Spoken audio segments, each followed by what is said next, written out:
This is Audible. Hachette Audio presents Beyond the Ice Limit. Written by Douglas Preston and Lakin Child. Read by David W. Collins.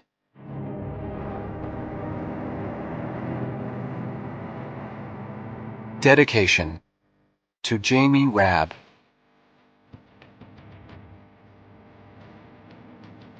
Chapter 1. Gideon Crew stared at Eli Glynn. The man was standing in the kitchen of Gideon's cabin, high in the Jemez Mountains, gazing at him with placid gray eyes.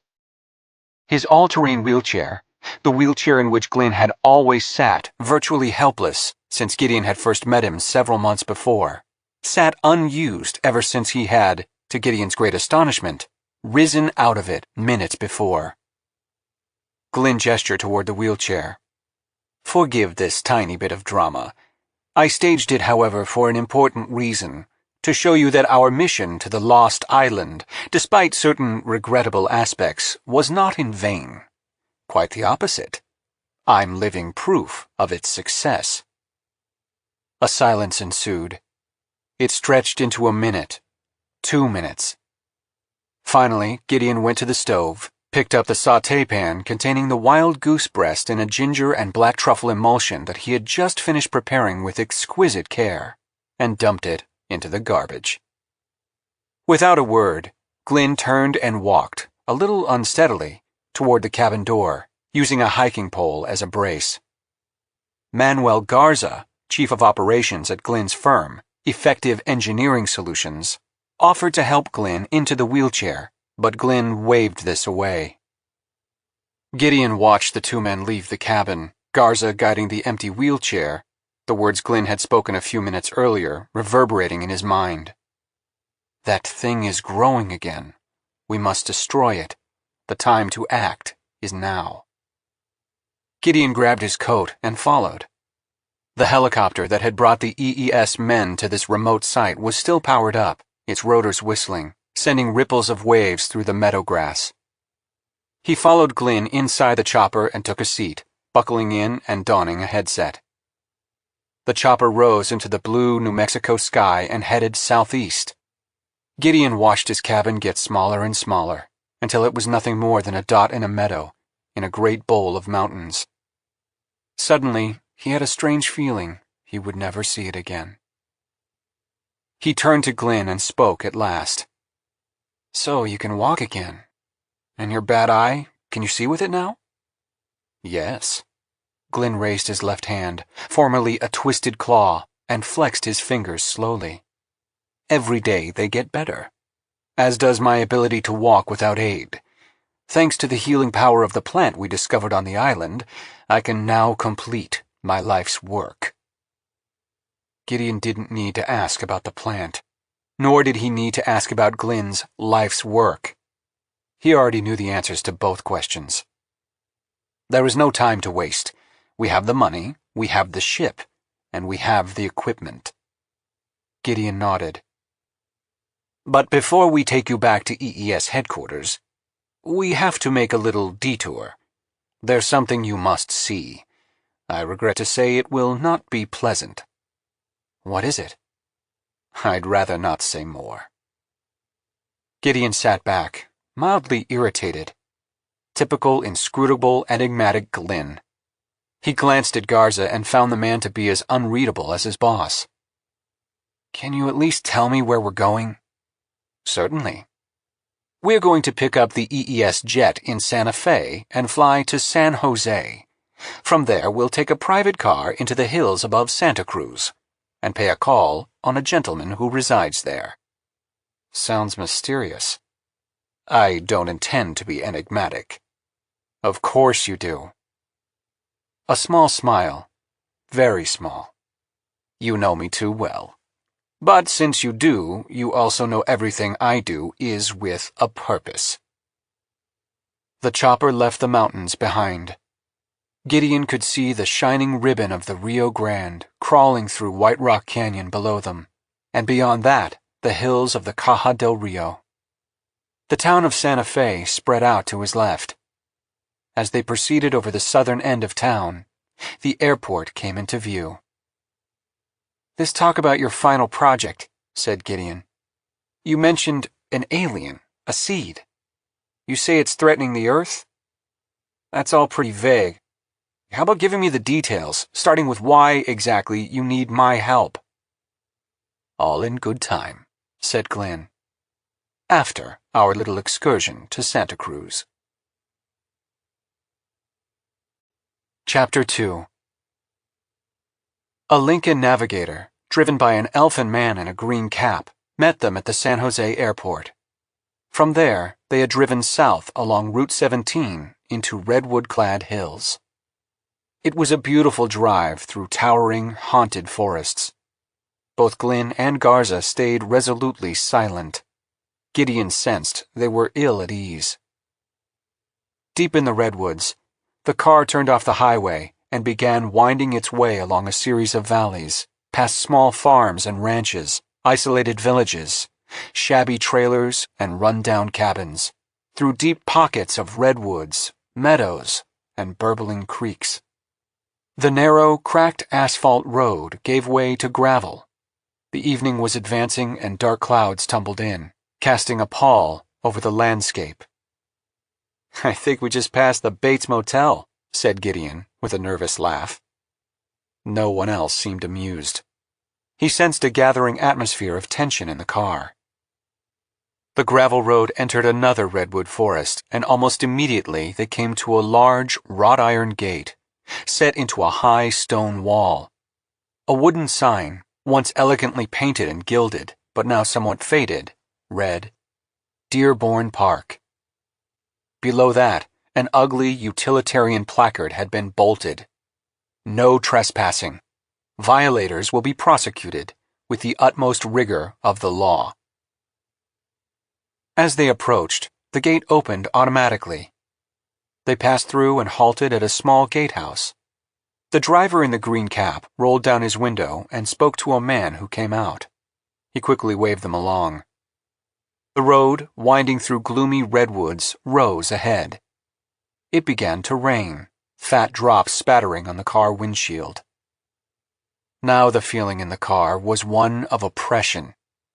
The driver turned on the wipers, which slapped back and forth, in a monotonous cadence. The SUV climbed to the ridgeline, and suddenly the redwoods gave way to a high meadow, many acres in extent. Through the sweeping rain, Gideon thought he glimpsed a distant view of the Pacific Ocean. At the far end, the meadow rose to a high lawn, at the apex of which stood a mansion of gray limestone in neo-Gothic style, streaked with damp. 4 towers rose to crenellated turrets and battlements framing a grand central hall, its Gothic arched windows glowing dull yellow in the stormy twilight. They approached the mansion along a curving drive, wheels crunching the gravel. The wind picked up, lashing rain against the windshield. There was a distant flicker of lightning, and a few moments later Gideon heard the delayed rumble of thunder. Gideon swallowed a crack about the Addams family as the driver halted under a pillared porte-cochere. A red-haired orderly in a white jacket waited on the steps, brawny arms crossed, as they emerged from the vehicle. No one came forward to greet them. The orderly made a brusque gesture for them to follow and turned, walking back up the stone steps. They followed him into the great hall that served as the entryway. It was spare, almost empty, and their footfalls echoed in the large space as the door boomed shut behind them, slammed by an unseen hand. The orderly pivoted to the right, passed beneath an arched portal, then continued down a long hallway and into a parlor. At the far end stood a carved oaken door, on which the orderly knocked. A voice summoned them in. It was a small, comfortable office. A gray-haired man with a broad, kindly face, wearing a tweed jacket with leather elbow patches, rose from behind a desk. The walls were covered with bookshelves. A fireplace stood against the far wall, logs ablaze. "Welcome, Mr. Glynn," he said, coming from around the desk, hand extended. "Mr. Garza?" They shook hands. "And you must be Dr. Crew. Welcome. I am Dr. Hassenflug. Please sit down." He accompanied this with a gesture indicating the chairs in which they were to sit, arrayed comfortably around the fire. His easy warmth contrasted strongly with the unease that surrounded Garza and Glynn. A brief silence ensued. Dr. Hassenflug finally broke the ice. "I imagine you wish to hear how the patient is doing?" "I'm afraid the news is not encouraging." Glynn clasped his hands and leaned forward. "Thank you, but we're not here to learn about the patient's condition. As we discussed, our only purpose today is to see the patient. His prognosis is not our concern." Hassenflug sat back. "I understand, but a word of caution might be in order." "I'm afraid any such word would be out of order." The doctor fell silent, a frown gathering on his face. Much of his amiable air was dissipating under Glynn's curt and unfriendly tone. "Very well, then." He turned to the orderly, who had been standing behind them, his hands clasped in front of his white jacket. "Ronald, is the patient ready to receive visitors?" "As ready as he'll ever be, Doctor." "Please show the visitors into his quarters. You and Morris remain close by." Hassenflug turned back to Glynn. "If the patient becomes excited, the visit may have to be terminated. Ronald and Morris will be the judges of that." "Understood." They crossed the parlor and great hall, passing beneath another arch into what had once apparently been a large reception room. At the far end was a door, not of wood, but of riveted steel, and toward this door they headed. The orderly named Ronald paused before it, pressing a small intercom button. "Yes?" came a tinny voice. "Mr. Lloyd's visitors are here." The buzzer sounded and the door opened with a click to reveal a long, elegant marble corridor lined with ancestral portraits. There was nothing of the air of an institution about this place, although it was now clear to Gideon that it was, in fact, just that. The corridor gave onto an elegant room, ablaze with light. The room was furnished with dark Victorian sofas and armchairs, the walls covered with Hudson River School paintings of mountains, rivers, and other wilderness scenes.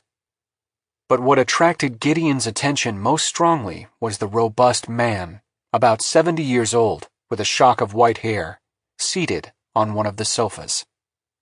He was wearing a straitjacket. An orderly, Gideon assumed this was Morris, sat next to him with a tray, on which sat an array of dishes, each holding a mound of pureed food. The orderly was spooning dark brown goop into the man's mouth. Gideon noticed that a bottle of red wine sat on the tray, a Chateau Petrus no less. A plastic sippy cup filled with the wine stood adjacent to the bottle.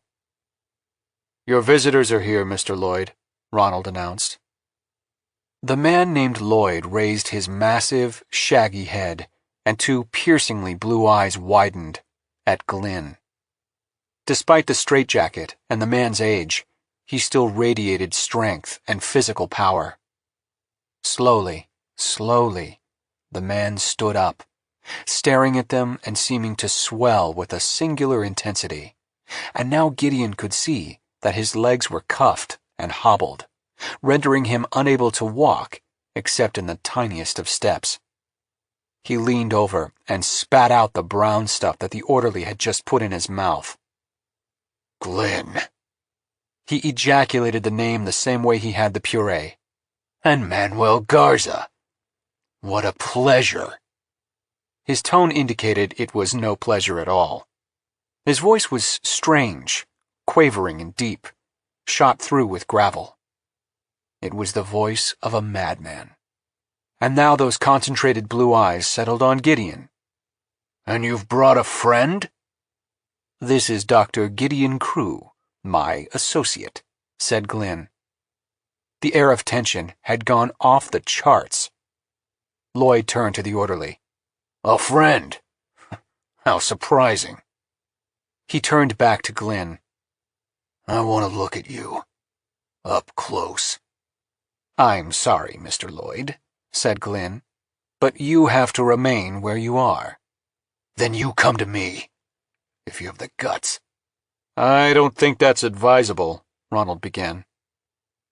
Glynn approached Lloyd. The orderly stiffened, but did not intervene. He halted about 5 feet away. "Closer," Lloyd growled. Glynn took another step, then another. "Closer," he repeated. "I want to look into your eyes." Glynn walked forward until his face was only inches from Lloyd. The white-haired man stared at him for a long time. The orderlies shifted nervously and remained close, tensing, it seemed, for whatever might happen. "Good. Now you can step back, please." Glynn complied. "Why are you here?" "We're mounting an expedition to the South Atlantic, the ice limit. We're going to take care of the problem down there once and for all." "Do you have money?" "Yes." "So you're not only criminally reckless, you're an idiot as well." A silence. Lloyd continued. "It was 5 years and 2 months ago when I said to you, when I begged you, when I ordered you to pull the dead man switch. And you crazy, obsessed son of a bitch, you refused. How many died?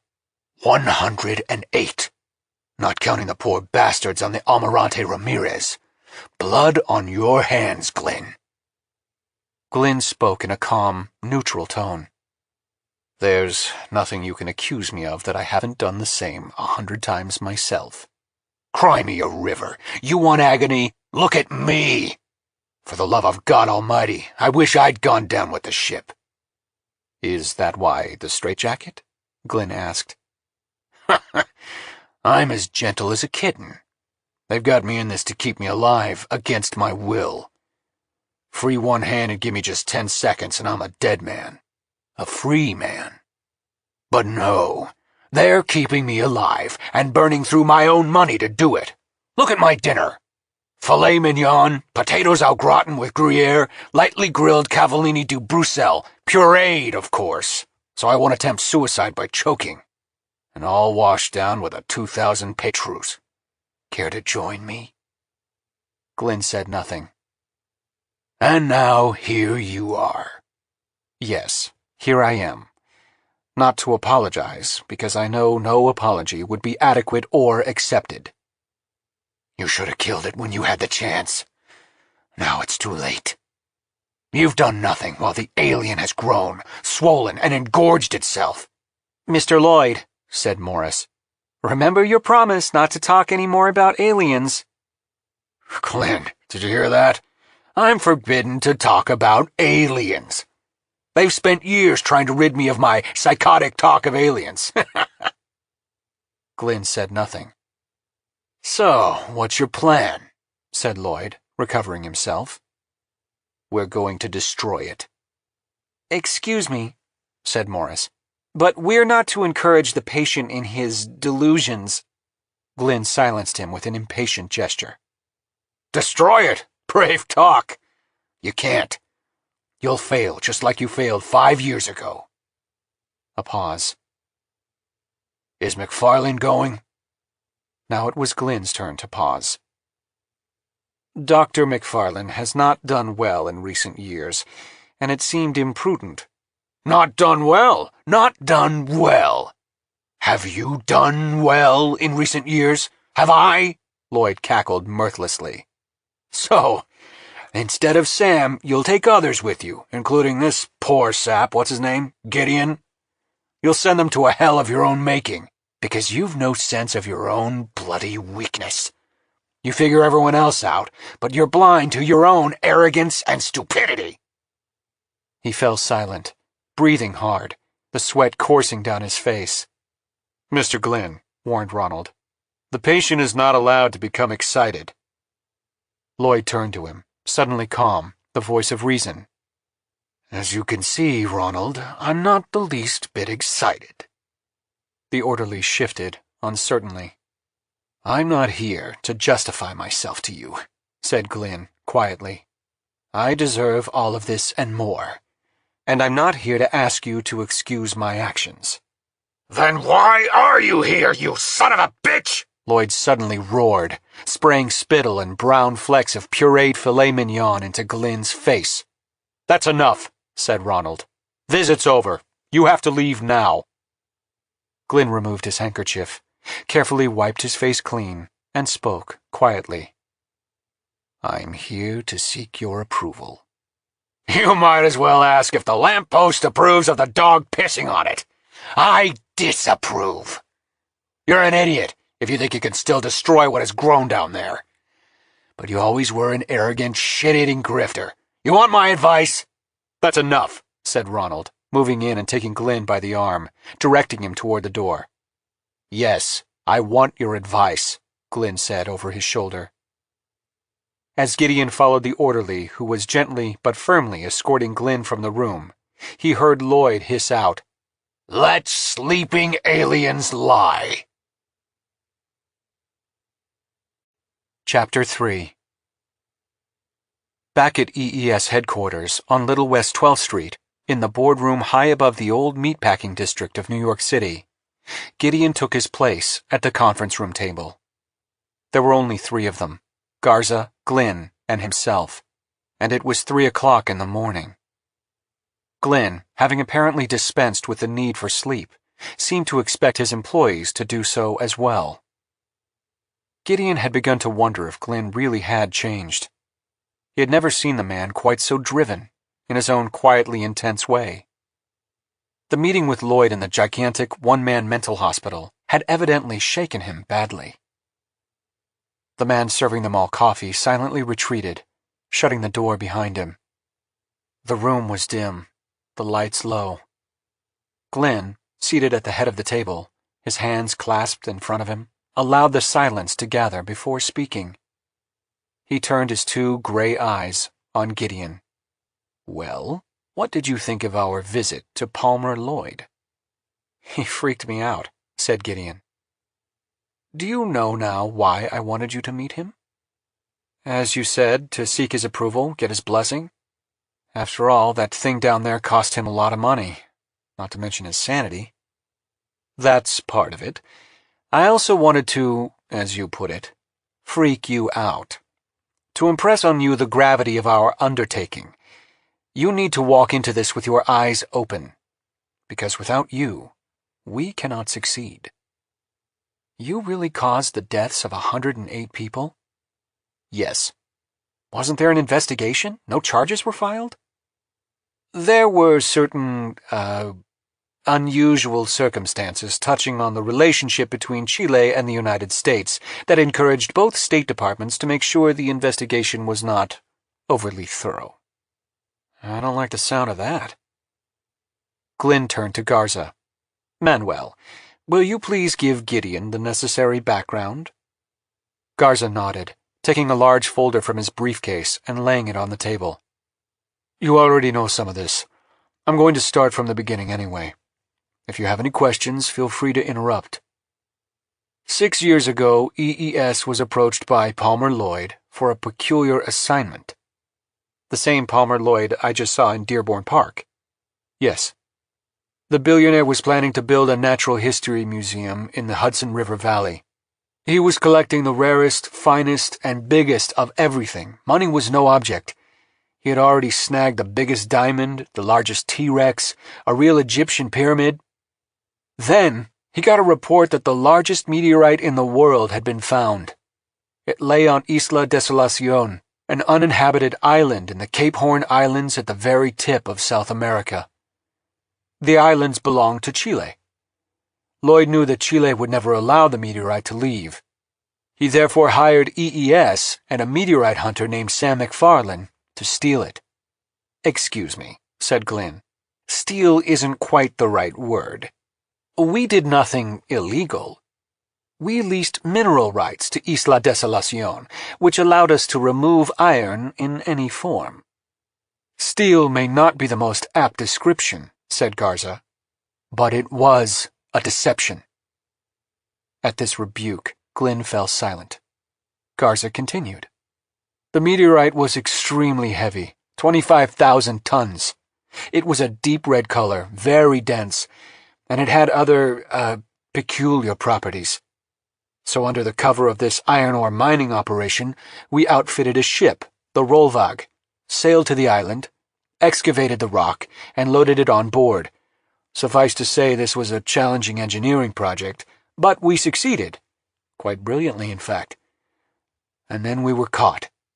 A rogue Chilean destroyer captain figured out what we were up to. He commanded the Almirante Ramirez, the ship Lloyd mentioned. Instead of informing his superiors, he decided to play the hero and chased us southward to the ice limit. Ice limit. You've used that term before. What is it exactly? It's the frontier where the southern oceans meet the Antarctic pack ice. We played hide-and-seek among the bergs. The Rollvag was shot up in the confrontation, but ultimately we managed to sink the destroyer. You sank a destroyer? How? It's a complicated story, best left to your briefing book.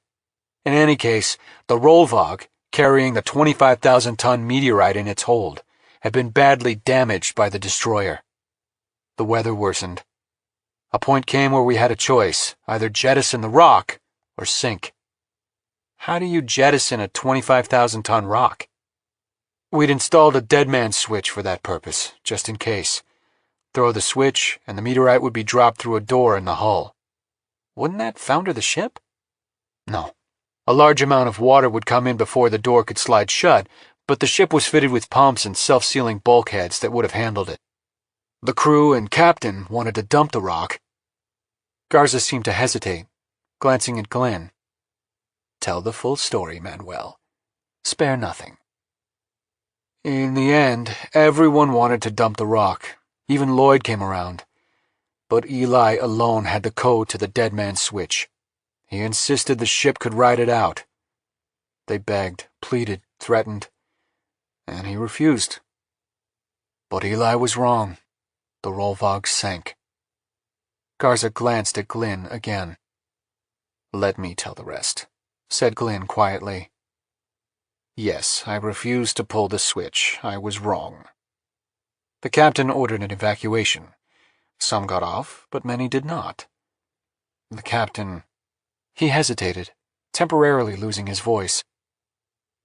The captain, a woman of great courage, went down with the ship.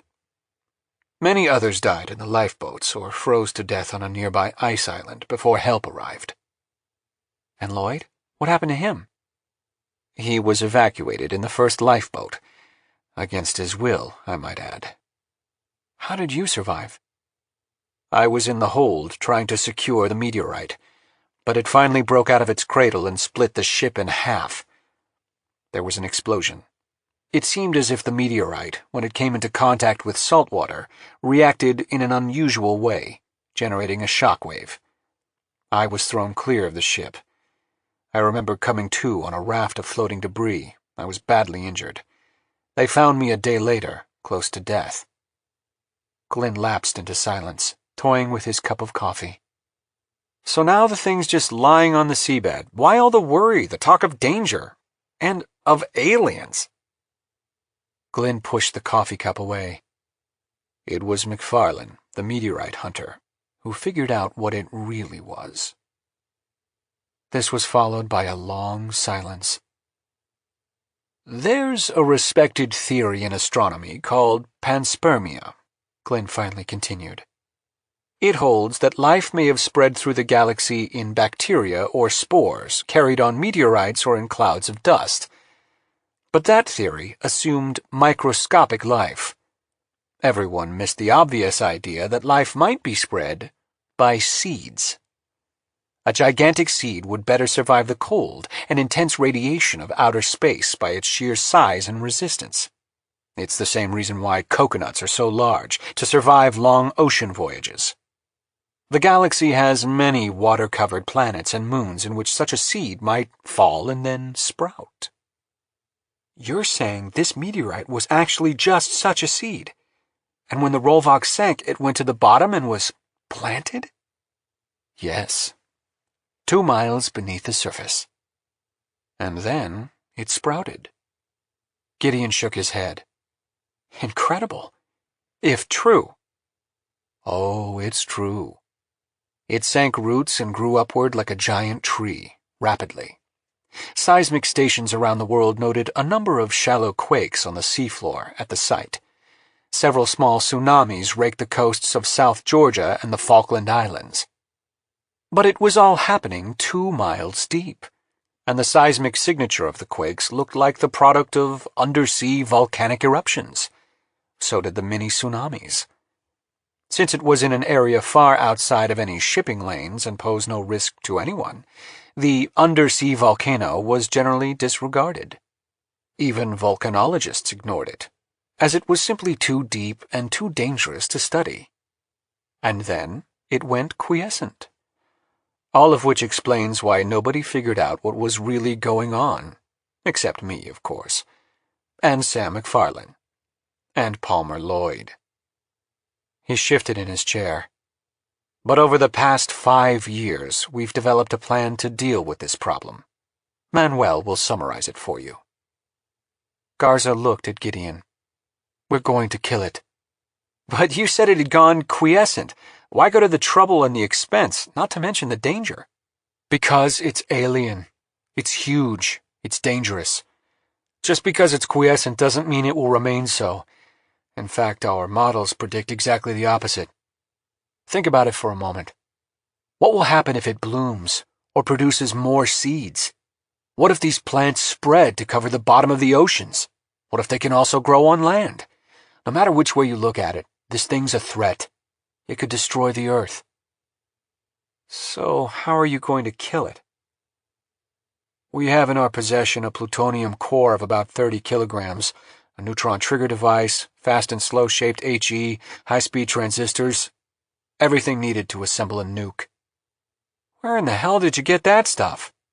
Everything's for sale in certain former satellite states these days. Gideon shook his head. Jesus. We also have a nuclear weapons expert on staff. Who? You, of course. Gideon stared. That's right, said Glenn quietly. Now you know the real reason I hired you in the first place. Because we always knew this day was coming. Chapter 4. The room fell silent. Gideon slowly rose from his chair, making a successful effort to hide his anger. So you hired me to oversee the building of a nuke, he said calmly. Yes. In other words, 4 months ago, back when Garza first walked up to my fishing spot on Chihuahueños Creek and offered me $100,000 for a week's work, stealing the plans for some new kind of weapon off a defecting Chinese scientist, it was really this moment, this job, that you had in mind? Glenn nodded. And you want to use the nuke to kill a gigantic alien plant that is supposedly growing on the bottom of the ocean. In a nutshell. Forget it. Gideon, said Glenn, we've been through this tiresome dance several times before. Your heated refusals, your storming out, and then your eventual return once you've thought it through. Can we please skip all that? Gideon swallowed, stung by the comment. Let me try to explain to you why this is a crazy idea. Please. First, you can't do this on your own. You need to take this problem to the UN and get the whole world behind the effort to kill this thing. Glenn shook his head sadly. Sometimes you amaze me, Gideon. You seem so smart, and then you say something so remarkably stupid. Did you suggest that we ask the United Nations to solve this problem? Gideon paused. He had to admit, on reflection, that it didn't sound like a very intelligent idea. Okay, maybe not the UN, but at least take it to the US government. Let them deal with it. You mean let our most excellent Congress deal with this situation in the same way it has handled our other pressing national problems, such as global warming, terrorism, education, and our crumbling infrastructure? Gideon fished around for a snappy rejoinder to this, but could not find one. This is no time for waffling, said Glenn. We're the only ones who can do this. It's got to be done now, while the life form is quiescent. I hope you'll help us. If not, then, sooner or later, the world as we know it will end. Because without you, we will fail. And you'll reproach yourself for the rest of your life. The rest of my short life, you mean? Thanks to what's growing in my own brain. I've got maybe 8-9 months left to live. You and I both know that. We don't know that anymore. Gideon looked at Glynn. His face looked years younger. As he spoke, he gestured with both hands, and his dead eye had healed up and was now clear and deep. His wheelchair was nowhere to be seen. On their last mission together, he had partaken of the restorative, health-giving lotus, just as Gideon himself had. It had worked for Glynn, but not, apparently, for Gideon. "You really believe you'll fail without me?" Gideon asked. "I never say anything I don't believe." "I'll need to be convinced this thing is as dangerous as you say before I help you with anything nuclear." "You'll be convinced." Gideon hesitated. "And you have to make me a co-director of the project." "That's quite absurd," said Glynn. "Why? You said we work well as a team, but we've never worked as a team. It's always been you telling me what to do, me doing it my own way, you protesting, and then in the end, I turn out to be right and you're wrong." "That is an oversimplification," Glynn said. "I don't want you second-guessing and overruling me, especially if we're dealing with something as dangerous as nuclear weapons. And this seed of yours." "I don't like governing by committee," Glynn said. "At the least, I'll have to run this through our QBA programs to see if it's feasible." "You yourself said there's no time," said Gideon. "Make your decision now or I walk. For once, do something without your damn QBA programs." For a moment, Glynn's face flashed with anger, but then it smoothed out, the neutral mask reasserting itself, until he once again looked like the Glynn of resolute mystery. "Gideon," he said, "think for a minute about the qualities that a leader, even a co-leader, is required to have. He's a team player. He's good at inspiring others. He's able to hide his true feelings, put up a false front when necessary. He projects confidence at all times, even if he doesn't feel confident. He can't be a freelancer, and he's certainly not a loner. Now tell me, do any of these qualities describe you?" There was a pause. "No," Gideon finally admitted. "Very well." Glynn rose.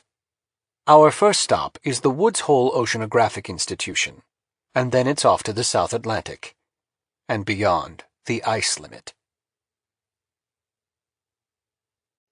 Chapter 5. As the helicopter banked, the afternoon sun shimmered off the waters of Great Harbor, Massachusetts, and the RV Batavia came into view. Gideon was surprised at how big it looked from above, just how much, with its massive prow and tall central superstructure, it dwarfed all the other research vessels and boats in the mooring field. "A Walter N. Harper class oceanographic research vessel," Glynn said from the adjoining seat, noticing Gideon's interest.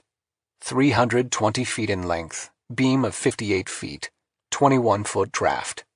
It has two 3,500 horsepower Z drives, a 1,400 horsepower azimuthing jet, full dynamic positioning, 250,000 gallon fuel capacity, 18,000 nautical mile range at a cruising speed of 12 knots.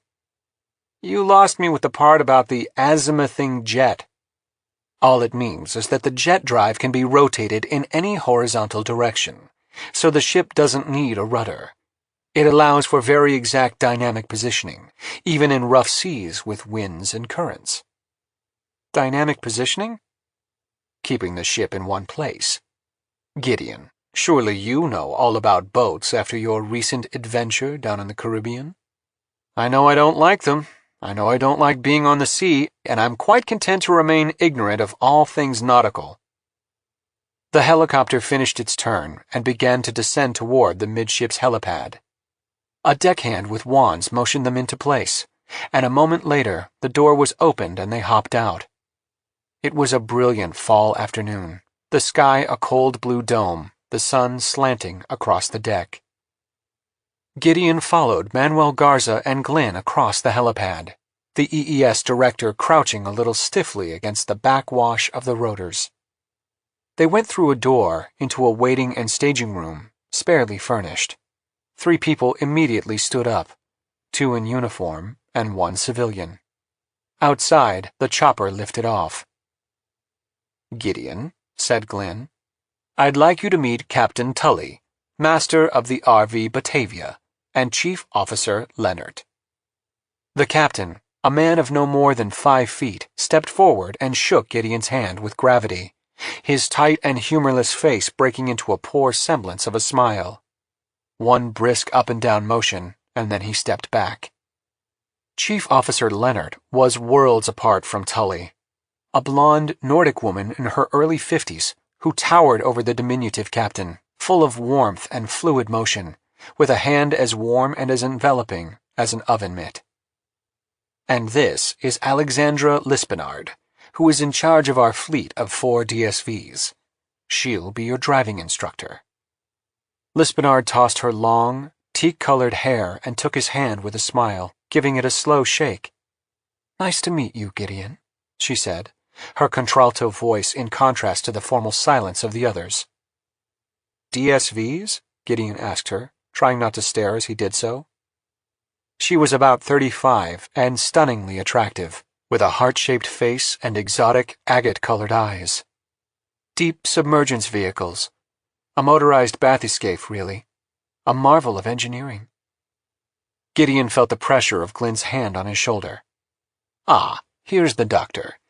Gideon, I'd like you to meet Dr. Bramble, the expedition's physician."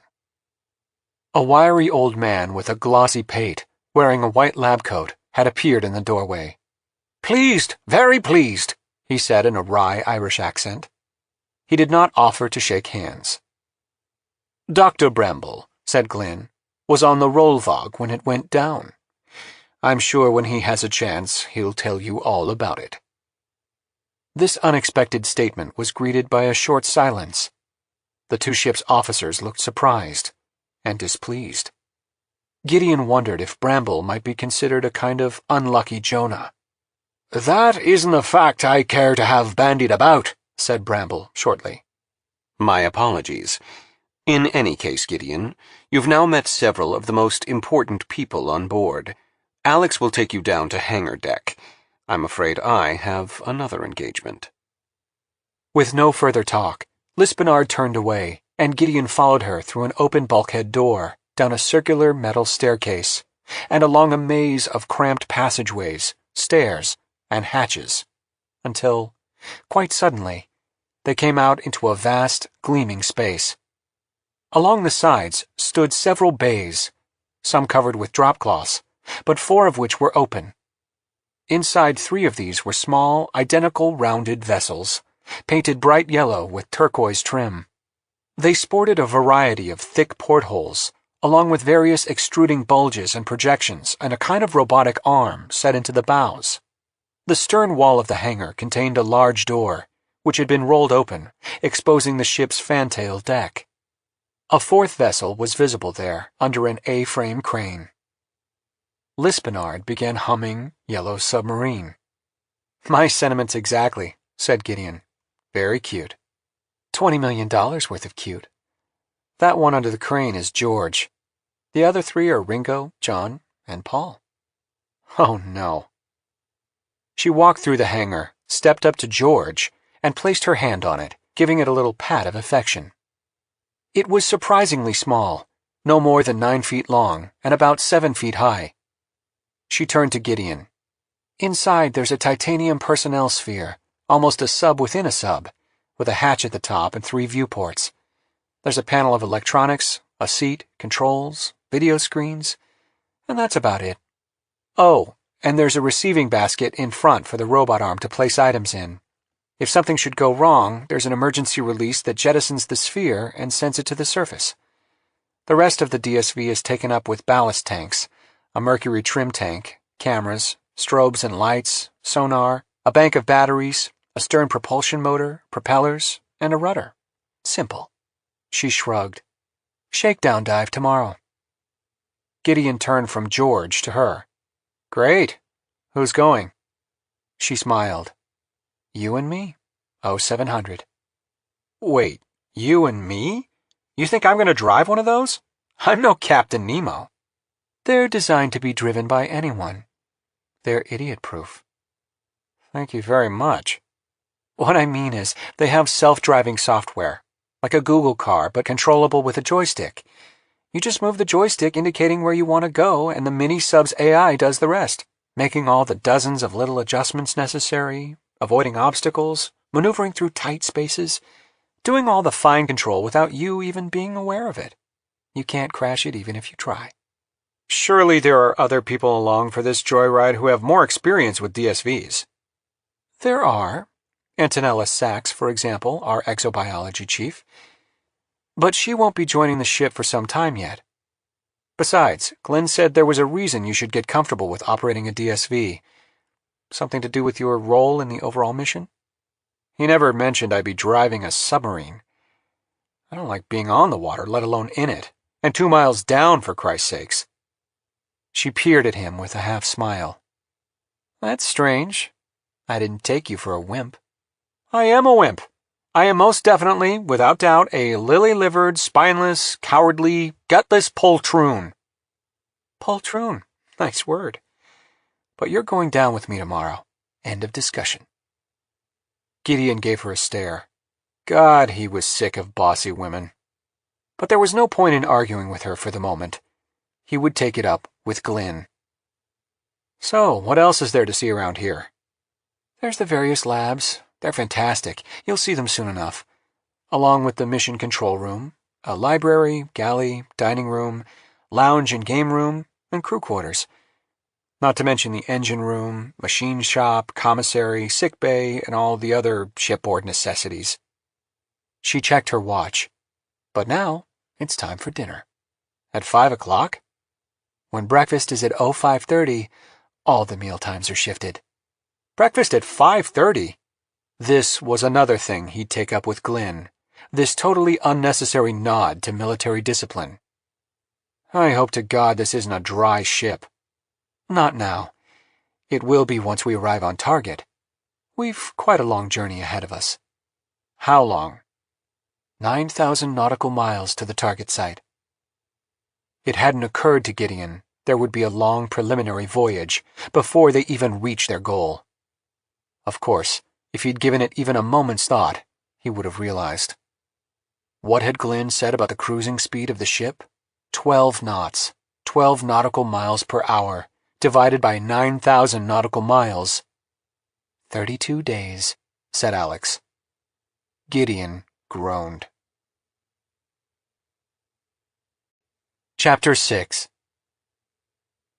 Let's take our drinks out on deck, Gideon said to Alex Lispinard. Good idea. Gideon rose from the bar, trying to keep his second martini from slopping over the rim. The bar on the RV Batavia, an alcove off the dining room, was small and spare, but pleasing in a kind of nautical way. It sported a row of windows, presently looking over Great Harbor to the low-lying shores of Ram Island. After negotiating the low door, they emerged on deck. It was a faultless October evening, cool and deep, the golden light falling aslant the ship, the cries of seagulls in the distance. Gideon took a good slug of the drink and leaned on the rail, Alex joining him. He was feeling good. Very good, in fact. A total reversal from how he'd felt just 2 hours before. It was amazing what an excellent meal and a martini could do to one's outlook on life. Think we're going to get fed like that throughout the voyage? Gideon asked. Oh, yeah.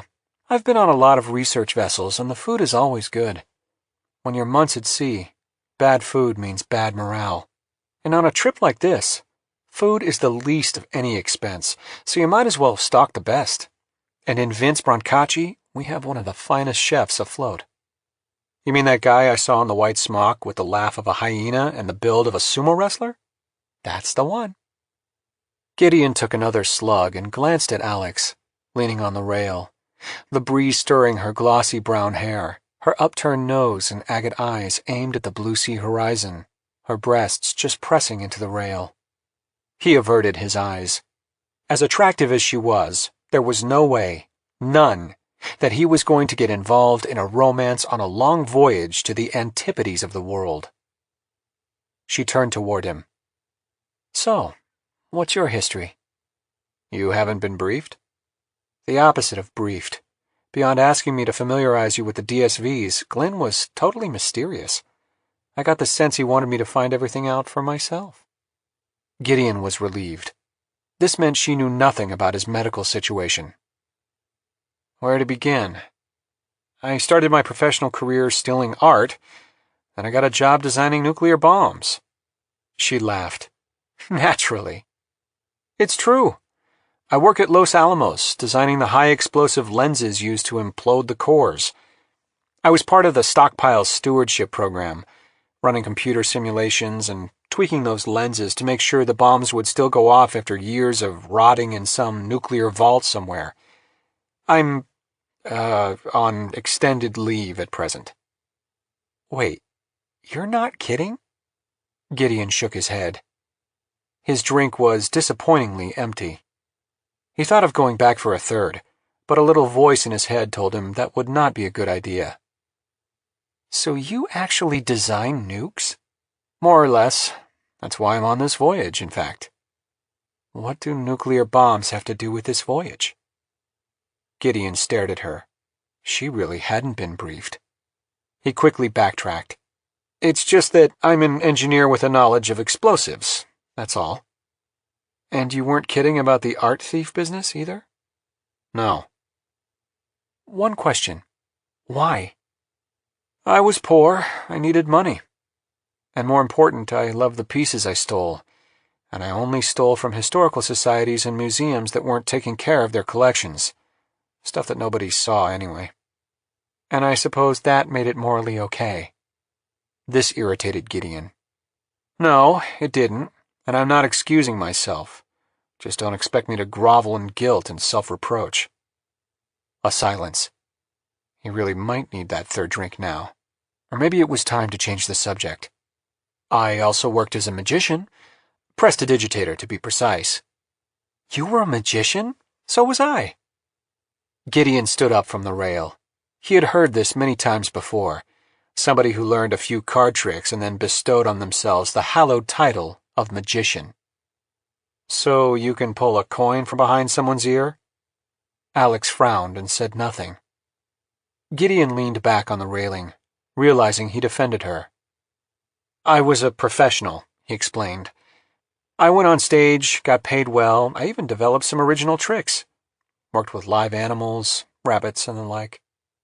I had a great trick with a 6-foot python that would clear out half the audience.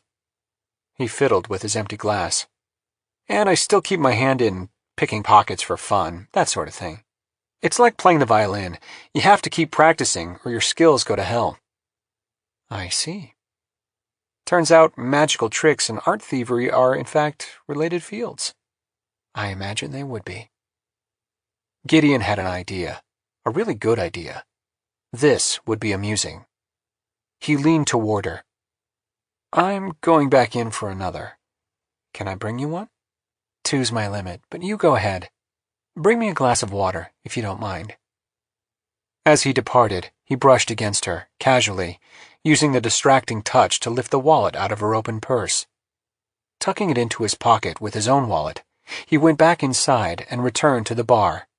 Another Hendrix on the rocks with a twist, and a glass of water, please. He watched as the bartender mixed the martini. Alex suddenly appeared next to him. Getting a little chilly out there. To his surprise, and more, she leaned against him. Warm me up? He put his arm around her, feeling his heart accelerate. How's that? Good.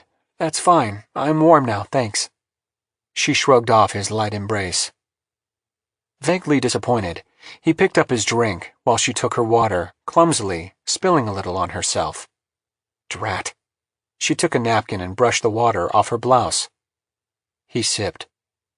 So what's your history? I grew up on the coast of Maine. My dad had an oyster farm and I helped him out. I basically grew up on the water. We grew diver oysters, so I got my PADI open water cert when I was 10, Patty wreck diving at 15, nitrox cert at 16, and then I got my certs in cavern, deep diver, ice diver, and the rest. I love the sea and everything under it.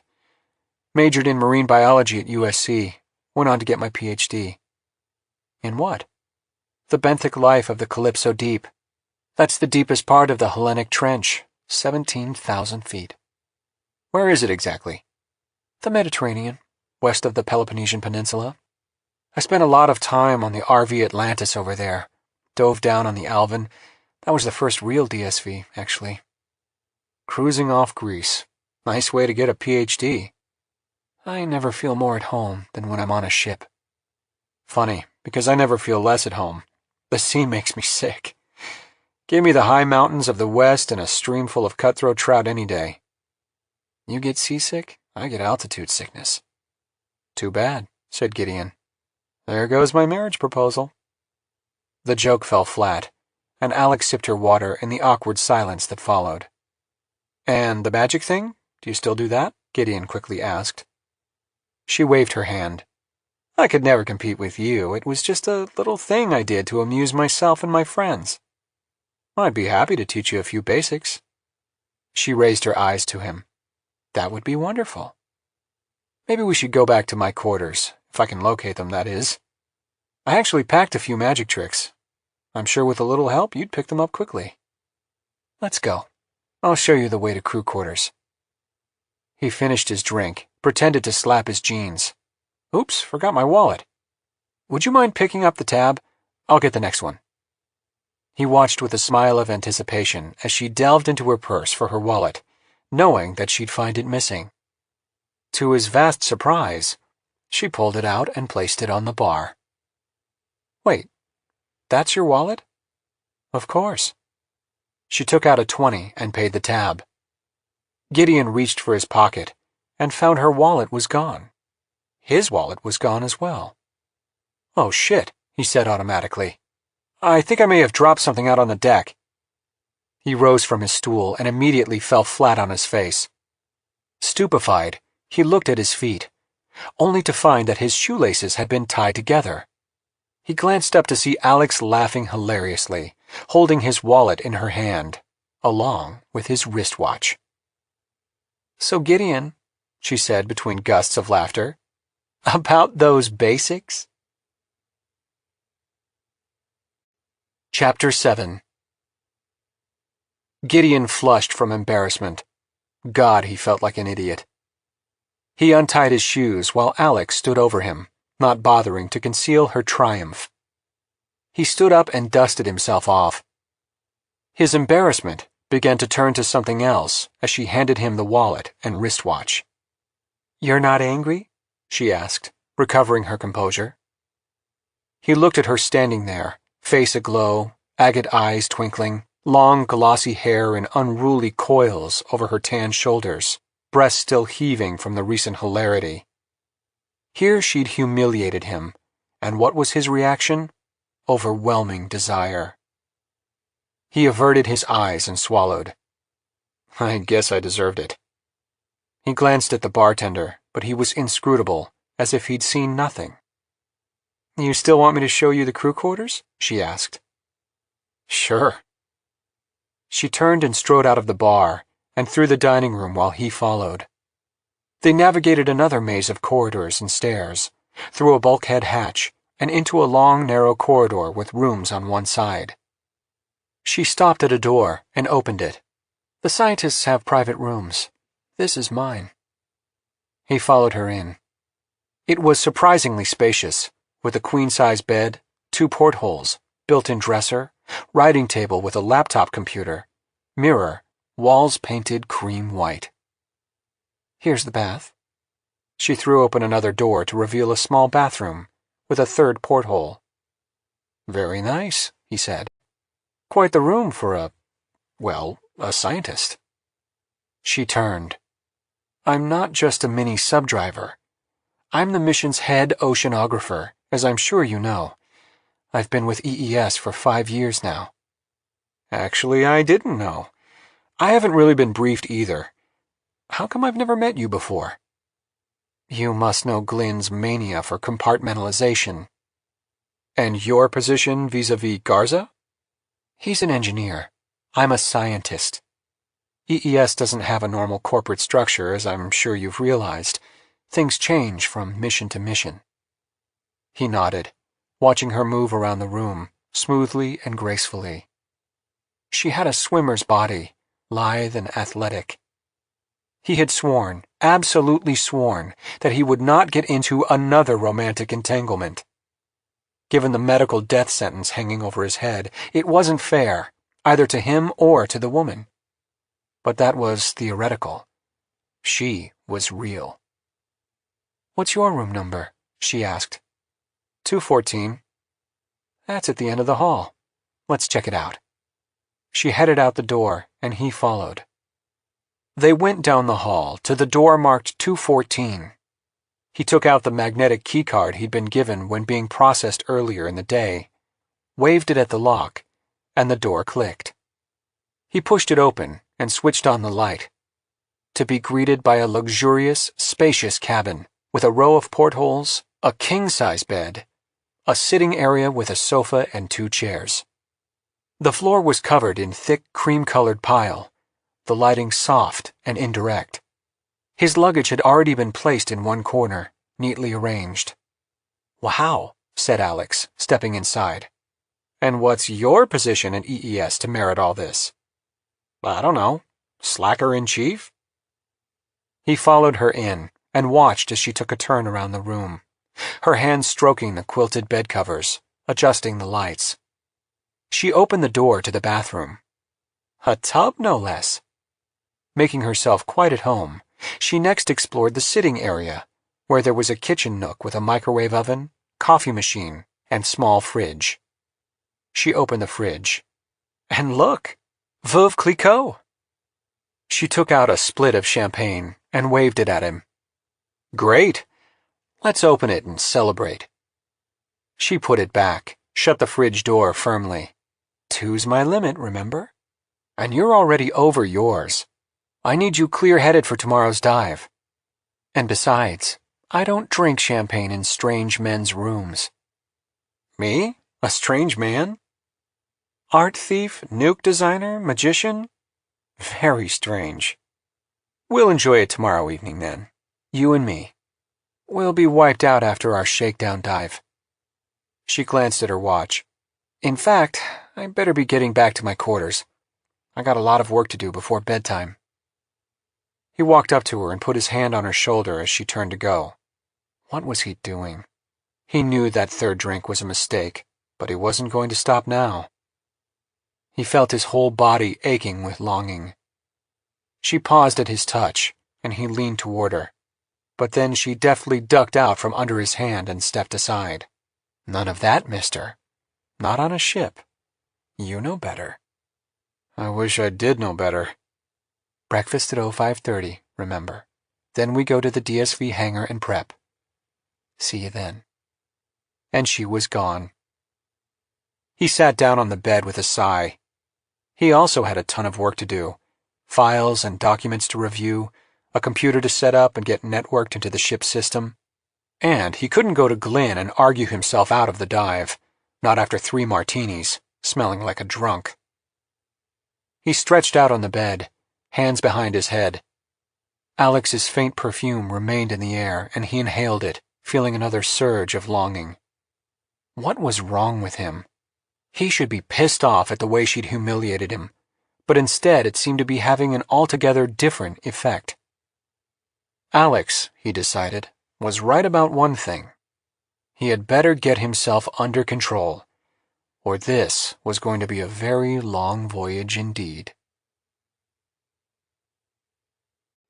Chapter 8.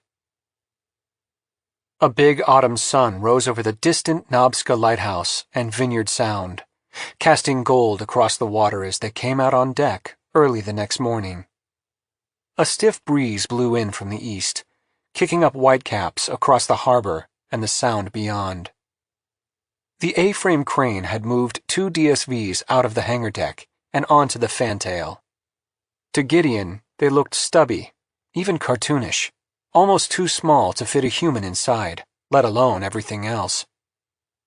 Alex had told him to wear tight-fitting but warm clothing. She was dressed in a sleek tracksuit of dark blue with white racing stripes, which hugged her muscled legs, rear, and torso in a way Gideon found most distracting. He, on the other hand, was dressed like a slob in jeans and a long-sleeved undershirt. Glynn and Garza were standing together when they arrived. Glynn was dressed in a black turtleneck and pants, a thin, even spectral figure on the windswept deck. Garza wore a suede jacket with the collar turned up, his salt-and-pepper hair stirred by the wind.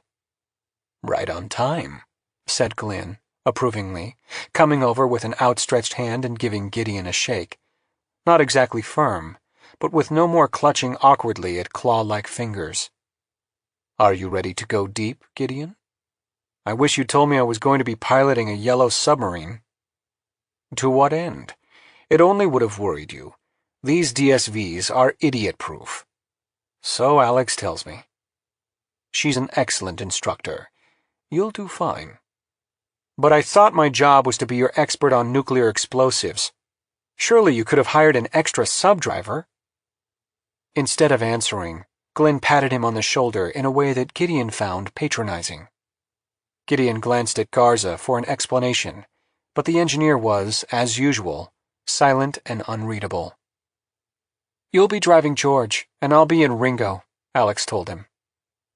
While Glynn and Garza watched, Alex gave him an external tour of George, pointing out and naming the various parts: cameras, strobes, viewing ports, CT-FM sonar, sail lights, current meter sensor, emergency identification strobe, emergency homing radio, lift propellers, rudder and ram propeller, underwater telephone transducer, collecting basket, and robot arm.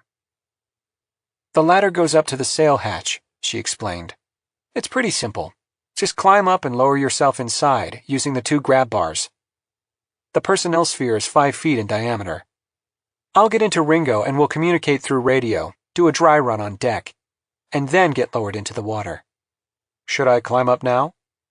She nodded. "Just lower yourself into the chair. On a hook just above your head you'll find the communications helmet. Put that on and toggle the switch on the lower right. Wait for me to talk. You don't have to press a transmit button. It's full duplex above water. Underwater, the range of actual conversation is limited to 500 meters. Beyond that, there's only communication using digital sonar, text and synthetic voice only." He nodded, trying to follow it all. "Okay, up you go." Gideon climbed the ladder, grabbed the bars, and lowered himself into the sphere. Someone shut the hatch and dogged it down as he settled into the lone chair and put on the headset. The interior of the sphere was almost completely covered with electronics, screens, panels, buttons, and dials.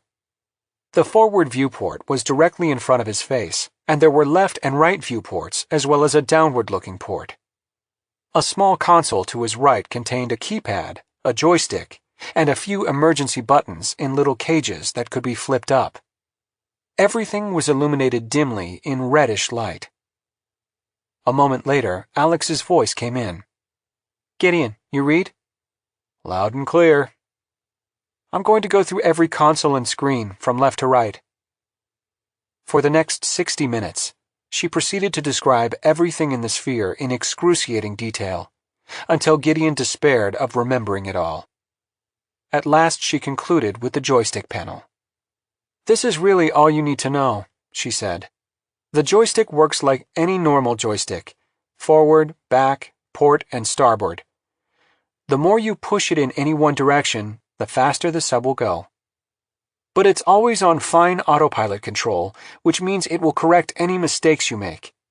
If you push the stick forward to enter, say, a hole in the side of a ship, it will automatically steer you through the hole, touching nothing. It will navigate you down tight passageways without touching any walls. It will keep you from grazing the bottom or striking underwater obstacles. The autopilot takes its cues from you, but then handles the details itself. It won't enter a space too small for it, and it won't obey if you direct it into the sea floor or a cliff." "Is there any way to shut it off?" "Not directly. That's the whole point. If necessary, control of your DSV can be transferred to the surface, however. Now, do you see those two red buttons under the flip-up cages? The one that says Emergency Eject will jettison your titanium sphere, which will rise fast to the surface. This has never been tested, and the rapid rise might kill you, so don't do it. And the emergency beacon activates your beacon if you get into trouble. What's the point of an emergency eject if it might be lethal? It's a last resort. Okay, ready for the wet run? No. The crane will pick up your DSV, put it in the water, and release it. You'll begin to sink automatically, controlled by the autopilot software. Normally, there would be 200 pounds of iron ballast aboard to rapidly take you the 2 miles down to the wreck. But the water here is only 100 feet deep or so that won't be necessary. The autopilot will bring you to a halt 10 feet off the bottom. You wait and do nothing until I tell you what to do. Yes, Captain. He felt the sub being hoisted, then swung out over the water. Then he was lowered ever so gently until blue water appeared in the viewports. And then, with a clank, the sub was released and began to drift downward. Running lights came on automatically, front, astern, and below. He could see bubbles ascending around him. The water was murky, but in a few minutes the bottom began to take shape. As promised, the sub slowed and came to a hover about 10 feet above a bed of waving kelp in dark green water. There was a soft hiss of warm air. Gideon didn't like the feeling of claustrophobia. He almost could feel the press of water above him, the thickness of it in the air he was breathing. And then, 20 feet in front of him, he saw the other yellow sub drift down and come to a halt, its running lights winking at him. Gideon, do you read? I read. Why don't you start by getting a feel for the joystick? Move it forward, sideways, and back, and see how the DSV responds. How do I go up and down? Good question. You see the thumb toggle on top of the joystick? Forward moves you up, backward goes down. Go ahead and play with it while I watch and comment. Ever so gingerly, he pushed the joystick forward. A faint humming noise sounded and the sub moved, very slowly. You can be a little more aggressive. The autopilot smooths out any sharp motions you might make. He gave it a bigger push, and the sub moved forward faster. You're coming right at me, Gideon. Try a turn. Instead of turning, Gideon toggled the sub up and it went up and over her sub. Then he toggled back down, and the sub settled just above the layer of kelp. He pushed it sideways, and the sub went into a smooth turn. In a moment, Alex's mini-sub reappeared in the viewport. Gideon, how about learning to walk before you fly? Her instructional tone was beginning to irritate him.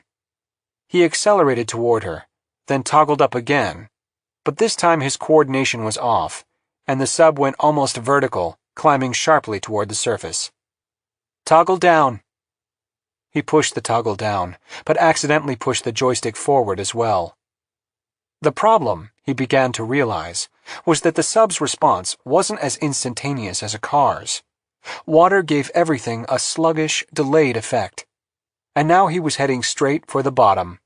Fast. Oh, shit. He pulled the toggle and joystick back, but in his panic overcompensated once again and gave it an inadvertent twist. The sub slewed around like a corkscrew before coming to an abrupt halt, unbidden, just above the kelp. A small red light was blinking, and a genteel alarm was sounding. On the main control screen, a message appeared. Full autopilot takeover. Release of control to operator in 15 seconds. He watched as the numbers counted down. Son of a bitch, he muttered. Alex's cool voice sounded in his ear. Well, Gideon, congratulations. That was the most remarkable display of ineptitude I have ever seen in a DSV. Now that you've gotten your teenage yayas out, want to try again? This time as an adult? If you weren't yammering in my ear all the time, he said angrily, I might have pulled it off. Bloody backseat driver. Alex's cool voice came through. Keep in mind that our conversation and everything we do is being closely monitored in mission control. Gideon swallowed his next comment. He could just picture Glynn, Garza, and the rest assembled in the control room, listening and frowning with deep disapproval. Or perhaps laughing. Either way, he felt annoyed. Right. The seconds had now ticked off, and the screen read, "Control released to operator." He eased the joystick forward, and the sub moved slowly in a straight line, and then he executed a gentle turn, came back, and halted. "There's a good boy," said Alex. "Nice and easy." Gideon almost thought he could hear a faint snigger sounding in his headset. Chapter 9. The RV Batavia had crossed the line with all the silliness and concomitant ceremony that passing the equator entailed, which Gideon had retreated from with alacrity.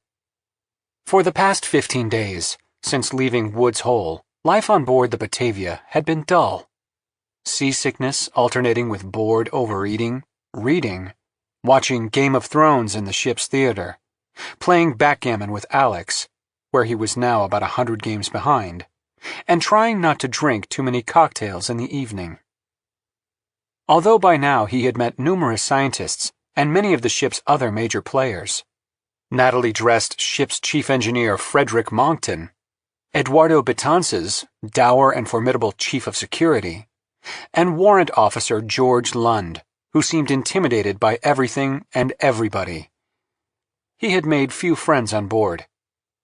Most of the crew were ex-Navy, with crew cuts and pressed uniforms, not Gideon's type at all, and the various scientific and technical teams were too busy preparing for their upcoming duties to do much socializing. Glynn was as remote as ever. Gideon and Garza, despite the recent thaw in their relations, remained wary of each other.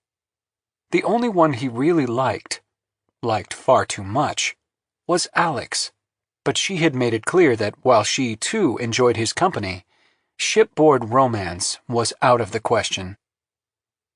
But there was one character aboard ship who, over time, began to intrigue him. The ship's doctor, Patrick Bramble. He was like a gnome, a devious old fellow with a head as shiny as a cue ball, a small face, sharp, crafty blue eyes, and a stooped way of slinking about the ship like a ghost. He always had a book tucked under one arm and never appeared in the mess hall, apparently taking his meals in his room. The rare times Gideon had heard him speak, he detected a soft Irish accent. What intrigued Gideon most of all was that, aside from Glynn and Garza, Bramble was the only member of the expedition who had been on the Rollvog when it sank. Gideon had the nagging sense that Glynn and Garza were withholding information about the shipwreck, perhaps even lying about the fate of the Rollvog in order to secure his nuclear expertise. For this reason, Gideon decided to pay Bramble a surprise visit. So one muggy, tropical afternoon, he made his way to the crew quarters and, making sure Bramble was in his room, knocked on the door. At first there was no answer, but he knocked again, loud and persistent, knowing the devious old coot was holed up inside. After the third knock, an irritated voice finally responded. "Yes." "Can I come in? It's Gideon Crew." A pause. "Is this a medical issue?" The voice filtered through the door. "I'll be glad to meet you in the sick bay." Gideon didn't want this. He wanted to beard Bramble in his element. No." He said no more. The less explanation, the less Bramble would be able to find a reason to say no. A soft rustle, and the door unlocked. Without waiting for an invitation, Gideon pushed in, and Bramble, taken by surprise, automatically stepped back. He was holding a Trollope novel in one veined hand, his finger marking where he'd been reading. Gideon took a seat, uninvited. Bramble, his wizened face wrinkling with annoyance, remained standing. "As I said, if it's a medical issue, the clinic is the proper place." "It's not a medical issue." A silence. Well then, said Bramble, not exactly defeated but resigned. What can I do for you? Gideon took in the large room. It astonished him. Every single inch of wall space, even the portholes, had been covered with custom-built shelves, and those shelves were completely lined with books, all kinds of books, the most eclectic range imaginable, from leather-bound classics to trashy thrillers to non-fiction books, biographies, histories, as well as titles in French and Latin. As his eye roamed the collection, the only type of book he did not see in evidence was medical. This is quite the library, said Gideon. I am a reader, came the dry voice. That is what I do. Medicine is a sideline. Gideon was impressed by this frank announcement. I guess, being on a ship, you get a lot of time to read. That is the very point, said Bramble in his high, whistling accent. Gideon clasped his hands and looked at the doctor, who was eyeing him curiously, no longer irritated, or at least so it seemed. The doctor put down the book. I see you are a man who has come to me with a purpose. Gideon already sensed that Bramble would respond well to directness. He knew when a person could not be socially engineered, and the ship's doctor was just that person. Glynn says he's given me the full story on the sinking of the Rollvog, said Gideon flatly, but something tells me he left part of it out. That would be like him. So I'm here, to hear the story from you. Bramble gave a small smile, grasped the arms of what was evidently his reading chair, and eased himself down. It's a long story. We have all the time in the world. Indeed. He made a tent of his fingers and pursed his lips. Do you know about Palmer Lloyd? I met him. Bramble's eyebrows shot up. Where? At a private mental institution in California. Is he insane? No, but I'm not sure he's sane either. Bramble paused, considering this a moment. Lloyd was a curious man. When he learned that the world's largest meteorite had been found on a frozen island off Cape Horn, he became determined to have it for the museum he was building, and he hired Glenn to retrieve it. EES bought their ship, the Rollvog, from a Norwegian shipbuilding company. It was a state-of-the-art oil tanker, but they disguised it to look like a shabby old tub. Why an oil tanker? Why not an ore carrier? Oil tankers have sophisticated ballast tanks and pumps, which would be necessary to stabilize the ship. Not only was the meteorite the largest ever, but it was incredibly dense, 25,000 tons. So Glynn and Manuel Garza had to develop elaborate engineering plans to dig it up, transport it across the island, load it on the ship, and bring it back and up the Hudson River. He paused again, reflecting. When we arrived at the island, it was surely one of the most God-forsaken places on earth. Isla Desolacion. Desolation Island. And that was when things started to go wrong. To begin with, the meteorite was not a normal iron meteorite. Manuel told me it had peculiar qualities. I'd say being an alien seed is peculiar enough. Bramble smiled mirthlessly. It was a deep red in color, made of a material so hard and dense that the best diamond drills wouldn't even scratch it. Indeed, it seemed to be composed of a new element with a very high atomic number, perhaps one of the hypothesized elements in the so-called Island of Stability. This, of course, made it far more interesting. It was gotten aboard ship with great difficulty, but successfully. But as we started for home, we came under fire from a rogue Chilean destroyer. Glynn, through a typically brilliant stratagem, managed to sink the destroyer. But the Rollvog was badly damaged herself, and a storm came up, with a heavy sea. The meteorite started to shift in the hold, the cradle becoming more and more damaged with each roll of the ship. He glanced at Gideon. You know about the dead man's switch? I know that Glynn refused to use it. That was the damnedest thing. Even when Lloyd himself was begging Glynn to throw that bloody switch, he wouldn't do it. He's one of those men who cannot fail. For all his talk of logic and reason, underneath, Glynn's as obsessive as they come. Gideon nodded. I understand the captain went down with the ship. Yes. What a tragic loss. Bramble shook his head. She was an extraordinary woman, Sally Britton. When Glynn refused to activate the dead man's switch, she ordered an abandoned ship which saved dozens of lives. She insisted on remaining aboard. Then the meteorite broke free, tore a gash in the hull, and there was a huge explosion. Britton died, but Glynn was somehow blown free and survived. A true miracle. He's a cat with 9 lives. Gideon did not go into the story of Glynn's previous crippled condition, or how he had been cured. And you? How did you survive? Bramble went on in the same dry, jaunty voice, as if he were describing something that had happened long ago to someone else. After the explosion, most who survived found themselves in the water, but there was a lot of floating debris and a couple of drifting lifeboats. Some of us were able to get aboard the lifeboats and make our way to an ice island. We spent the night there, rescued the next morning, but a number of people froze to death on the island in the darkness. As a doctor, I tried my best, but I was helpless against the overwhelming cold. So Glynn really was responsible for all those deaths. Yes, Glynn, and the meteorite itself, of course. Bramble glanced around at the walls of books. It was only later that McFarlane figured out what the thing really was. Glynn mentioned McFarlane to me, but there wasn't anything about him in the briefing files. What was he like? Bramble gave another of his half-smiles. He spread his hands. Ah, yes, Sam. He was a good soul, a bit rough around the edges, sarcastic, blunt, but a fellow with a good heart. Brilliant, too, one of the world's experts on meteorites. I understand he survived.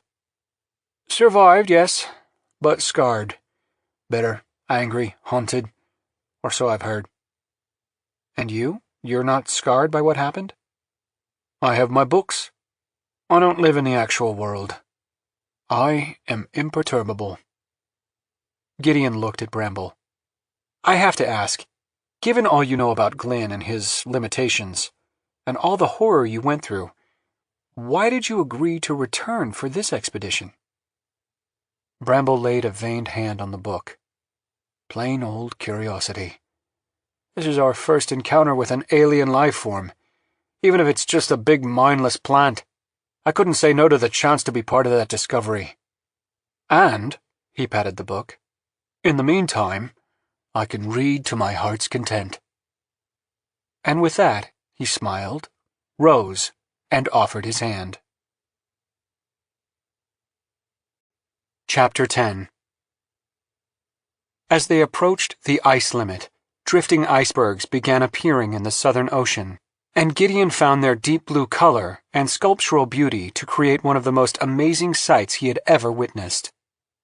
He stood at the rail, watching the ship glide between 2 gorgeous bergs, one with a hole in it, a kind of ice arch through which the morning sun shone brightly. It was November 20th, which Gideon reminded himself was spring, the weather equivalent to April 20th back home. But the air was surprisingly warm and gentle, the ocean utterly calm. It looked nothing like the screaming 60s he had heard about, so named because at 60 degrees of latitude, the Earth was fully girdled by ocean. The winds blew incessantly around the globe, raising enormous seas that circled the planet and, with no land to arrest their course, growing ever bigger and bigger. But this was anything but screaming. The ocean was a mirror that reflected the stately forms of the icebergs drifting northward from the glaciers of Antarctica, shed during the spring calving season. In an effort to orient himself, Gideon had spent some time examining the charts in his briefing book. They truly were in the middle of nowhere. The tip of South America was 650 miles northwest, the Antarctic Peninsula 250 miles to the southwest, and the closest land, Elephant Island, 140 miles west. No, that wasn't quite right. The chart in his briefing book did show a speck of rock, a glacier-covered peak thrusting from the sea, less than 100 miles from their position, called Clarence Island. He breathed deeply of the fresh, clean, salty air, and then felt a presence approach from behind. "Calm as a mill pond," Alex Lispinard said, leaning on the rail beside him and gazing across the iceberg-dotted sea, the breeze stirring her long brown hair, her profile etched in the golden sun. Gideon took a deep breath. "They told me it would be rough. There will be plenty of that, don't worry." The ship had now slowed to almost a stop, and Gideon could feel the faint vibration of the deck as the engines began to work, first one way, then another. "Feel that?" Alex asked. "That's the dynamic positioning system being activated. We've arrived. The ship will hold a steady position from now on, right here, no matter what the currents or winds do. You'll feel the azimutting jet stopping and starting from time to time." Gideon nodded. Staring down at the cold, blue-black water, he felt a shiver, thinking of what lay beneath his feet, thinking that he'd be going down there, almost 2 miles. It filled him with dread. "Yeah," said Alex. "It's right below us now, I guess." "Not exactly below," said Gideon. "We're about half a mile offset, for safety's sake." He knew this from all the cramming he'd been doing in his briefing book.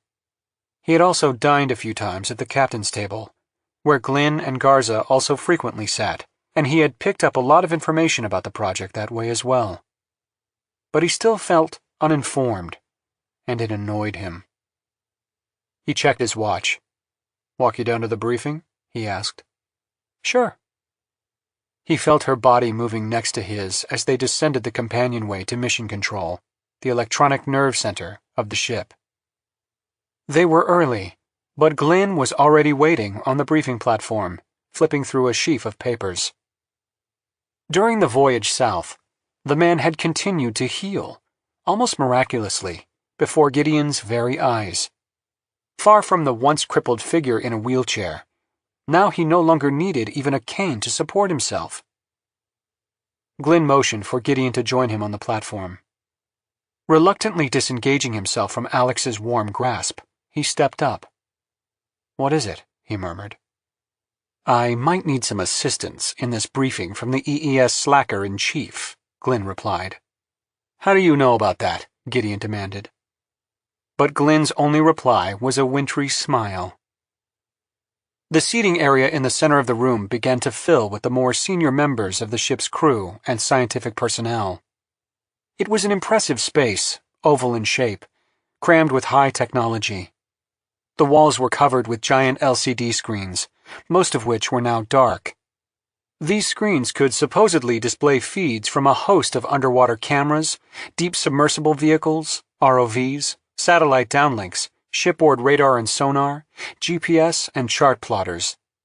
There were rows of computer workstations, and large, sweeping consoles festooned with dials, buttons, keypads, and small LCDs, along with so much else that Gideon could hardly keep it straight.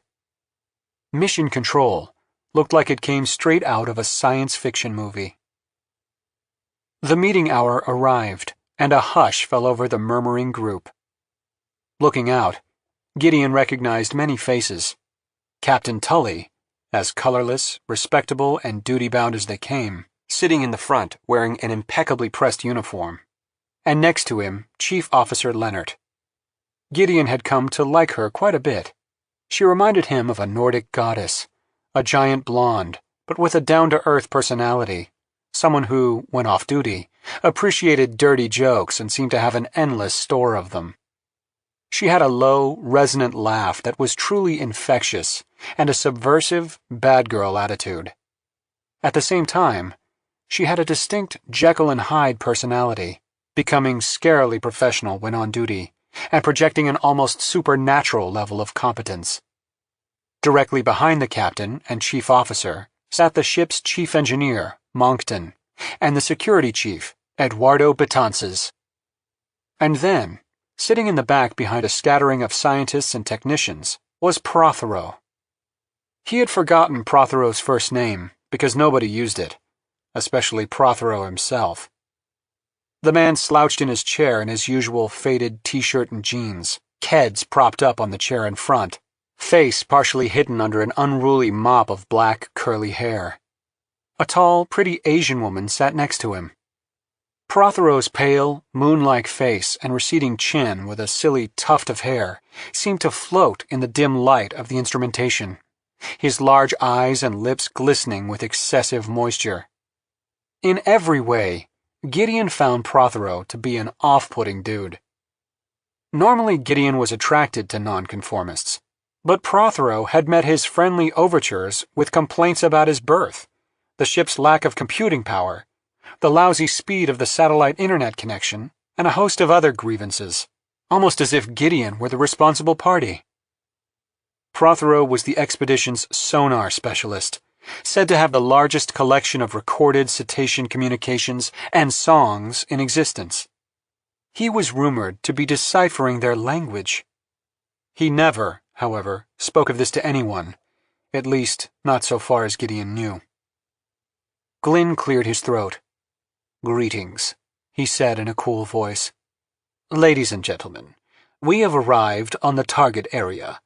Let me welcome all of you to the ice limit." He paused for a smattering of applause. "To be precise, we are at the shifting boundary of floating ice that surrounds the Antarctic continent, at the edge of the Scotia Sea, about 250 miles northeast of the Antarctic Peninsula. The wreck of the Rollvog and the target object both lie in about 3,500 meters of water, more or less, below us, in an area of the seafloor called the Hesperides Deep. Our position is 61 degrees, 32 minutes, 14 seconds south, 59 degrees, 30 minutes, 10 seconds west." Nobody was taking notes. It was all in their briefing books. "As the Antarctic spring progresses, we will begin to see more and more icebergs start to calve in the warming waters. They offer much spectacle and little or no danger. The true danger here is the weather. We are in the screaming 60s, and even though it is spring, we will probably experience high winds and heavy seas from time to time." He walked slowly across the platform, then turned. "Our mission objectives are simple. We will study this alien life form with the single goal of identifying how it is vulnerable, in order to destroy it." He paused, the emphasis on the last phrase hanging in the air. "We are not here to satisfy our own curiosity, to benefit science, or to enlarge our knowledge. We are here to kill it." Another dramatic pause. "Our first objective in the coming days will be to recover the 2 black boxes from the Rollvog, which will contain vital information about the sinking of the ship, as well as video feeds of the meteorite in the hold, and the actions of personnel on the bridge and other spaces in the last minutes of the ship's existence. We will also map and survey the wreck, and the entity itself." Out of the corner of his eye, Gideon saw Prothero shift in his chair, flinging one leg over the other, his face propped up by one hand. "The fact is, since arriving, we have already come face to face with a confounding mystery." Glynn turned to one side, and an LCD panel behind him popped into life, displaying a false color image. "Here is a sonar image of the wreck of the Rollvog, which we have just scanned in 25-meter resolution.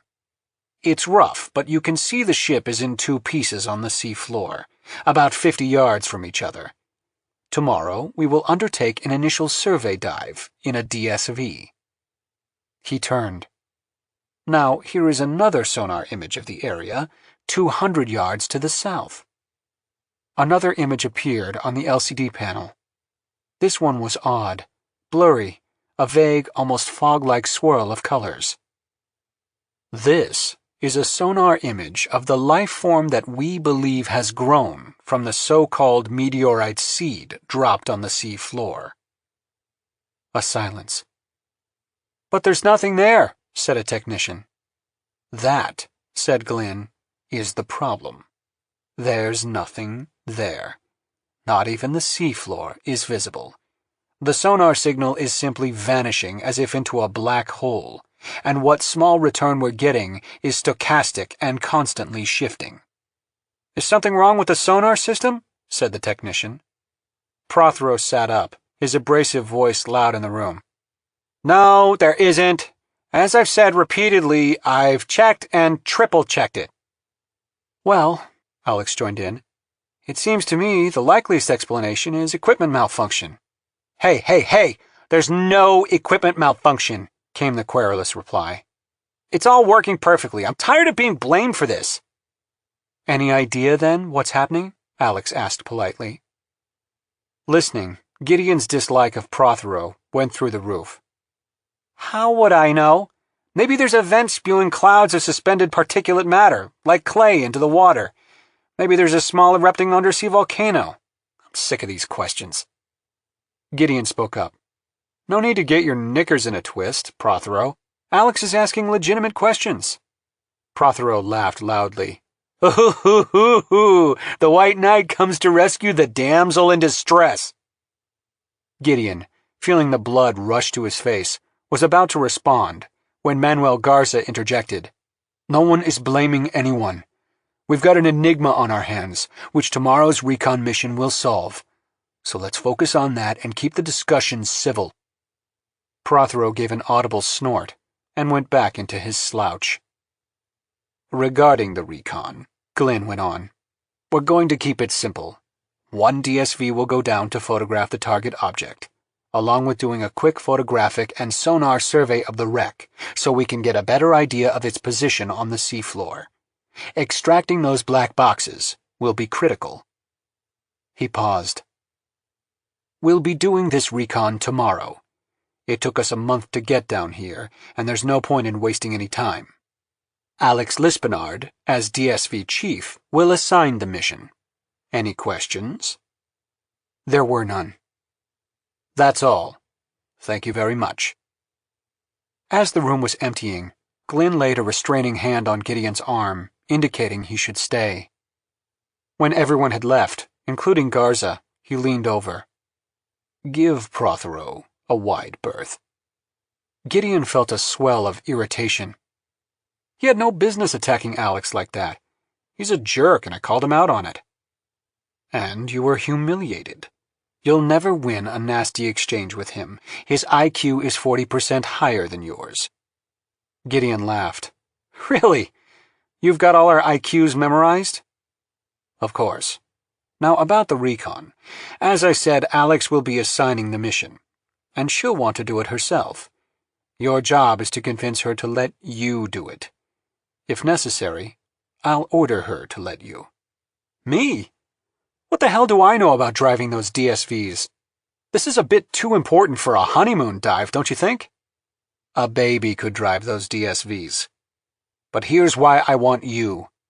I sense this recon is more dangerous than people realize, precisely because we don't know what's down there. Why can't we see it on sonar? That's very disturbing. So you're saying I'm expendable? I thought my nuclear knowledge was priceless to you. You're not, and it is. I never thought I'd say this, but you're lucky. You get yourself out of the most amazing scrapes. Despite my low IQ? Perhaps because of it, Glenn said dryly. How reassuring. Listen to me carefully, Gideon. I want you down there, seeing things firsthand with your own eyes. You said you needed to be convinced this thing is dangerous before you'd lend your expertise. This is your chance. Besides, the more you know about what we're dealing with, the more you understand, the more useful it will be when the time comes to build and position the bomb that will destroy it.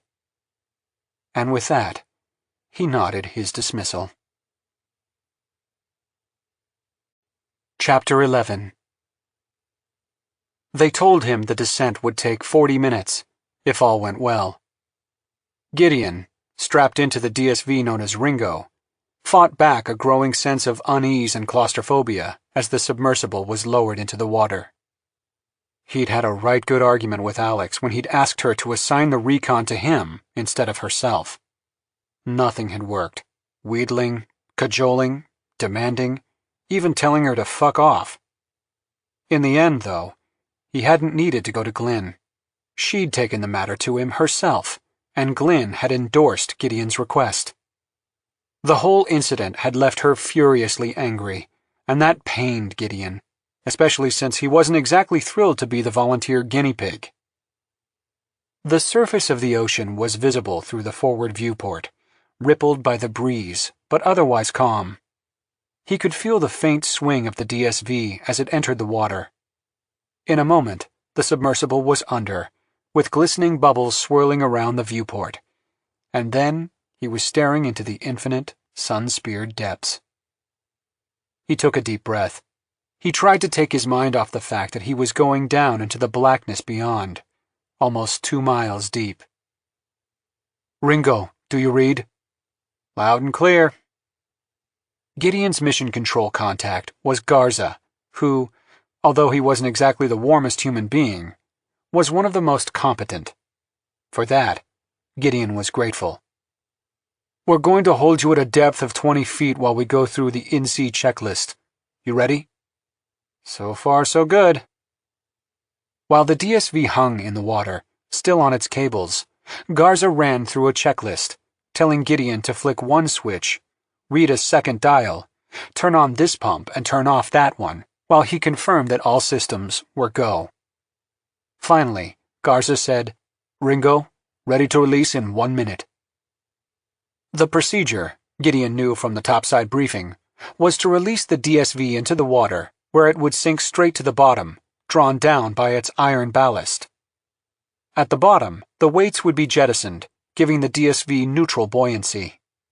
Because acoustic or electromagnetic communications between the DSV and ship at a depth of 2 miles were impossible, for this first dive, Ringo would remain in contact with mission control by a wire cable, which would unspool as the DSV descended.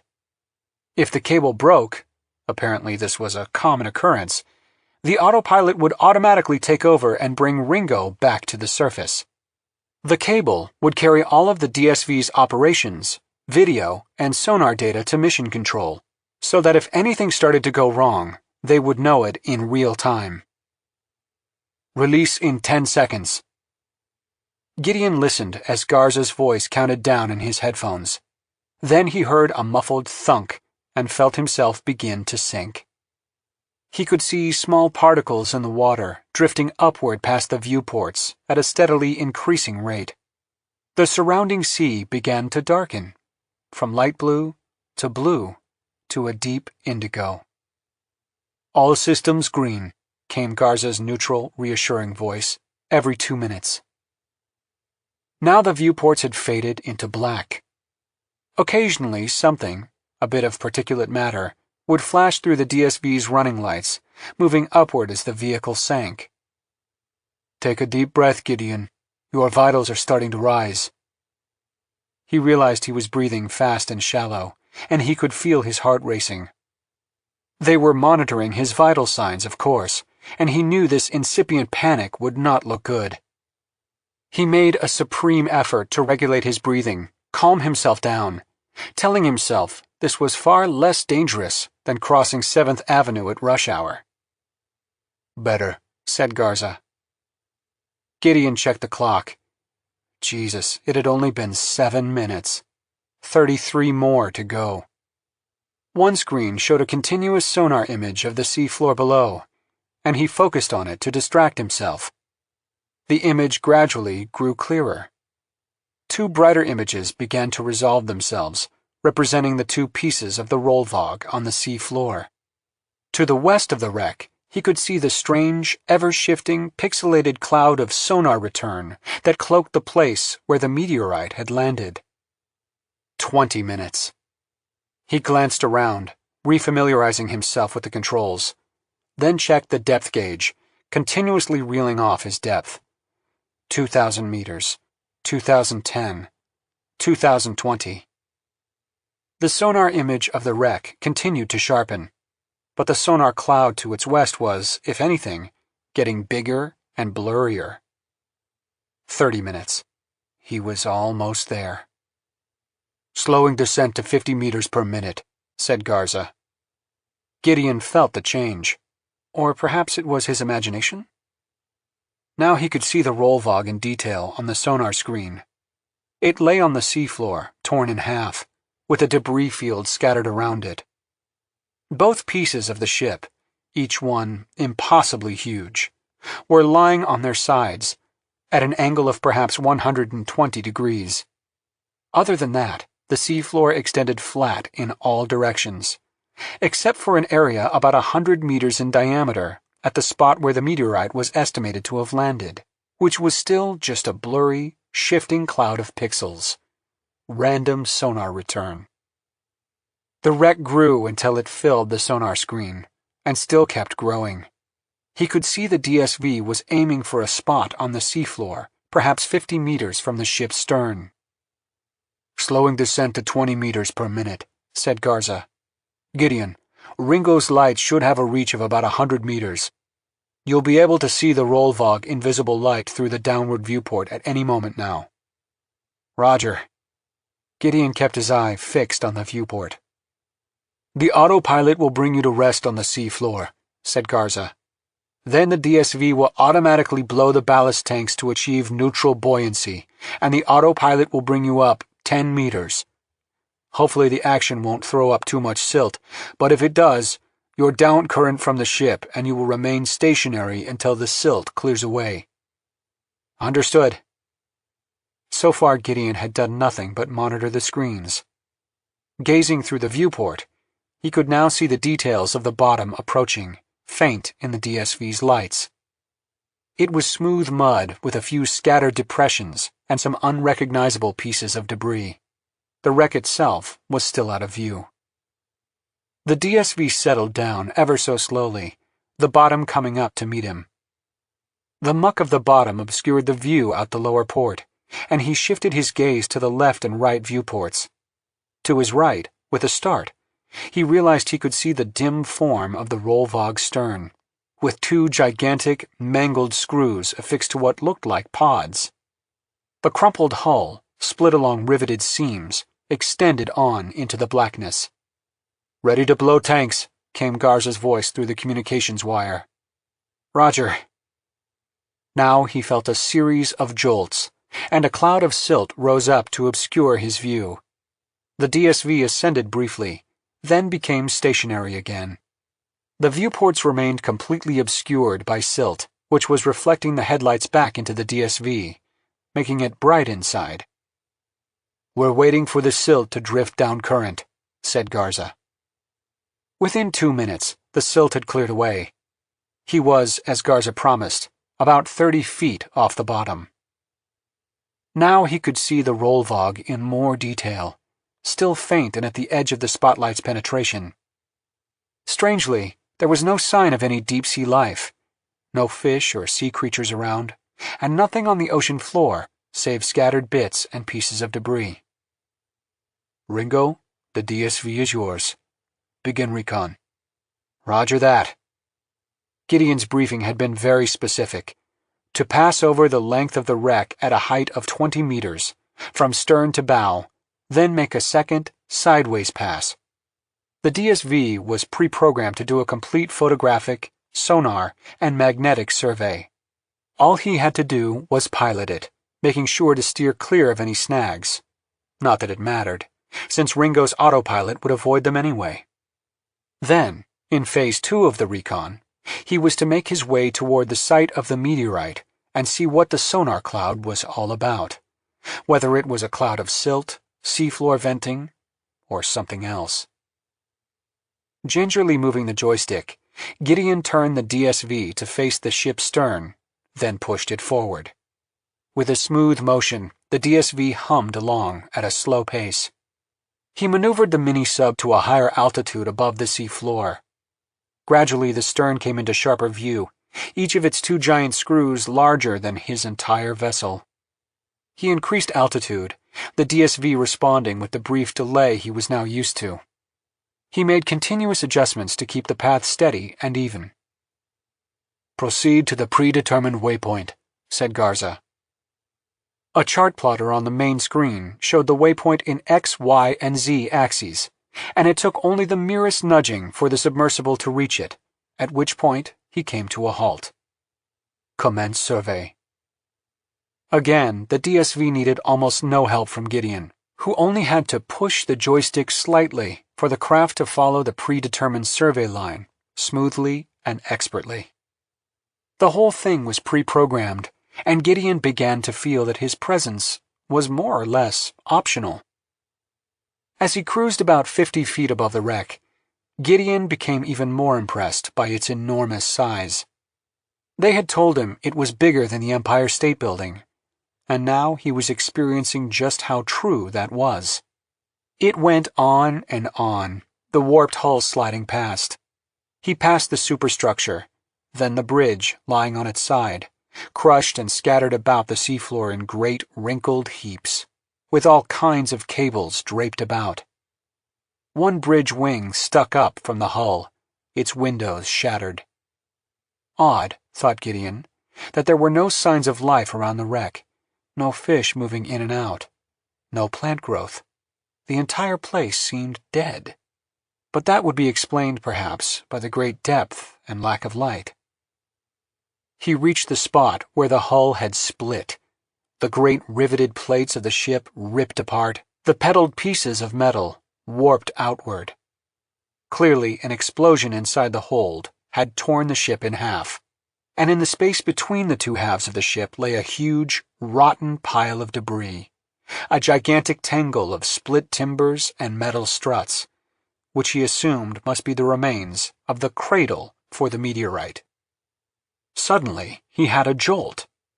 He could see, lying on the seafloor just outside one section of the hull, an oblong shape that, as he peered more closely, was all too obviously a human corpse. It was missing its head and both of its arms.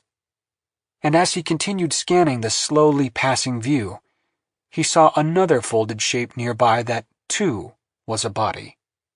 This one was not only headless and armless, but missing one leg as well. Apparently, the limbs had been torn away by the force of the explosion that sank the Rollvog. Jesus. I see human remains down here, he said. Garza's calm voice came back. We see them too. This is not unexpected. Carry on. Roger. He swallowed.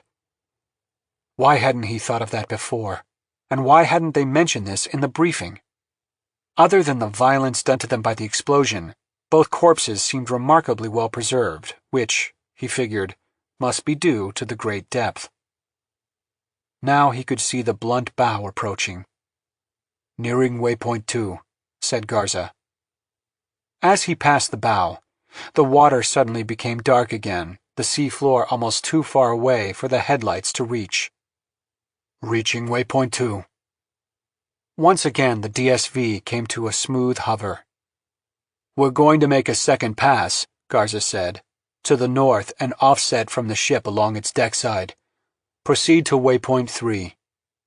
For this scan, the DSV would be close to the sea floor, scanning the wreck sideways. Gideon maneuvered to the waypoint and began the scan. This was more dramatic, driving only 30 feet above the sea floor, looking at the wreck sideways. Because the two pieces of the ship were lying on their sides, Gideon was now looking down on the decks, which had been slightly accordioned by the impact with the sea floor. What's that? Gideon suddenly asked. He could now barely make out a thin, thread-like line lying on the seabed and twisting off into the darkness. We see it, said Garza. All right, slow down. Divert from the pre-programmed path and get closer to it. Gideon eased the DSV over until it was positioned about 10 feet above the thing. He peered at it through the viewport. Is it a wire from the ship? He asked. No, said Garza. It's too long. Get a little closer, please. Gideon worked the joystick with the DSV lowered to within 5 feet of the cable.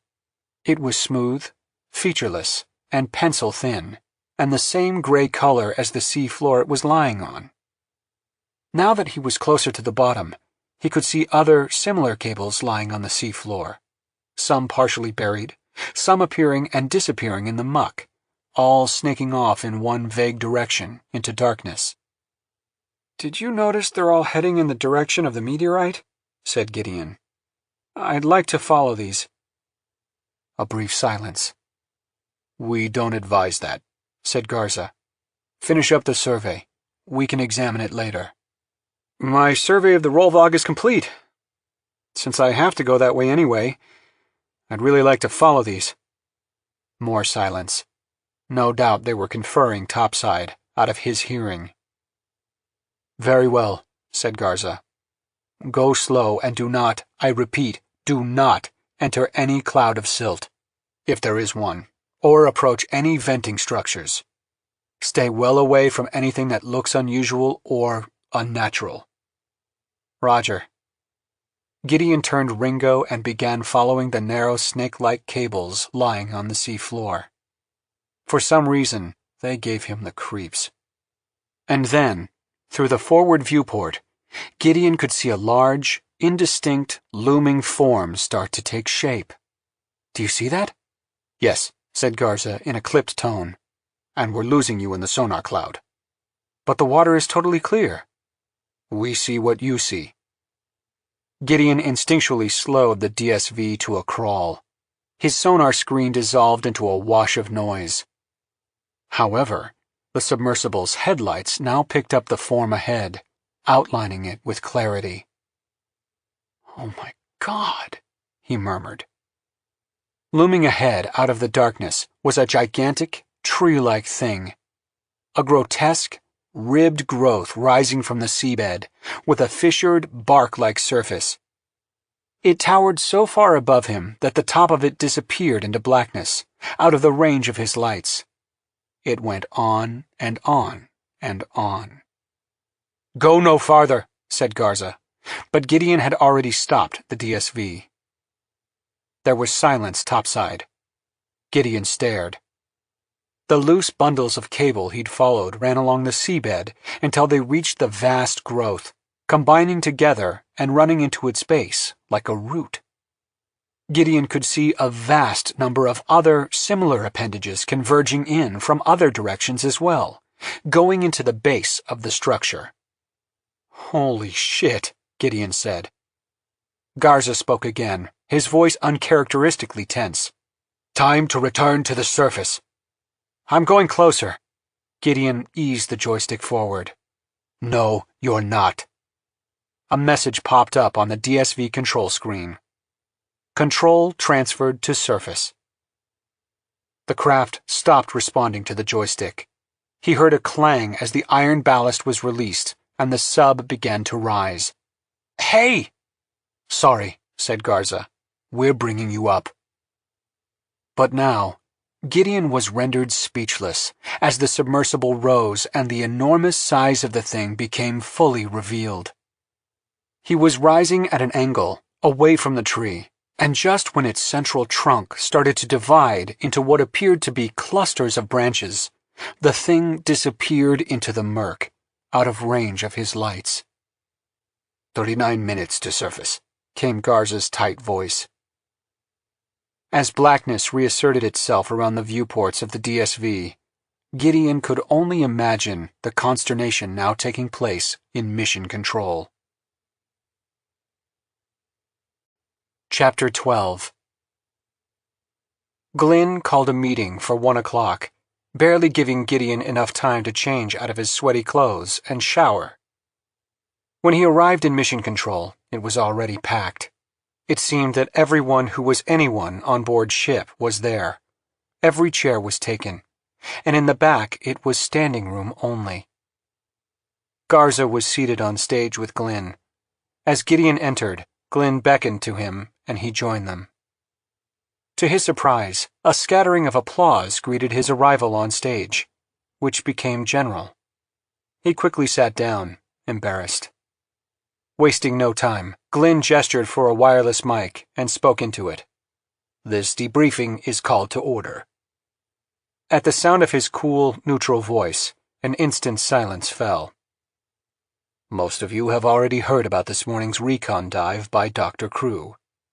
I'm sure I speak for everyone in saying that he is to be congratulated for a successful mission.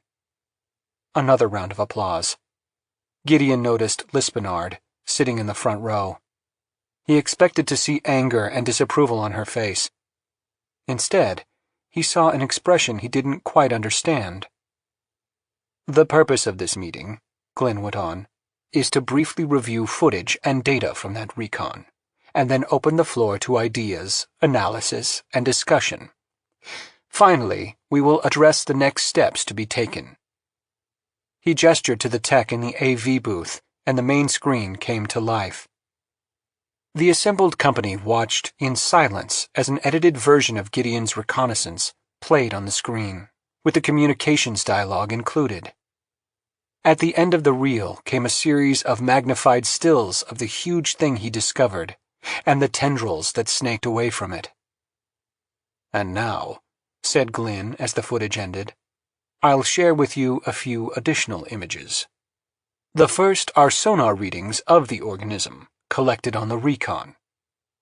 This was followed by a series of images similar to the cloud observed previously, ever-shifting pixels of sonar noise.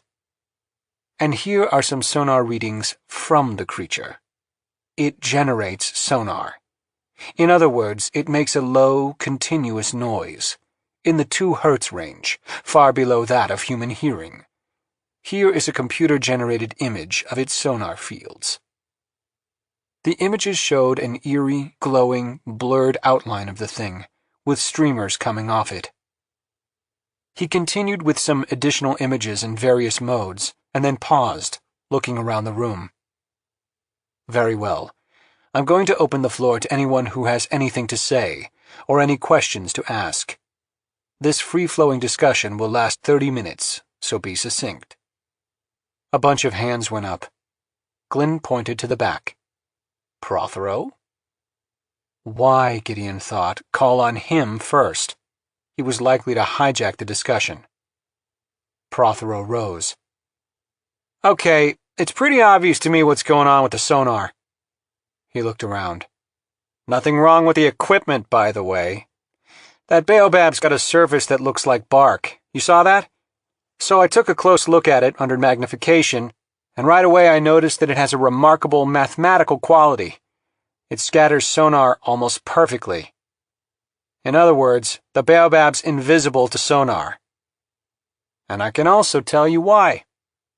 He paused, looking around again, aggressively, as if waiting for someone to challenge him. "Please do explain," said Glynn, encouragingly. "The baobab grows in deep salt water, in the complete absence of light. That's evidently its natural environment. Sonar is about the only way to see in that environment, and so, to avoid predators, it evolved to be invisible to sonar. Obviously, its home planet was a deep, watery world, perhaps an ocean covered in miles of ice, like Europa or Callisto. That also explains the 2 Hz sound it produces. It's pinging its surroundings, so to speak." He sat down abruptly. Gideon found himself startled, indeed astonished, at the clear logic of the analysis. Prothero's observations were greeted with a burst of murmuring that filled the room. "Thank you," said Glynn after a moment. As the room died again into silence, Alex Lispinard raised her hand. "Alex?" "Two things struck me. First, the complete absence of sea life in the vicinity. In the benthic zone, you don't typically see a lot of life, but this area is dead." "What sea life would you normally expect to find?" asked Glynn. "A few scavengers, hagfish, crabs, and such, which feed on carcasses that sink from the upper regions. You'd also see detritivores, which feed on decomposing animals and plants, and also gobble up feces sinking from above. And epifauna and infauna would live on and in the seafloor itself, but I saw no evidence of any of these at the site." "Any speculation why not?" "On land, there's a phenomenon called allelopathy. Some trees and plants reduce competition around themselves by releasing chemicals into the soil that harm other plants or stop the germination of seeds. We may be seeing that here." "And the other thing that struck you?" "The human corpses. Beyond what I assume to be damage caused by the initial explosion, they show almost no signs of decomposition that I could see." Any theory as to why? Glynn asked. At that depth and pressure, organic remains begin to dissolve even if they're not attacked by microorganisms. I have no idea why they're so well preserved. This generated a long discussion. Glynn managed it, giving everyone a chance to speculate and ask questions. When the half hour was over, he gently closed the conversation. I'd like to conclude by pointing out something that has undoubtedly occurred to many of you already. He stood and began to pace the stage slowly. Dr. Prothero, it seems, has put a name to this organism, the baobab, and I endorse it. The baobab is currently quiescent. It went silent, so to speak, after an initial burst of activity and hyperactive growth following its sprouting. I privately hoped we might have found it dead, but these images suggest it is very much alive and healthy. It seems certain that at some point it will fruit and produce seeds. We already know what these seeds look like, because the so-called meteorite was one of them, and we planted it. The seed weighed 25,000 tons, was virtually indestructible, and was composed of a material many times denser than any known element on Earth. Obviously, it evolved for the rigors of interstellar travel. It is a seed designed for panspermia, but not the normal panspermia of spores envisioned by exobiologists, drifting in space or hidden in meteorites. This is panspermia with a vengeance. Terminator panspermia. There was a nervous titter from the audience. Which brings me to my point. Once the baobab produces seeds, how will they be dispersed into outer space? He let that hang in the air. Think about it a moment. Each seed weighs 25,000 tons. There seems to be no way for them to escape the gravitational field of any planet they land on, and yet they do escape. So I ask again, what is the dispersal mechanism for these seeds? Another silence. I suggest that there can be only one mode of dispersal. Only one way for these incredibly heavy seeds to be released back into outer space and go adrift, to find fertile new oceans in which to sprout and grow. No doubt you can guess what that mode is as well. He took another turn, almost like a television evangelist, and faced the audience again. Once you understand that, you understand what it means for the fate of the Earth, and why we cannot fail. After the meeting had adjourned, and as Gideon was getting ready to go, Alex Lispinard approached him. Gideon. He turned. Look, I want to apologize for arguing with you earlier, escalating the discussion, taking it to Glynn. Forget it, he said. It was my fault. You're the DSV chief. I just felt... She touched his arm. No need to explain. I understand now. What you did, going down there alone, on your second dive no less, took real guts. And you kept your cool amid a nasty shock. Well, as you said, anyone can drive a DSV, and Garza yanked me up before I did anything stupid. When I was in mission control and that gigantic thing appeared on the screen, I was really taken aback. For a moment, I was damn glad it was you down there, and not me. It's just a tree. She shook her head. I wouldn't make any assumptions about what it is. None at all. Chapter 13. Gideon had never seen so many stars in his life. After dinner, he'd retired to his cabin to unwind in solitude. But the events of the day, the unsettling descent, and even more traumatic ascent in the DSV, and the revelations and speculations of the briefing session that followed, had affected him deeply. He couldn't seem to shake the feeling of the cramped submersible, or the sight of the monolithic, cliff-like flank of the baobab as he ascended beside it. Even his big stateroom felt claustrophobic, and so he'd come up on deck. He wanted to feel the infinite space of the heavens above him as he brooded. Standing at the railing, a gentle spring breeze ruffling his hair, he stared southward. The lights from the ship provided just enough illumination to outline the nearest icebergs, which towered out of the black water like ruined castles, broken spires reaching toward the sky. The sea was a black sheet, reflecting the stars and the bergs, creating a surreal mirror of the dark world above. "Hello there." He turned. "You like to sneak up on me. It's almost as much fun as tying your shoelaces together." Alex joined him at the rail, leaning her elbows on it, gazing out. "This is what I love most," she said. "Being right here, out in the great ocean like this, far from land. Have you ever seen anything so beautiful?"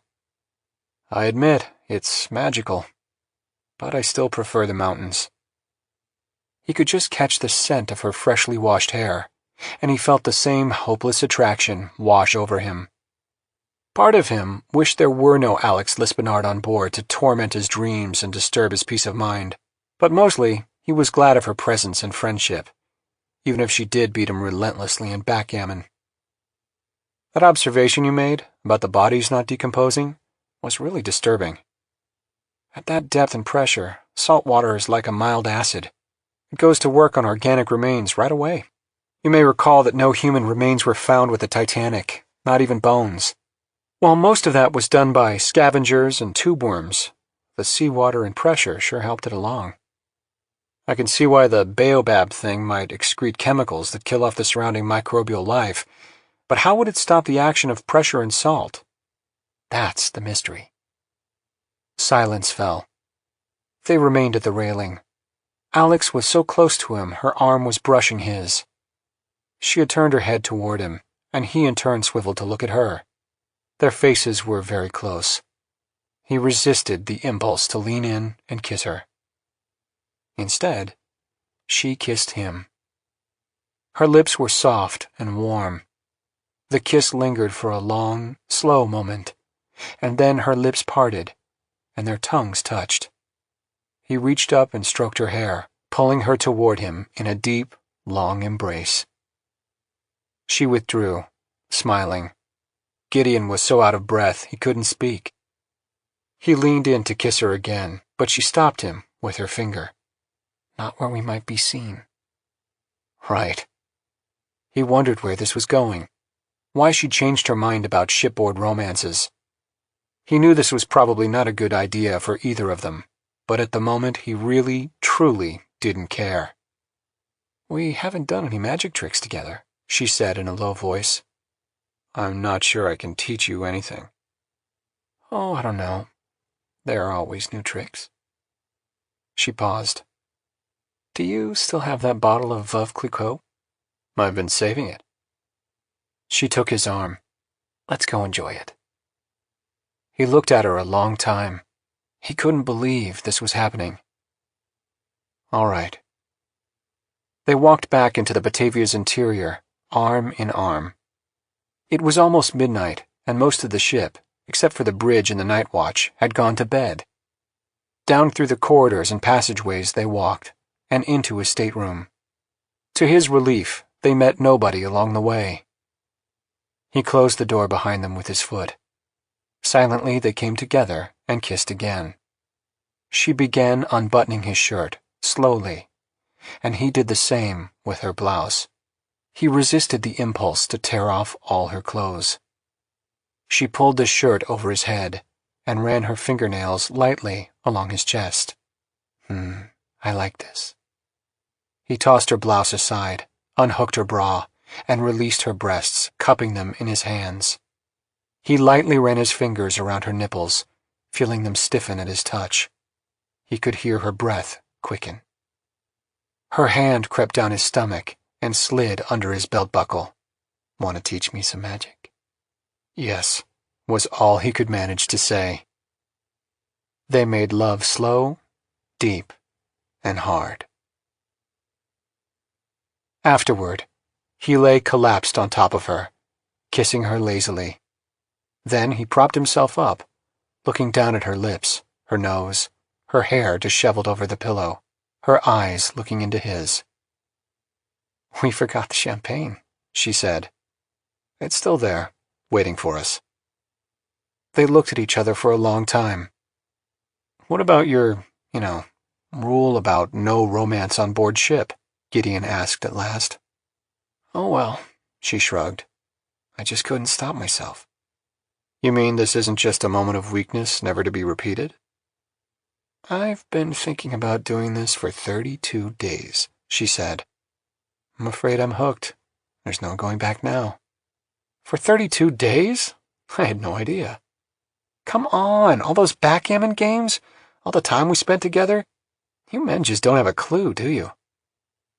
But why now? It was when you went down alone this morning. Insisted on it. Said there was no point in arguing.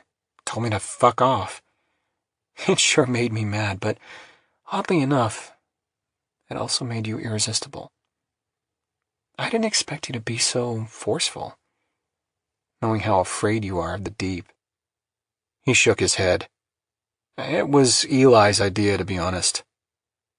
Well, he admitted that when I escalated the issue, complained to him. But you did it. A silence.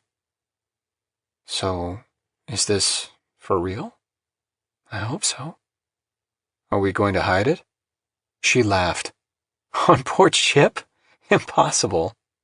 But as long as we're discreet, I doubt anyone will object. Eli might. Are you kidding?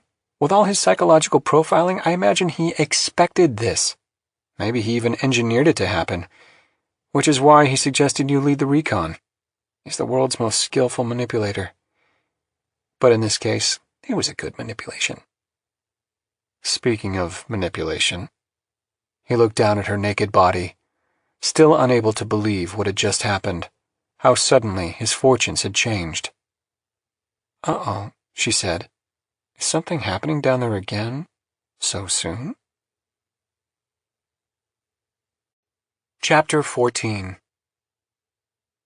3 DSVs had been removed from the hangar deck, and now rested on the fantail, casting long shadows in the golden light of morning.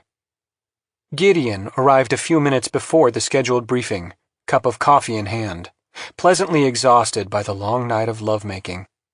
Alex was already there, dressed in a sleek black leotard-like outfit, as if channeling the Avengers' Emma Peel. She looked well-rested, intimidatingly so, he thought, all things considered. Manuel Garza had arrived as well, and was chatting with Alex. To Gideon's surprise, he appeared to be dressed for a dive. "Hello, Gideon," said Garza, offering his hand. Gideon took it. He thought Garza looked a little nervous, but maybe that was wishful thinking. "So, you're piloting a DSV too?" "Assigned to George. You're going down in John." "And I'm in Paul," said Alex, sauntering over. Gideon tried to maintain a nonchalant look and avoid staring. He glanced around at the others in view. A few DSV techs and the ship's second engineer, Greg Masterson, a powerfully built man, who was on hand to look over the DSV's engines and give the dive a green light.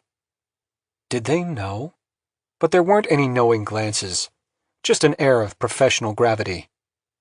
"Coffee before a dive?" Alex asked, arching her eyebrows. "That's brave." "How so?" "Coffee's a diuretic." Gideon hadn't thought of that, although he had already been down twice. What happens if you have to pee?" "In your pants." Gideon set his coffee cup aside. A deck door opened, and Glynn emerged, limping ever so slightly, carrying an iPad and blinking in the bright sunlight. He clasped his hands behind his back and bestowed on them a cool smile of welcome. "Nice day for a dive," he said. "We've been lucky in the weather." Nods of agreement. "You've all studied the mission plan, but I'm going to run through the main points briefly and see if there are any questions." He paused. Gideon glanced surreptitiously at Alex. Her eyes were on Glynn. With an effort, he turned back to the briefing. "First, a word about communications. Unlike yesterday, all of you will be in communication with Mission Control via your UQC underwater phones. The UQC is an acoustical modem that operates at a speed of 1200 baud maximum. Very slow. It can carry voice communications and minimal data, but almost all the heavy data has to be archived for downloading once you surface. We'll deploy special sonobuoys above where you're working to pick up the signals and relay them to mission control.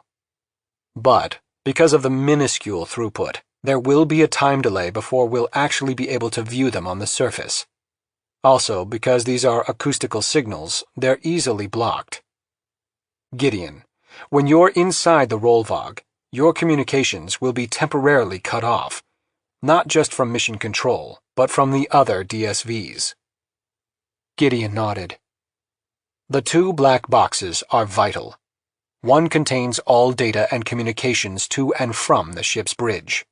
The second stored the CCTV video from security cameras set up throughout the ship. If we can recover both, we'll have a detailed picture of the ship's last moments. We know exactly where they're located, in the electronics hub on the forecastle deck. With the Rollvog lying on its side, you'll have to enter the hull, make your way through the wreckage of the hold and beyond to a point underneath the forecastle deck, then cut through the deck to reach the electronics hub. The route has been fully programmed into your DSV, but we don't know the condition or layout of the interior. So once you enter the hull, you'll have to use your own judgment. The John has a cutting torch on its mech arm. It's AI-assisted, so there's no fear of making a mistake. Questions? Not at the moment. Glynn shifted, turning toward Alex. Since we can't map the, baobab with sonar, we'll scan it using visual light and LiDAR. That's your job. The LiDAR is a green wavelength laser capable of penetrating 60 feet of water. We need to know the extent of this thing, not only the trunk, but its branches as well. Also, what are those tendrils Gideon saw on the ocean floor, and how far out do they go? And do they go to anything in particular? Gideon, looking at Alex again as Glynn spoke, found his mind wandering back to the previous night. He quickly squashed the vivid images that rose in his mind. Given his own precarious medical condition, he thought, what was he doing, getting into a relationship like this?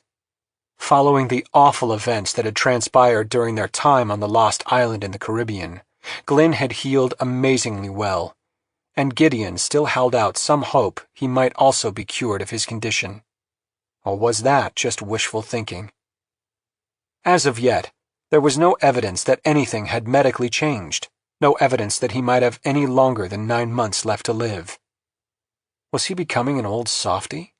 Or did this really feel, already, like more than a shipboard romance? What the hell should he do? Once again, he made a mighty effort to tune back in to Glynn, who was now talking to Garza. Manuel, you will undertake a high-resolution sonar and LiDAR scan of the Rollvog and the surrounding seafloor, extending out a radius of half a mile.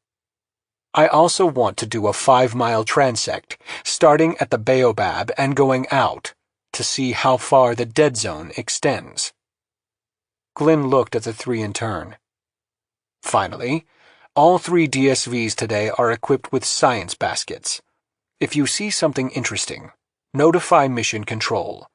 We will use the UQC to look at it and decide whether it can be picked up and brought to the surface.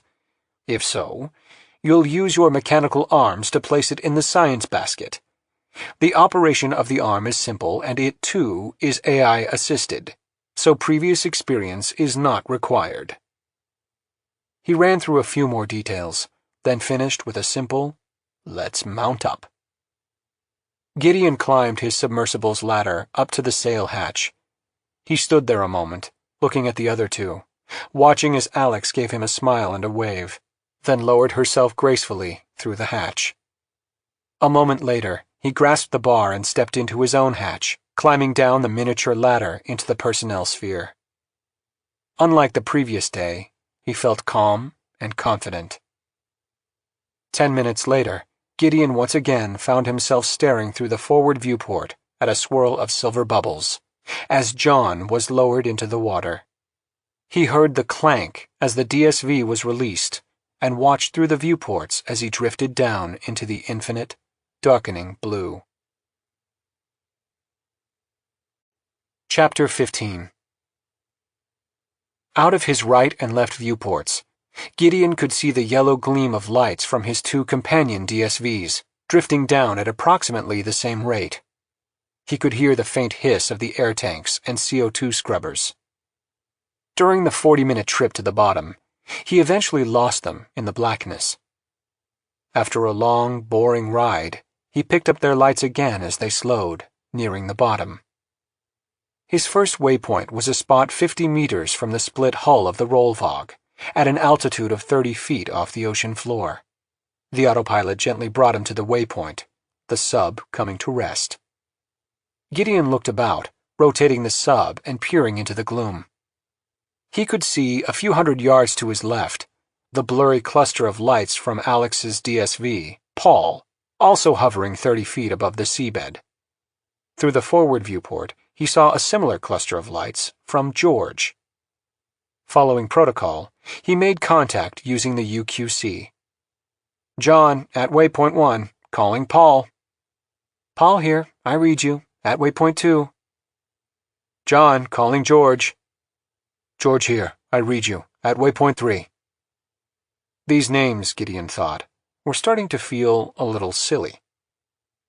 Glenn's voice came in, from control, inflected with digital distortion. They were all on the same channel, and they now made their way through a set of safety checklists and review of the search protocols. "Commence the mission," said Glenn at last. Gideon moved the central joystick, aiming the autopilot toward the Rollvog. The engines hummed and the craft moved forward, approaching the wreck, headlights illuminating the gaping, pedaled hull. Inside, he could see what looked like a forest of twisted metal beams. He felt not a little twinge of claustrophobia at the thought of going in there. On a flat panel to his right, there was a schematic of the wrecked ship. This was overlaid by a blinking red dot, indicating his location. The black boxes appeared on the panel as a small orange target. The ship was huge. Judging from the schematic, he would have to travel almost 200 yards from the point of entry. As he moved toward the gaping hull, the little red dot moved on the screen. In the background, he could hear Alex on the common frequency, speaking to Mission Control while she maneuvered Paul toward the Baobab. Manuel's voice came through as well, as he circled the area, surveying the ship and surrounding debris field. "Gideon," Glenn had told him, "when you're inside the Rollvag, you'll be temporarily cut off, not just from Mission Control, but from the other DSVs." During the briefing, Gideon had learned that the normally open hull of the former supertanker, the Rollvog, had been modified. It was webbed with struts and beams that braced the so-called cradle intended to hold the 25,000-ton meteorite. Some of the beams, and the cradle itself, had been made of wood, because wood was a more flexible and giving material than steel, and the EES engineers had determined it would hold up better to the rolling of the ship in a storm, should they encounter one. They had indeed encountered a storm, a terrible one, made worse by the lack of engine power and damage to the ship inflicted by the pursuing Chilean destroyer. The rocking of the meteorite had eventually weakened the cradle and caused it to break loose, followed by an explosion that split the ship in two just as it was starting to sink. The source of this explosion had never been determined, but the theory was that the meteorite had reacted with the seawater. As he moved toward the vast, wrecked area of the gigantic hold, the voices of George and Paul began to dissolve into digital static. Gideon paused at the hull opening and used his controls to shine the spotlight around, probing the recesses ahead. It was a mess. He saw what he believed must be a portion of the former cradle, a huge, sled-like object, mangled and splintered, jammed up against a broken bulkhead. The forward part of the hull offered a relatively clear pathway for his DSV, but deeper in, he saw a tangle of cables and struts that would have to be dealt with. "Control, this is John, entering the hull." The briefest of pauses over the low-baud UQC. Then, full of static. "John, we read you. Report back as soon as you can." He eased the stick forward. The DSV hummed as it entered the wrecked space. Skirting a massive, torn edge of slab steel, he moved deeper into the hold. Without any effort on his part, the sub smoothly avoided some hanging cables and a strut. The hiss of UQC now ceased entirely, and a message appeared on the screen, indicating he had lost communications. Bubbles rose in front of the main viewport. A layer of silt lay over everything, softening the contours. He would have to take great care not to stir it up. He was moving at the pace of a walk. Orange blobs of rust grew from the iron struts and particles drifted in the water, dancing sluggishly through his light. Below, the side of the hull was littered with splintered beams and struts, torn to pieces by the violence of the explosion. The splintered wood, while waterlogged and sunken, looked fresh. Clearly, this had been a massive explosion, strong enough to bulge out the iron hull plates, pop the rivets. There was another body here, wearing a mechanic's uniform, head torn away, crushed torso held in place by two broken beams. Averting his eyes, Gideon checked the schematic. The red dot that represented his sub was now a third of the way to the access point inside the hull space. A tangle of I-beams loomed ahead. The autopilot slowed and he moved the joystick, looking for a way around. There was a space between two girders that looked big enough, and he aimed for it, the autopilot easing through with finesse.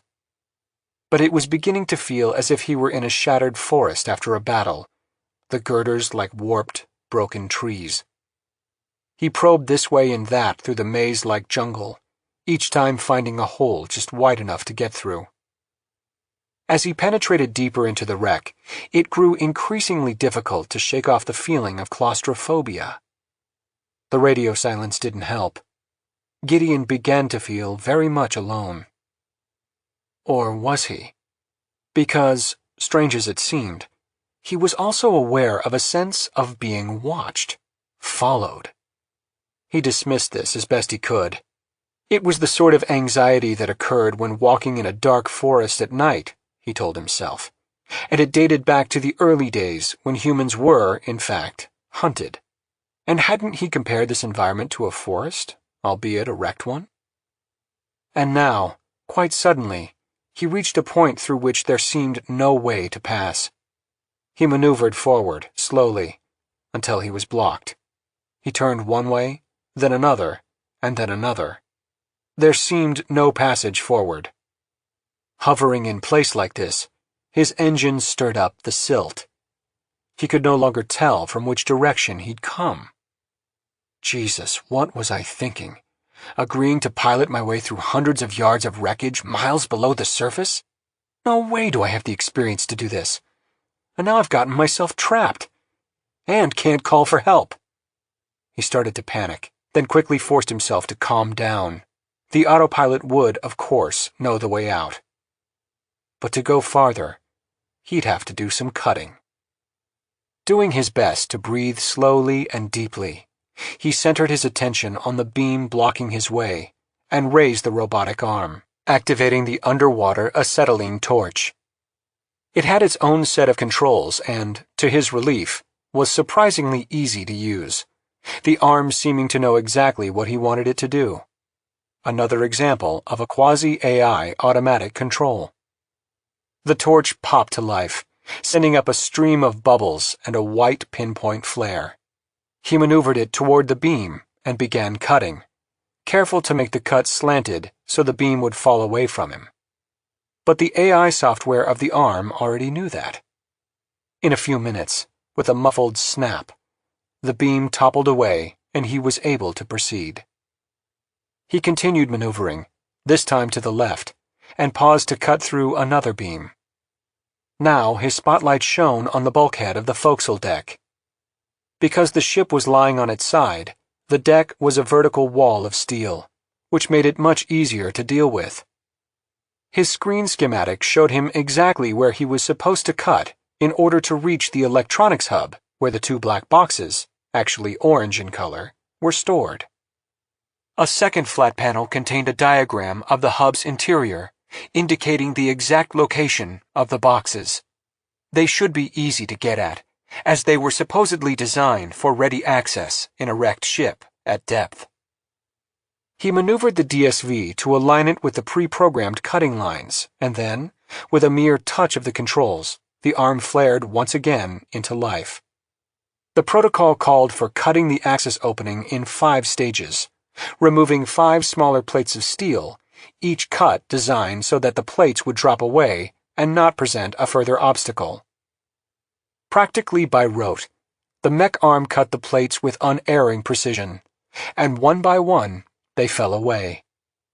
In 10 minutes, the hole was big enough for the DSV to pass through, but still impeding the opening was a forest of pipes between the decking, and he had to cut through each pipe in turn.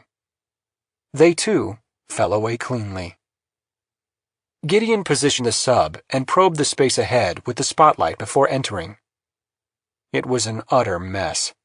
The cabinets that once held computers and electronics had burst open, spewing their guts everywhere. The space was a tangle of wires, bundles, cables, and fiber optic. As if that weren't enough, beyond the tangle of wires was a body, arms and legs splayed, slowly drifting about, neutrally buoyant. Long blonde hair floated in the silty cloud. It was the body of a woman. It was clothed in a uniform. 4 bars. A captain. What was the name of the Rollvog's captain? Britton. Sally Britton. So this was her. Gideon felt a strange mixture of regret and horror. The corpse had its back to him and floated in the middle of the room, turning ever so slowly in what seemed a slow-motion ballet.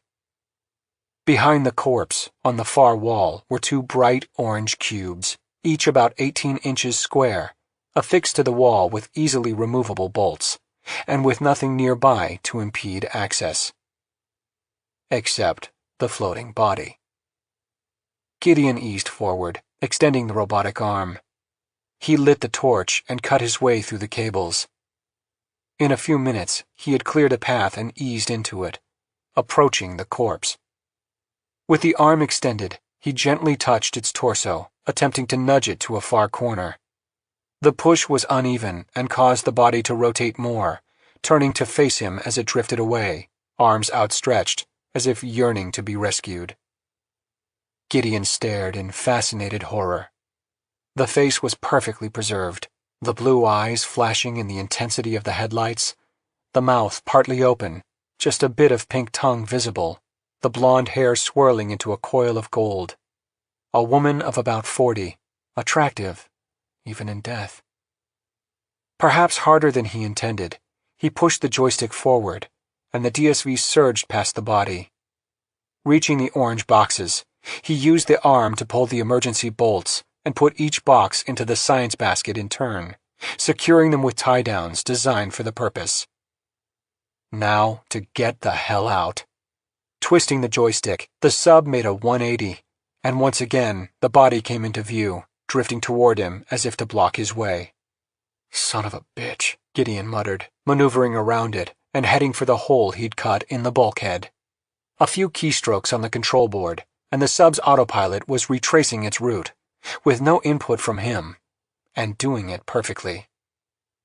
In 10 minutes, he could see the ragged edges of the hull, and in another 2, he was outside the ship.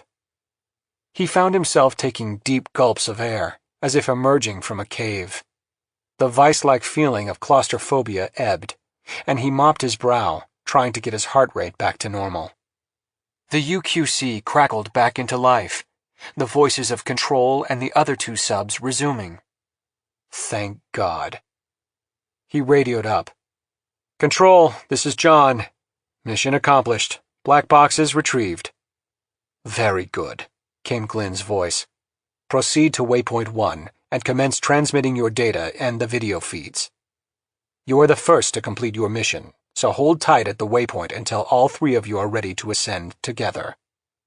Roger that. He entered the pre-programmed waypoint into his control stack and the mini-sub glided back to the location, about 100 yards from the wreck, then came to a hovering stop. Gazing through the forward viewport, he saw a single tentacle from the anomalous life form wandering across the mud. It looked like a thin snake or a worm of endless length. He thought of the huge baobab-like thing towering above them all, and felt a shiver of both disgust and dread. Then, shaking these feelings away, he settled in, preparing to transmit his data stream while waiting for the others to complete their assignments. Chapter 16. Eli Glynn preferred to stand, even to the point of exhaustion. He could never get enough of standing. He had been in a wheelchair for so long, he felt he had done enough sitting for a lifetime. As a result, in anticipation of being liberated from his wheelchair, he had designed the central command console of Mission Control in a U-shaped form, the keyboards and screens positioned for the height for a standing man, with no chair or option to sit. If others had to stand when in control, so be it. But now he was in control, the others in the room at their own distant posts. He was surrounded by screens, and he carefully shifted his attention among them, from one to the next, so as not to miss any development. So far, things had gone well. While he knew it was pure superstition, Glynn did not feel comfortable when everything went as planned. Perfection seemed a mockery to him. In his view, perfection was not only impossible, but the enemy of success. The real key was flexibility in the face of the unexpected, or, as someone once said, the known unknowns. But he was willing to accept each accomplishment as it came, realizing that much more difficult decisions and greater unknowns lay ahead. John, under Gideon's control, had been inside the wreck for 30 minutes, unable to transmit due to interference from the hull. The baud rate on the UQC was abysmally low, even in the best of circumstances, acceptable for voice but a mere soda straw for data. He wanted to see what the interior of the ship looked like. Suddenly, he heard Gideon's voice pop back on the frequency. "Control, this is John. Mission accomplished. Black boxes retrieved." "Very good," Glynn said. "Proceed to Waypoint 1 and commence transmitting your data and the video feeds." A few minutes of silence. Then, "This is John, back at Waypoint 1. Transmitting." "Understood," said Glynn. "Any issues?" Another, briefer silence. "No, except I encountered another 2 corpses." Glynn did not inquire further. He would see it soon enough on video. He shifted his attention to the other 2 DSVs. Garza was fully engaged in mapping, and he, too, was ahead of schedule, with just the 5-mile transect remaining. Lispinard was cautiously circling the baobab, moving higher in a spiraling fashion, using LiDAR to scan the entity at millimeter-level resolution, as well as videoing it in visible light. So far, there had been no sign of life from the baobab, no sign, in fact, of anything. It was inert. That concerned Glynn. A faint beep from the console indicated the compressed video upload from Gideon was complete. Glynn hesitated and then tapped a few keys, directing the upload to play on a spare screen at 4 times normal speed. He watched in silence as the sub passed through the open hull and made its way deeper into the ship. The explosion had blown away most of the bracing around the cradle and reduced it to a splintered hulk. The force of the compression could be clearly seen radiating from the cradle. No question, the meteorite, the seed, had reacted violently on coming in contact with salt water. Perhaps this was the beginning of its sprouting process, if indeed the word sprout could be applied. So far, they had gathered no evidence this was a plant, nor the meteorite an actual seed. It could be anything: spore, rhizome, egg, gametophyte. Or it could be something utterly alien. Even though he had been there in that hole during those final critical moments, Glynn reminded himself once again to stay detached, not to make assumptions. He cut the playback speed to normal time. On the screen, Gideon cut through the blocking struts. Glynn watched as the sub's mech arm then cut a hole in the decking below the electronics hub and moved into the space, slicing away the deck piping as it did so. And then Glynn froze.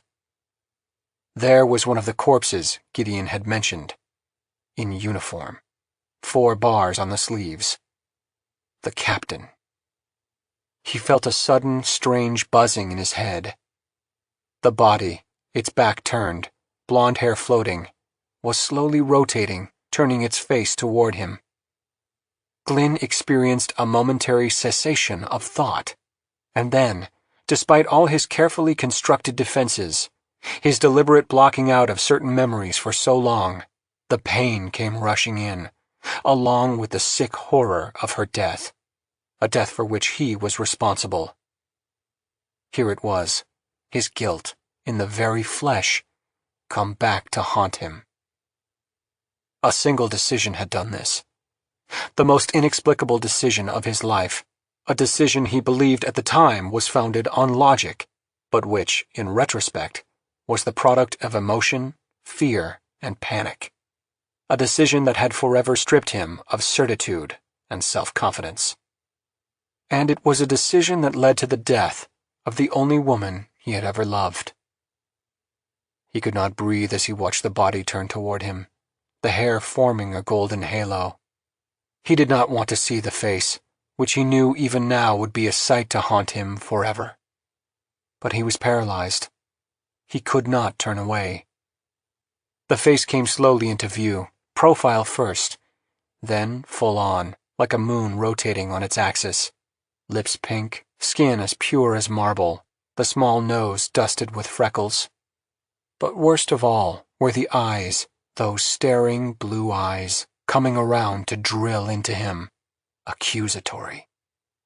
His legs began to shake, but before he could seek a chair, he felt all muscle tension slacken, and he folded to the floor. After that, there was only a confused jumble, muffled shouts, people bending over, Bramble's bald and shining head, the sting of a needle, the sensation of being lifted, the murmured commands, and a welcoming absence of thought. Chapter 17. Alex Lispinard worked her DSV controls, circling the trunk of the baobab from a distance of about 40 feet. The trunk was massive, far larger than even the largest sequoia, around 60 feet in diameter, and covered with a rough, bark-like surface of crude, parallel vertical grooves. As her spotlight probed the trunk, she could see it was vaguely translucent, almost like a cloudy jellyfish, of a pale greenish color like sea glass. Within, she could see the blurry outlines of what appeared to be internal organs, folded tubes and sacs that made no sense, looking like no terrestrial organism she knew of. There were also some round globules with a yellowish tinge, along with spidery networks of darker, reddish strands. The entity's flesh was scattered with shining flecks and spots that drifted around in slow motion, like snow in a snow globe. It was simultaneously beautiful and grotesque. From this vantage point, seeing the complexity inside, it appeared to her more animal than plant, or perhaps something in between. And yet so far, she had seen nothing that looked like sensory or feeding organs, nor did it seem to have a mouth or anus. At any rate, she was getting everything on video and LiDAR. They would have plenty of time to examine the images and scans topside, and try to determine how the creature lived, how it fed, what it needed to stay alive, assuming, of course, it was alive. She continued her slow circuit, maintaining a spiral pattern in order to create a three-dimensional, digitized model of the thing. In another loop, she would have reached the point where the branches forked out, not like a tree, but all at once, to form a kind of starburst pattern like a sea anemone. Sea anemone. Once you got past the scale of the thing, she thought, it did vaguely resemble a sea anemone. Although the branches looked rigid, not like the flexible tentacles of an anemone, and Alex saw no signs of stinging cnidocytes on them. At the very base of the fork, she noted something unusual, a dark, oval shape deep inside. It was the size of a large watermelon, and it looked out of place to her somehow, as if it didn't belong with the rest of the creature. "Control, this is Paul," she said. "I see something unusual at the fork in the trunk. Something dark." A brief pause. "Okay, we see it," came the voice of Chief Officer Leonard. Alex wondered briefly what had happened to Glynn. "It doesn't look like the surrounding tissue. Request permission to take a closer look." "Permission denied." Alex swallowed her momentary irritation. She wondered how Gideon would react to such an order. At the thought of Gideon, a small smile formed on her face. Then her lips set once again in a straight, determined line. The sub came around, the autopilot accomplishing its complex spiraling maneuver without effort. She had reached the forking section of the trunk. As the DSV rose above the fork, she looked down and, at last, saw what could only be a mouth. A round opening, 3 feet in diameter, surrounded by what appeared to be 3 sets of clear, rubbery lips. It was flexing rhythmically, as if pumping water in and out. "I think we just found its mouth," she said, "and from what I can see, it's very much alive." "Stay well away," warned Leonard. "It looks like it's sucking in water, filter feeding." The pulsing, rubbery, huge, translucent lips were truly disgusting. Alex shuddered. Now the sub commenced another autopiloted loop above the mouth, taking in the sudden coruscation of branches. She could see, deep below the mouth, the dark, melon-shaped object she had noticed earlier. "Hey, I think that dark shape I mentioned earlier is something it swallowed." More scanning. "Wait, the mouth stopped flexing." "Noted. It's gone still." "Back off to 200 feet, said Leonard sharply. "Roger." Lispinard touched the joystick and sent the sub on a radial away from the mouth. Suddenly, she felt a lurch. An alarm went off in the sub and a flashing message appeared on the main screen. "Warning. Strong current detected." She instinctively knew what it was, and a quick glance at the hideous mouth confirmed it. The orifice had expanded grotesquely, the lips protruding, the whole thing sucking in water at an abruptly increased pace. She grabbed the joystick and gave it full reverse, the engine thrumming up fast, arresting the forward movement of the sub. "Get out now," she heard Leonard say in her headset. "Back away! Full power!" This was what she was already doing, but now the mouth ballooned further, the lips stretching, and the current increased. The sub shook and rocked in its effort to pull free. Lispinard pushed the joystick sideways and rotated the sub, trying to exit the current diagonally. For a moment, it seemed to work. The sub jerked violently sideways and almost broke free, but then the mouth gulped more water, swelling like an enormous toad, snagging her once again in its suction. "Not free yet!" She struggled to keep the sub stable in the vortex created by the flow of water, the mouth seeming to loom ever bigger. Such a huge current had been generated by the suction that now a curtain of silt was rising in plumes from the ocean floor, or was it caused by the motion of the roots? As the sub began to spin, she slammed the joystick sideways, trying to break free of the maelstrom, to no avail. "Emergency eject," Leonard said. "Trigger the eject!" Alex reached for the red eject lever, but was thrown back by an unexpected lurch. And then the mini-sub was suddenly swallowed in a green, milky globe of light, the creature's translucent tissue flaring in the headlamps. She both heard and felt a wet, sucking sound, as she could see the tissue flecked with bright specks, flexing and contracting horribly, as the thing swallowed her whole. "I'm inside," she said, doing her best to keep her voice even. "Use the torch arm! Cut your way out!"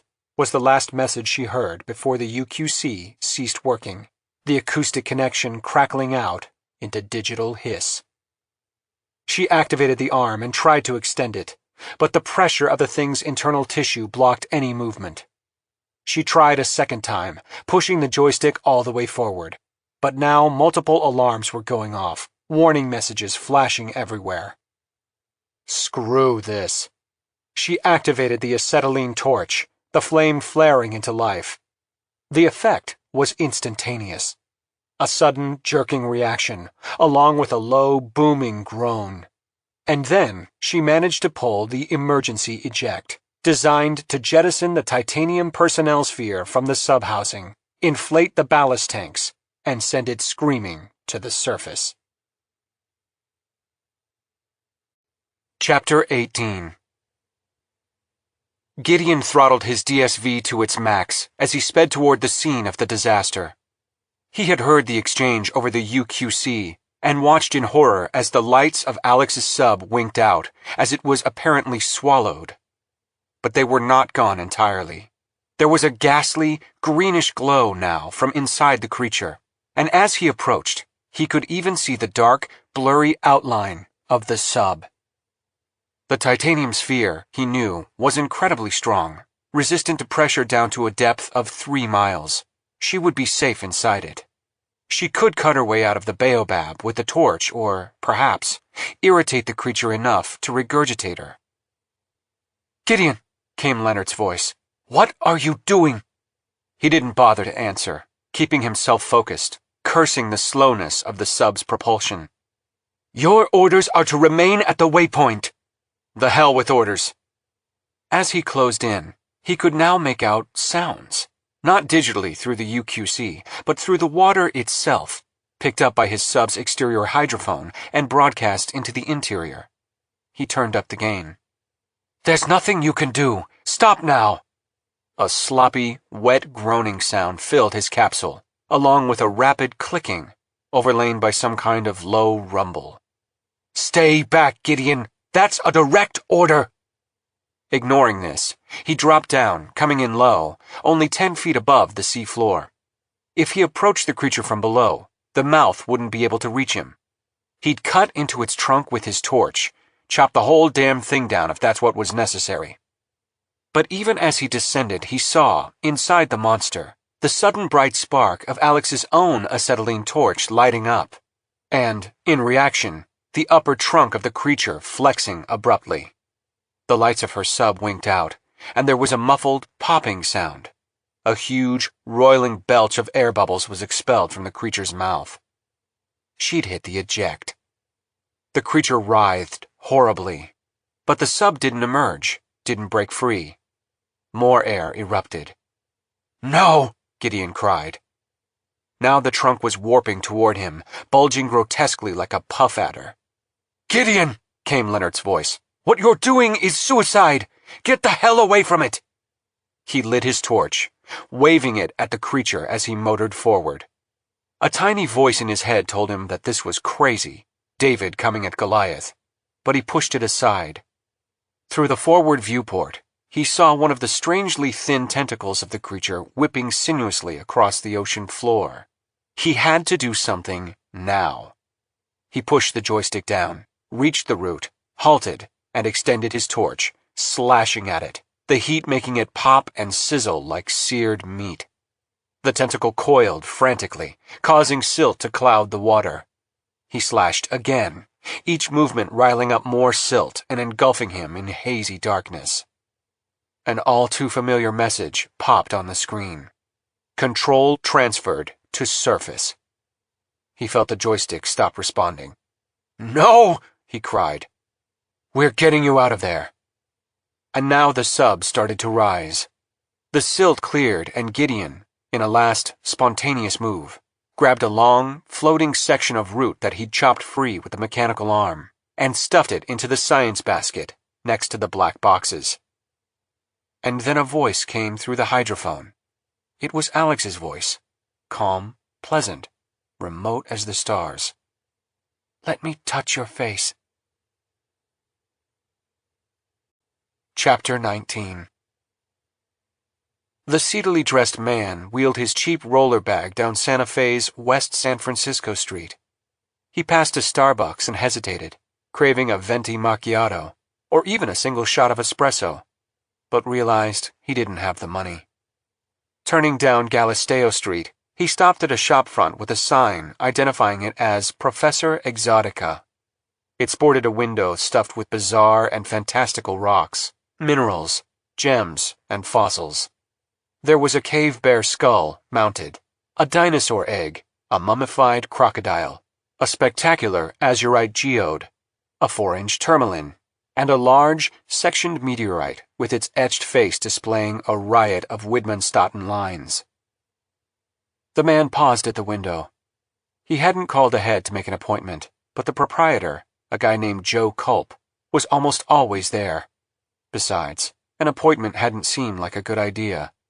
The last one hadn't gone all that well, and he'd been afraid of being turned away before he even got in the door.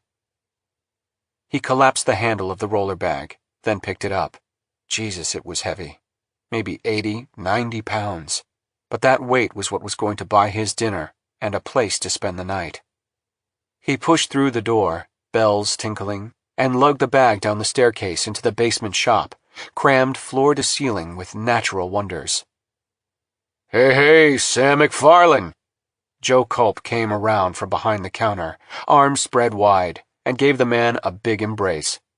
McFarlane didn't like to be hugged, but it seemed prudent not to object. What you got for me? Where you been, teaching?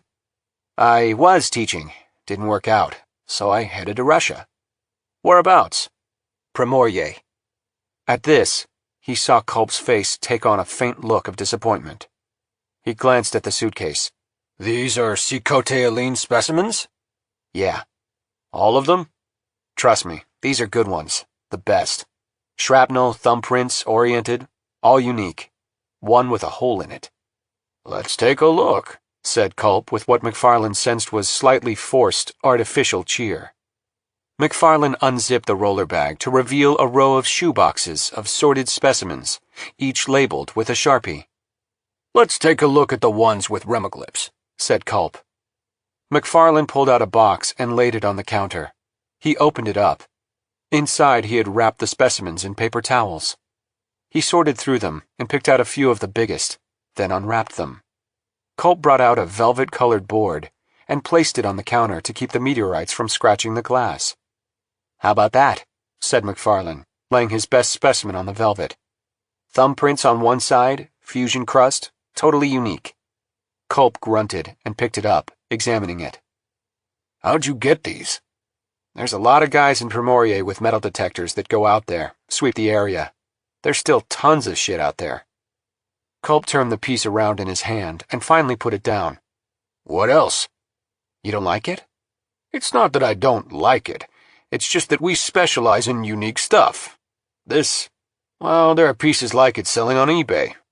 Let's see the one with the hole in it. McFarlane searched through the box until he found it, unwrapped it, and laid it on the velvet. Again, he saw disappointment in Culp's face, which annoyed him. When Culp didn't pick it up right away, McFarlane took it in hand. See? He peered through the hole. This is pretty unique. It's also pretty small. I might be able to sell it, though. How much you want for it? $1,200. Whoa, no way can I get 1,200, or even 6. Sam, you know I'd be lucky to get 2. McFarlane felt his irritation grow. Bullshit. It cost me $3,000 to get to Primorye. Who's going to pay for that? And I had to pay the guy who found it $200. Then I would say you overpaid. Come on, Joe. How many cicotealine specimens have thumbprints and a hole? The market's awash with cicotealine. Just go on eBay and look. The hell with eBay. This is way better than eBay. McFarlane reached into the box and pulled out another. Look at this. Wicked good piece of shrapnel, 200 grams, all twisted up. And this. He unwrapped another, then another, with increasing rapidity. And how about this? Beautifully oriented with flow lines and fusion crust. Culp spread his hands. Sam, I just don't need them. I've got meteorites, unique meteorites, selling for 90, 100 grand. This is not the kind of stuff I handle. Now, if you had a really good palisite, say, I would definitely be interested. Like that incredible Akamita palisite you brought me 5 years ago. If you could get me another slice like that, I could sell it tomorrow. I told you, I just got back from Russia. I spent my last nickel on these meteorites. Surely you need some less expensive stuff in this shop. I mean, who can afford 100 grand meteorites? That's my clientele. McFarlane hesitated. I'll sell you the whole collection for 6 grand. Take them all. 40 kilos of iron. That's only 15 cents a gram. Honestly, Sam, your best option is eBay. There's no shame in that. And then you wouldn't have to absorb the dealer's cut. So after all the great stuff I've brought you, all the money you've made off me, you want to shuffle me off to eBay. I didn't mean it that way. I'm just offering advice. You do what you want. McFarlane felt the disappointment and rage building. eBay, he said, shaking his head. Sam, you haven't brought me anything I can use in years. Not since that expedition to wherever it was. Bring me something good, and I'll pay you well. Really well. I told you never to mention that expedition, McFarlane said, rage finally breaking through the dam. He swept the box off the counter to the floor, the meteorites flying and rattling everywhere. Culp rose. I'm sorry, Sam, but I think you should leave now. With pleasure. And you can go ahead and keep that shit on the floor. I don't want it. Give it away to your rich fucking clients or use it for fucking paperweights, Jesus. What a rip-off artist. McFarlane seized his suitcase and climbed the stairs in a fury, emerging onto the street. But the sudden bright light dazed him, and already he felt his fury subsiding. Son of a bitch. He needed those meteorites he'd left scattered on the floor. Those were his best. He didn't even have enough money to buy a cup of coffee. He felt a sudden overwhelming shame for his outburst. The guy wasn't in the charity business, and McFarlane knew, underneath it all, that Joe was right. The meteorites he had were run-of-the-mill specimens. The trip to Russia had been a bust. Other meteorite hunters had already cleaned out the good stuff, and he was left buying the shit everyone else had rejected. Joe had helped him before, advanced him money, financed his trips. He owed the guy $5,000, and Joe hadn't even brought it up. After a long, burning hesitation, McFarlane turned and headed back down into the shop. Joe was just putting the last of the meteorites back into the shoebox. He silently handed it to McFarlane.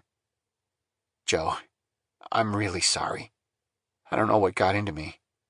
Sam, I'm your friend. I think you need to get some help. I know. I'm a mess. You need a place to stay tonight? No, I'm good. Don't worry about it. McFarlane put the shoebox back into his roller bag, zipped it up, and manhandled it back up the stairs, mumbling a goodbye. Back in the street, he wondered where he was going to get the money for a meal and a place to spend the night. Maybe he could get away with sleeping in Cathedral Park again. He felt a vibration and realized his cell phone was ringing. He pulled it out, wondering who was calling him. He hadn't had a call in days. The caller ID said Dearborn Park. Where the hell was that? Hello? Is this Dr. Samuel McFarlane? Came the voice on the other end. Yes. Please hold the line a moment. There's someone here who'd like to speak with you. Chapter 20. Evening light raked the deck of the RV Batavia, casting golden lines and shadows. An iceberg, drifting past the ship, was lit from behind by the setting sun, its edges glittering in fractures of turquoise and gold. The surface of the ocean was like a polished sheet, the air utterly still. The peacefulness of the scene, knowing how Alex would have appreciated it, struck Gideon as grotesque as he walked through the double doors into the fluorescent-lit darkness of the DSV hangar. The entire ship's complement had gathered in the cavernous hangar, oddly empty with the 2 DSVs from the morning dive still on deck for maintenance, while of course the third was gone. The hangar was necessary because there was no conference room big enough to accommodate everyone. Wordlessly, Gideon took up a position next to Glynn and Garza, standing and facing the group.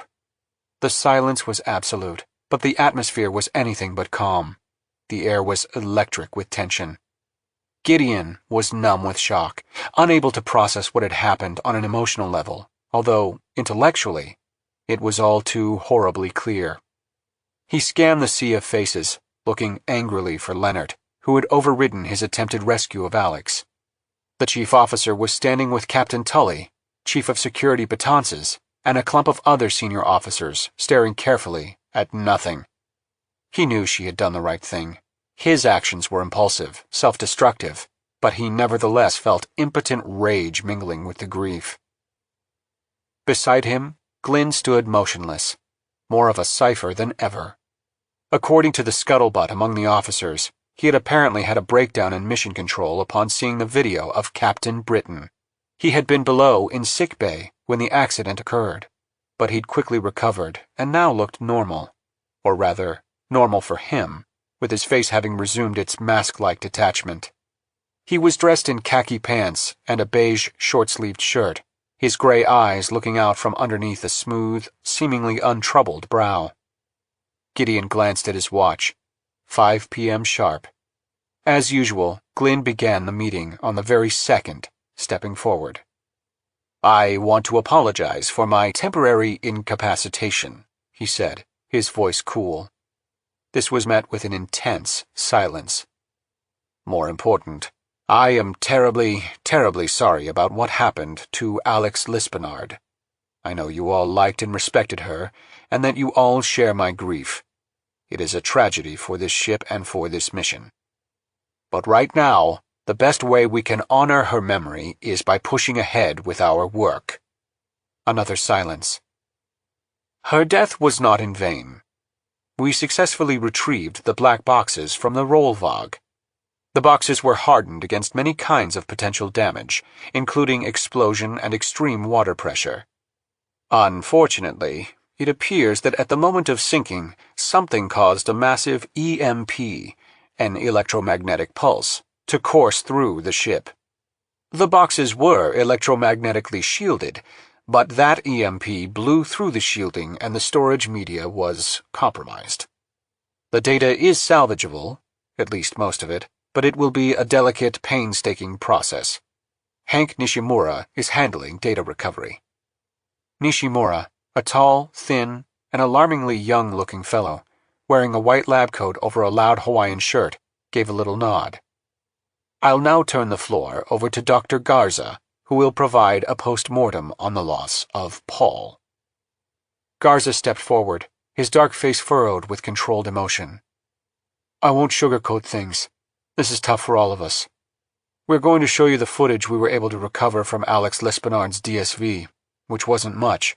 Only the low-res video feed had been uploaded before the sub was lost. In addition, all the LiDAR data was lost. We have some footage of the last moments of Paul taken from the camera of John, which was nearby, piloted by Dr. Crew. My own DSV, George, was too far away to capture anything beyond the UQC audio feed. Dr. Nishimura is going to run this video and audio now, without comment. Discussion will follow." He turned and a 200-inch UHC flat-screen monitor, commandeered from Mission Control, flickered into life. Gideon turned to watch, reluctantly. The trunk of the baobab appeared, in low resolution, translucent in the spectral light, giving off a greenish glow. The vantage point was from the Paul, as it circled the upper part of the trunk, shining its headlights at the entity. The light disclosed a dark object enclosed in a jelly-like sac, perhaps a 1.5 feet long, but with a strange, convoluted surface, wrapped by what looked like engorged veins. But the resolution was low, and the object blurry and pixelated, and he could make out no specific details. Now Alex's voice broke in. "Control, this is Paul. I see something unusual at the fork of the trunk. Something dark." "Okay, we see it too," came the voice of Chief Officer Leonard. Nishimura froze the video, showing the object encased near the fork of the trunk, digitally enhanced. "Son of a bitch," thought Gideon as he stared at the dark object. "It looks like a brain." The video restarted, and now the DSV spiraled up above the level of the fork. Gideon could clearly see the mouth, with its translucent, rubbery lips gulping water, like some gigantic, revolting fish. "I think we just found its mouth," came Alex's distorted voice. The scene unfolded in enhanced slow motion. Underneath the voice exchanges, there was that low rumble Gideon had heard earlier. He watched as the DSV was sucked in. He saw Alex struggling to move the mech arm, and then the bright flash when she fired up the torch. The UQC was barely functioning, and the final video stream was little more than a blur of light and shadow. But the flash of the acetylene was unmistakable, and that, it seemed, was what had triggered the creature to react, apparently crushing the DSV. The screen went briefly black. Then Gideon's own video feed took over, and he was viewing from a distance, once again, the eruption of bubbles from the creature, probably the outrush of air from the ruptured DSV, and then came the final, inexplicable message. "Let me touch your face." This finally broke the agonized silence. From the assembled group came a burst of murmuring, expostulation, even a few suppressed sobs. Glynn stepped forward as the lights came up. "Discussion?" he rapped out. "What's going on with that last message?" It was Leonard. "Our belief, myself and Dr. Bramble, is that it appears to have been some sort of hallucination, rapture of the deep, that Alex experienced as the pressure failed on the DSV. "That doesn't explain the timing," said Leonard. "She spoke seconds after the sub was already crushed." A restive murmur. "That," said Glynn sharply, "is clearly a technological artifact of the UQC communication system. A delay. We're working it out." "But it didn't come through the UQC. It was picked up on John's hydrophone." Another burst of talk. Glynn held up his hands. "The UQC and the hydrophone use the same acoustical system. There was a lot of sonar interference from the baobab. It's an imperfect audio delivery system. We're working on an explanation." Leonard retreated, an unsatisfied frown on her face. Prothero raised his hand. "Yes?" "Okay. You heard that low background rumble at the very end of the tape?" He looked around. "Play it again."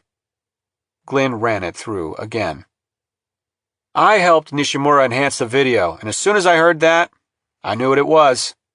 He walked up onto the stage with a certain triumph in his face. "Here it is, sped it up 10 times. Prothero plugged his cell phone into one of the monitor's audio input jacks, activated it.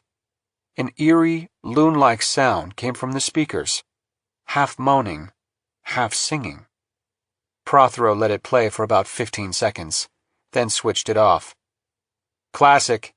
That's the vocalization of a blue whale. Your acoustic network picked up a whale somewhere in the vicinity." "Blue whales can't dive anywhere near that deep," said Antonella Sachs, head of the exobiology lab. "No, but their vocalizations can travel for up to 100 miles. The loudest sound ever recorded from an animal came from a blue whale.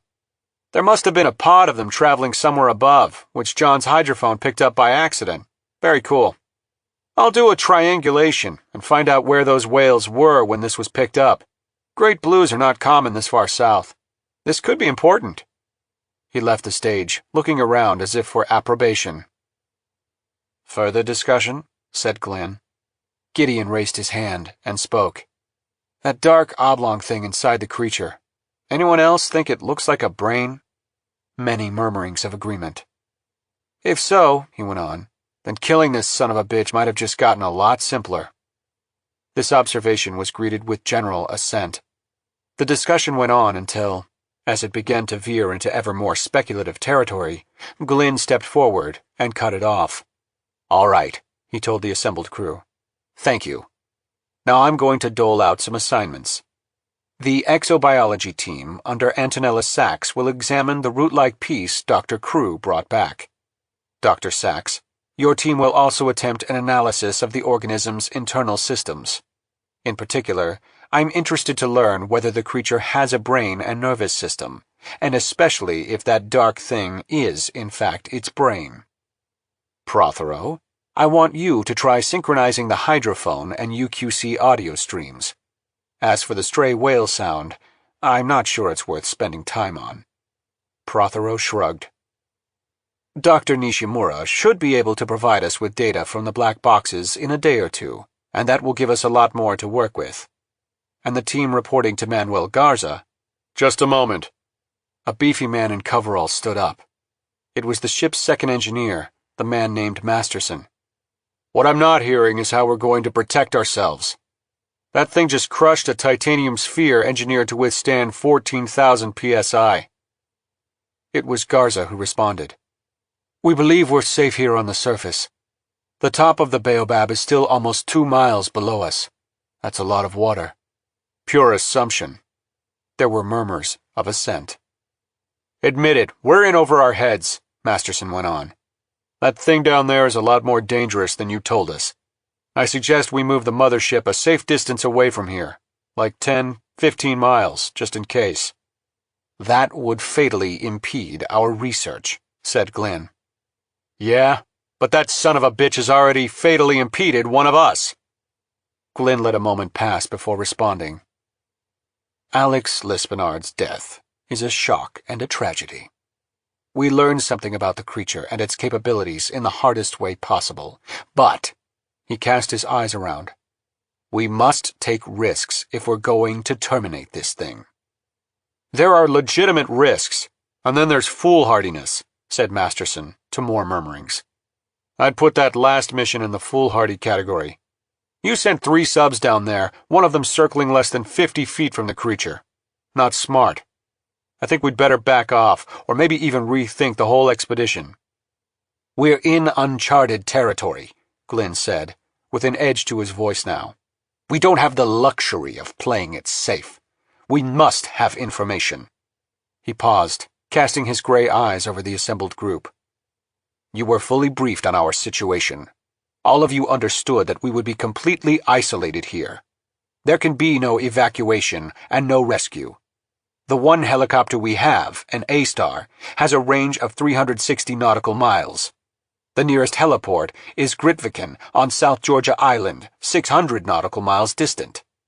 Our 2 launches are not rated for blue water travel, especially in the screaming 60s of the South Atlantic. So for better or worse, we're here and we're in this together. Now, Mr. Masterson, is it your intention to demand we back off the target site?" Masterson looked chastened. "All I'm asking for is a little caution." "And that is perfectly reasonable. Thank you, Mr. Masterson." Glenn glanced around with impassive eyes. Meeting concluded. As the group was breaking up, Glenn laid a restraining hand on Gideon's arm. "Meet me down in the exobiology lab," he said quietly. 10 minutes. Chapter 21. By the time Gideon reached the exobiology lab, Glenn was already deep in conversation with Antonella Sachs, the lab's director. They were bent over a flat, stainless steel box with a glass top, in which the root-like tentacle he'd retrieved, remarkably thin and long, lay sealed inside. 4 other technicians were busy in various corners of the spacious but crowded lab. Glenn motioned him over. "Dr. Sachs is explaining what she and her team plan to do with this specimen." Gideon had not had much contact with Sachs, who was a short, stocky, serious woman with brown hair pulled back tight, glasses, about 40, smart and all business. He shook her hand, and she turned back to the coiled tentacle. "What we have here," Sachs said quietly, "is humanity's first real example of exobiology. That is beyond outstanding. But it presents all kinds of challenges. For example, under normal circumstances, we'd be running the most painstaking and meticulous sterile procedures possible, but we don't have time for that. We need to know as much as we can about this thing as fast as possible, quick and dirty. The more we know, the better we'll be able to prepare." "No quarantine procedures?" Gideon asked. "We don't want an Andromeda strain event." "The fact is, the ship itself is a kind of quarantine, the ultimate quarantine. Before we return to port, we'll incinerate this thing and any other parts of the creature we bring up, then sterilize the lab." Gideon hesitated, He was still in shock, dazed from what happened to Alex, and he found it hard to focus. Do you feel the ship is at risk from any sort of disease or microbes this thing might be carrying? Sachs looked at him, brown eyes clear. In a word? Yes. This creature is already exposed and open to the ocean, Glynn said. So whatever microbes it might be carrying are already present in the environment. What I find remarkable, said Sachs, is that this specimen reached the surface, where the pressure is about 400 times less, intact, with no obvious alteration. Normally, when you bring a deep-sea specimen up to surface pressure, it completely falls apart. So this thing can live at all depths? Gideon asked. A reasonable inference. Sachs went on to describe the plan of research, starting with sections of the specimen for various scans and examinations. Frozen, microscope, SEM, TEM, histological. Also, she said, CAT scans, MRIs, electrical impulse tests, microbiological and biochemical analyses. We don't know what this is, she told them. Plant, animal, or something else entirely. We're not sure what it's made of. Does it have DNA? Is it even carbon-based? The most elementary questions still have to be answered. But by the time we're done, our tests will tell us about its anatomy, nervous system, if it has one, the flow of fluids and electrical impulses, its cellular energy cycles, assuming it even has cells, its biochemistry and molecular biology. But for the time being, she shook her head, it's like landing on an unknown planet. Then we'll let you proceed with all haste. Glynn turned, indicating for Gideon to follow him. Once out in the hall, and alone after turning a corner, Glynn halted. There's something I want to talk to you about. In confidence. Of course. Back there in the meeting, I squelched speculation on Lispenard's last words. Gideon took a deep breath. I noticed. There's something profoundly disturbing about them, and I don't want a lot of speculation about it. You're referring to the timing. Glynn looked at him steadily. Prothero is working on that, and I do believe it has to be some kind of glitch. No, I'm referring to what she said. The meaning. Let me touch your face. Gideon said nothing. She had spoken those words to him, or something very similar, the night they had spent together. My God, was it just last night? I said it was some sort of rapture of the deep, but I don't believe that's true. The sphere was crushed immediately, and at 2 miles down, there's no rapture. Death at that pressure is absolutely instantaneous. In listening to those words, I sense there's real meaning in there, not some random, crazy utterance of a failing brain. This is something, he paused, something beyond our understanding. He turned his piercing gray eyes on Gideon.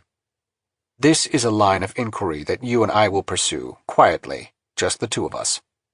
I know, Gideon, what Alex's death meant to you. I know this isn't easy. But I also know this anomaly is something you won't let drop until you get to the bottom of it. Prothero is working on the timing glitch. I want you to keep tabs on what he's doing, and make sure rumors about anything he might discover aren't disseminated haphazardly. We've lowered a camera to the seafloor and placed it about 200 yards from the creature. We're going to be watching it 24/7. All right, Gideon heard himself say. Glynn looked at him thoughtfully for a moment. Then, with the briefest of nods, he turned and headed back in the direction of Mission Control. Chapter 22. Eli Glynn dimmed the lights in his stateroom and began undressing for bed. He slipped off his shirt and paused to examine his left arm.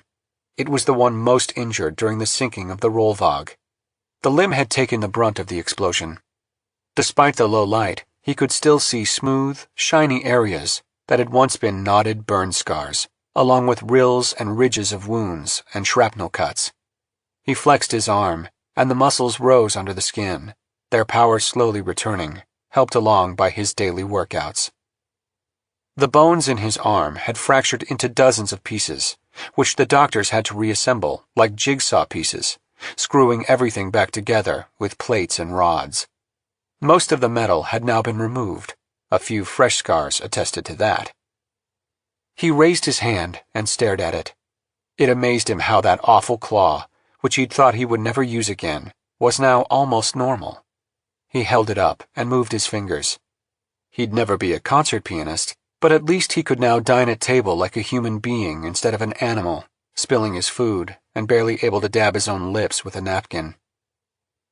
He flexed his fingers, then his arm again, rotating it this way and that, enjoying the freedom of movement, the lack of stiffness or pain. He turned with a sigh. This was unlike him. He was not the kind of person to admire his own body, to take pleasure in it. At least, he hadn't been. But now, with his injuries almost healed, he was far more aware and grateful for his healthy limbs. Somehow, that gratitude made him recall those who hadn't survived, one in particular, and he felt the old guilt and sadness come creeping back in like the tide. Stripping down to his underwear, he went into the bathroom and brushed his teeth before the mirror. His face looked better, the bad eye healed up. Strangely enough, its color was a slightly different shade of gray, just a touch darker, fresher, younger. The lotus root he'd ingested on that strange distant island 2 months before had performed nothing less than a miracle. He washed his face, dried it, combed his thinning hair, and returned to his stateroom. From his closet he removed a silk dressing gown, slipped it on, then went to the nearest porthole. Undogging it, he pulled it wide and breathed in the fresh, incoming air, the scent of salt and ice. A nearby berg was a mere gray shape in the darkness, dimly illuminated by the lights of the ship. The sea was calm, the moonless night full of stars. With a sigh, he moved away from the porthole and lay on the bed, putting his hands behind his head, his thoughts, like water in a well-worn groove of rock, inevitably going back to the terrible events of the sinking of the Rollvag. He reached out and slid open the bedside drawer and removed a slim volume. Selected Poems of W. H. Auden. Turning the well-thumbed pages, he arrived at the poem titled In Praise of Limestone. He did not need to read the poem. He knew it by heart. But still, he took a measure of comfort from the printed words. But the really reckless were fetched by an older, colder voice, the oceanic whisper. I am the solitude that asks and promises nothing. After a long time of reading and rereading the poem, he laid the book aside and rose from the bed. Once again he went to the window and breathed in the sea air, and then, tightening the belt of his dressing gown, he put on slippers. He went to his desk, took a spare flash drive out of a drawer, slipped it into his pocket, and quietly left the room. It was 1:45, almost 2 hours into the midnight watch. The ship was quiet, motionless, all but the watch sleeping. He made his way noiselessly down the corridor, up a set of stairs and down another, until he arrived at Mission Control. It was locked, but he had the key. The room was, as he'd hoped, empty. Going to the central station, he flicked on the main screen, pulled up a series of menus, hit some additional keys. Moments later, a video started, the feed of Gideon's mini-sub as it entered the Rollvag's hold. He fast-forwarded to the point where the deck plates and pipes were cut away, and the DSV's headlights illuminated the corpse of the captain, Sally Britton. He stopped the video, inserted his flash drive into a USB slot, typed in a few commands, then resumed the video as he copied it to the drive. There it was again, that swirl of blonde hair, the body's arms thrown out as if in surprise, the uniform, still neat and clean despite years in the water. Slowly the face turned to him once again, those sapphire eyes wide open, the lips parted, the neck and throat so real, so white, so lifelike. He abruptly stopped the video. The download was complete, and he removed the flash drive and made his way back to his cabin. Lying down again on the bed, he pulled his laptop over, inserted the USB stick containing the video, and replayed it, slower this time, and then again, frame by frame, finally freezing the image as the face turned to the point where the eyes were looking straight into the camera. He stared at it for a very long time. He was still staring at it when the blood-red light of the rising sun speared through the porthole into his stateroom, signaling the start of another day. Now he closed the notebook, pulled out the flash drive, and went to the porthole window. He stood there a moment, watching the day rise out of the calm ocean, and then took the flash drive and flung it as far as he could into the deep blue water, where it made a tiny splash. And then something incredible happened.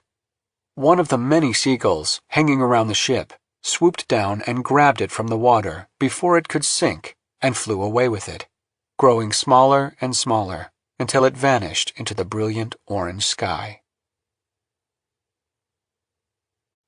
Chapter 23. At 8 a.m., Gideon knocked on the door to Prothero's Marine Acoustics Lab with a feeling of foreboding. He had managed little more than an hour or two of sleep the night before, if it could be called sleep. His instinctual dislike of the sonar engineer had only deepened after the man's galling comment about the knight in shining armor, a comment made all the more offensive by Alex's death. "Door's unlocked," came the muffled voice within. Gideon eased it open and was greeted by a wave of electronic heat and a fantastical jumble of electronic gadgetry. There, in the corner, he could see Prothero in a torn t-shirt, hunched over a circuit board with a soldering iron. It was exactly as he imagined the lab would look, a god-awful mess, and Prothero himself was utterly predictable in his shabby t-shirt and disheveled contempt for civility. There was nobody else around. The tall Asian woman who had been at Prothero's side during the earlier briefing had not yet, apparently, reported in. He waited while Prothero continued to work. After a long silence, Prothero said, without turning, "Be with you in a sec." Gideon looked around, but there was no place to sit. Every chair and table was covered with electronic crap. The very walls were invisible, hidden by racks and shelves of exotic equipment. Even Gideon, who had advanced computer skills, did not recognize some of it, especially the stuff that looked jerry-built. But it was clear enough that much of it, the speakers, microphones, and oscilloscopes, involved acoustics. Prothero finally gave a loud snort of annoyance, straightened up, put away the soldering iron, and swiveled around on the office chair. He came toward Gideon, still seated, pulling himself along with the heels of his feet, the casters of the old chair creaking. He came to a halt a foot in front of Gideon. "What is it?" he asked. "We had an appointment." A grunt. "Okay." And now Gideon had the distinct feeling Prothero didn't even recall the appointment. "I wanted to chat with you about the, last transmission from Alex Lispenard." Prothero ran a hand over his limp, longish black hair, combing the greasy strands back with his fingers. He rubbed his neck. He looked like he'd been up all night. But then, he always looked like that. "Have you managed to figure out the glitch?" Gideon asked. Prothero rotated his head on his scrawny neck, getting the kinks out. "There is no glitch." "Of course there's a glitch, or some other sort of technical problem. I mean with the timing." "Just what I said. No glitch." "I saw the mini-sub crushed," said Gideon. "I witnessed it. Then 5 seconds later her voice came through the hydrophone. If there was no glitch, then obviously there was some sort of delay in the transmission, some kind of time lag." "No delay." "Come on, what are you saying?" "What your hydrophone picked up was a direct acoustic sound coming through the water at that moment." "Impossible." A shrug from Prothero, some scratching of his arm.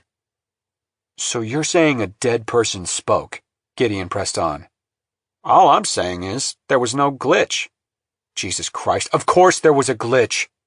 "Ignorance combined with vehemence doesn't make it so." Gideon tried to hold down his anger. He took a deep breath. "You're telling me that Alex spoke when A, she was dead, and B, she was inside the creature?" "I haven't gotten far enough to draw those conclusions. Maybe it wasn't her speaking at all." "It was her. I know her voice.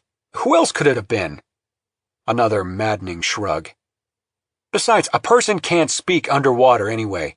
You're telling me someone was able to speak a sentence clearly through 400 yards of water? Of course there's a technical issue here. Whatever she said somehow got stuck in an analog conversion algorithm or whatever and took a few seconds to come through to my sub." "Hey, Gideon," Another round of neck rotations. Why don't you just get the fuck out of here? Trembling with rage, Gideon forced himself not to utter his next escalating comment. This was getting nowhere, and he realized it was partly his fault. He had come in here with a chip on his shoulder. He was way too emotionally invested in the outcome, and he was letting this jackass get under his skin. "I'm just trying to understand," he said, with barely maintained calm. "You see, a good friend died." "Look, I get it. I get that you're freaked out. I'm sorry about what happened. But don't come in here telling me my job. I'm way ahead of you. And how about filling me in on where you are? I would appreciate that very much." Someday he would kick this son of a bitch's ass all the way to the South Pole. But not just now. "Thank you." Prothero scratched his arm again, like an ape. Gideon waited, letting the silence build. "I've been working on the physics of how that message was actually transmitted through the water, and here's where I'm at." He fell silent. "Go on," Gideon said after a minute. "It's weird as shit." "How so?" "It was digital." "What do you mean?" "You know the difference between analog and digital sound waves? One looks smooth, while the other is made up of individual samples. Time slices. Little steps, like a staircase. This one was digital. And the wave was constructed to pass through water so it would sound normal when it emerged from the speaker, back in the air, the way it did coming out of your hydrophone." "But how?" Another shrug. "No biological system produces digital sound, or digital anything. Only electronics do that. And that blue whale vocalization? Also digital. It came from the baobab, not from above." "The baobab made a blue whale sound? Digitally?" "Yep." "So, this thing isn't alive? It's a machine? It's like recording audio signals and playing them back at us?" "Who knows what the hell it is, or what it's doing?" Gideon stared at the engineer. "We don't have to know what it is," he said slowly. "To kill it." Chapter 24. Deep within the belly of the RV Batavia, inside an unnamed and unlabeled storage area that was always kept carefully locked, Manuel Garza stood, examining the massive steel racks that held the partially assembled pieces of the bomb. It was all here, everything but the plutonium core, which was in a secret, shielded vault in another location. As he looked over the tidy racks with their components, carefully sealed and vacuum-packed in silvered plastic, and sitting in custom-made styrofoam cradles, he felt concerned. He did not like the way Gideon, after showing no interest for weeks, had suddenly, angrily, insisted on seeing the nuke.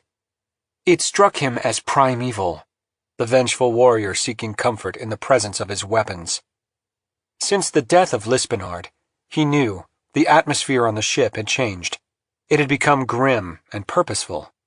Under ordinary circumstances, that would not necessarily be a bad thing. But Garza was concerned nevertheless.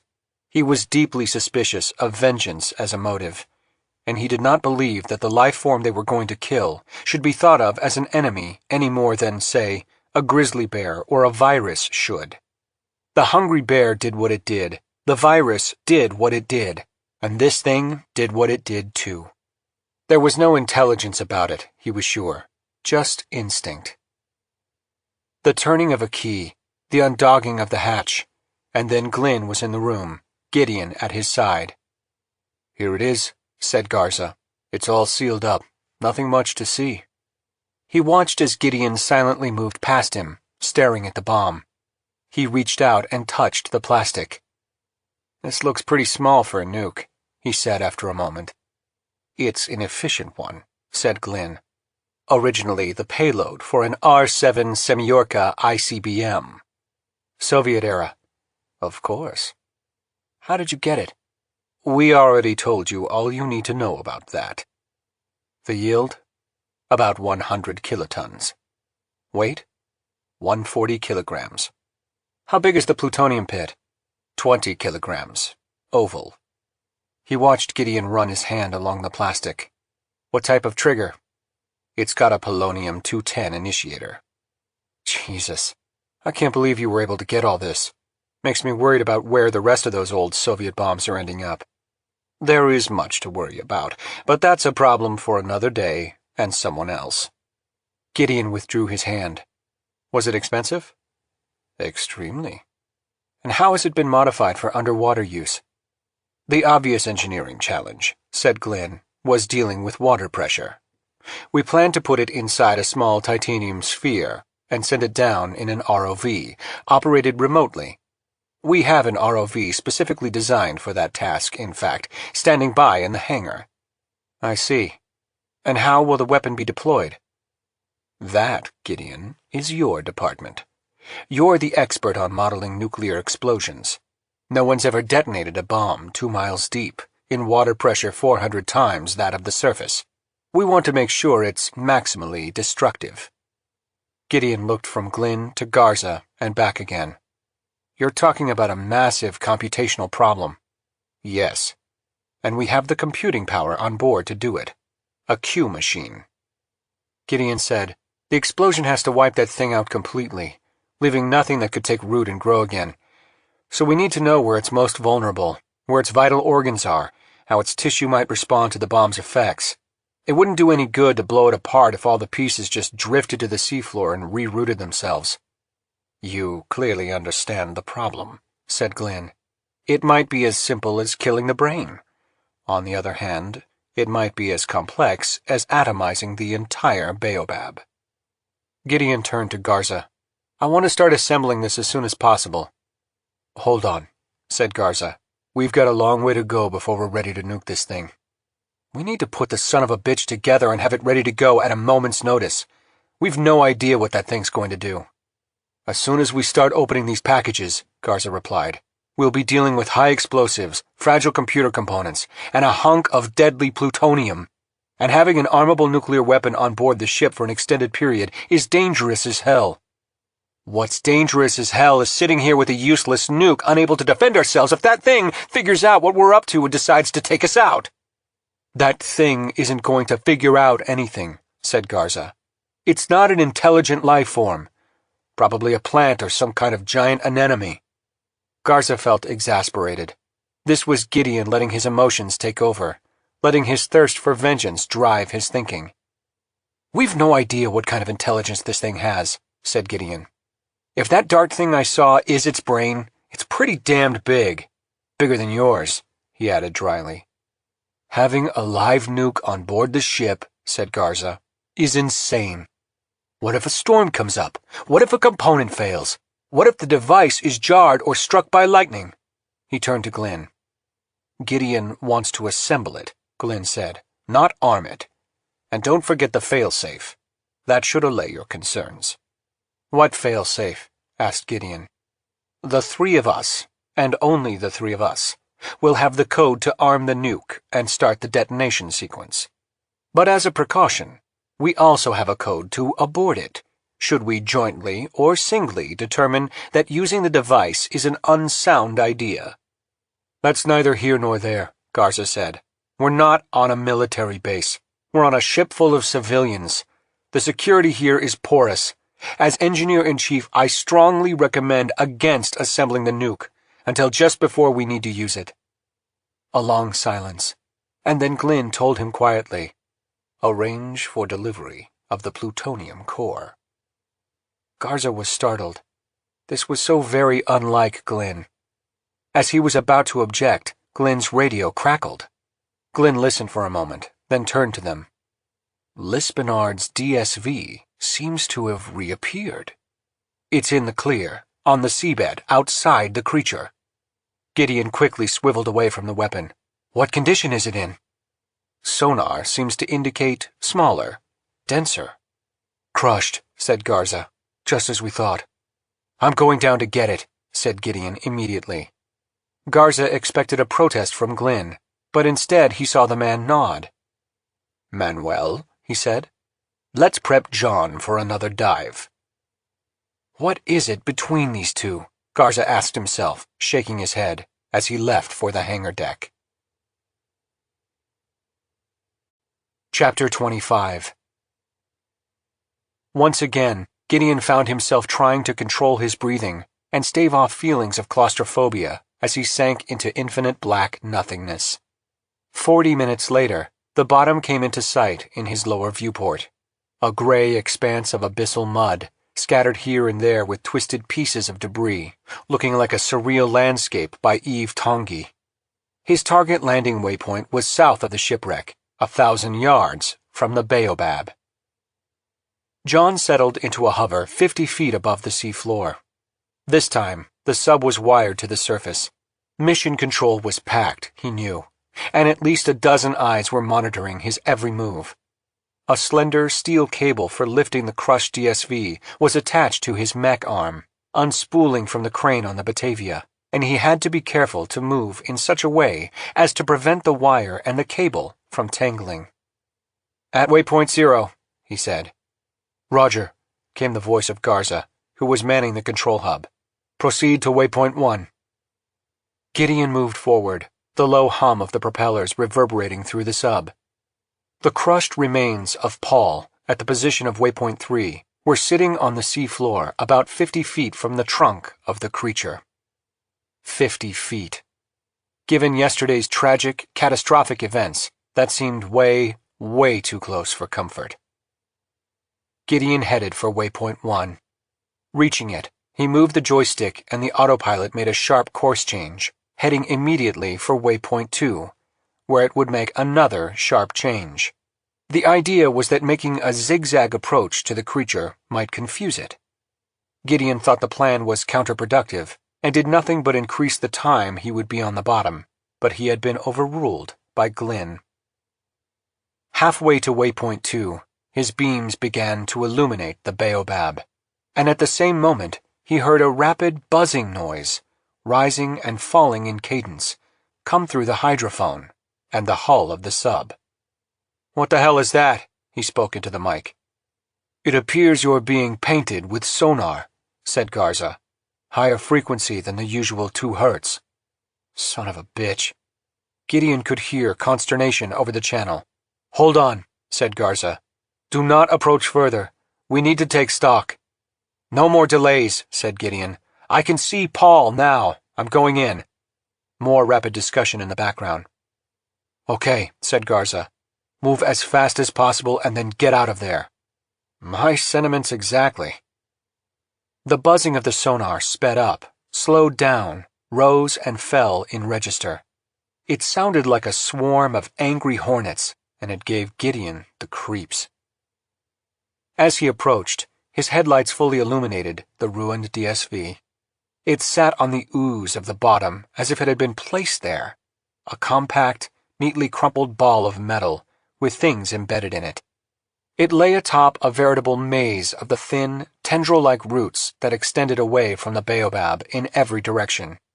The jagged and mashed pieces of the honeycombed titanium hull had been folded over themselves as easily as a sheet of tinfoil. It was almost beyond belief that the creature could have accomplished so easily what the weight of 2 miles of water could not. A faint, cloudy trail drifted down current from the crumpled mass, forming a comet's tail. In the beam of his light, reddish water could be seen seeping from a small rent in the structure. Gideon looked past the wreck to the trunk that loomed above, a solid, rugose wall that resembled some kind of horrible, organic skyscraper. The bloated thing was stationary, no movement or sign of life visible, save for the hideous buzz of the sonar. He felt apprehension mingling with fury and hatred. He slowed at the wreck and extended the mechanical arm, which was carrying a steel cable with an explosive anchor bolt at its end. The pre-programmed arm, acting as usual with very little operator input, held the bolt out and placed it against a solid part of the crushed mini-sub. With a thud and a burst of bubbles, the bolt was anchored. The sound seemed to irritate the creature. The sound of its sonar rose in both pitch and volume. "Bolt secured," said Gideon. "Ready to raise," said Garza. The mission protocol was for him to wait until the surface team had begun raising the wreck, to ascertain visually that it was holding together during the lifting process. Gideon backed away, watching the slack being taken out of the cable, seeing it gradually go taut. Another moment, and then, with a puff of silt, the wreck rose like some ghastly, oversized Christmas ornament into the blackness. "Looks good," he said. "Paul secure." "We concur," said Garza. "Drop ballast and surface." Only too happily, Gideon hit the release lever, dropping his iron ballast, and John began to rise. Fast. At the same moment, the huge creature began to flex in the most grotesque way. The mouth emerging from the center of the stalk, swelling with water, rubbery lips quivering. Gideon felt a shudder as his sub was caught in the sudden current, and it lurched and began to spiral. There was a snapping sound that he knew instantly was the communications wire breaking free. Half of his screens went dead. The voice of Garza in his headphones went silent, and a bunch of alarms went off, warning screens popping into life. He jammed the joystick sideways to counteract the spinning, and the sub abruptly slowed, the nose tilting sharply up, the tail being pulled back toward the sucking, grasping mouth. Fighting against this, Gideon goosed the forward thrust and cleared the emergency ballast tanks of water, filling them with an explosive burst of air, increasing the sub's buoyancy to maximum. He could feel the sub's need to rise, fighting against the down-sucking current. A vibration started, a rattling, with the thrumming sound of fast water. And then, with a sudden lurch, the sub broke free and tumbled upward, rotating head over heels like a crazy bubble toward the surface. Fighting the controls, Gideon could feel the autopilot trying to correct the chaotic motion. Sensing a rhythm to the ship's gyrations, he rotated the joystick in the opposite direction and, with a lurch, John stabilized.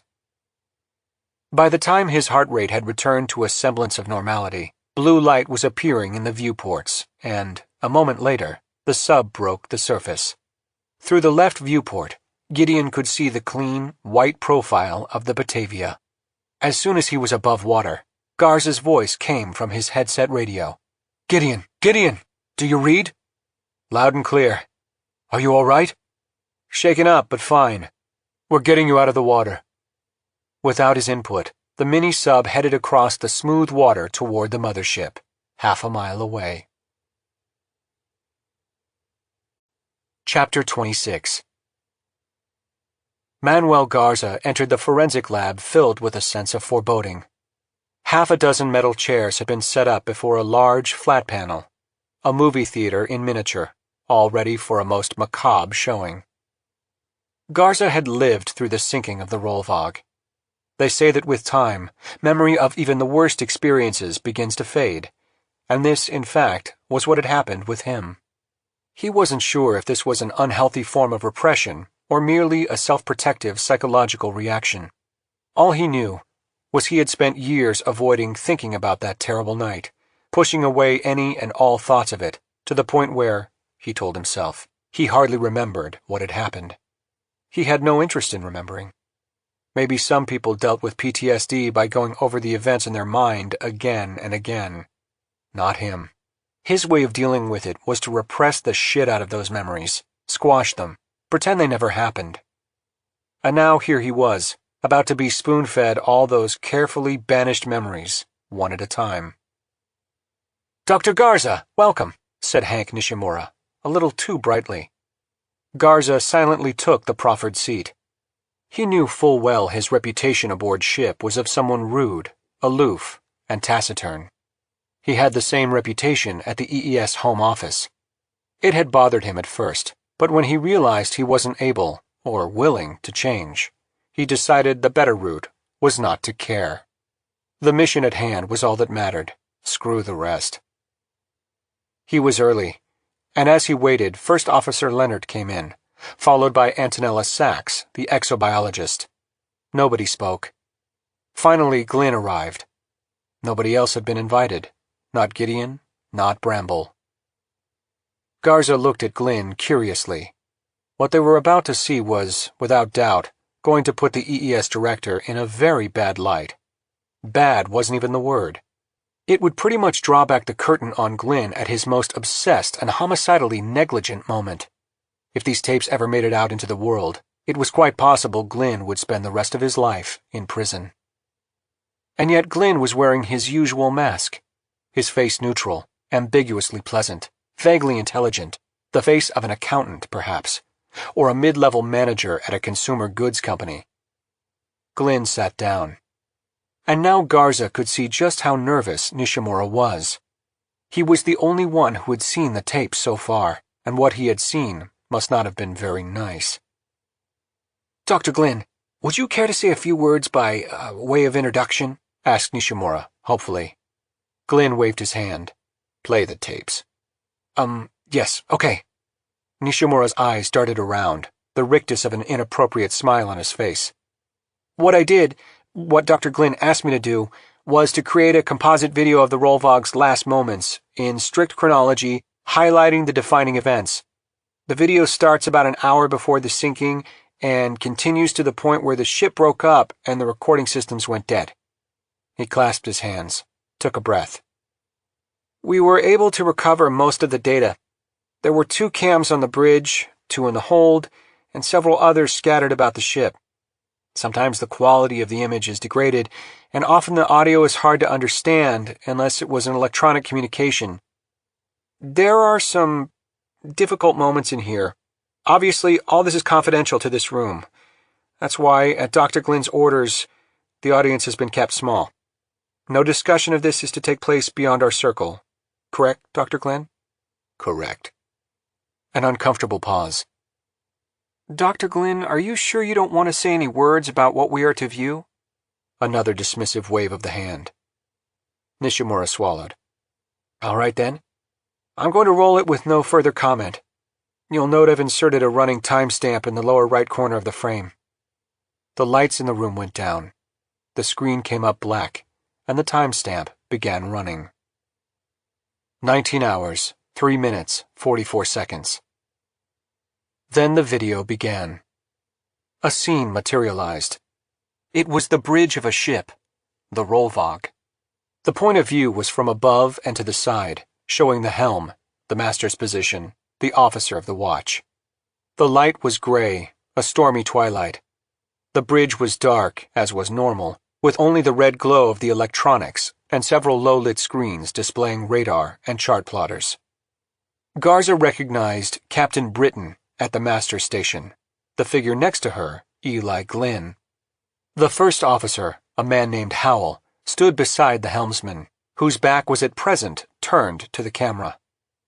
In the rear of the bridge, out of the way, was the rest of the voyage's main cast. Palmer Lloyd, the billionaire financier of the expedition, Sam McFarlane, the rogue meteorite hunter, and Rachel Amira, the chief scientist, all silent, all watching. Through the bridge windows was the prow of the ship, and, staring at it, Garza's heart almost stopped as the repressed memories came flooding back. It was the height of the storm. Enormous seas were erupting over the bow and sweeping the forward deck. Most of the containers and several davits had already been torn from their moorings and swept overboard. Beyond was the sea, a chaos of towering waves with boiling crests, waves the height of 10-story buildings. Only the sheer size of the Rollvog was saving the vessel.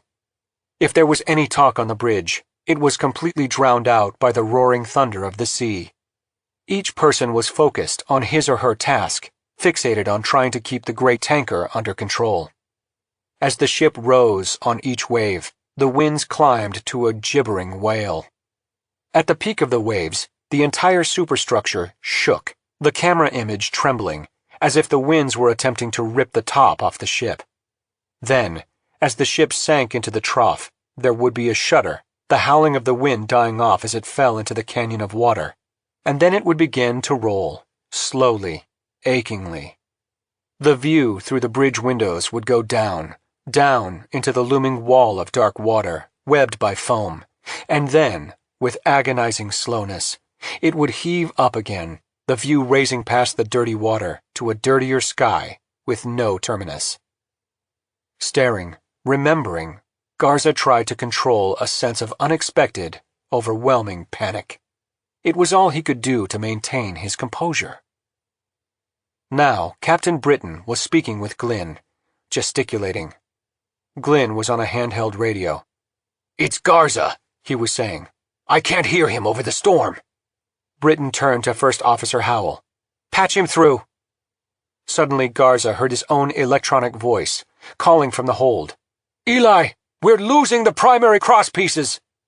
Glynn responded with eerie calm. Stick with it. The whole thing's unraveling faster than we can keep up with. A screech of tearing metal drowned out the rest. The ship was slanting crazily, the sea boiling over the rails, the bow buried in water. It looked as if the ship were going to drive itself straight into the ocean. Eli, the rock! It's moving! I can't— The audio dissolved in static. Abruptly, the video cut to the hold of the ship, a place Garza knew well, as he'd been principal engineer of the massive web of struts and braces that held the 25,000-ton meteorite in place. There it was, the meteorite, shrouded in canvas, nestled in its cradle, wrapped in giant rubber-coated chains and hawsers and surrounded by a forest of wooden timbers and, beyond those, steel struts for rigidity and strength. Designing that cradle had been one of the great engineering achievements of Garza's life, and it had worked. It had worked, damn it. And it would have saved the ship if Glynn, the bastard, hadn't— Then he went stiff. There he was, his younger self, on the lower catwalk surrounding the meteorite, madly working the levers of the power control console, which adjusted the tension on the chains and hawsers and kept the rock snug and tight in the cradle. Only it wasn't snug anymore. As the ship rolled, an angle meter in the power control console showed the degree of pitch. The rock was moving, the chains slipping a little, the wood flexing, the iron groaning. He felt a wave of shock and nausea roll over him as he watched. And then he saw a shadow on a catwalk above, a furtive scurrying, and he suddenly remembered the Cape Horn native they'd brought on board for his local knowledge. What was his weird name? Pup-Up. John Pup-Up. There he was, staring down with a maniacal grin on his face, a grin of satisfaction, even triumph. The figure faded back into the forest of struts. And then there was so much sound in the hold, such a roaring and screeching, that nothing else could be heard. It was a mere 5-second image. Then the video cut back to the bridge. Now Captain Britton turned and gestured, and Palmer Lloyd approached. The audio had been obviously enhanced, but it remained distorted, full of echoes and digital artifacts. The words, however, were chillingly clear. "Mr. Lloyd," she said, "the meteorite must go." "Absolutely not," Lloyd replied. "I am the captain of this ship," Britton said. "The lives of my crew depend on it. Mr. Glynn, I order you to trigger the dead man switch. I order it." "No!" screamed Lloyd, seizing Glynn's arm. "You touch that computer and I'll kill you with my bare hands." "The captain gave an order," shouted the first officer. "Only Glynn has the key, and he won't do it," screamed Lloyd. "He can't. Not without my permission. Eli, do you hear me? I order you not to initiate the dead man switch." The argument about whether to initiate the dead man switch, which would jettison the meteorite into the sea, became increasingly heated. Garza had not been present at the argument. He had been down in the hold, and he strained to hear over the increasing roar of the sea. As the argument reached its height, McFarlane, the meteorite hunter, spoke clearly, and his sudden interjection seemed to take everyone by surprise. "Let it go." Even as Lloyd was protesting, the ship began yet another roll, but this one was different. The wave lifting the ship was truly staggering in size. All talk ceased. One of the bridge windows blew out, the high-impact plastic flying away in shards as the wind shrieked through. Then a terrible sound began. The bridge slanted some more, the ship now 30 degrees on its side, while everyone clung desperately to whatever handholds were available, the vessel wallowing broadside to. Nothing but black water could be seen through the windows. A moment of stasis, and then, with an immense shudder, the ship began to right itself. This was the moment that changed everyone's mind. As soon as the deck leveled, Lloyd released his grip. "All right," he said. "Let it go." There was more discussion, lost in the roar of the wind as the ship came up to the summit of the following wave. Glynn was at the keyboard, ready to enter the command, the code that only he knew, which would open the dead man's doors and drop the meteorite. But he wasn't typing, as Garza knew he wouldn't. His long white hands fell away from the keys, and he turned slowly to face the others. The ship will survive. Cut back to the hold. There he, Garza, was again. The meteorite had shifted, several wooden beams had splintered, and the cradle looked bent. "Eli!" he was calling into the radio. "The web is failing!" He heard Britton's voice on the ship's radio, ordering him to throw the dead man's switch. His voice answered, "Only Eli has the codes!" Britton's furious answer, "Mr. Garza, order your men to abandon stations." Cut back to the bridge. Glynn refusing steadfastly to jettison the meteorite, despite now universal entreaties. And then came the key command, from Captain Britton to the first officer. "All hands, abandon stations. We will abandon ship. Initiate 406 megahertz beacon. All hands to the lifeboats." As First Officer Howell broadcast the order over the ship's intercom, Britton left the bridge. Chapter 27. At the request of Ronald, a request it had seemed wise to comply with, Sam McFarlane left his battered roller bag in Dr. Hasenflug's office and followed the burly, red-haired orderly down the echoing corridors and beneath the ornately carved archways of the neo-Gothic mansion named Dearborn Park. At last, a door of heavy steel sprang open with the clicking of locks, revealing an elegant reception room. Yet, as McFarlane looked around, he realized this was an orchestrated illusion. The expensive landscapes in oil that hung on the walls were encased in clear plexiglass. The plush armchairs and sofas had their legs discreetly bolted to the floor. There were no sharp objects anywhere in sight. This, he realized, was not only a reception room, but also an asylum. A lavish, expensive asylum. At the far end of the room, an elderly man sat in a high-backed chair. The stiffness and rigidity of the man's posture radiated a pride that was at odds with the straitjacket snugged tightly around his arms and torso. The man looked at him, his blue eyes glittering with recognition. An orderly had been feeding him some kind of crimson liquid through a plastic cup fitted with a straw. "Take that away," Palmer Lloyd said in a sharp aside. Then he turned his focus back on McFarlane. "Sam, come closer." But McFarlane did not move. He'd recognized Lloyd's distinctive voice immediately, of course, when he'd received that call on his cell phone in Santa Fe. Ever since, he'd been mentally preparing himself for this meeting. But now, actually seeing the man in person, he was unprepared for the storm of emotions, anger, hatred, guilt, remorse, grief, that washed over him. "What the fuck do you want?" he asked, his voice sounding strange and husky in his own ears. Lloyd's seamed but still vigorous-looking face broke into a smile. "Ha ha," he laughed. "That's the Sam I remember." He pierced McFarlane with his eyes. "That's the Sam I need. Come closer." This time, McFarlane complied. "Guess who came to see me a few weeks ago, Sam?" Lloyd asked. McFarlane did not reply. He was shocked by the look in the man's eyes. The failure of the expedition, the sinking of the Rollvog, had, he knew, touched all its survivors in one way or another. He'd heard Lloyd had taken it particularly badly. But to see this powerful, confident billionaire reduced to such a state was difficult to take in. "Eli Glynn came to see me," Lloyd said. "Glynn? Aha! I can see just by looking at your face that you hate him as much as I do." McFarlane grasped the arms of a nearby chair, lowered himself into it. "What did he want? What do you suppose the son of a bitch wanted?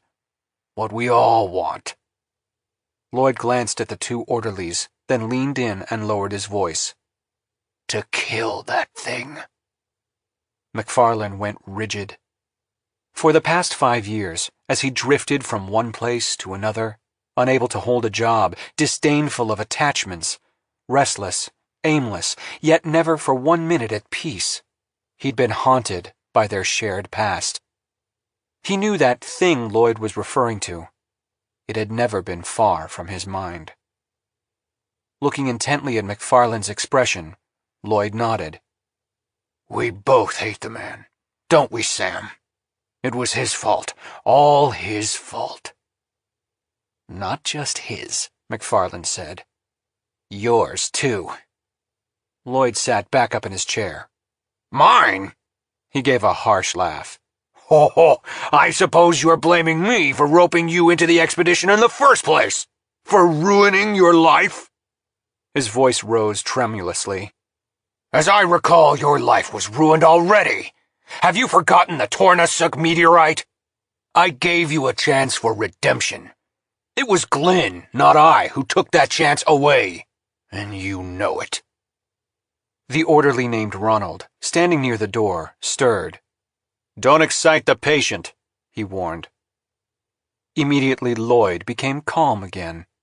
He gestured for the other orderly to give him a sip from the plastic cup. What have you been doing with yourself, Sam? He asked in a quieter voice. Other than peddling worthless meteorites, I mean. This and that. Such as? McFarlane shrugged. Taught geology at a community college for a while. Worked at a steel mill in Braddock, Pennsylvania. But you couldn't stay still, could you? The demons kept driving you on, right? Ha! Well, it turns out you're not the only one. Glynn, too. He came to see me with that right-hand man of his, Garza, and some younger fella. Can't recall his name.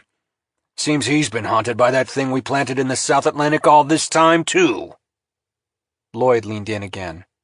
Except his demons are worse than ours. He didn't throw the dead man's switch. He sank the Rolvog. He killed 108 people. Worst of all, he left that thing there, all these 5 years. He let it grow. Grow until now it's... Mr. Lloyd, Ronald said, mildly but firmly. What? Lloyd said, craning his neck around to look at the orderly. I'm just talking to an old friend. He turned back to McFarlane. Now his tone became hurried, almost anxious, as if he knew his time was short. I've thought about Glynn's visit, ever since he left. I've thought about nothing else. He's going back there, Sam, after all these years. I thought his inaction was cowardice, but it wasn't that. It was a question of money. Now he's got it, and he's down there by now.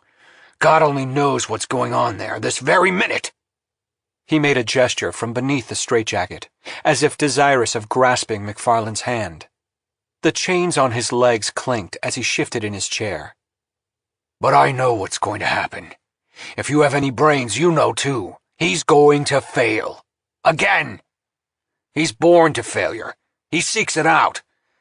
The patterns of thought that doomed the Rolvog are going to doom this expedition too. He's acting egotistically, judgment clouded. He's got no humility, no sense of the uncontrollable randomness of events. He's made a living out of solving engineering problems, terrestrial engineering problems, and this isn't like that at all. Oh, no, not at all. Why are you telling me this? McFarlane asked. Why do you think, man? You have to go down there. He needs your expertise. Your familiarity with those bad old days. Your ability to stand up to him, tell him he's wrong to his face. Damn it, he needs somebody who was as close to that thing as he was. He needs an interfering angel. Someone as wrecked as he is. Go yourself, McFarlane said. For a moment, Lloyd stared at him in surprise. Then he dissolved into laughter once again. Go myself. These gentlemen would protest. Besides, even if they let me out of these restraints, I'd never make it past the front door. I've thought of 100, 1,000 ways to kill myself. I'd be dead within 60 seconds of being free. Lloyd stopped laughing. Look, it's not a question of money. You have to go, and go now. I'll bankroll you. So you're as big a coward as you thought Glynn was, McFarlane interrupted. You know what's going to happen, what that seed will do to the world, and you can't stand the thought of it. So you want out before it happens. Sir, Ronald said in another warning tone. Well, you know what? You're right. We're all dead, or will be soon, and a good thing. I've wandered the world for 5 years now, and in all that time, I haven't seen a whole hell of a lot worth saving. I hope that thing does destroy humanity before we go out and ruin the galaxy. Good riddance to us. And you especially. For a moment, Lloyd stared in mute surprise. Then his face colored with rage. You... How dare you come here and patronize me with your insectile world weariness, your faux ennui. You're worse than he is. Oh, you disgust me. You're dog shit. You're... No, wait. Don't go. Come back, Sam. Don't go. Don't go! But McFarlane had risen and was heading quickly for the door, even as the orderlies were hurrying to escort him bodily from Dearborn Park. Chapter 28. In the video room, Garza glanced at Glynn to see how he was taking it. Once again, he could only marvel at the man's coolness. The video now cut to several quick shots of the ship's corridors, the running of personnel to the lifeboats, and then to the lifeboats themselves, enclosed orange boats that were not on davits, but of the freefall type, in which the lifeboat sits on a downward-facing track and is launched by sliding off the main vessel. Back to the bridge. Everyone had abandoned their stations, save for First Officer Howell and the helmsman. The helmsman would die, Garza knew, but Howell would survive. But where had the captain gone? Garza recalled that he himself had ordered his men to abandon their stations, and then had followed the captain's orders, leaving the hold, and proceeding to his own assigned abandoned station, one of the freefall lifeboats. Another cut to the hold. Glynn could now be seen arriving at the upper catwalk, greeted by the Tierra del Fuegan Pup-Up. The hold elevator was broken, and so Glynn began climbing down to the lower catwalk around the cradle, clinging to the ladder as the ship heeled, and the ladder departed from the vertical. The hold was filled with the sound of groaning steel and cracking wood. The tarp around the meteorite had torn, exposing its massive, crimson surface. Garza peered more closely at the screen. Fascination was now replacing his initial shock and horror. These were images he had never seen, events he had never known. Glynn, of course, had never spoken of them. Glynn began working the rubber-coated chains that had shaken loose, using the motor assist to tighten them back around the meteorite. Pup-Up was helping him, their conversation partially drowned out by noise. Then another figure suddenly appeared on the upper catwalk. Captain Britton. "Eli!" she called in a loud voice. "The ship's about to break up!" Glynn said nothing. He continued to work with Pup-Up, trying to retighten the chains, which had ratcheted loose in the previous roll. Garza himself had tried again and again to tighten the chains in the same way, only to have them slide back out under the immense weight of the meteorite with each roll of the ship, as the ratcheting gears were becoming stripped. "Come back to the bridge with me," she called out. "There may still be time to trigger the switch. Both of us can still live." Now Glynn shouted back. "Sally, the only people who are going to die are the foolish ones in the lifeboats. If you stay here, you'll survive." The ship heeled once again. The meteorite shuddered, and still the captain pleaded with Glynn to abandon ship. But Glynn refused to stop work on the chains, even as the ship rolled again, more dreadfully, the hold a riot of screeching, tearing metal, the great meteorite shifting with a sound like thunder. "I could love you, Eli," came Britton's last call to him, but he ignored her. And then she disappeared. Her body had been found in the electronics hub of the ship. Garza guessed she must have been trying to bypass the codes and trigger the dead man's switch from there. I could love you, Eli. My God, Garza had had no idea. He hadn't known just how much Glynn held back from him, just how much he'd been keeping bottled up all these years. No wonder the man had fallen apart on the bridge at the sight of Britton's body. As he watched, the ship continued its long roll. And there was Glynn, climbing on top of the rock itself, holding a wrench, attempting to tighten the chain bolts by hand. A completely insane undertaking. He straddled the massive rock, crisscrossed with ropes and chains, like Captain Ahab astride Moby Dick, wrench in hand, desperately flailing and struggling with a massive chain shackle. There was a tearing sound as the meteorite shifted, and the tarps rent. The meteorite now almost completely naked, its strange crimson surface practically glowing.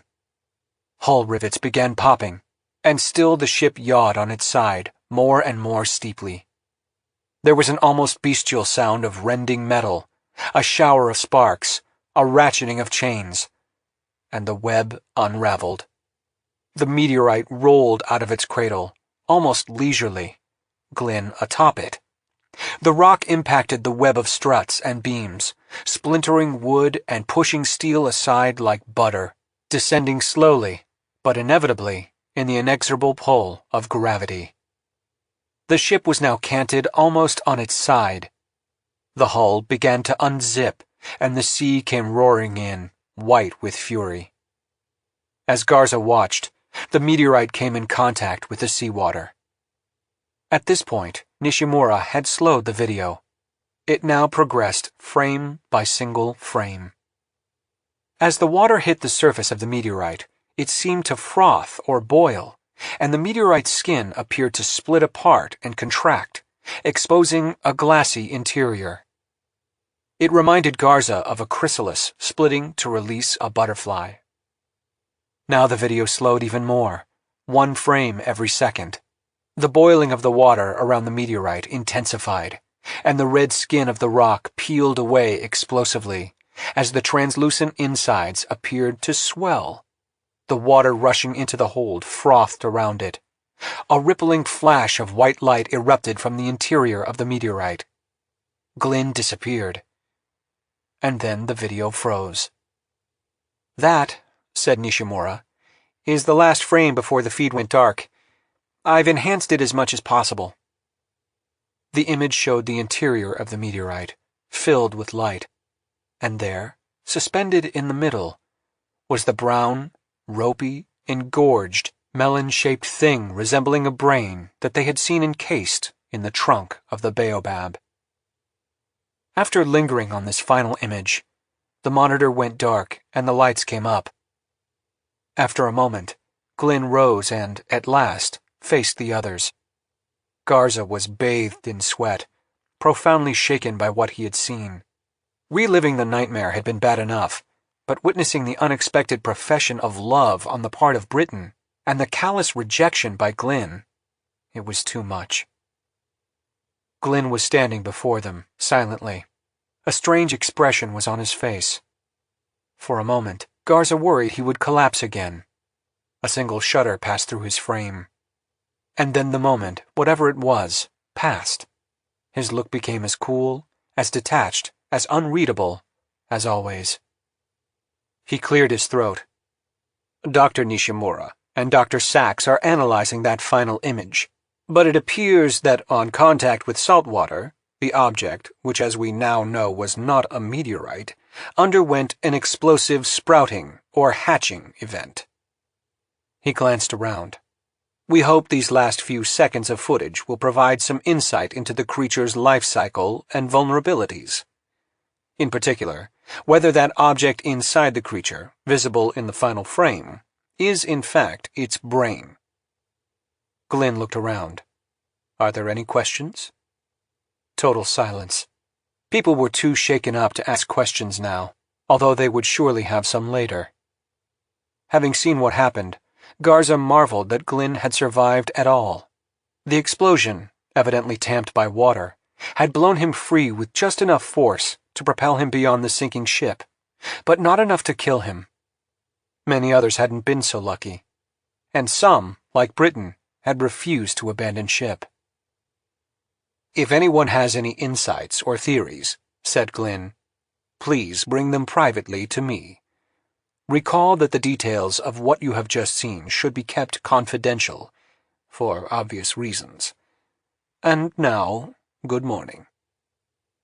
And with that he turned and left the forensic lab without another word. Chapter 29. Rosemarie Wong was used to working in labs full of male jerks, but Prothero really took the cake. He was a jackass, a brilliant jackass. And not just brilliant, but a truly creative scientist, something as rare in science as it was in music or literature.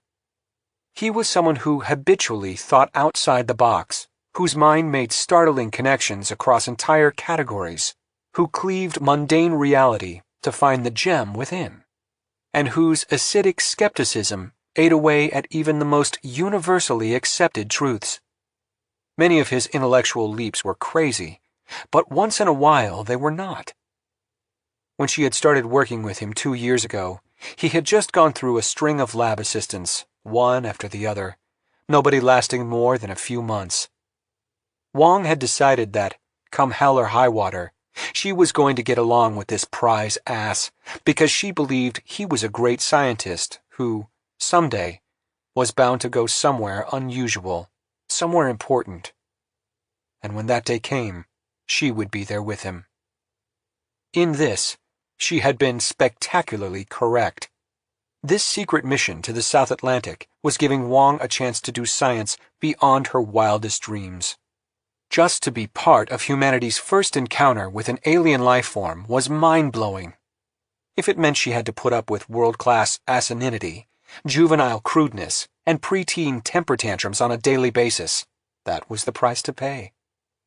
As a protective carapace, she had developed a sort of sarcastic, bantering relationship with him that seemed to earn at least a modicum of his respect and kept his nasty temper at bay. She also had come to realize the vulgar nastiness was a form of respect. It was Prothero demonstrating to her that he wasn't going to treat her nicely or gently because he considered her his equal. "Wong, where the fuck is my hat?" Prothero came around the corner of her work bay, holding a screwdriver in one hand and a motherboard in the other. "It's on your head." Prothero clapped his hand to his head, his bare head, and then grimaced. "Ha ha. Where is it?" "Probably in the bathroom, where you always leave it." Prothero went out the door and came back a moment later, wearing his hipster hat. "Here's what I've been thinking. We're going to translate that whale signal." "Translate it? As in decipher whale speak?" "Exactly." He pulled up a chair backward and sat down. "And I know just how to do it. I've got the world's biggest collection of blue whale vocalizations here in this lab. We're going to reverse engineer it." "So you think the baobab is trying to talk to us?" "That thing's been sitting there on the sea floor for, 5 years? Listening. And what does it hear? Well, 2 miles down there isn't much sound. The only sounds that carry that deep are whale vocalizations. Whale talk is damned loud. It carries 100 miles. You following me?" "Yes." "All right. So the baobab is listening, and maybe it starts to figure out what the whales are saying. And now it's trying to communicate with us in the only language it knows." This was one of those crazy Prothero leaps. "So what's it saying?" she asked. "I'll gladly pay you Tuesday for a hamburger today," said Prothero, and laughed hilariously at his own lame joke. "Here's what I think," she said, when Prothero had stopped wheezing. "You know I don't give a shit what you think, but tell me anyway." "It's randomly playing back sounds it recorded. They mean nothing." Prothero shook his head. "This thing's intelligent. I'll bet anything on that. And it's sending us a message." "So how exactly are you going to translate it?" "You mean how are you going to translate it?" You, Wong, are going to find the closest digital match between that baobab sound and the blue whale vocalizations in my database. And then we're going to find out what the blue whale was doing when it was recorded making that sound, and that'll give us an idea of the meaning. Like, was the whale chasing prey? Was it a mother calling her calf? Was it fucking? Prothero laughed again. Wong shook her head. If it's trying to communicate, why not by some other means than whale calls? No doubt it's highly attuned to sound. Sound is the best way to communicate underwater. Electromagnetic fields dissipate, and light can't penetrate more than 400 or 500 feet. This thing evolved to live in the dark depths of a watery world. It developed a sonar-resistant skin. It used sonar to look at Gideon Crew when he was down there collecting the wreck of Paul. Naturally, it uses sound to communicate, and whale calls are all it has heard. Digital sound, which means it's a machine. There's no way for a biological system to evolve so as to produce digital sound. Wong, Wong, Wong. Prothero shook his head. Maybe it's a machine, maybe it's a biological system, maybe it's a combination of the two. Whatever it is, it's talking to us. Now get your ass to work and find out what it's talking about. Chapter 30. Dr. Patrick Bramble chewed on a Mars bar as he stared pensively at the crushed ball that had formerly been the DSV Paul sitting on a tarp in the hangar deck. The immediate area had been cordoned off with yellow curtains. 2 engineers and as many roustabouts were wheeling in a bizarre device they had jerry-rigged in order to dismantle the submersible so they could extract the remains of Lispinard's body from the wreckage. It looked like nothing so much as a large, villainous jaws of life. Glynn stood silently in the background, taking in everything. The workers began positioning the jaws of the contraption at 2 sides of the wreckage in order to draw apart the wrinkled, shattered mass of the titanium sphere. Huge eye bolts had been affixed at the 2 places, and the machine was now set to draw them apart, unfolding the metal the way someone might unfold a balled-up piece of paper. Bramble turned to his medical assistant, Rogelio, who was standing next to a polished stainless steel gurney. This gurney was where they would reassemble the body. The idea did not overly disturb Bramble. He had seen far worse. But he was worried about his assistant, who looked a bit green around the gills.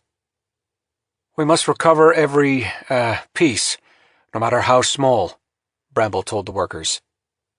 Glynn's silent presence in the back made him nervous. He felt like a student teacher being monitored by the principal. He had never liked Glynn. The man was cold, remote, a cipher.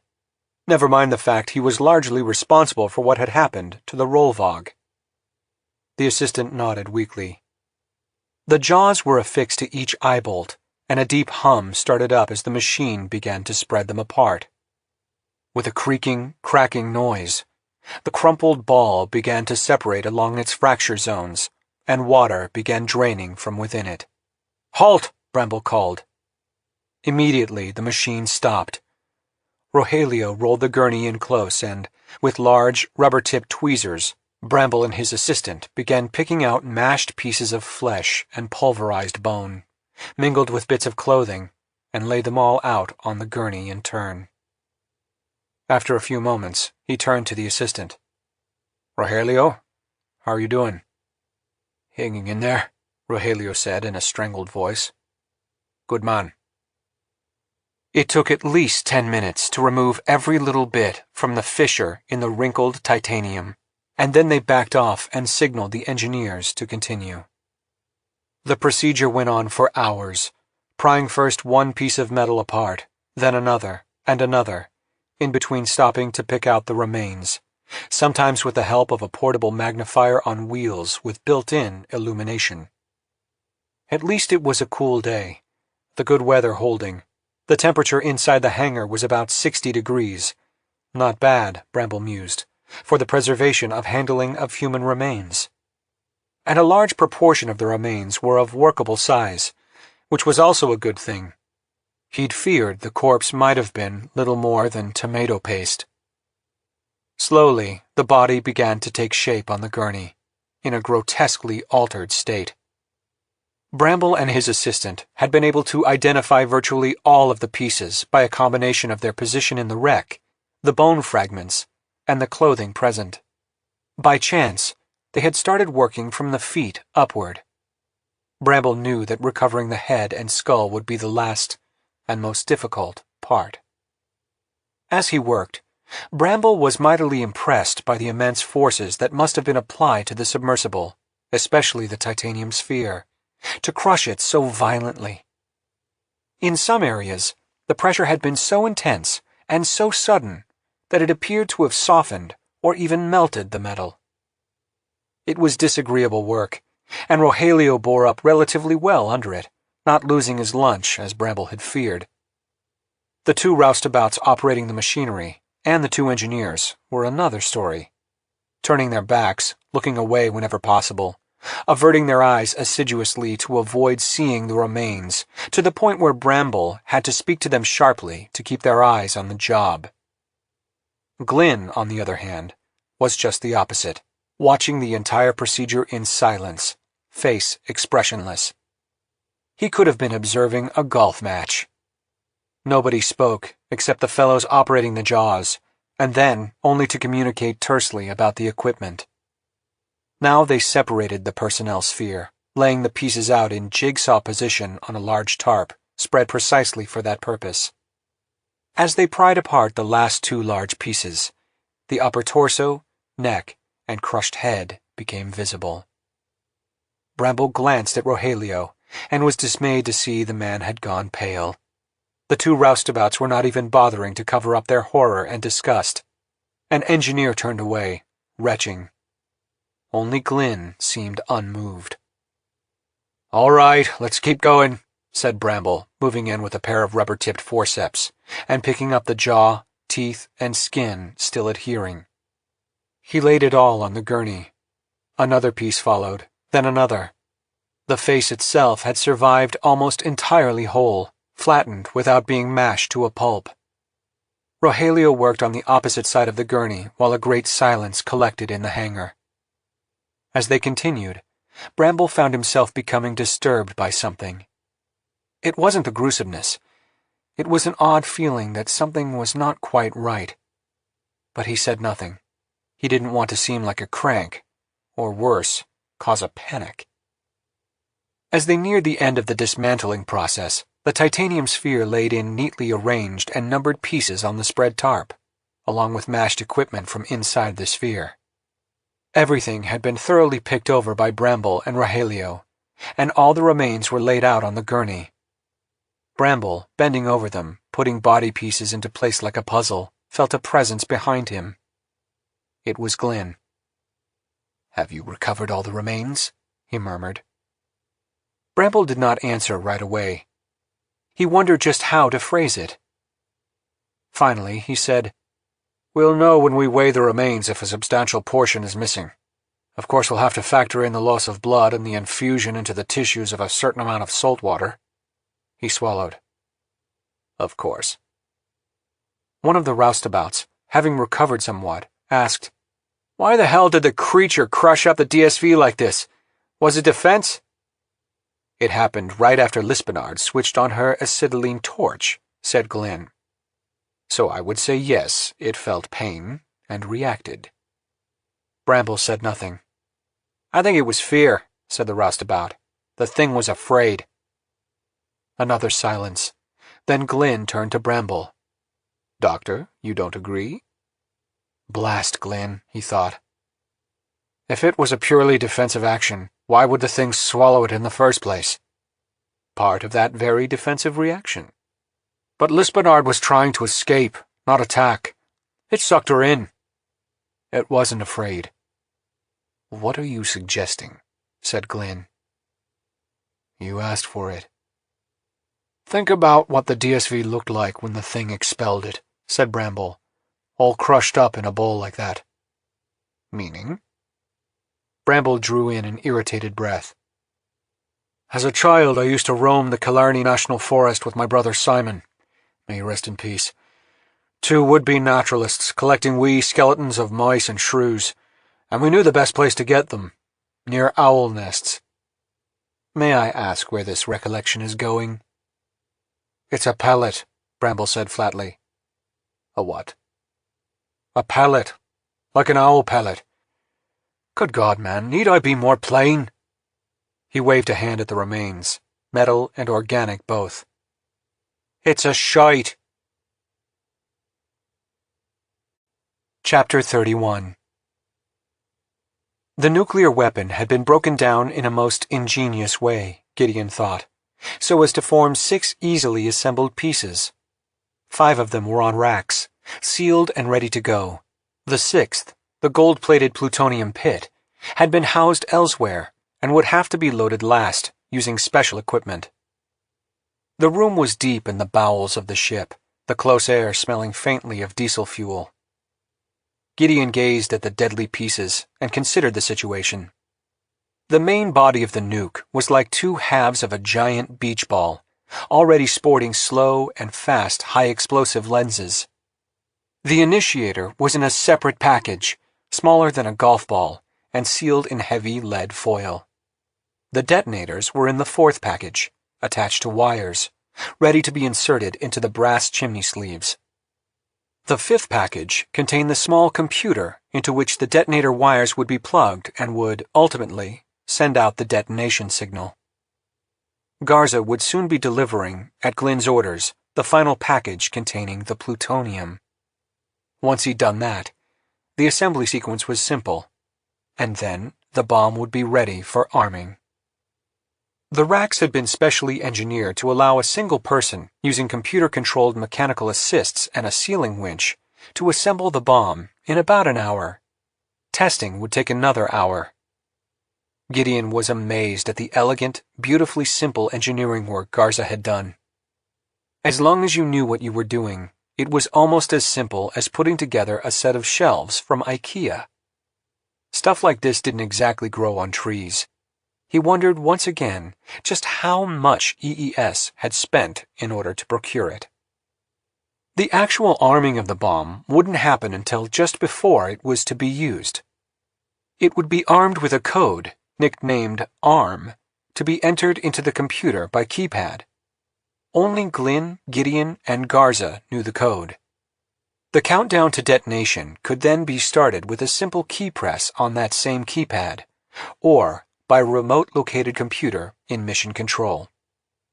But the nuke, as Glynn had previously explained, had a fail-safe mechanism built into it. This was a second code, abort, that would immediately stop the countdown. Again, only the 3 of them knew the abort code. Gideon frowned. The more he thought about this arrangement, the less he liked it. His dislike was due in part to Lispenard's horrible death. But it was also a result of the rumors swirling about the ship, that the sonic signals emitted by the creature were a form of communication, that, in its years sitting on the bottom of the sea, it had learned the only language it heard, whale speak, and was now trying to communicate with them. If that were the case, it meant the baobab was intelligent. It wasn't some unthinking life form operating on instinct, like a shark. It knew what it was doing. It was evil, and yet it was, or might be, sentient, even intelligent. He did not like the idea that Garza or Glynn had the opportunity to stop the countdown and abort the bomb at the mere stroke of a key. Glynn did not particularly worry him, even though he was the one who'd refused to use the dead man's switch on the rollvog. Gideon understood this time around the man's deep animus toward the creature, his obsessive, Ahab-like desire to kill it. But he didn't trust Garza. While he knew they all shared the same goal, the death of Lispenard and the creature's attempted communication had transformed Gideon's view of the life form growing underneath them. He was a different man from the one who had begun this mission, deeply concerned at the idea of setting off a nuclear explosion. He understood now the threat the entire planet faced if this malevolent thing was allowed to reproduce and spread. There could be no hesitation or pusillanimity in killing it. And that was the problem. He had yet to complete the complex computer simulations modeling what would happen when a 100-kiloton nuke was detonated 2 miles deep, either directly under or within triggering distance from the ship. Would the water diminish the effects of the blast, or magnify them? Air was a forgiving and flexible medium that allowed the force of such a blast to expand and disperse. But what would happen in an incomprehensible medium such as water under the pressure of 400 atmospheres? And how would that affect the Batavia? It seemed to him that, at the very least, a gigantic eruption of steam would break the surface. The P-wave, traveling through water perhaps dozens of miles, could easily rupture the hull, and he was pretty sure it would generate a tsunami-type disturbance on the surface that might swamp or overturn the ship. When all the effects became known, and he would soon have to provide them with the results of his simulations, Gideon didn't want Garza chickening out. He wanted to make sure that, once he assembled the bomb, he could arm and detonate it, and that no one could stop it. No, he wasn't worried about Glynn. The man had nerves of steel. But Garza, he was the cautious one. Even after the device was armed and the countdown started, the man might change his mind about the whole plan, decide it was too dicey, and code in abort before Gideon could stop him. That could not be allowed to happen. Gideon reached out and picked up the computer controller, peeling off its metallicized plastic wrap. He hefted it. It was a stainless steel box about 3 by 3 by 6 inches, with a keypad, plus input and output ports. Inside was a single-function computer, nothing overly complex, nothing that couldn't be reprogrammed. Gideon had to smile. Chapter 32. Despite herself, Wong was mightily impressed by Prothero's library of whale sounds, which he claimed was the largest in the world. At his request, she had devised a small program that scanned that database of audio files, looking for any matches with the sounds emitted by the baobab. She had come up with 2 solid hits and several partials. As she finished the final run, she heard a stomping in the hall outside the lab and knew it was Prothero returning. His ridiculous Doc Marten boots made an unmistakable sound on the steel plating of the ship. "So," he said, removing his hipster hat and flinging it down on a table piled with junk. "What's taking you so long?" "I just finished." Prothero pulled up a chair, swept some printouts onto the floor, and sat down. "What you got?" "2 pretty close matches." "Let's hear them." She played the baobab sound first, as a control, and then the 2 similar sounds from Prothero's whale database, all sped up 10 times to put the pitch into the best range for human listening. Prothero grunted. "Play those hits again. First the whale, then the baobab." She ran through them again in reverse order. "That's close. So, did you look up the circumstances when the 2 whale calls were recorded?" "I did.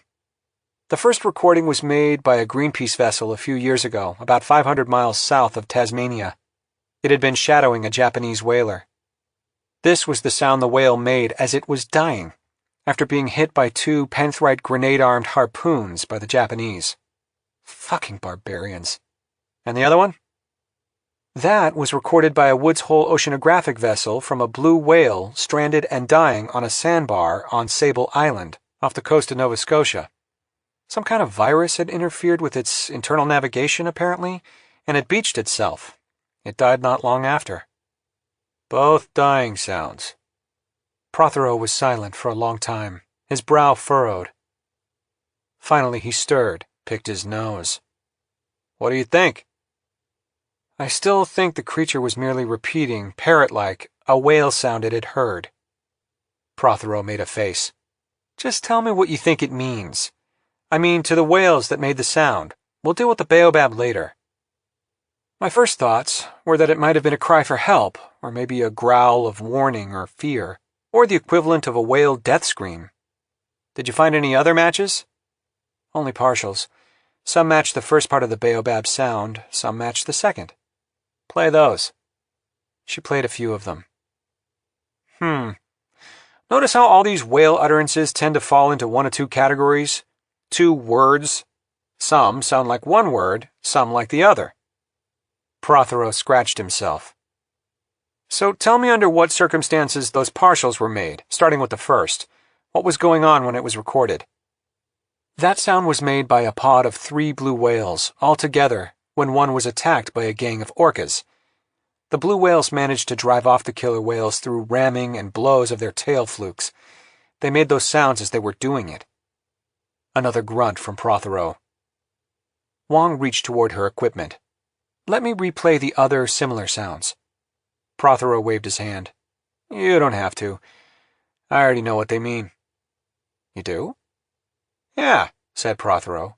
You hear it all the time in pods of whales as they're traveling together. Lone whales never make the sound. It's one of the first words I was able to translate. Wong was surprised. You've already translated some blue whale speech? Yeah. Don't tell anyone. Prothero made a face. I intend to publish someday.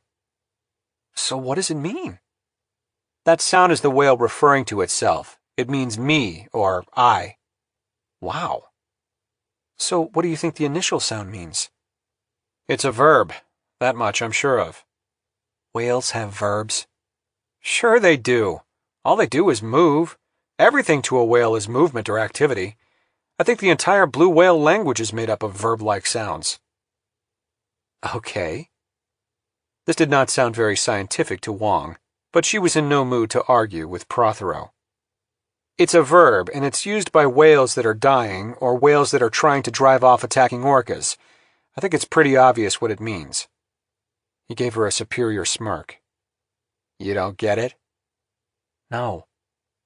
It means kill. Kill? Exactly. Think about it. What's a whale going to say that's dying in agony from a Japanese harpoon? Kill me. What are whales saying as they chase a gang of orcas? Kill, kill. That's what the baobab was saying over and over to us. That's the baobab's message to us. Kill is the first word, and me is the second. That's crazy, said Wong. Prothero shrugged. It may be crazy, but that's the message it's sending. It's telling us something, urgently. And that something is, kill me. Chapter 33. Barry Frayne was tired. It was 10 o'clock at night, and the exolab had been going almost non-stop since noon, when the long, string-like tentacle had arrived, and Glynn had ordered Dr. Sachs to prepare it for study. Frayne reported directly to Sachs, and his lab contained the frontline workers, the prep guys, the bio-grunts. Each guy, and as it happened, they were all guys, was a specialist in a particular area of biological lab preparation. Under Sachs's scrutiny, they had done sections for microscope, TEM, and SEM studies. They had set up biochemical assays. They had done pre-dissections and dissected out unusual inclusions and organelles for analysis. All of this had then gone out to specialized labs elsewhere on the ship. They were, you might say, the heavy lifters, the prep cooks who got everything ready for the PhDs to work on. Frayne at least had an MA, but the other 3 guys just had college degrees. Didn't matter. They were all good at what they did. The gross and fine anatomy of the tentacle, or root, or spaghetti, or worm, a lot of crazy nicknames had been proposed, was stunningly different from any biological organism Frayne had seen before. It was hard to tell whether it was even a plant or animal, or perhaps it was neither. It had cells, or membrane-enclosed packages with interior cytoplasm. That at least looked normal. Beyond that, nothing was recognizable. Inside the cells, there were no normal-looking organelles, no nuclei, endoplasmic reticulum, mitochondria, or Golgi bodies. Nor did the thing have the type of organelles you'd expect to see in plant cells: chloroplasts, dermata, vacuoles, or rigid cell walls. There were things inside the cells, of course, but they looked like complex inorganic crystals. They glittered like diamonds in the light of the microscope, and seemed to come in different colors, although that appeared to be iridescence or light refraction. Frayne had isolated a bunch and sent them off to be analyzed. He was curious to know what they were. The narrow tentacle had no blood vessels that he could see, nor phloem or xylem channels for the movement of fluid. Instead, it had an incredibly dense and complex tangle of fine microfibrils, like nerves or wires, wrapped in bundles. They were very hard to cut and seemed to be stiffened with something equivalent to plant cellulose, though of a different material, more like inorganic mineral than woody fiber.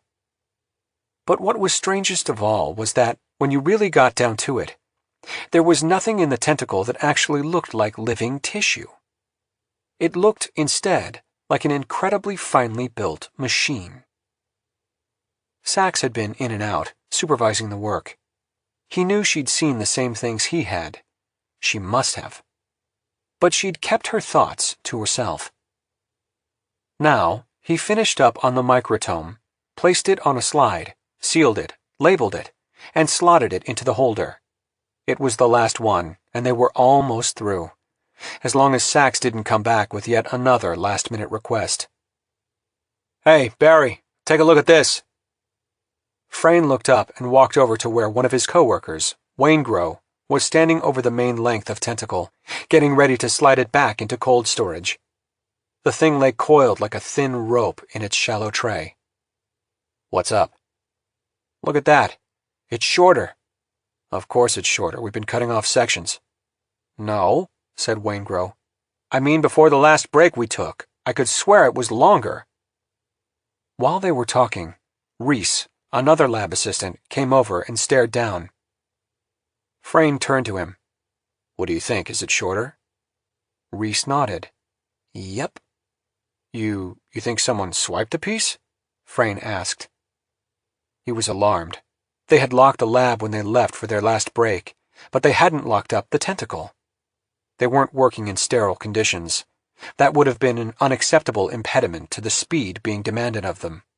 They were taking their chances that the thing didn't infect them with some exotic disease or pathogen. But that seemed highly unlikely, given how far from human biology the thing clearly was. Still, when they left the lab, they always locked it as a precaution. "I wouldn't be surprised," said Reese. "Make somebody a hell of a souvenir." Frayne felt a swell of irritation. "Let's take it out and measure it. We'd better be sure." Still gowned up and wearing latex, the four unlocked the specimen tray and removed the thing. It was hard and stiff, like a piece of cable. They kept it under refrigeration, but it sure didn't look like it would deteriorate or rot if kept at room temperature. It wasn't edible to any Earth-origin microbes, and coming up from 400 atmospheres to 1 didn't seem to have altered it at all. The thing was, essentially, weird as shit. Working with care, they laid it out on the long, stainless worktable, which had built-in measuring marks. 680 centimeters, said Frayne. He pulled a clipboard down from the wall and scanned it. It was originally 809. He started adding up in his head the pieces they had removed. 30 centimeters for sectioning, 40 for dissection, 10 for biochemical assays, 5 for miscellaneous. "We're 44 centimeters short," he said. He looked around. Did anyone forget to log a removal? No one had. And Frayne believed them. They were all careful workers. You didn't get to be on a project like this if your lab work was sloppy. Looks like someone couldn't be bothered to make a request through ordinary channels, liberated a piece for themselves. "You'd think they just came in and cut off a piece?" asked Stallweather, the fourth assistant. "What else am I to think?" "But the lab was locked during break." "So? A lot of people have keys, especially the ones who think themselves important enough not to have to follow the rules." Heads nodded all around. "I'll have to put in a report about this to Sachs and Glynn," said Frayne. "They're not going to be happy about it. And this happened on our watch." "Maybe Glynn did it. Or that asshole Garza." More nods. This was a likely explanation, and it would deflect blame from them. Frayne looked around. "Time to close up shop. The top brass won't like the fact that somebody liberated a piece of that thing, but you know what? We followed procedure, and you guys put in a good day. Well done. Speaking of liberation, Reese climbed onto a stool and reached up to the top of a cabinet, slipped his hand deep out of sight. Waingro was smiling knowingly. Reese produced a gallon jug of red wine. I think we owe it to ourselves to have a little party. Frayne stared. What with that rot gut? And what if Sax comes back? Stallwether asked.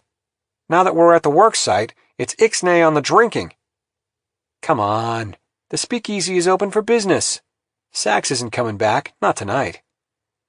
Reese's smile grew broader. He reached up again to the hidden store and brought down a bottle of brandy, another of triple sec, and a bag of oranges and lemons. Sangria, anyone? Chapter 34. It was by now after dawn, and Patrick Bramble was mightily relieved to be alone in his medical quarters, without Glynn or his assistant, Rogelio, breathing down his neck. He wanted to be alone, to think, to contemplate, to figure this thing out. He never could think clearly when there were other people around, and he was particularly relieved that he'd gotten rid of the shadowy presence of Glynn, lurking in the background like a specter. That, and the 4 workers in the adjoining exobiology lab who, hours before, had grown as boisterous as a bloody frat party, and he'd almost had to go tell them to pipe down.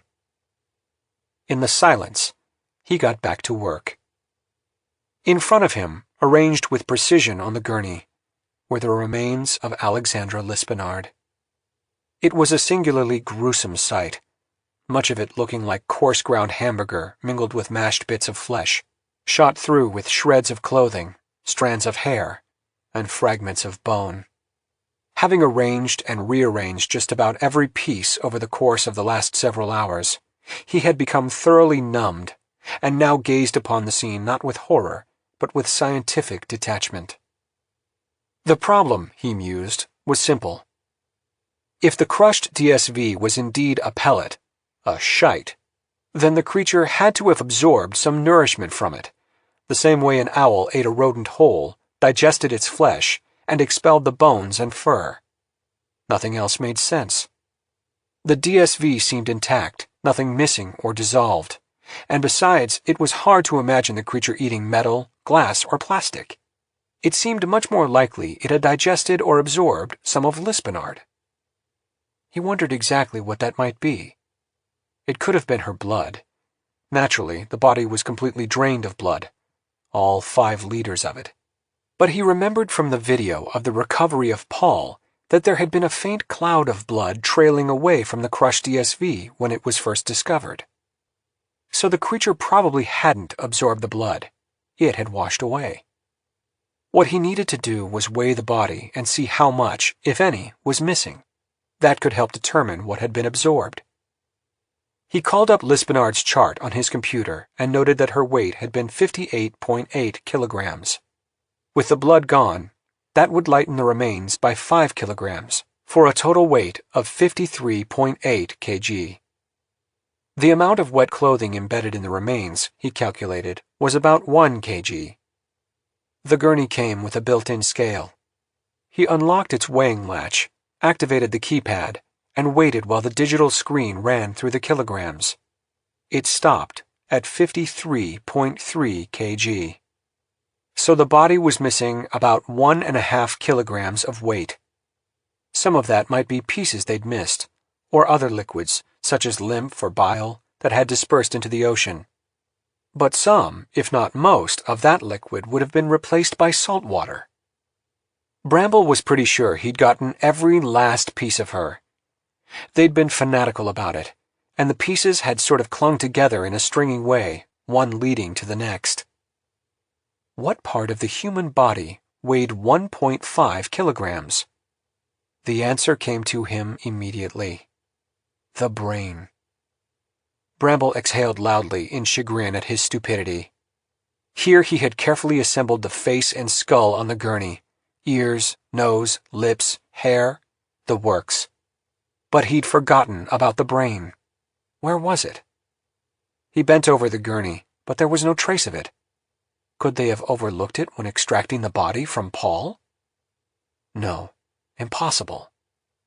Could the brain, which was also watery, have dissolved and drifted away in the extreme water pressure?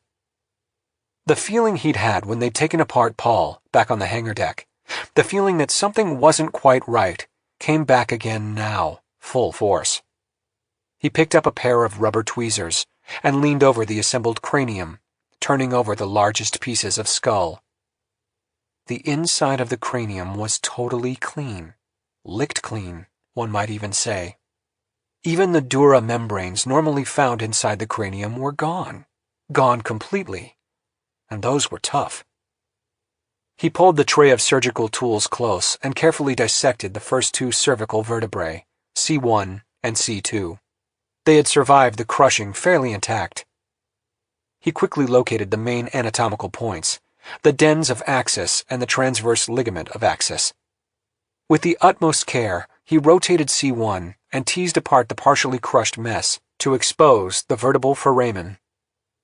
There, inside, he found the spinal cord enclosed in the thecal sac. The top of it, right where the cord emerged from C1 and connected to the medulla oblongata, looked precisely as if it had been cut with a scalpel. Indeed, it had a seared aspect that suggested heat had been involved. "Bloody hell," Bramble muttered to himself.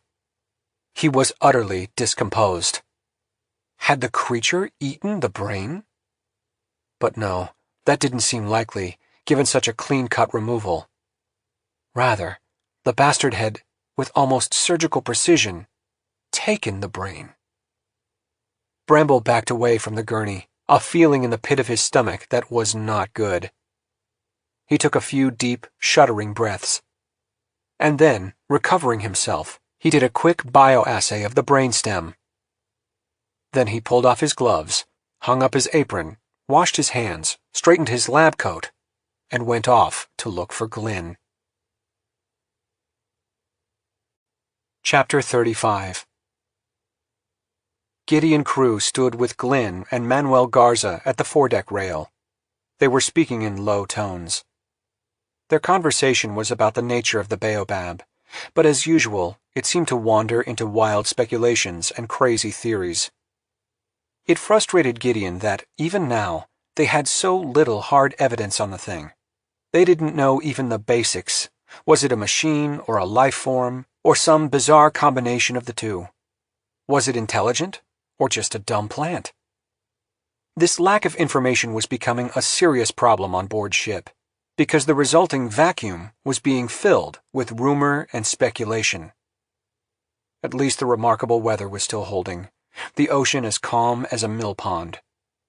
Every day brought them closer to summer, and the calving of the icebergs seemed to be accelerating in the advancing spring weather. As Gideon looked out, he counted 6 stately bergs dotting the sea. The rising sun hung low, casting a golden pathway over the water. The calmness of the scene belied the turbulent atmosphere on the ship. "Excuse me, gentlemen." Gideon turned to see Dr. Patrick Bramble approaching, looking neat as a pin, but with such a concerned expression on his normally placid face that Gideon grew instantly alarmed. "Dr. Bramble," said Glynn. Bramble came up with tentative steps, hands clasped together.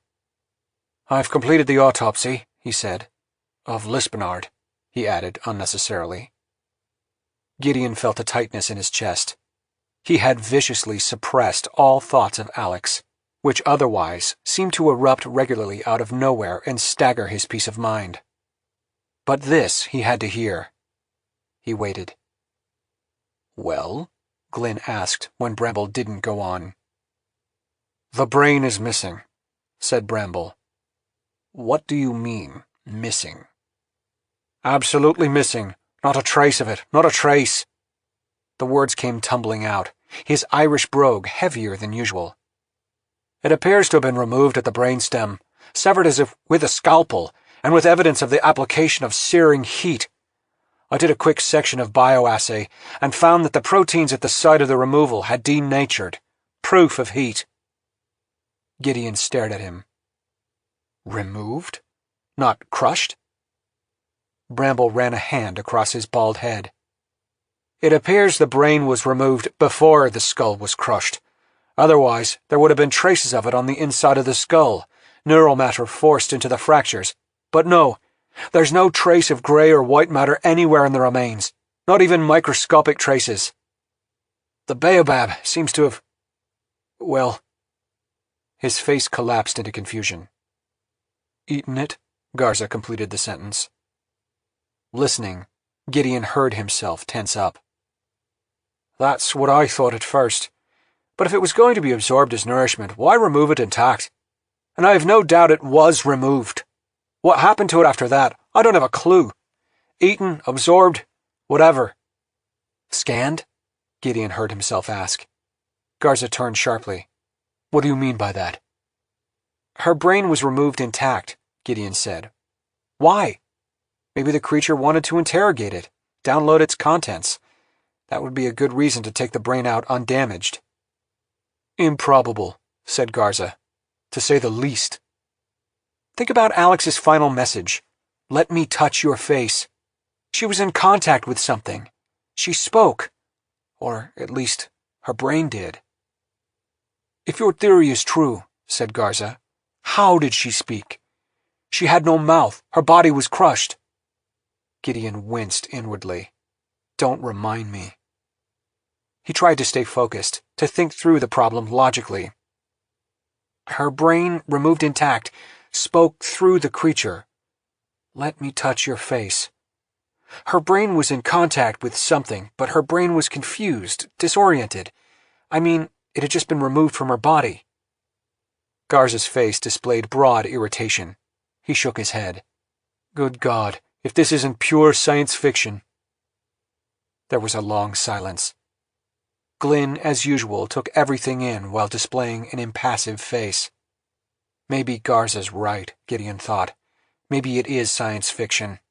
It sounded pretty ridiculous in retrospect, but he wasn't going to give Garza the satisfaction of admitting it.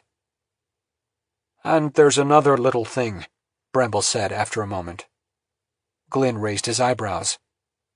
It seems someone swiped part of the specimen from Exolab. The 4 lab assistants kept a log of all sections removed, but there's a large piece missing, and no one seems to know where it went. Did any of you, by chance, take a piece without logging it? Garza turned an accusatory stare on Gideon. Not me, said Gideon. Garza was proving to be a bigger pain in the ass than usual this morning. None of us would have done anything that irresponsible, said Glynn crisply. Well, said Bramble, the lab might have made a mistake in its initial measurement of the tentacle, or maybe they forgot to log a removal. He cleared his throat. Or perhaps the whole thing is a smokescreen to conceal unprofessional behavior. I say this because those 4 gentlemen had a party last night in the lab. When I passed the lab just now on the way here, I found the remains of a bash, the 4 of them fluttered and washing the barroom floor, so to speak. You mean passed out? Garza asked. That is precisely what I mean. The only one conscious was Frayne, if you can call it conscious, and it was he who told me of the missing piece of tentacle. Where are they now? Speak of the devil. And Bramble turned as Frayne himself approached. His lab coat was stained with purple, and he stank of wine. He looked like hell. Frayne didn't strike Gideon as the partying type, but there he was, obviously hungover. Glynn stepped aside as Garza turned on the man. What the hell is this? He demanded. Frayne began explaining, in a bumbling sort of way, that they'd had a bit of a sangria party, but nothing outrageous. Garza cut him off with a gesture. What about the missing specimen? At this, Frayne launched into a complex, rambling explanation, claiming it had happened long before the party, wasn't their fault. They kept impeccable records. Someone had probably stolen it for a souvenir, and anyway, they really hadn't drunk all that much. You know the rules, said Garza. No drinking once the ship came on station. I'm docking you a week's pay, and because you are the chief assistant, I want you to report to the brig for 12 hours, and to get some sleep. Brig? The man looked devastated. You mean jail? Yes, brig, jail. I'll have a security detail meet you there. But... Garza stared hard at him until the man wilted and slunk off. Then he turned to Glynn. This sort of lapse in discipline is like poison on board ship. I hope you agree with me.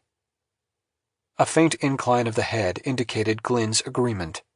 And then, after consulting his watch, he turned to Gideon. We'd best wrap this up, he said. You and I are needed in Prothero's lab. Chapter 36. Gideon crowded with several others into the small, messy lab. It was like an electronic cave. An acrid smell of solder and burnt electronics hung in the stuffy air. Prothero was sitting at a rack of computer and audio components, and cables dangling everywhere, wearing a dirty Hawaiian shirt, half unbuttoned. His concave, white chest, covered with a scattering of wiry black hairs, was hideous. Standing to one side was Prothero's assistant, the tall, thin, elegant woman named Rosemary Wong. She looked exactly like Prothero's antithesis. Gideon wondered how she could stand working with him. Sorry there's no place to sit, said Prothero, gesturing at 2 chairs, both stacked high with stuff. I keep telling you I need a bigger lab. This one sucks. Glynn ignored the comment. Dr. Prothero, tell us what you found. Prothero began hammering away on a keyboard. In a word, we did it.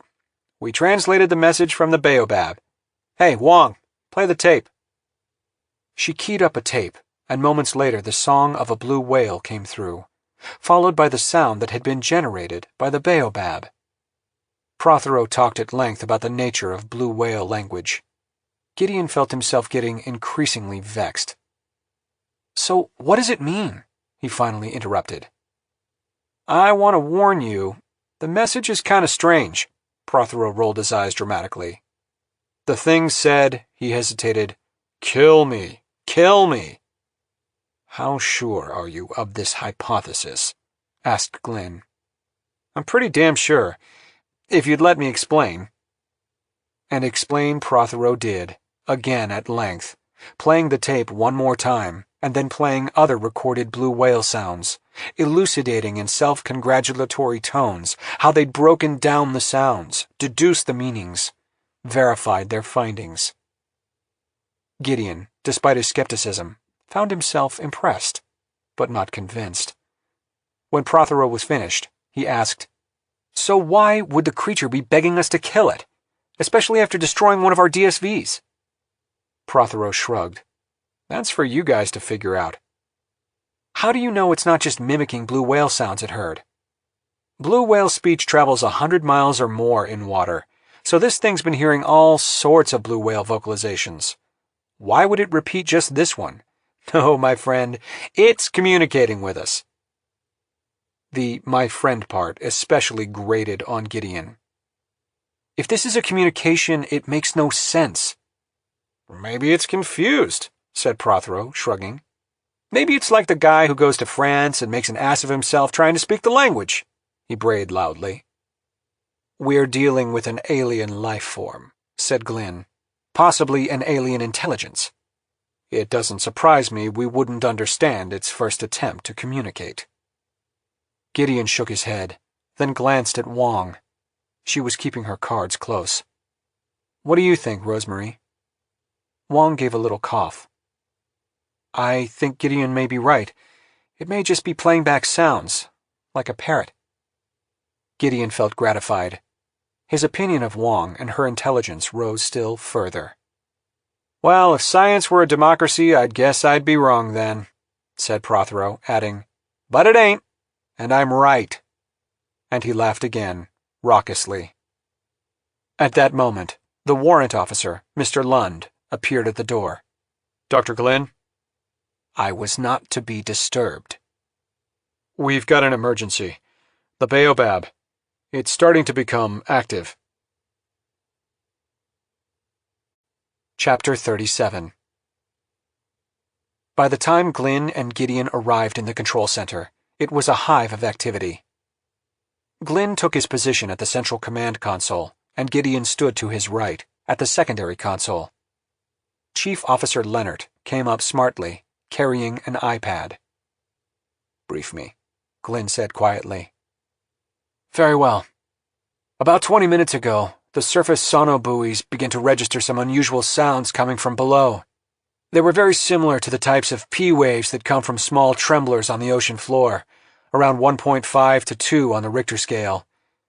When we mapped the sources, we found they were clustered around the baobab, but not coming from it." "Is it on the ship's net? Bring it up." Leonard hit some keys on the console keyboard and a seismic map appeared. Glynn frowned, staring at it, Gideon looking on. "Seems to form a roughly circular pattern around the creature." "Yes." "Can you tell me how deep the tremblers originate?" "Shallow, at least by seismic standards, a few 100 feet below the sea floor. But as we monitored, we noticed the tremblers appear to be going deeper and occurring farther away from the creature, basically in a spreading and deepening ring." "As if the thing was extending its root system?" "Perhaps. And that's not all. As you know, we dropped a camera and anchored it to the sea floor, trained on the baobab, monitoring it in green light. We've seen no unusual activity, until now. We've just begun to see some movement of the creature itself." "What kind of movement?" "A swaying motion in the branches, very slow. And the mouth, or suction hole, has extended itself several times while inspiring and expelling large amounts of seawater. The amplitude of the 2 Hz sound it emits has gone up." "I want a detailed analysis of the tremblers," Glynn said, "with 3D mapping in real time." "Very good." There was a sudden commotion to the right, and a technician came running up. "A DSV, George, has just gone missing." Glynn frowned. "Missing? Aren't they under lock and key and alarmed?" "The thief evaded electronic security." "Who was it?" The technician spoke into his headphones, then listened. "They're not sure, but it might have been a lab assistant named Frayne."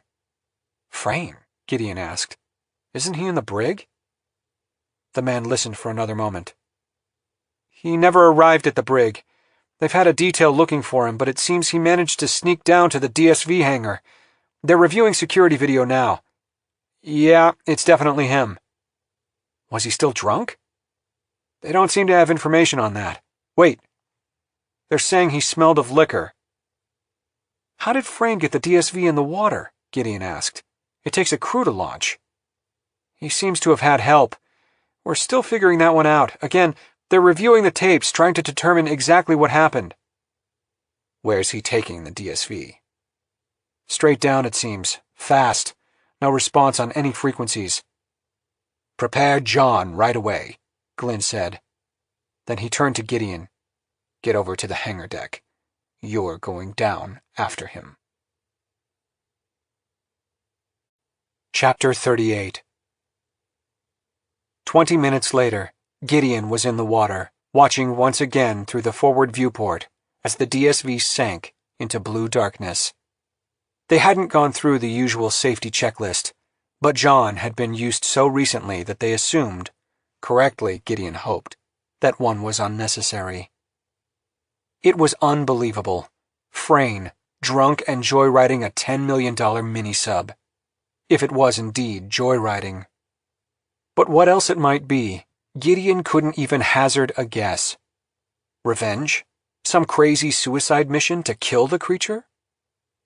Gideon was descending at the maximum allowable rate, with the control room monitoring his DSV through the wired connection to the surface. He might have to drop the wire if extensive maneuvering were involved on the sea floor, but for now, he had a good connection to the ship, which, at least, was a comfort. They were seeing everything he was, in real time, as well as monitoring his mini-sub and its life support systems. The viewport had now turned black. A few bubbles flared white as they passed upward through the light of the DSV's headlamps. He had a sonar lock on George. It was about 3,000 feet below him, but he was catching up quickly. Frayne, he knew, was a rank novice in DSV handling, and he was no doubt having difficulty maneuvering. At the rate he was descending, He calculated he'd catch up with Frayne a few thousand feet above the sea floor. Looking through the viewport, he strained to get a visual on George's lights, but he knew it was fruitless. He wouldn't see them until they were about 500 feet apart.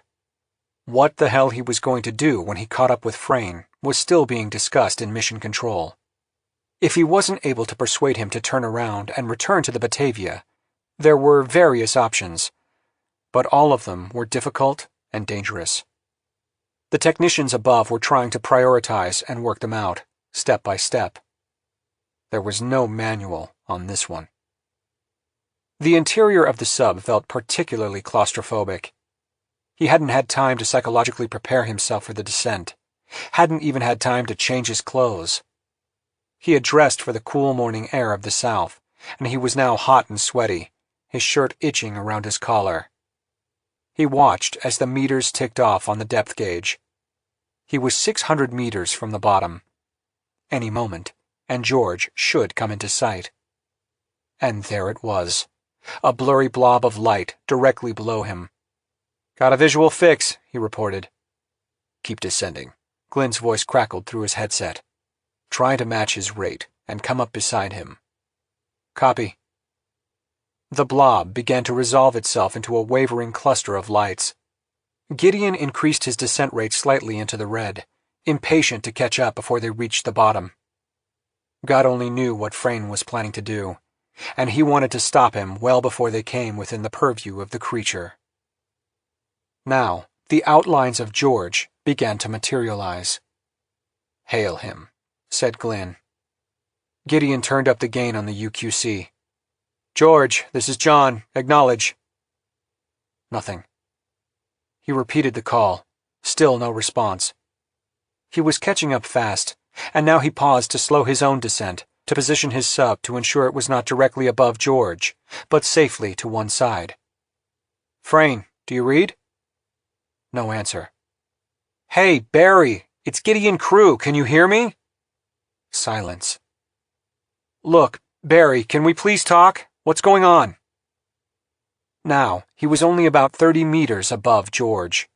He could see the clear outline of the DSV, see the dull red glow from the viewports, see the mech arm folded up in descent position. He slowed still further as the two mini-subs closed in until he was almost matching its speed. In a moment, he'd be able to look directly into George. God, maybe Frayne was unconscious, passed out. He finally drifted level with George and peered through the side viewport. He was surprised to see Frayne, not passed out, but looking perfectly normal, working the controls with focus and calm. And the man didn't look in his direction, not even a glance. Gideon waved. "Hey, Barry, look at me, will you please?" No recognition that the man had heard.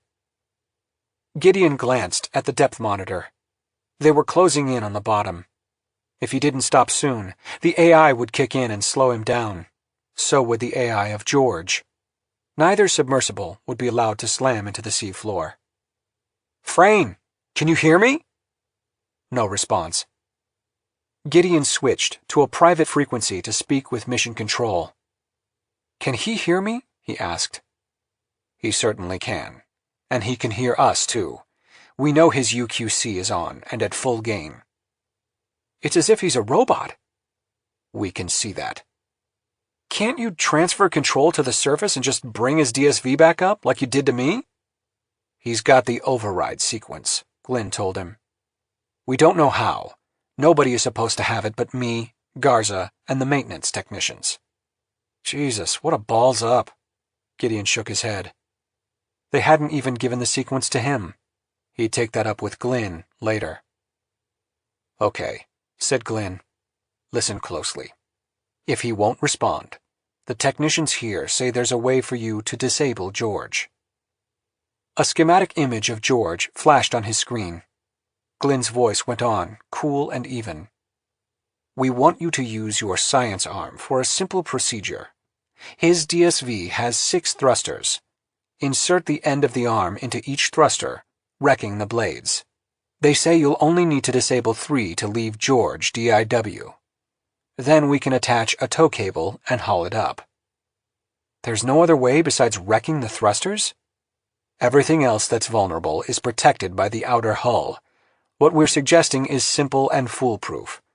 We're temporarily modifying the AI on your DSV so that it can be done. Otherwise, it would be prevented. Roger, will do. Now he saw, out the lower viewport, the faint outlines of the sea floor, just coming into illumination. At the same time, he felt the autopilot begin to slow the sub. I can see the bottom, he said. AI modifications complete. Move in and perform the disabling maneuver as quickly as possible. George is slowing too. And veering off. Pursue. Gideon maneuvered his joystick and accelerated to the max. But George was also moving at full speed, parallel to the sea floor. It seemed that Frayne was growing more accustomed to the mini-sub's controls. He's heading for the baobab, said Glynn. The creature's active, very active. Stay well away from it. I've got it floored. I just can't catch up. And now Gideon could see the faint outline of the creature, resolving itself in the glow of their headlight bars. It was moving, rippling, and the trunk was swelling frightfully, as if filling with water. It's extruding its mouth parts, said Glynn. The Doppler sonar is picking up a current. Suddenly George angled upward, straight toward the extruding mouth. The funnel-like orifice was swelling with water and swinging toward the sub, pulsing and gaping. Break off, Glynn ordered Frayne over the public channel. Retreat! The George accelerated, caught in the current. Even as the order came in, Gideon could feel his own DSV being drawn upward and inward. Gideon jammed the joystick sideways, trying to get out of the current. He felt John being tugged toward the creature, heard the all-too-familiar thrumming of water along the hull. But then his vessel broke free, wobbling in the sudden turbulence. He immediately reversed course, pulling away from the monstrous creature and retreating at full speed. Reaching a safe distance, he stopped and turned back. And then he watched, horrified, as George, drawn closer and closer, began to tumble in the violent current. Moments later, it was sucked bodily into the creature's maw. In a horrible moment of déjà vu, he saw its shadow pass inside the semi-translucent gullet, and then there was a violent flexing of the trunk, a popping sound, and a sudden expulsion of air in a cascade of bubbles. And over the hydrophone, he heard Frayne's voice, calm, strange, distant. Who are you? Chapter 39. Gideon pushed open the personnel hatch and pulled himself up and out of John, gulping down fresh air. God, he was glad to be back on the ship. He felt badly shaken at what he'd just seen. At least Alex had struggled to the last. Frayne, on the other hand, had driven straight into the creature's maw. Was he drunk? But he sure hadn't looked drunk through the viewport. On the other hand, his actions had hardly been normal either. Like a robot. Or zombie. He felt steadying hands grasping him as he came down the ladder. When he reached the deck, his legs almost collapsed from underneath him. Garza helped hold him up. The man looked flushed and tense. Even Glynn was not his usual, inscrutable self. What the hell did Frayne think he was doing? Gideon said, gasping. Fuck if any of us know, said Garza. Gideon was grateful for the man's iron grip as he pulled himself together. I'm okay now, he said after a moment. Garza eased his arm off. You figure out who helped him? Gideon asked, smoothing down his clothes. One of his lab partners, Reese. We questioned the guy, and he insists he didn't do anything, even though we have him on tape, clear as day, working the A-frame to lower George into the water. Claims he must have amnesia. Garza scoffed. Obviously bullshit. He's in the brig now. Gideon turned to Glynn. And you? What do you think? The only rational explanation I can put forward at this point is that Frayne was on drugs. Maybe he himself didn't know what he was doing. The focused, fixated expression he'd seen on Frayne's face did not look like that of a drugged-out man. And how had he convinced his lab partner to help him? "Are you sure Frayne and his lab partner aren't involved in some sort of sabotage?" Gideon asked. For whom? Perhaps Chile is still pissed off about the Rolvog sinking of the Almirante Ramirez, inserted a saboteur on board. "That's a possibility," said Glenn. Striding across the deck came the tall, impressive form of Chief Officer Leonard. "Mr. Glenn, we've got an incoming aircraft, helicopter." Glenn turned sharply. "Identity?" "It's an EC-155, originating in Ushuaia, Argentina, but registered in the U.S. The pilot says they're transporting a passenger to us." "A passenger? Who the devil is it?" "They won't say. They've asked permission to land." "Deny, unless they identify their passenger." "I'm sorry, maritime regulations require we allow a landing. They have to refuel. They don't have enough for a return." Glenn shook his head. "I want armed security at the helipad. I don't want that chopper leaving until we have a chance to learn who it is or what they want." "Our bird's on the pad," said Leonard. "We're going to have to take off and hover to let them land. That means we can't hold them too long." Glenn turned. "We'll hold them long enough to find out what their game is. Gideon, Manuel, arm yourselves at the arms locker and meet me by the helipad." The helipad was amidships, on a raised platform forward of the DSV hangar. As they collected weapons from the locker and then worked their way up stairways and corridors to the metal steps leading to the helipad, they could hear their own A-Star chopper taking off.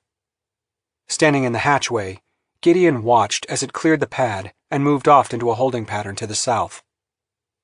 Soon a new sound could be heard, the faint throbbing of another chopper coming from the opposite direction. Emerging from the hatch, Gideon glanced toward the sound and saw a large helicopter emerging out of the clear blue sky, moving fast. The .45 he had been given was heavy and cold on his hip. Gideon, Glenn, Garza, and a security team remained crouching to one side of the helipad at the bottom of the stairs to keep out of the backwash and also to provide cover if shooting began.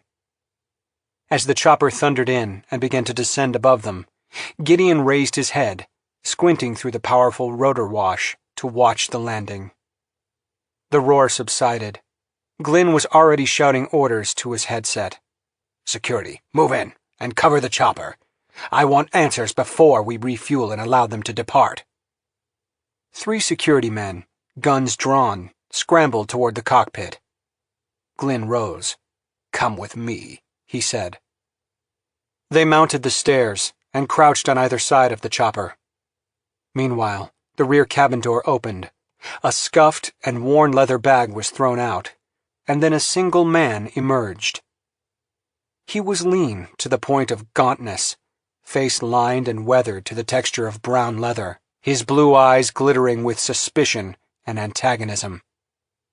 He paused, skewering one person after another with his gaze. When Glenn saw him, he rose, then shoved the gun back into his belt. The man's gaze paused at Glenn, then passed him by and came to rest on Garza, who was also holstering his weapon, a sour expression on his face. "McFarlane," Garza finally said. "Sam McFarlane, you son of a bitch." "Yeah," McFarlane said after a moment, with a cold smile that held no trace of mirth. "I'm here. And now things are really going to get fucked up." Chapter 40. Glenn quickly disbanded security and authorized the EC-155 to refuel and take off. "My cabin," was all he said, pointing at Gideon, Garza, and the new arrival. A few minutes later, they were in Glenn's large stateroom. Before they could even sit down, Garza turned on McFarlane. "What are you doing here?" McFarlane returned the question with a bitter smile. "Once part of the team, always part of the team." "How did you find out about us? And how did you afford that chopper? The last I heard, you were broke and peddling a sack of second-rate meteorites." McFarlane did not answer this. Instead, he calmly took a seat, crossed his legs, and bestowed a cool look on Glynn. "Glad to see you looking so well, Eli." "Thank you."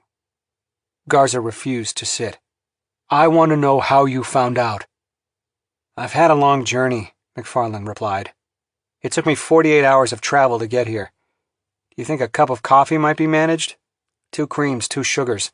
A buttered scone would also be lovely."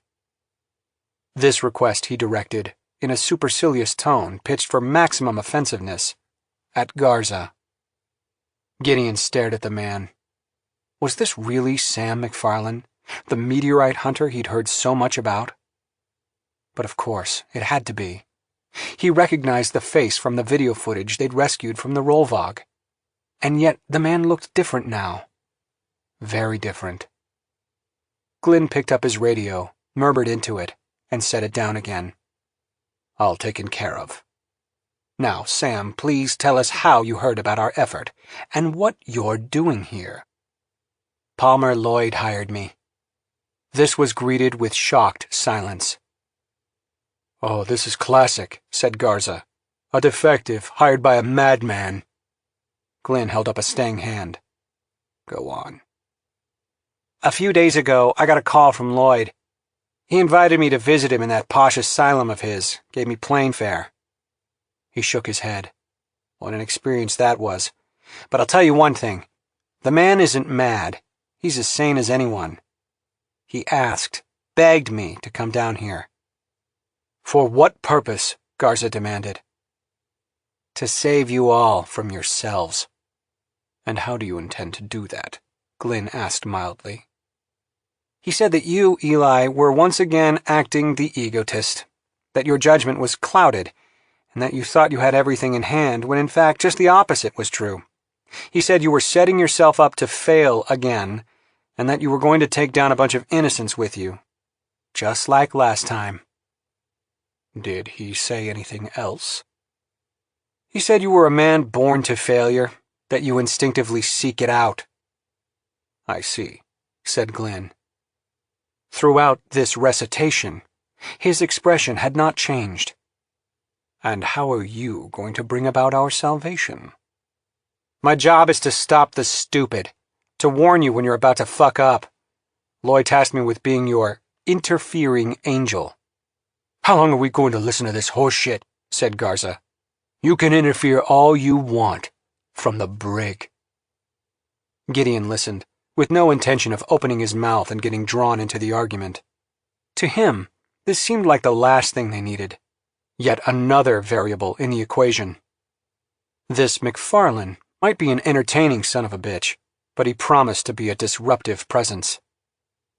A knock came at the door, and a steward entered with a tray of coffee cups, a pot, cream and sugar, and buttered scones. He placed the tray on the table. Glynn thanked him, and he left. As Glynn began preparing McFarland's coffee, he asked, "And how do you propose to become this interfering angel?" McFarland took the cup, drank deep. Glynn began pouring coffee for the rest. "Put me on the team," said McFarland. "Give me total access. Allow me free run of the ship. And listen to what I say, for a change." Garza shook his head in wonder at the man's effrontery.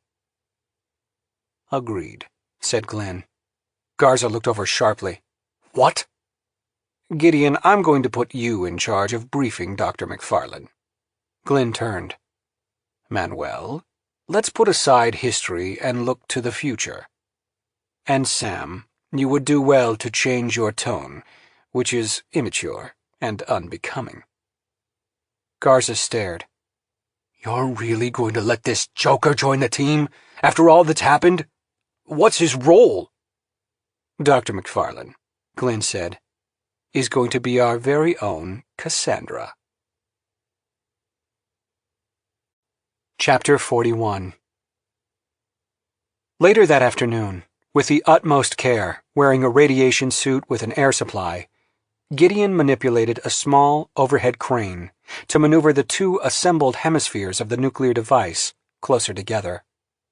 The plutonium pit was now in place, plated in 24-karat gold, shining like a golden apple in the center of the layered implosion device. The two hemispheres looked like an exotic fruit sliced down the middle. The device had been cleverly designed to slot together, with male and female plugs that fit with machined precision. The high-explosive lenses surrounding the core were also precisely machined. The shaped charges were in different colors, red for fast and white for slow, designed to focus the detonation wave into a contracting sphere so that it evenly compressed the core into a supercritical state.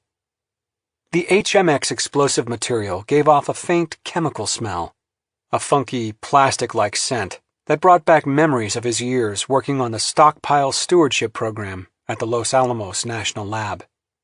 Nuclear weapons aged in complex ways, and keeping the nation's arsenal of nuclear weapons fresh and ready for use often meant disassembling bombs and replacing aging parts with new ones, a process not unlike what he was doing here. Using 2 joysticks, he carefully worked the crane, making tiny adjustments, and finally was able to fit one hemisphere perfectly into the other, the cables and plugs slotting together, the machined HE parts sliding into place.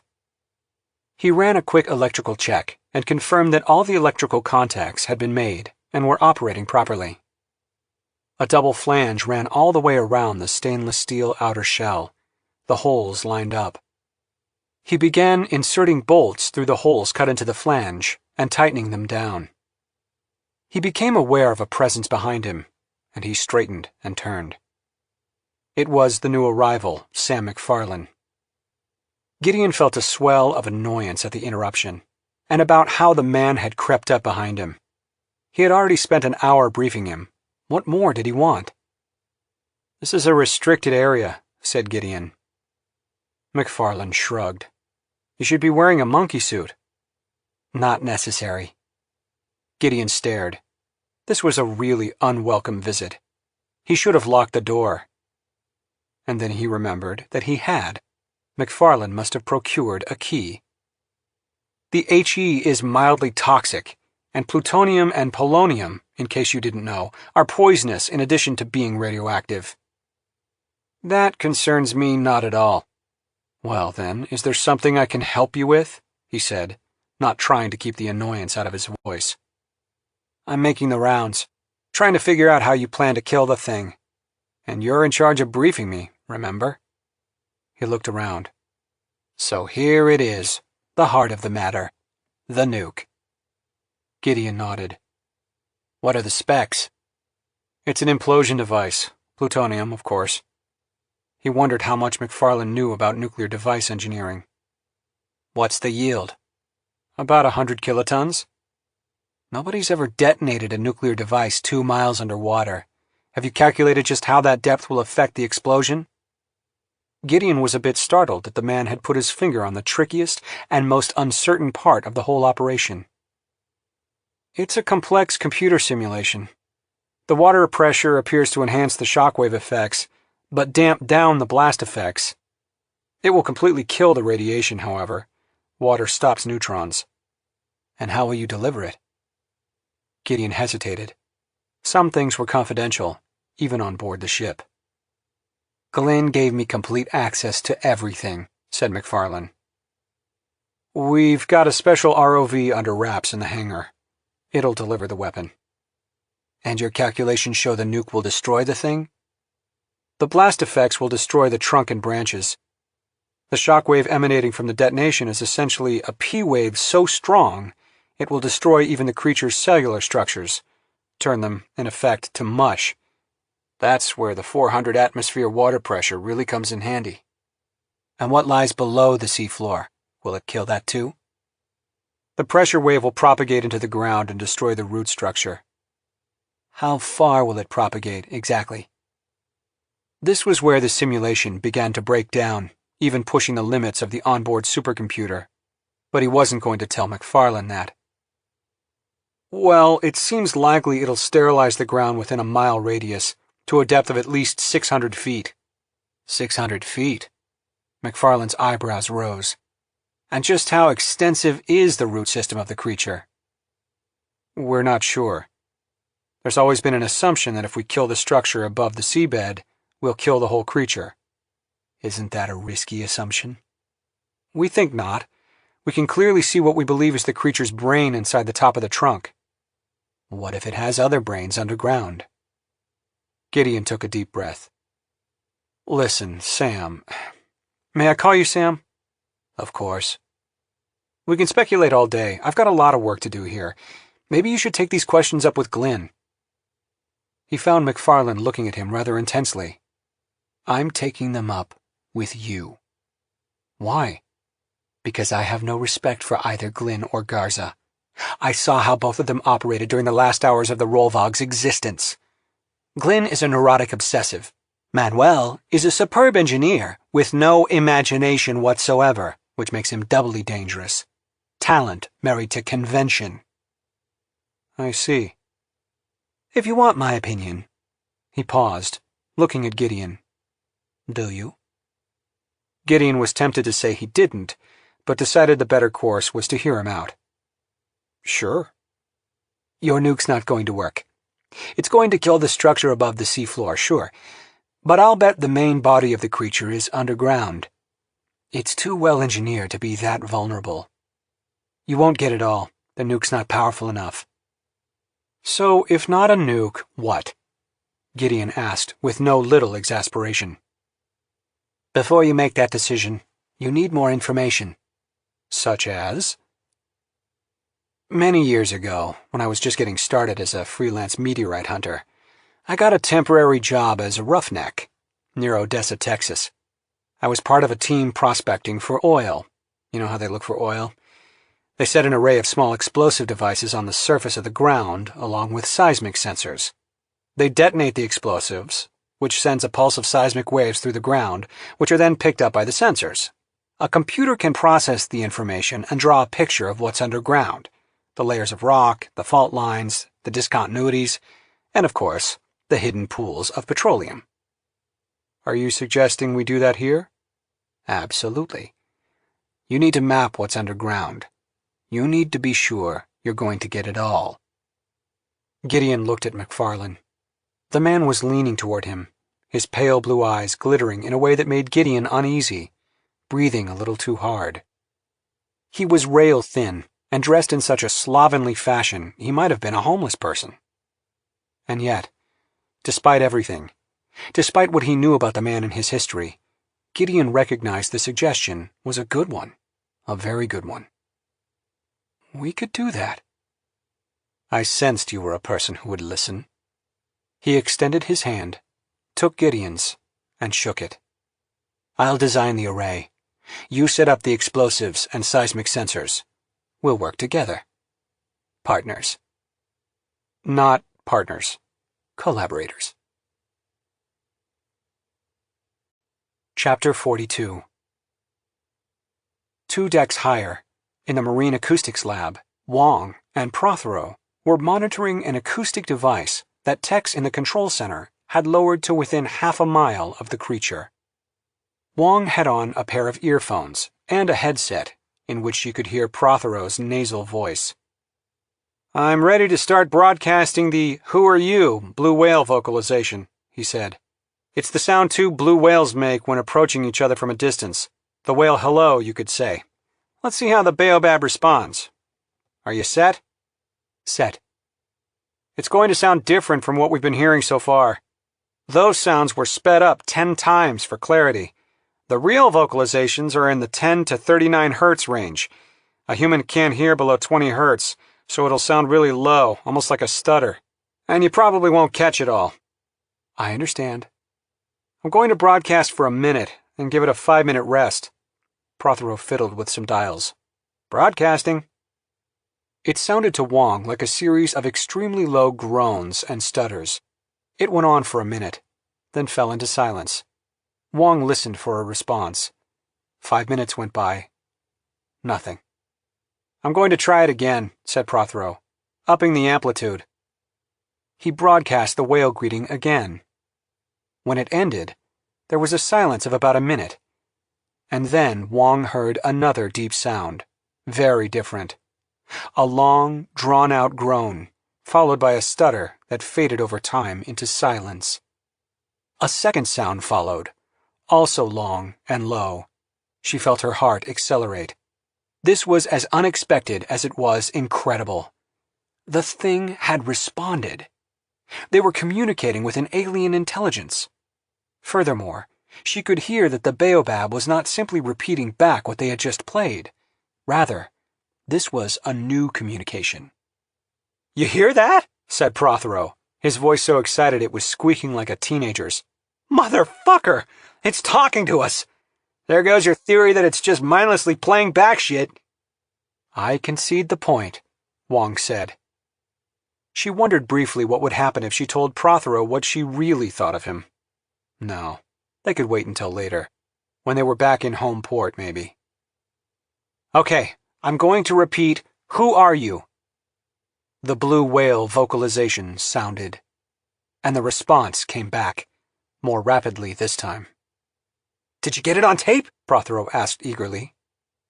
"Of course." "I don't know what it means, but we'll sure as hell find out. Let's do it again." They repeated the same message, getting the same response. "Wong, put that sound into the acoustic database and see what matches we get." "Already done." It didn't take long for the computer to find a dozen matches in Prothero's vast database of blue whale sounds.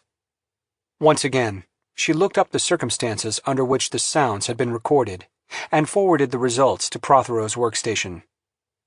He labored for a while, in silence. "Okay," he said.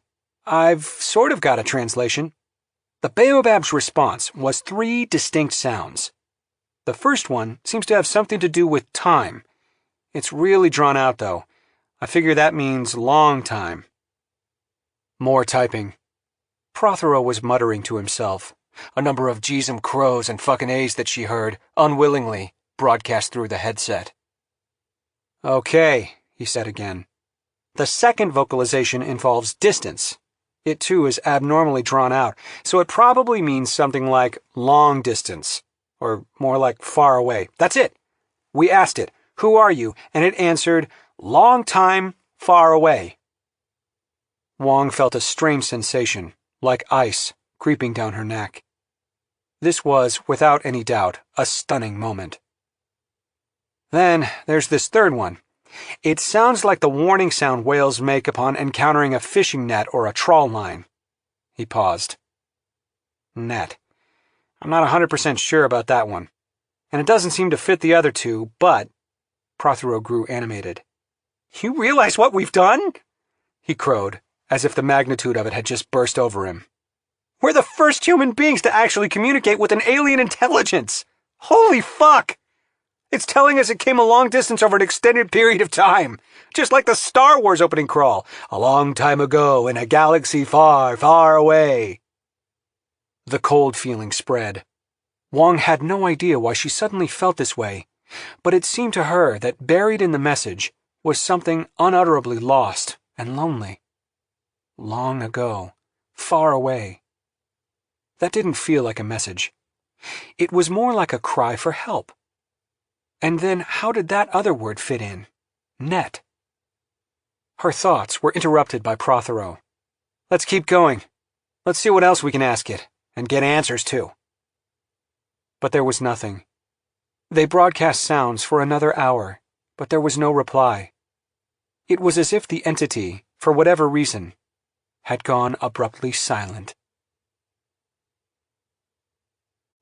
Chapter 43. Gideon was damn glad he was in mission control this time, instead of down in the DSV. He stood at his usual console, watching the main screen along with everyone else in the room. McFarlane stood beside him, a silent, focused presence. McFarlane had rapidly integrated himself into the project, seemingly managing to be everywhere on the ship at the same time, intruding into every lab and machine shop and workspace, making plenty of enemies in the process. Gideon had noticed that many on board ship not only disliked McFarlane, but were, apparently, afraid of him.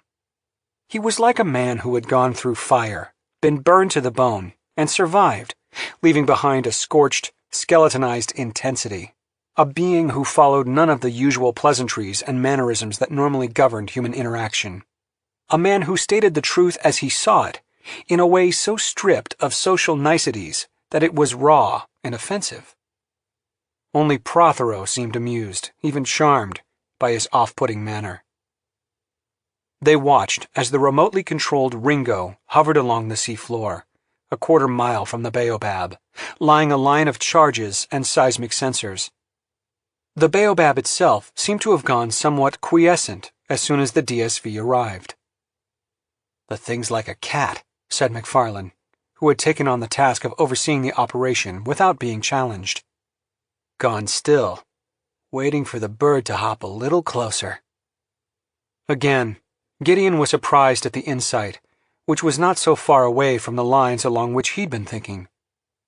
But the plan was for the DSV not to get any closer. It would remain, or so they hoped, beyond reach of the grotesque, sucking mouth. Fortunately, the charges didn't need to be placed that close. The idea was to map the outer edges of the creature's underground presence. It was a long process. There were few people in mission control. The operation had been last minute. Glynn had decreed that, going forward, information was to be more compartmentalized, in an effort to put a lid on the crazy speculation and wildfire rumors. The ship was like the worst kind of a small town. It amazed Gideon how otherwise normal, educated people could be transformed into poisonous, vicious gossips, repeating and exaggerating every little thing, getting into petty disputes and absurd controversies. It was a measure of the toxic levels of anxiety and stress currently on board the ship. "You say you learned this roughnecking?" Gideon asked McFarlane. "Yes. And then I tried the technique meteorite hunting. I figured it would be ideal for finding a large, heavy object underground." "Did it work?" "No. I tried it on the Boxhole crater near Alice Springs in Australia. There was no mainmast to find. The impactor must have vaporized on impact. Threw away 40 grand. Left me bankrupt." "So how did you get involved in the Rollvog project in the first place?" "You wouldn't know it to look at me, but I was once the world's most successful meteorite hunter. My former partner, Nestor Masonke, found a gigantic meteorite in the Cape Horn Islands. He died before he could recover it. Palmer Lloyd got wind of it and hired me, along with Eli and his engineering company, to dig it up. I went down there on the Rollvog with Eli's big team to recover it. I'm sure you know the story. Through criminal hubris, the entire ship went to the bottom, planting that son of a bitch right where it wanted to be." "So why did Lloyd hire you to ride shotgun on this expedition? Since it's not a meteorite, where do you come in?" "You heard what I said back at Glynn's cabin. Lloyd observed my comportment during the last hours of the Rollvog. He decided, with good reason, that I was better qualified to handle a challenging situation than the two Gs." "That would be Glynn and Garza?" "Yes." McFarlane turned his blue eyes on Gideon. "And now I've got a question for you." "Shoot." "How did Glynn heal up? The last I heard he was a cripple, all hunched over in a wheelchair, blind in one eye and barely able to move a finger." The unexpected question threw Gideon for a moment. "He's had some good medical treatment." "Good. More like a miracle. If you weren't a hardcore atheist, I'd say he must have been praying awfully hard to St. Jude." Gideon changed the subject. "I didn't know Glynn was an atheist." "Are you surprised? He doesn't believe in any power greater than himself, and we all know he's godlike anyway, in his own mind at least." The DSV Ringo had finished laying the charges and seismometers, and now it was starting to ascend. As soon as it had reached 1,000 meters, the plan was to detonate the charges, then measure the results. Glynn hadn't wanted to take chances that the creature would grow active again, or that the cables connecting the seismonitors to the surface might become disconnected. Now the chatter in mission control increased as the countdown toward the seismic test started. Detonation time approached, and the level of tension rose accordingly. Gideon turned to his control screen. "We're 10 minutes from detonation." "The reaction of the creature should give us valuable information," McFarlane said. If we survive its reaction, I mean. That very thought had been going through Gideon's head. 5 minutes, came the announcement. Understood, said McFarlane. Suddenly, Gideon heard a commotion at the main entrance to Mission Control. A man was shouting hysterically. Gideon looked over and saw another one of Sax's lab assistants, Craig Waingro, arguing loudly with security. He was gesturing wildly, screaming with almost inhuman intensity. "Stop the explosions!" he shouted. "Stop them, now!" His voice sounded hoarse and muffled, as if he had swallowed sand. The 2 security officers tried to restrain him, but Waingro started swinging at them. They both drew their guns. One tried to tackle the man. There was a brief struggle, and then suddenly Waingro wrenched free, the guard's gun in his own hand. He waved it about, and it suddenly went off, the report deafening in the room. There were screams and shouts as people took cover. "You won't do this!" Waingro cried, waving the gun and firing randomly again. "Don't even try! I'm warning you!" The other guard rushed the man. He fired but missed, and the guard tackled him. The first guard joined in, and a massive struggle ensued. It was punctuated by the loud sound of another gunshot, and then silence. The 2 guards, lying on top of the man, got up to reveal Waingro on the ground, arms splayed, gun still gripped in his right hand. The top half of his head shot away, brain sliding out into a widening pool of blood. In the struggle, he had evidently fired the gun inadvertently into his own head. Gideon looked on in horror. There was something wrong, even more wrong than this awful sight would account for. Just as he felt McFarlane pull him roughly back, he saw what it was. There were gasps and expostulations of horror and disgust as others saw it too. People backed away, shouting and shrieking. Wriggling free of the man's ruptured brain, covered with blood and gray matter and membrane, was a dark gray, worm-like thing. As it thrashed free, it opened a tiny mouth, exposing a single, sharp tooth, cut itself free, and then began to slither away. Chapter 44. Dr. Patrick Bramble looked down at the dead body of Waingro, Sax's lab assistant, lying on a gurney, still dressed and bloody from the tragedy that had occurred just a few minutes earlier in Mission Control. Dr. Sax stood beside him. Neither had been present at the disturbance, but the word was out, and the entire ship was in an uproar. Garza had demanded an immediate autopsy and a report on the worm, or tentacle, or whatever the abomination was that had slithered out of the man's brain. "Dear me," muttered Sax, gazing at the body. "What a mess." But Bramble's attention wasn't on the body itself. It had been arrested by the worm-like thing. Security had brought it down sealed in a stainless steel tray with a glass top. Bramble felt a shudder pass through him as he looked at it. Following the melee in the control room, it had almost escaped, but at the last minute, someone had recovered sufficiently from shock to slam a trash can over it, trapping it. And here it was, a gray, worm-like creature, about the diameter of a pencil and 6 inches long. It was wriggling about in the container, methodically exploring every nook and corner, clearly looking for escape routes. The head of the organism appeared to have 2 glittering black eyes, and between them a round mouth with a single razor-sharp black tooth protruding, made, it appeared, of a substance that resembled obsidian or glass. "Dr. Bramble?" Sax asked. "Shall we begin?" Her hair was tucked under a cap, and she was in full scrubs, as was he. They had established a formal relationship, which Bramble liked. Sax was both a PhD and an MD, and Bramble felt a little undereducated around her. One thing was certain. She was a lot better suited for this task, academically and emotionally, than his own lily-livered medical assistant, Rogelio. He glanced over the large tray standing between them, neatly arranged with autopsy tools. Number 22 scalpels, skull chisels, rib cutters, Forceps, scissors, Haggadorn needles, a long knife, and the obligatory striker saw. Bramble did a visual inspection of the body. The video camera was running. He spoke his observations aloud, describing the head wound, the ingress and egress of the round, the state of the brain, and various other factors. "Cut away the clothing, if you please, Dr. Sachs." Sachs began slicing off the clothes, putting them aside.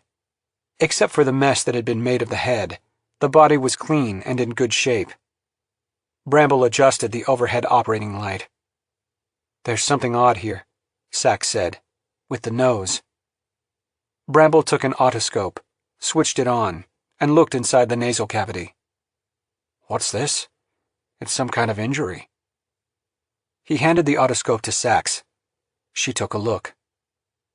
"I think this is where the, worm must have entered. Look, the nasal septum is damaged and the cribriform plate of the ethmoid bone has been pierced, drilled through almost. The hole is the same diameter as the worm." Bramble took the instrument back, examined the nose more closely, and then, quite unconsciously, glanced in the direction of the worm. "Uh-oh," he said. The creature had stopped exploring the container. It seemed to have settled down, its head, for want of a better term, in one corner of the stainless steel box. He heard a faint scritching noise. Pulling down his glasses, Bramble peered closer. The thing was using its tooth to scrape away at the stainless steel wall of its container. It looked at first like a hopeless task. What tooth could cut steel? But then he could see that it was, indeed, scraping tiny curls of metal from the wall. Slowly, but surely, it was making a hole. "Dear God," said Sachs, looking over his shoulder. "Indeed." Without another word, Bramble grabbed the ship's phone and called the prep lab that, for security purposes, was now housing all the other tentacle specimens, in stainless steel cases. He looked at Sachs. No answer. "The lab's probably locked up. Call security." Bramble called security, told them to check on the specimens immediately, and to be careful. He hung up. What now? They exchanged glances for a moment before Sachs answered. "Let's dissect this little bugger before it escapes. The cadaver can wait." "A most excellent suggestion." Bramble tried not to think about what the silence in the prep lab might mean. He picked up the container and carried it across the room to the dissection chamber, mightily glad as he did so that the retrofitting designers of the ship had thought to include this unusual hooded and sterile dissection stage. He raised the hood and placed the latched container inside. The thing was disturbed by being moved. It reared up and displayed its black tooth, its head swaying back and forth, menacingly. "It's like a damn viper," Sachs said. Bramble shut and locked the hood. The dissection chamber had 2 sleeves, which manipulated remote dissection tools. Having inserted his forearms into the sleeves, Bramble used the manipulators to unlatch the box. The thing lashed out immediately, striking at the manipulator but bouncing off. It struck again, and then wriggled out of the box, slithering fast across the space until it hit the wall, and then began exploring it, pushing and probing once again with its tooth. Despite his best efforts, Bramble felt his hands begin to tremble. He had to fix the thing to the dissection surface, and the sooner, the better. It was slithering all over the place, constantly in motion. Using the manipulator, he picked up a heavy dissection pin, hovered over the worm, and then, when it came into target range, he brought it down with a sudden movement, stabbing the worm and pinning it to the soft plastic surface. With a faint but hideous squeal, the thing began lashing about, striking the pin with its tooth, again and again. Breathing hard, Bramble stuck in another needle, and then another, and another, until the thing was pinned almost as if sewn to the plastic board, yet still wriggling frantically, its mouth opening and closing, the tooth sweeping toward the gleaming pins that held it in place. "Bring over the stereo zoom," he said. Sachs wheeled over the microscope, used for fine dissection, and began to position it. She turned it on, and an attached video screen popped to life, showing a blurry, magnified image of the worm. She adjusted the focus and the zoom until the image was sharp and at the desired magnification. "Amazing that it refuses to die," murmured Bramble, fitting the eyepieces of the microscope to his face and inserting his hands again into the manipulators. He picked up a scalpel and positioned it at the posterior end of the pinned but still frantically flexing worm. He inserted the edge of the scalpel into the tip of the creature and began to make a lengthwise incision, opening it up from tail to head. The skin was hard, and it almost seemed to Bramble as if he were cutting through plastic. The creature made another squealing sound, louder this time. The cut exposed its insides, a grouping of bizarre internal organs, if they could even be called organs, given that they looked more like bundles of wires and translucent fiber optics, along with clusters of shiny black balls, like bunches of tiny grapes. The internal workings were, oddly, without color, a range of blacks, grays, and whites. Still, the creature struggled. "Not dead yet," murmured Sachs. Bramble fixed the open incision in place with another set of pins, then removed the initial pins. Now it was splayed open on the dissection table, the skin held open, which caused the inner organs to pop upward, ready for dissection. They quivered and flexed, the black threads or wires contracting and relaxing as the thing, still alive, fought against the dissection. Bramble felt faintly sick. It just wouldn't die. "May I look, Dr. Bramble?" Bramble stepped away from the oculars with relief. "It's too perfect, too well arranged to be biological. It looks like a machine, don't you think?" "I'm not sure I agree, Dr. Sachs. It might just be a different mode of organization. The bioassays show the thing is carbon-silicon-oxygen instead of carbon-hydrogen-oxygen. This could very well be the product of carbon-silicon evolution." Bramble could see the ugly little brute was now trying to saw away at one of the metal pins with its tooth. "I think all those threads are the creature's central nervous system," he said. "Let's follow them to the brain." Good idea. With exquisite care, Bramble teased apart the sheaths and tissues covering the black and translucent threads, exposing them. Working his way forward, he saw they led to a cluster of black granules between the eyes, just behind the tooth, right where one might expect the brain to be. "That must be it," said Sachs. "Agreed." "Kill it, please." "With pleasure." Choosing a finer scalpel, Bramble inserted the gleaming tip into the cluster and made an incision. The reaction of the creature was sudden and dramatic.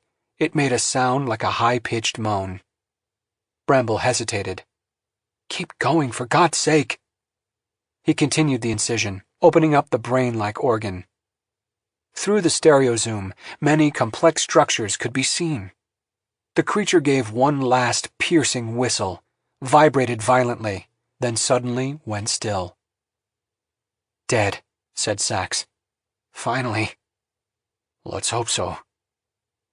He continued to dissect the tiny brain, removing slivers to be sectioned and examined with a scanning electron microscope. Another sliver for biochemical analysis, others for various additional tests. Slowly, he worked through the brain until it was completely exposed. Through the stereo zoom, it was obviously complex. Spheres within spheres, connected by countless bundles of tiny thread-like wires, neurons, and translucent tubes. Silently, he continued the dissection of the head. The tooth, black and exceedingly sharp, was shaped like a small shark's tooth. Its root was attached to a massive bundle of wires that looked mechanical and could contract or relax to control the motion of the tooth. The tooth obviously wasn't made of silicon dioxide. SiO2 would not cut steel like that. He felt confident it was a carbon allotrope, probably related to diamond. The creature's mouth led to nothing. No gullet, no digestive system, no stomach or anus. It just ended in another cluster of black and translucent threads. Maybe it was a machine. But if so, what a machine! Unlike anything created by humankind. They worked rapidly but accurately until they had dissected every visible organ and taken tissue samples for additional research. As with any dissection, the final product was a mess. "Let us move on to the cadaver," Bramble asked. "Before we do that," Sachs said, "I would feel better if we put the remains of that thing in a blender and then incinerated it." "Capital idea." Bramble chopped up the remains, put them in a small container, sealed it, removed it from the hood, dumped it in a bioblender, reduced it to gray mush, and then spatulated the mush into the small laboratory incinerator and turned it on. He heard the comforting sound of the flame popping to life, the gentle roar of the burner, the fan pumping the gaseous waste products out of the ship. It went on for a while, and then the unit indicated complete combustion had occurred. "Shall we see what's left?" asked Sachs. "Why not?" Bramble opened the door to the incinerator and pulled open the drawer. A small bead of deep blue was present in the bottom of the container. No ash, no grit, just a gleaming ball of glass. "How curious," said Sachs, removing it with a pair of tweezers and holding it up to the light. "What a lovely color."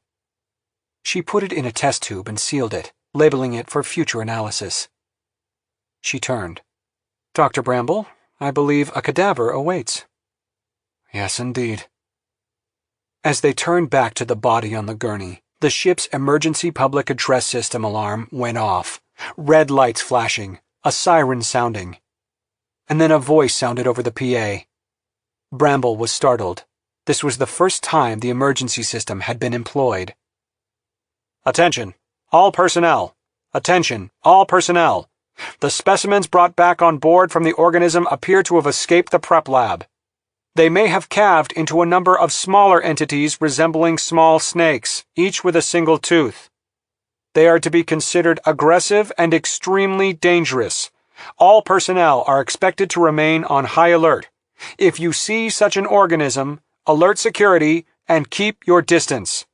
All personnel not engaged in essential business are instructed to meet on the hangar deck now. Repeat, now, for further instructions."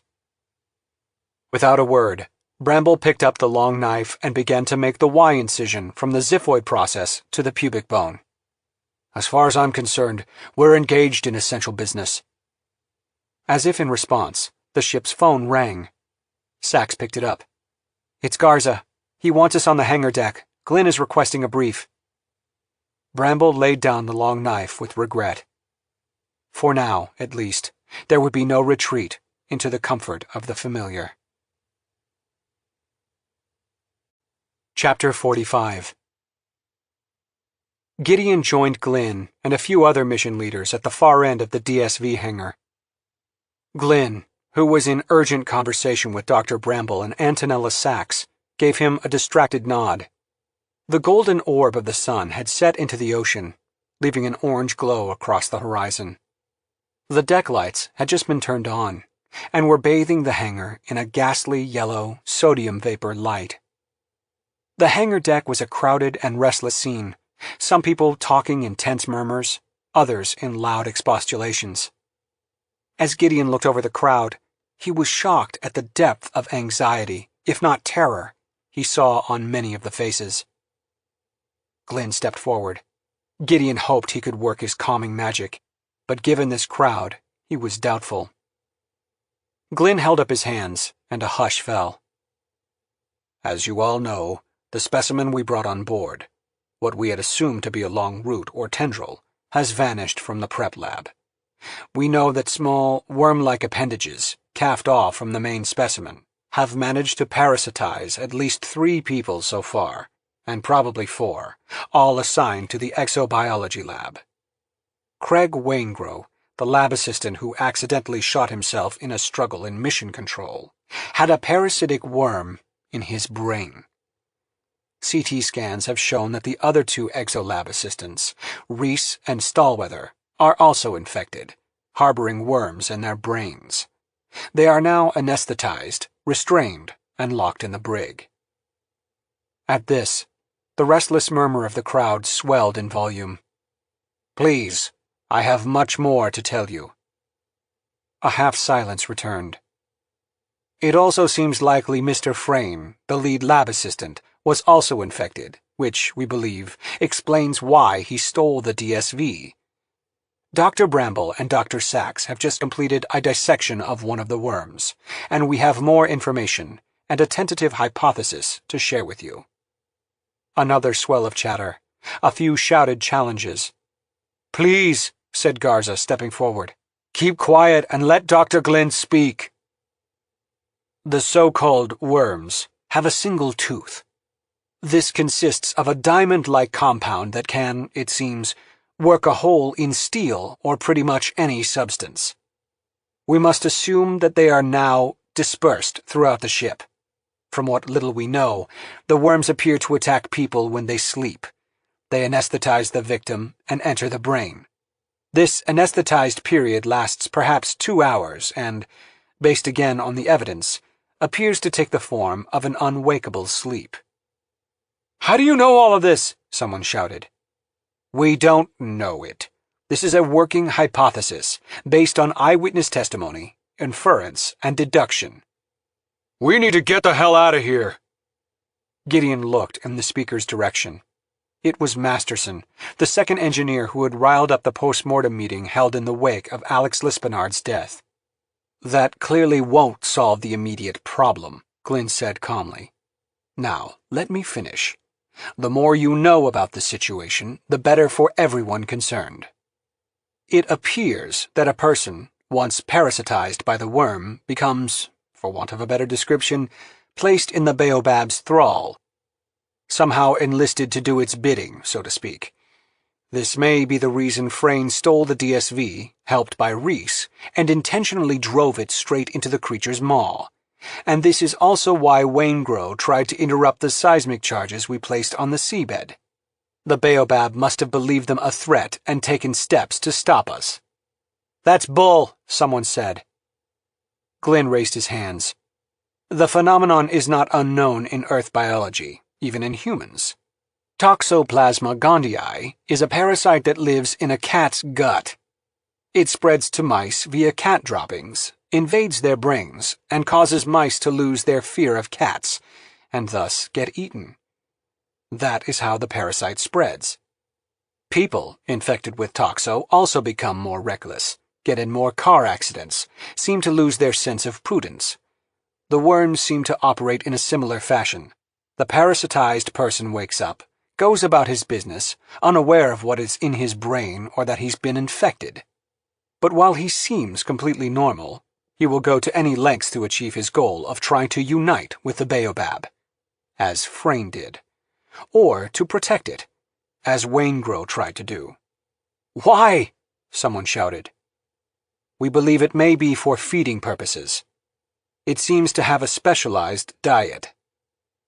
The feeding purposes phrase caused another tumult. Garza again shushed the crowd. "Dr. Bramble is going to operate on the 2 remaining Exolab assistants tonight and try to remove their parasites. Meanwhile, we will be taking all possible precautions. Everyone on board ship is going to be CT scanned on a 24/7 schedule, which will be posted to the ship's net very soon. And I am sorry to say that all of us, everyone, are temporarily forbidden to sleep, because that is when it appears one is most vulnerable to attack.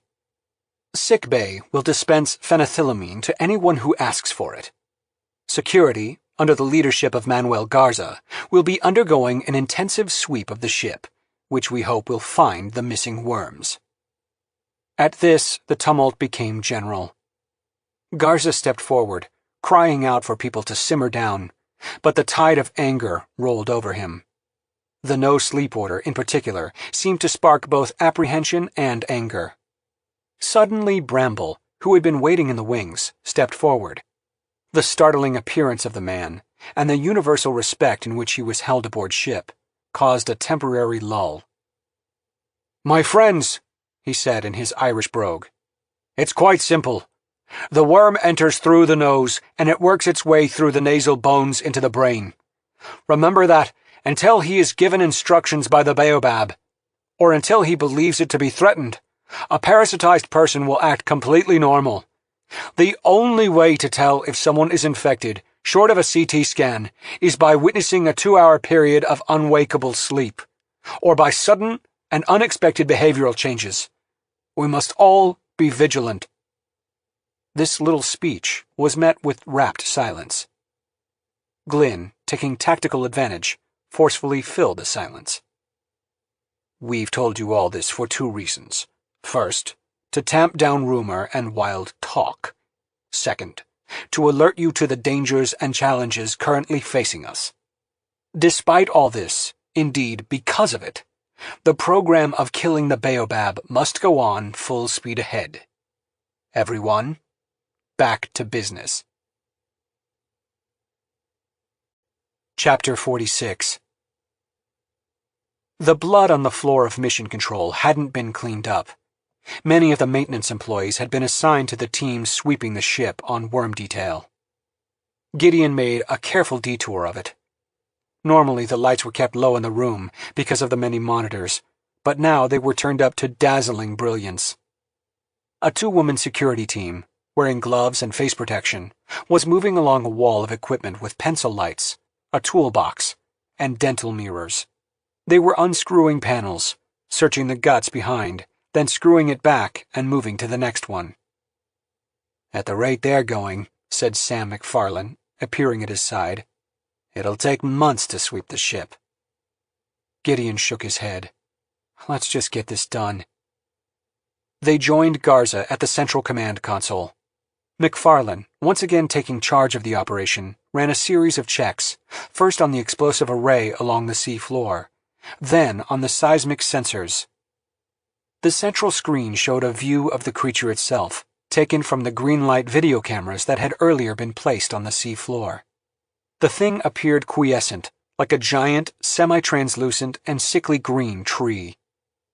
About 50 yards from the baobab, sitting on the sea floor, lay the crushed and balled-up DSV that had been commandeered by Frayne. The creature had expelled it about an hour before. A faint, cloudy trail drifted down current from it. "Everything's good to go," McFarlane said. "Let's restart the countdown at 5 minutes. Dr. Garza?" "Initiating countdown," said Garza. 5 minutes. A large digital timer popped up on the corner of the main screen. Gideon wondered if the creature would try to stop them again, if indeed it had initiated Waingro's psychotic break. How could it communicate with the worms through 2 miles of water? He wasn't as convinced of this as Glynn seemed to be. In his mind, and McFarlane's, he knew, the bigger question was how the thing might react to the explosions themselves. They were small charges, just enough to trigger seismic waves, nothing that would do damage. But the creature might well believe it was under attack.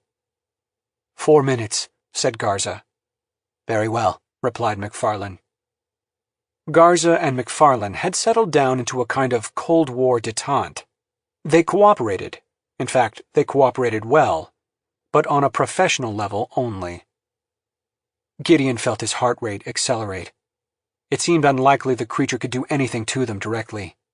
Would the worms on board react? Was there really any potential communication between the parasitic worms and the mother creature? They had recorded no long-range sounds from the creature other than Prothero's whale song, nor any other potential mode of communication, such as electromagnetic waves. 3 minutes. The tension in the control room, already high, was spiking. But at least it was controlled. The atmosphere throughout the rest of the ship was not. Already, Gideon had seen restless, angry knots of people talking among themselves, many calling for the mission to be aborted and the ship steered to Ushuaia, Argentina, the nearest port. Glynn wasn't in mission control. Gideon wondered briefly what he could be up to that was more important than monitoring what they were about to do, but dismissed the thought. He was probably putting out fires all over the ship.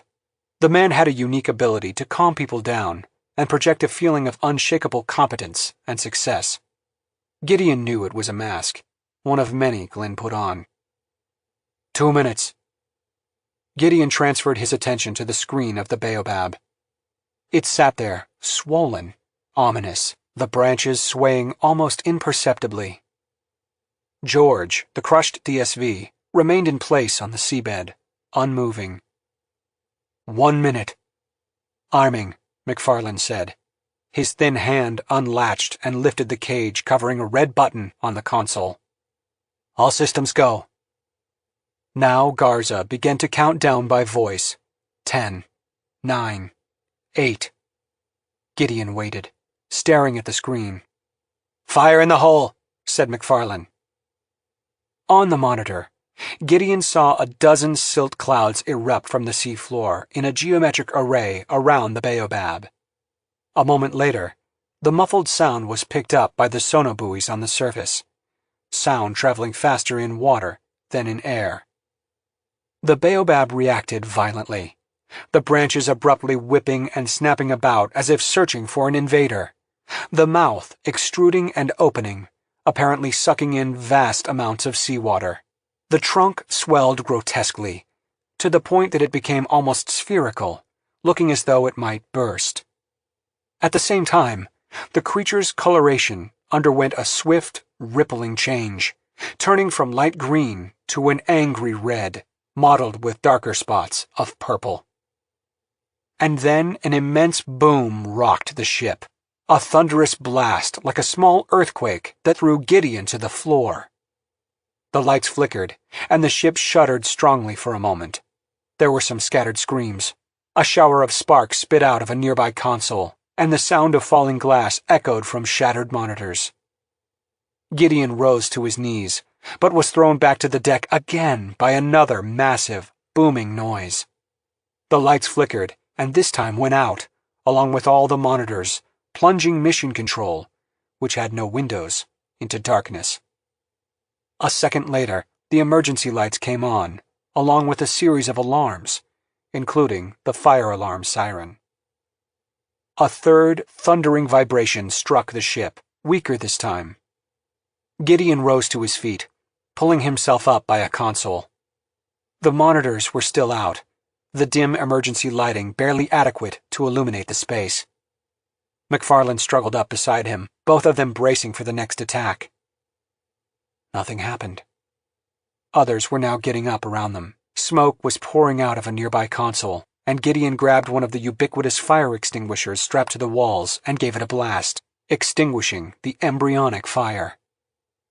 Leonard's voice came over the intercom system. General quarters! All crew to general quarters! Seal all bulkheads! Security to bridge and engineering! As the emergency announcement went on, McFarland said, There's our reaction. It felt like an explosion. Must have been some kind of sonic attack. Yes, an ultra-low-frequency sonic attack with a remarkably high amplitude. Gideon's radio buzzed and he pulled it out. It was Glynn. I want you on the bridge, he said. While Glynn was speaking, Gideon could feel the engines coming to life, along with the incipient movement of the ship. McFarland overheard. I'm coming too. Gideon did not argue. Chapter 47. It was not a quick trip from the mission control room, deep inside the ship, to the bridge at the top of the superstructure. Gideon had only been on the bridge once before. It was a spacious area, far above the main deck, with floor-to-ceiling windows, giving it sweeping views of the surrounding water and the ship itself, fore and aft. There was no internal illumination, save a dull red glow from the nighttime bridge lights, and from a few hooded chart plotters and monitors. A gibbous moon hung in the sky, casting a remarkably bright light over the scattered icebergs, which looked like ghosts on the dark water. Bright stars bristled in the overhead dome of night. As he stared at the moonlit view, Gideon saw something puzzling. The sea, as far as the eye could reach, was covered with shapes, big and small. It took him a moment to realize they were thousands upon thousands of dead fish, along with much larger shapes of what looked like sharks and porpoises. And, about a quarter-mile away, he made out a cluster of huge, white corpses, some 50 feet or longer each, just beginning to drift to the surface. Dead whales. The ship was gaining speed. The scene on the bridge was one of tight efficiency, underlain with an intense urgency. First Officer Leonard was at the con, relaying the captain's orders regarding heading, engine, and rudder. Captain Tully stood next to her, a ramrod-straight fireplug of a man, murmuring his orders. Garza was nowhere in sight. He had gone off to oversee the security teams searching the ship for the missing worms. Glynn was speaking to the officer of the watch, Warrant Officer Lund. Glynn turned and waved them over. "Why are we underway?" asked McFarlane. "Are we running?" Glynn looked at McFarlane. "No. We've been attacked, and we're moving out of range in order to effect repairs." "The amplitude drops by the square of the distance," said Gideon, "which means we probably don't have to go very far." "Correct. The calculation was 4 miles. Mr. Lund, please brief them on the condition of the ship." "Yes, sir." Lund, pale and blond, turned his narrow face to them. "We're taking on water. The bulkheads were sealed and the bilge pumps can handle it. The electricity generators are offline. Fuel leaks, but should be fixed in an hour or so. The ship's navigational and engine equipment survived in pretty good shape. Ringo, which was at the depth of 1,000 meters at the time of the sonic attacks, is a complete loss. The other major damage was to mission control, which is full of delicate and sensitive electronics. The damage appears to be severe but not catastrophic. Monitors smashed, motherboards shaken loose, contacts broken. But the standalone computers, laptops and desktops, mostly survived intact. They were shaken up but seemed to be fine." "Thank you, Mr. Lund," said Glynn. The warrant officer stepped back. "And the nuke?" asked McFarlane. "We haven't checked on it yet," said Glynn. "Don't worry about the nuke," said Gideon. "Nuclear weapons are designed to be robust, built to be manhandled before being dropped." "Please make an examination, just to be sure," said Glynn. "Now we have a decision to make. Abort or proceed." Gideon knew what he was going to say, but he waited. McFarlane looked at Glynn. "Let's hear your views first." At this, a bitter smile gathered on Glynn's face. "Ah, Sam, for once you want to hear my views. My apologies, but I'm not giving you the opportunity to disagree with me just for the sake of it. You two make the decision. If it's a tie, I'll break it." "I say go ahead," said McFarlane after a moment. "Agreed," said Gideon. "In that case, we go ahead.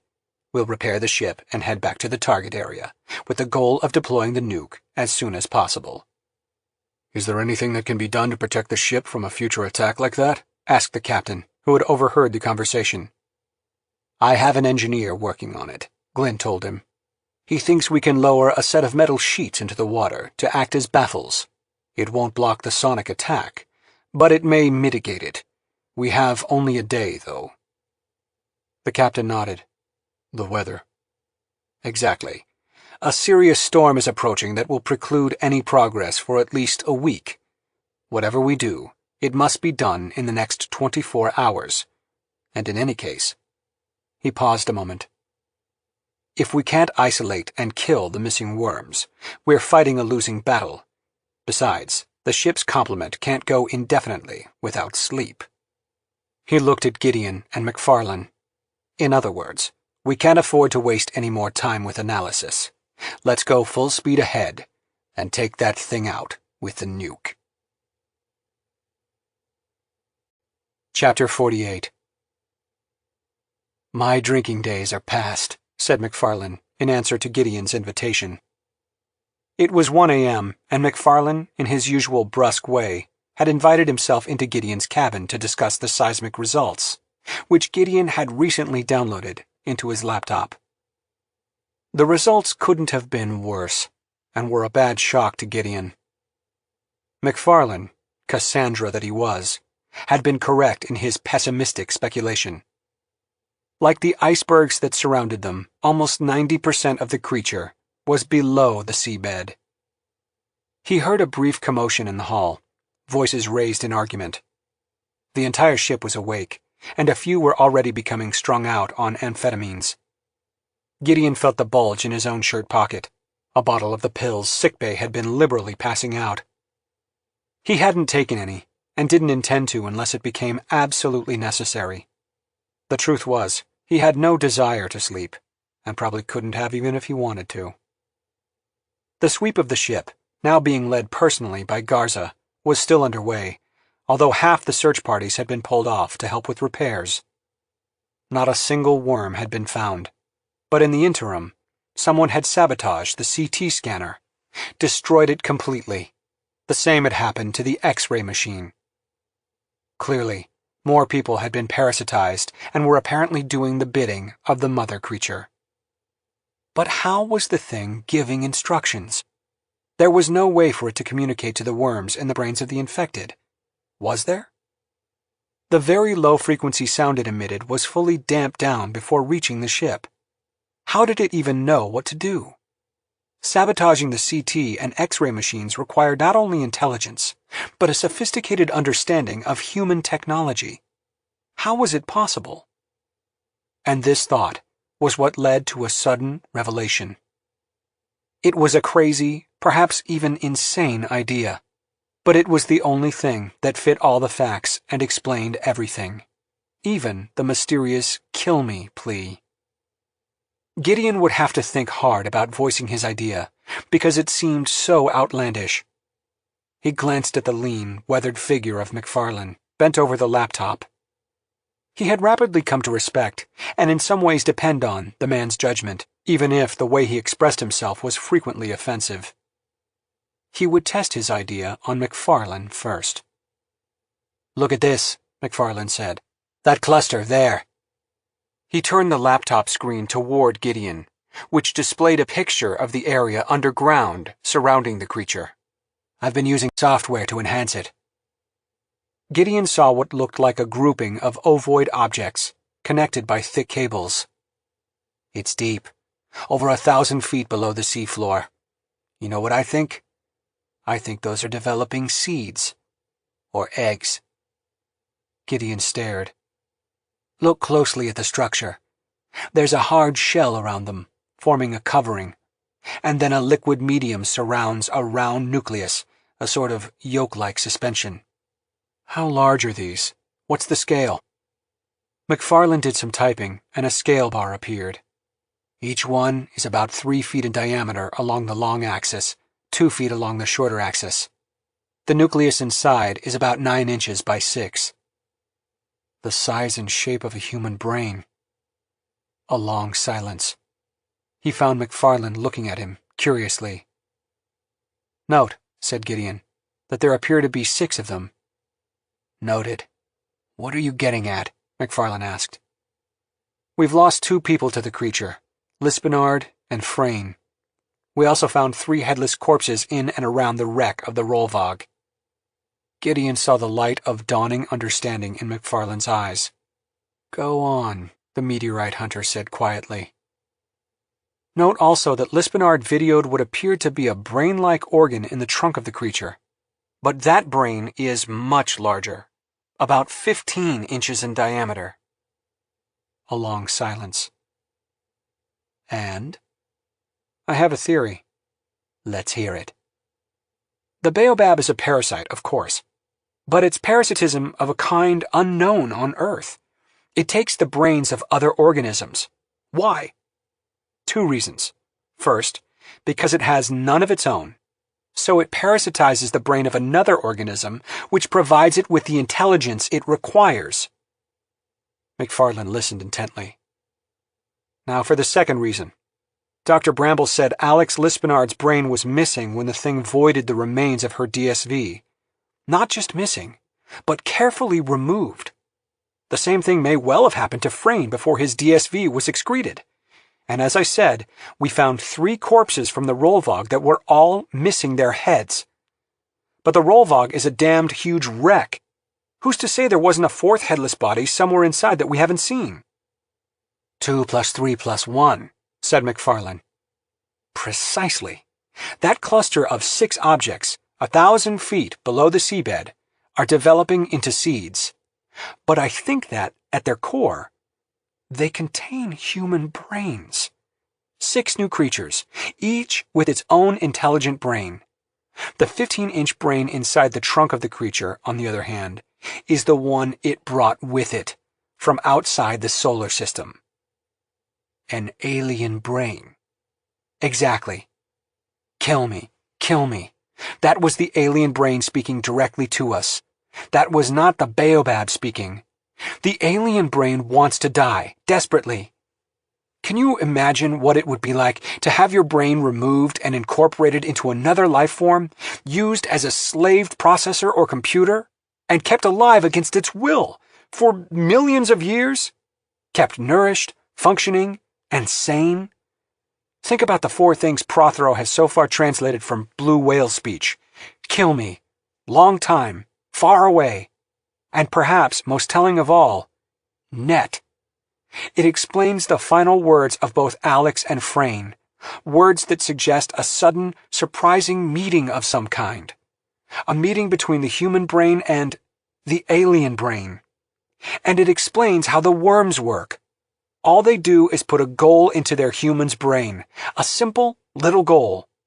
The parasitized human brain does all the complex thinking of how to achieve that goal, either to protect the mother plant or to steal a DSV and drive down to unite with it, to make another egg, just like the toxo-infection in a mouse brain Glenn described. Makes the mouse go to the cat to be eaten. The parasite in the mouse isn't giving it detailed instructions, it just causes the mouse to lose its fear of cats. He paused, realizing how ridiculous it all sounded. McFarlane didn't respond right away. He sat back in the chair, crossed his legs, and closed his eyes. For a long moment, he made no movement. And then he said, without opening his eyes, "Think of the existential horror of it. A brain with no body, no life, no interactions, no sensory input, just endless existence. No wonder it wants to die. And no wonder, as Prothero reported, the communication ended so abruptly, both times. The baobab silenced the alien brain, kept it from continuing the conversation." Gideon let that thought sink in. If McFarlane was right, that meant Alex, effectively, was still alive. Her memories, her personality, everything she was, but trapped, disembodied in the creature, to be used as a vehicle for its procreation. The horror of it was almost beyond imagining. He opened his eyes. "Are you all right?" McFarlane asked. "No. Because you know the biggest irony of all?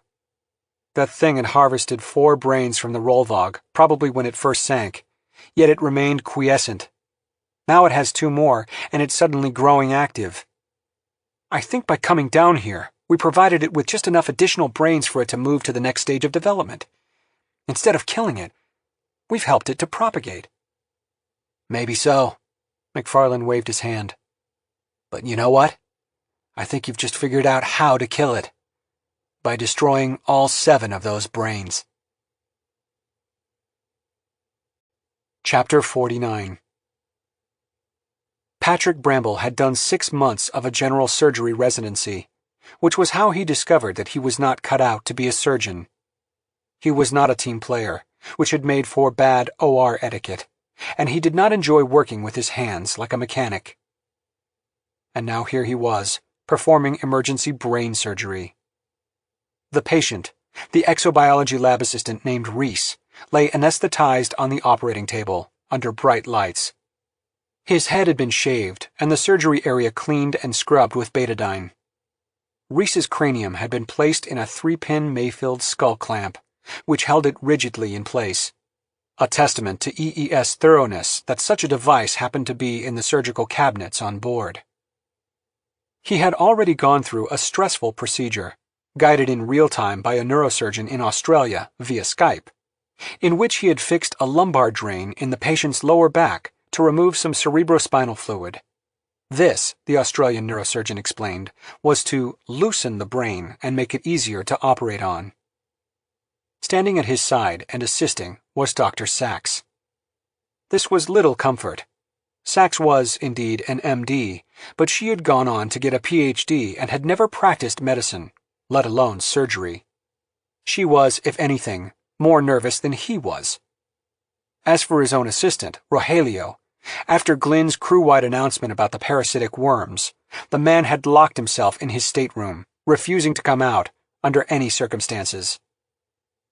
On a large monitor in front of him was Dr. Susana Rios of Sydney, standing over a detailed plastic model of the head and shoulders of a human patient, lying face down. Next to it was a real human cranium. These were the props she was going to use to guide him through the surgery. This felt not unlike the nightmare that Bramble sometimes had, of finding himself in the cockpit of a plane, flying it after the pilot had suffered a heart attack, listening to the instructions of an air traffic controller on how to bring the plane in for a safe landing. The dream never ended well. The craniotomy will proceed like this, Rios was saying. We are going to remove most of the suboccipital bone in what we call a skull-based surgical procedure. We're taking out an unusually large bone flap because, while we know the parasite is in the vicinity, we don't know exactly where it is. You're sure it's in between the dura mater and the brain itself? Yes. And the parasite itself is of a rare variety, about which little is known? Quite rare.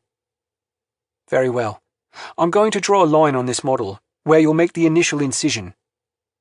She drew a line with a magic marker, just behind the hairline. Now you copy it on the patient. Yes, doctor. He drew the same line on his patient with a sterile pen. Dr. Bramble, your hand appears unsteady. Bramble held it up. It was indeed trembling. Please close your eyes, take a deep breath, focus, and get that tremor under control. Rio spoke sternly, yet calmly. Bramble did as she instructed. The trembling steadied. Good. Make the incision like this. She demonstrated with the scalpel on the plastic model. He followed suit, the scalpel running lightly along the bone.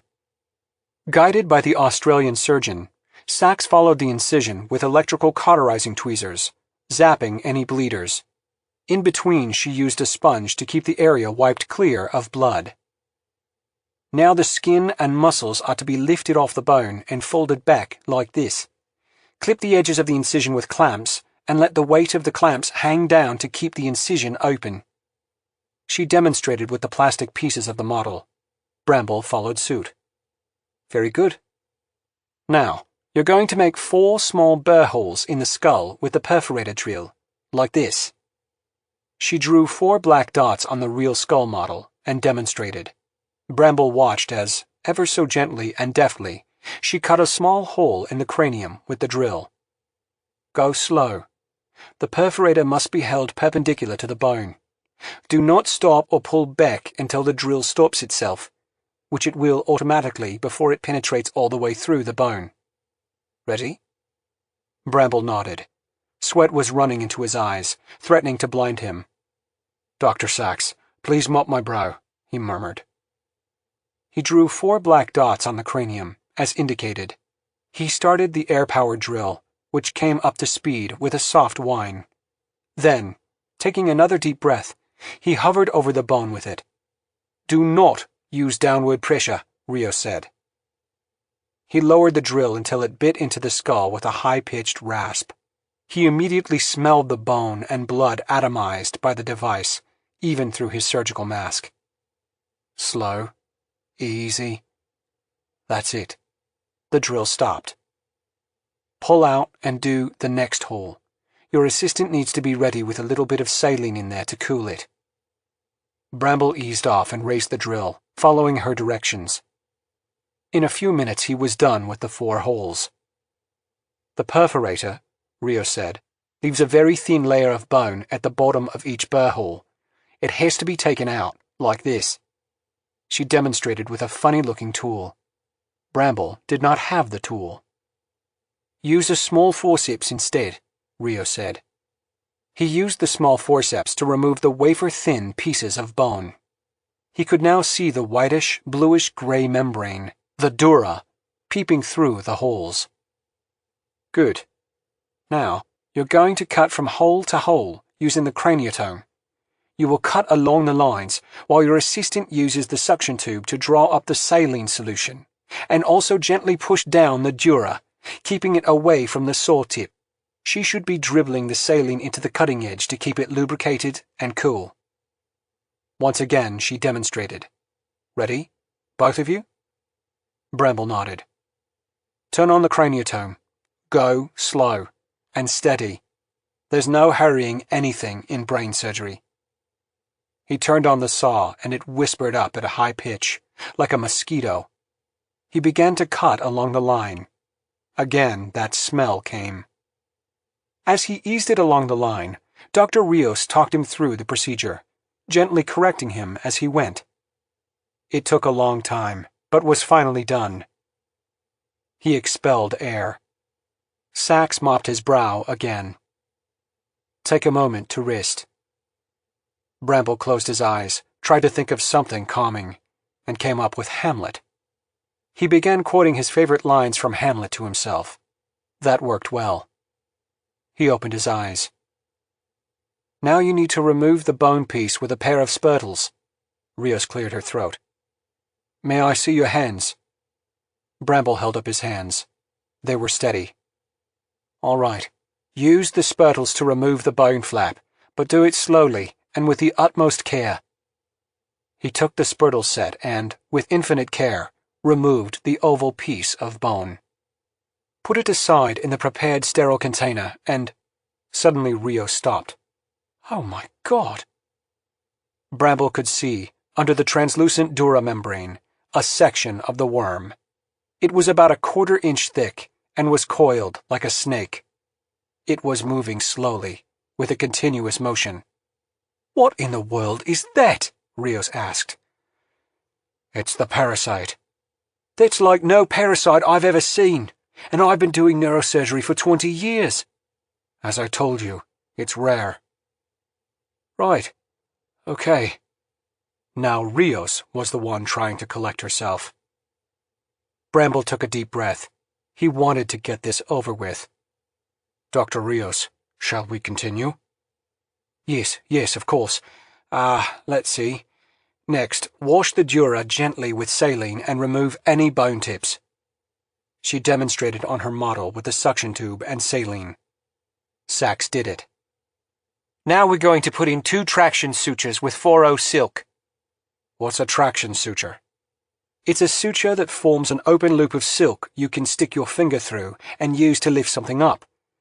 In this case, you will elevate the dura off the brain so you can cut it without nicking the organ itself, and raise the membrane off that parasite. Bramble nodded. As Sachs gently washed down the dura and suctioned off bits of bone, the worm stopped its slow coiling, freezing in place. It seemed to have sensed something was going on. God, he hoped he hadn't disturbed the thing. If it slithered off into another part of the brain, they'd have to start all over again. This is new to me, said Rios. How do you propose to get that thing out? I was thinking I could grab it with forceps through the dura, get a good grip before it escapes, then pull it out. The dura is a tough membrane. You can't pull it through. That would kill the patient. You've got to make an incision first. I understand, but I have to grab the thing by surprise. He paused. I've got one shot at this. I'm beginning to see the problem. Might I suggest injecting it with an anesthetic first? An anesthetic won't work. Bramble didn't bother explaining the parasite came from beyond the solar system and had an alien biology. That, he knew, would not go down well with the good Dr. Rios.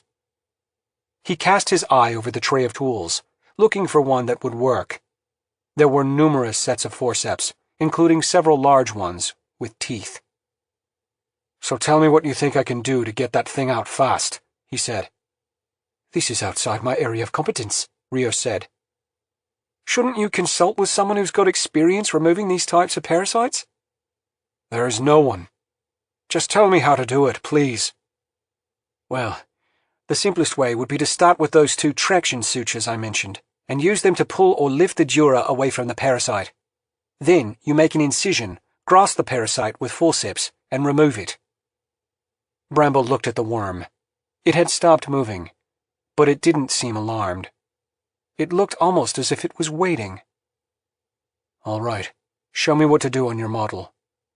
Keep in mind that any movement that impinges on the brain, even a tiny bit, can cause damage. Noted. Let's go. First, the traction sutures, Rio said. These will be 2 loops of silk that your assistant can put her fingers through to lift or elevate the dura away from the, parasite. She demonstrated on a second plastic model, using needles to form 2 loops of silk. She stuck her fingers through the loops and pulled upward, raising the membrane from the brain. Got it? Got it. The suturing needle should only go 2/3 of the way through the dura, not all the way. Don't pierce it. Bramble inserted the bent needle into the dura, worked it partway through, and then out. He was concerned about disturbing the worm, and in fact, as he worked the bent needle through the membrane, which was very tough, the worm did seem to grow disturbed, and at one point gave a jerk, coiling up tightly. But it stayed put. Your assistant will now elevate the dura. Start the incision, and as she elevates it further, it will help you extend the incision to the desired opening. Keep in mind that working with forceps so close to the brain, even the smallest miscalculation— I understand the risks, Bramble said, with ill-disguised impatience. Dr. Sachs, stick your fingers through those sutures and elevate the dura. Bramble took up the large, toothed forceps with his left hand and the scalpel in his right, ready to go. Sachs slipped her 2 forefingers through. The worm moved again, jerked a little, but it remained in place. Lift a little more. She pulled up ever so lightly. Again the worm jerked, then coiled up tightly, as if to protect itself as the membrane was lifted from it. Bramble poked the tip of the scalpel through the dura, and with a quick, smooth movement cut an opening an inch long, exposing the worm. It remained quiescent. A little more. The act of lifting helped him open the incision another inch. Now the worm finally seemed alarmed. It coiled itself still tighter. Then suddenly, its head appeared, raising just like a snake into striking position, pointing at Bramble's hovering forceps. Its black tooth suddenly unsheathed, like a viper's fang. Good Lord, breathed Rios. Bramble moved in with the forceps, slowly, like a cat. The thing seemed to be watching his hand approach, its head weaving slightly. Holding his breath, Bramble darted in and seized the creature across its body, the forceps hooks sinking in. It slashed about, striking at him like a snake as he pulled it out, at the same time whipping around with its tooth, stabbing its head into the patient's brain, wriggling around and then pulling its head out with a sucking sound.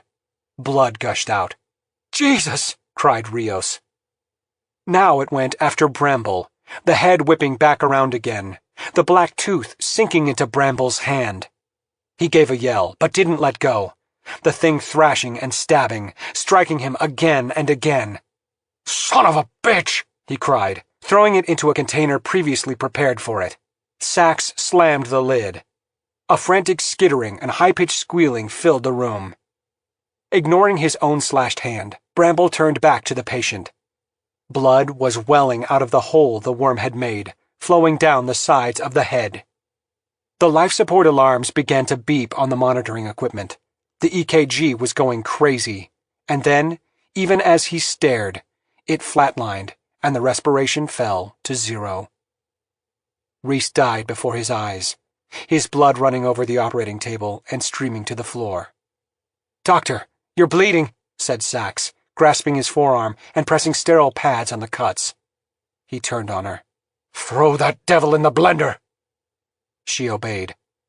Bramble pressed the pads against his cut hand, hoping to the living God that the thing wasn't poisonous. He turned back to the monitor. Dr. Susanna Rios was still there, staring at the scene with an expression of pure, speechless horror on her face. Her mouth was moving, but no sound came. So sorry, Doctor, Bramble said. Please stand by. We have another patient. He heard the blender go on, the squealing of the worm cut short as it was reduced to a gray paste. He experienced a wave of dizziness, felt Sachs gripping his arm, and leading him to a chair, sitting him down, giving him a glass of water, and then unwrapping his wounded hand. "Let's take a look at your injuries," she said. "Just sit back." "We don't have time," said Bramble, rising. "We need to bring in Stallweather." Chapter 50. At 4 a.m, Gideon was in his quarters alone, working at his small desk. The simulation was almost finished. It was finally coming through, after almost 40 hours of CPU time on the ship's IBM Vulcan Q supercomputer. He had a bad feeling. The fundamental question was how deep and wide the nuke's shock wave would penetrate into the sea floor. But the sea floor was composed of pelagic sediments, essentially loose, wet clay. It was like a soft blanket, the worst material imaginable for propagating a powerful shockwave. The 6 brains, which looked like they were being encapsulated into new seeds, were 1,000 feet deep and off to one side of the creature. McFarlane was surely right. If they could kill all the brains the creature had collected, they would certainly kill the creature itself as well. The thing was a parasite that needed a brain in order to survive, and additional brains to reproduce. Kill all of them, and it would soon die, if it couldn't get any more. He watched the window on his computer screen, meaningless number scrolling by. The Q machine was still thinking. Simulating a nuclear explosion 2 miles below the surface of the ocean was a massive computing job, but all indications were that it was almost done. A soft knock came at the door. Gideon didn't answer. The door opened anyway, and Glynn entered. "May I?"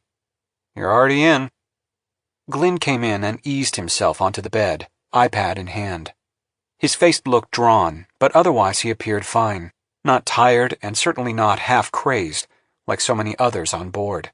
But if you looked closely, there was a gleam in his eye that had not gone away, a gleam of deep and abiding obsession. Gideon knew that gleam, because he felt the obsession as well. It was a need, an overwhelming need, to destroy the thing, no matter what the cost. "Where's Sam?" Glynn asked. "He disappeared. Said he had some thinking to do." Glynn nodded. "We now have a more complete report on the biology of the creature, which I want to share with you because it may have a bearing on how readily it can be killed." "Shoot." "It's a carbon, hydrogen, silicon, oxygen form of life. Essentially, it's built of organic chemistry like us, but with the addition of silicon. Mostly in the form of silicates and silicon dioxide. On our planet, marine diatoms seem the closest biochemical analogy.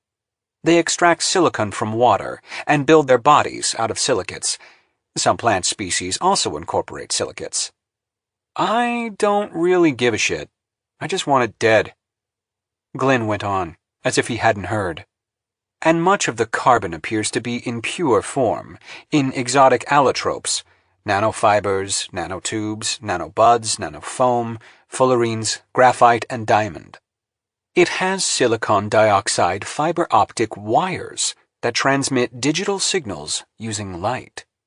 The various exotic carbon fibers transmit electricity, some apparently with superconductance. Instead of muscle fibers, the entity has bundles of carbon fibers that can be contracted or relaxed. Many hundreds of times more powerful than any muscle fiber. That's how it could crush a titanium sphere." "Where is all this going?" "Patience, Gideon. The question is, did this thing evolve, or was it built? Is it a machine or a biological entity, or some kind of hybrid? We don't know. But here's what we do know." He laid his iPad on the bed. "The tremblors in the sea floor around it are almost constant. We've been analyzing them. The thing appears to be extending its roots or tentacles at an incredible rate, hundreds of feet an hour. The main body of those roots are heading for the South American continent."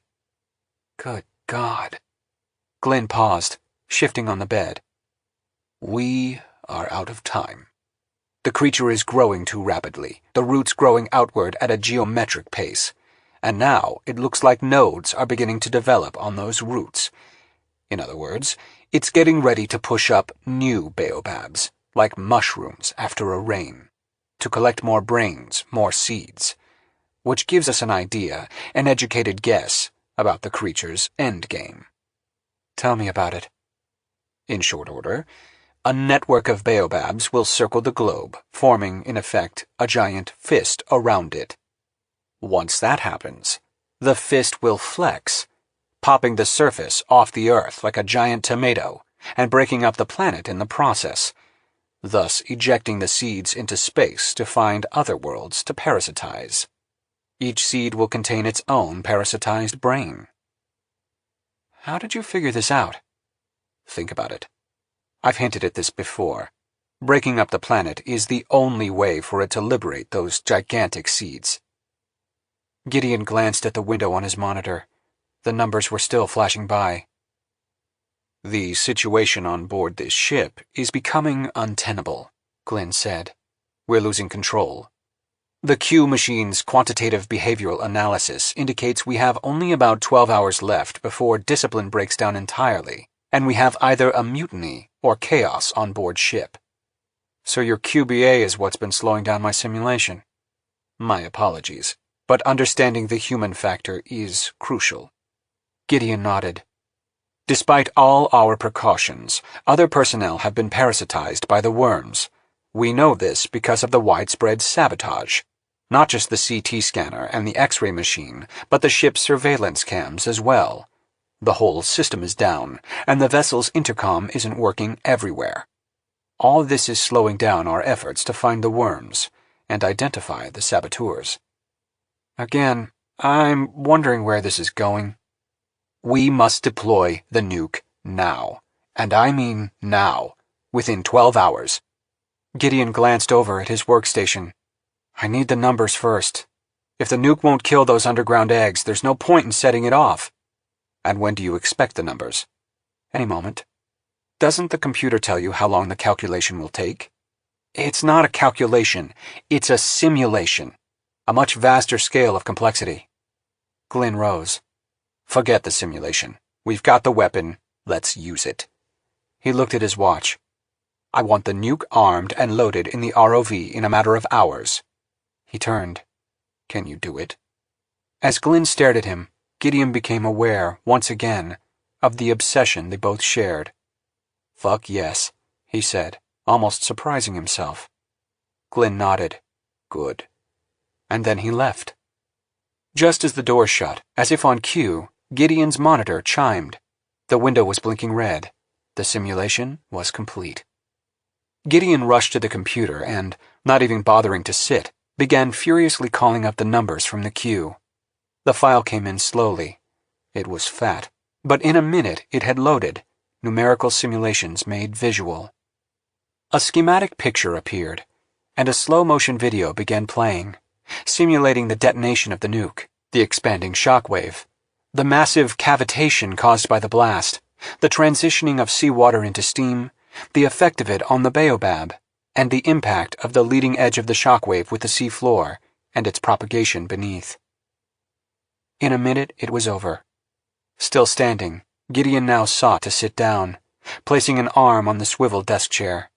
But something went awry. His legs were like jelly, and the chair slipped on its wheel sideways, and he collapsed on the floor. Chapter 51. Bramble had never felt so shattered in his life. He was weary to the marrow. He sank into the chair in his clinic, eased his legs out one after the other, and leaned back. His limbs felt like lead. He and Sachs had lost both patients, one after the other. In the first case, the parasite had killed Reese while it was being extracted. In the second, Bramble had followed Rios's recommendation and injected the parasite with hydrochloric acid, which did in fact kill it, but not quickly enough. As soon as he stuck the needle in the worm, it lashed out and killed the patient. After Stallweather had died on the operating table, He'd been forced to give the near-hysterical Dr. Sachs a sedative, but to prevent her from sleeping, he added to it a cocktail of mild stimulants, caffeine and methylphenidate HCl, that had put her into a wakeful but dissociated state. He had installed her in a chair in the back room of the clinic, where she was resting but not sleeping. He had checked on her several times and found she was alert enough. Not that he really believed there were worms hiding in the clinic. They had killed both worms recovered from the patients, blending them into paste and incinerating them. The cuts on his arm were sore, but they were just cuts. So far there was no sign of any exposure to toxins. Which made sense. The worm's tooth did not have a channel to inject venom, as a viper's fang did, nor did there appear to be any venom-containing organs inside the creature. His dispensary, down the hall and currently in the pharmacist's care, had been dispensing pills all night long. The steady stream of patients had ended, and it was close to dawn. He himself had not taken the speed. He had been a doctor too long to think it was a good idea, and he was surprised and even dismayed that Glynn had ordered it. But there it was. Glynn was not someone who consulted him on decisions like this. Bramble feared the wakeful atmosphere on board the ship more than he feared the unlikely possibility of being parasitized. The stress and fear, he believed, could easily deteriorate into stimulant-induced psychosis in many crew members. In this ruminative state, he found his eyes closing, and he jerked himself awake. Just 2 more hours to sunrise. What he should be doing was keeping busy, and the best way to do that was to start working on a blood test that would show if someone had been parasitized. Bramble had drawn vials of blood from the 2 patients, and if he could find something unusual in that blood, something anomalous, something not present in the blood of an uninfected person, that could be used as a blood test. He roused himself and shuffled over to the equipment cabinets. He would start with a standard CBC on the blood, measuring hemoglobin and red and white blood cell numbers. From there, he would go on to a basic metabolic panel testing heart, liver, and kidney function, blood glucose, calcium, potassium, and other electrolyte levels. Maybe a lipoprotein panel next, if nothing anomalous showed up. He hoped to God something would show up, and it very well might. Surely the body would react in some way to having a 6-inch parasite moving around in the brain. God, he was tired. Stay on your feet. You couldn't accidentally fall asleep on your feet, he knew. Maybe he should just take half a pill. Once again, he put this thought out of his head. No amphetamines. He needed to keep his head as clear as possible. Removing the rack of vials from the refrigerator, he had taken 13 vials of blood from each patient, he began sorting and labeling them for the various tests. Then he went through the equipment lockers, taking out the necessary equipment and setting it up while going through the steps in his mind.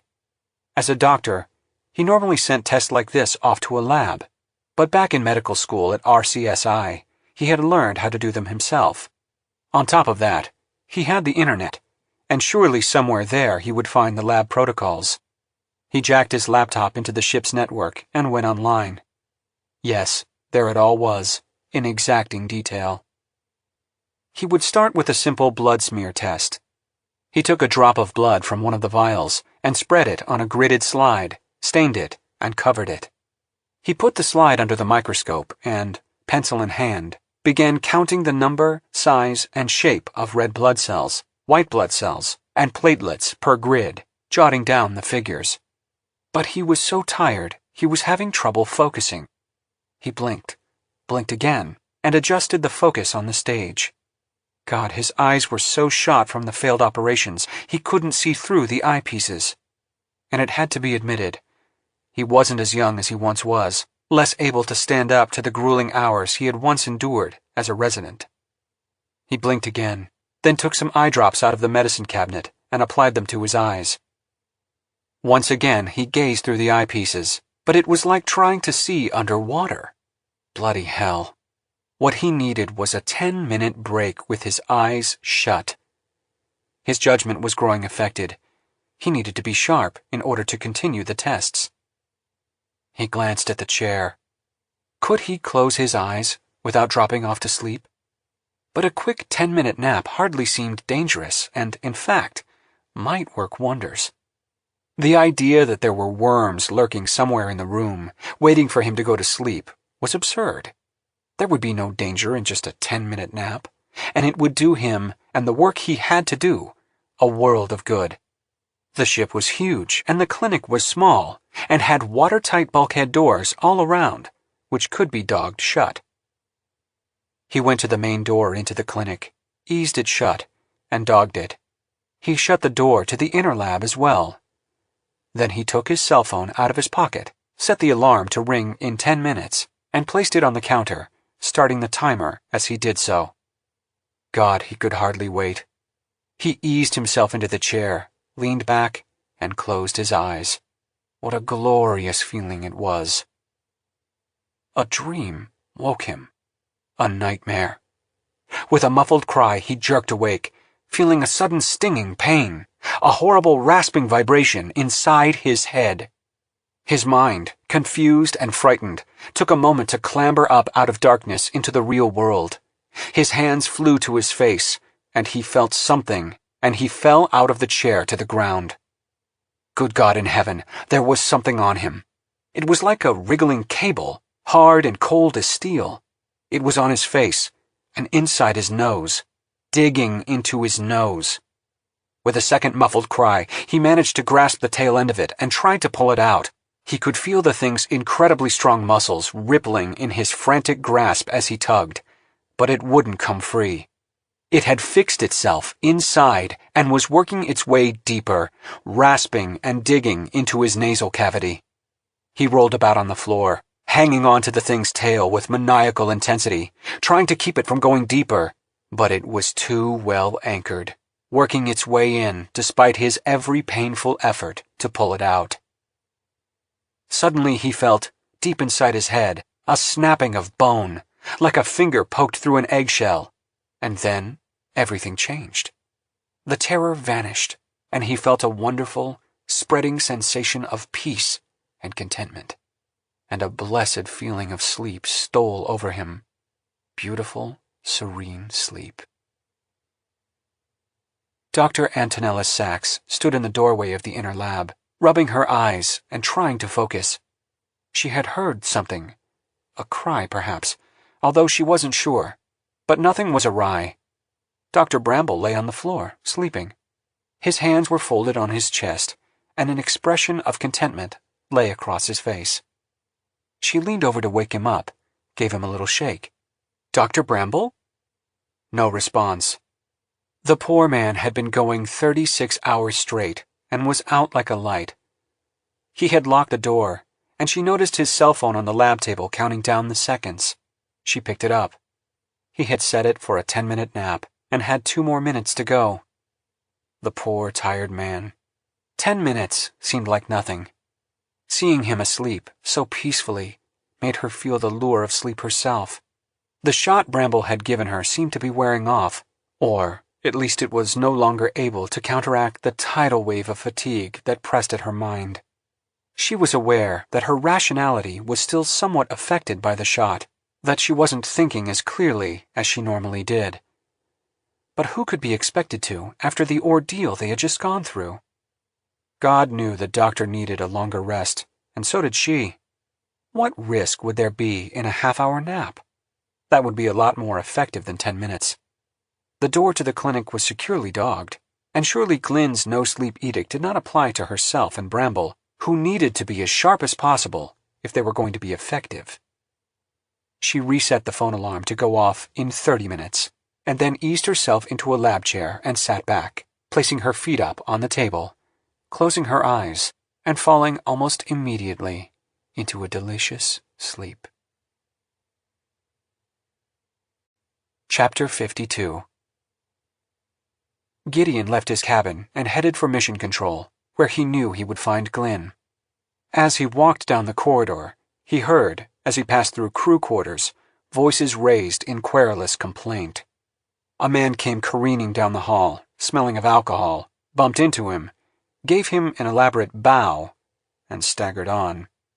As he passed the open door to the crew's mess, he saw that a crowd had gathered, talking urgently among themselves. He hurried on. Glynn was right. They had very little time before things fell apart on the ship, if they weren't beginning to already. He wondered how the man would react to the news he was carrying. The door to Mission Control was locked, but after identifying himself on the intercom, he entered. Glynn was there, along with McFarlane. Both were hunched over a monitor. It was a view of the baobab from the stationary camera. It was horribly active, the mouth extruding and swelling, then retracting, as if it were exercising some grotesque sex organ. "The simulation is finished," said Gideon. They both looked up. Gideon had been debating in his mind the best way to say it, but when actually faced with the task, his carefully crafted explanation vanished. "It won't work," he said simply. "Won't work?" McFarlane repeated sharply. "Not even close. The sediments act like a blanket. The shock wave won't reach that cluster of brains." "I don't believe it," McFarlane said harshly. "Bury the nuke in the mud and set it off there. That'll excavate a crater down to them." Gideon shook his head. "I already considered that. The simulation looked at various detonation altitudes above and within the seafloor. The best location is about 200 meters above the bottom. The water pressure would propagate the shockwave to a larger area of seafloor where it would penetrate the farthest, but not far enough." "Let's see those simulations," said Glynn. "They're on the ship's network." Gideon turned to the monitor, pulled up a keyboard, logged on, and ran the video simulation with all its various permutations, starting with the nuke exploding at the level of the seafloor, and then working up to a detonation half a mile above the baobab.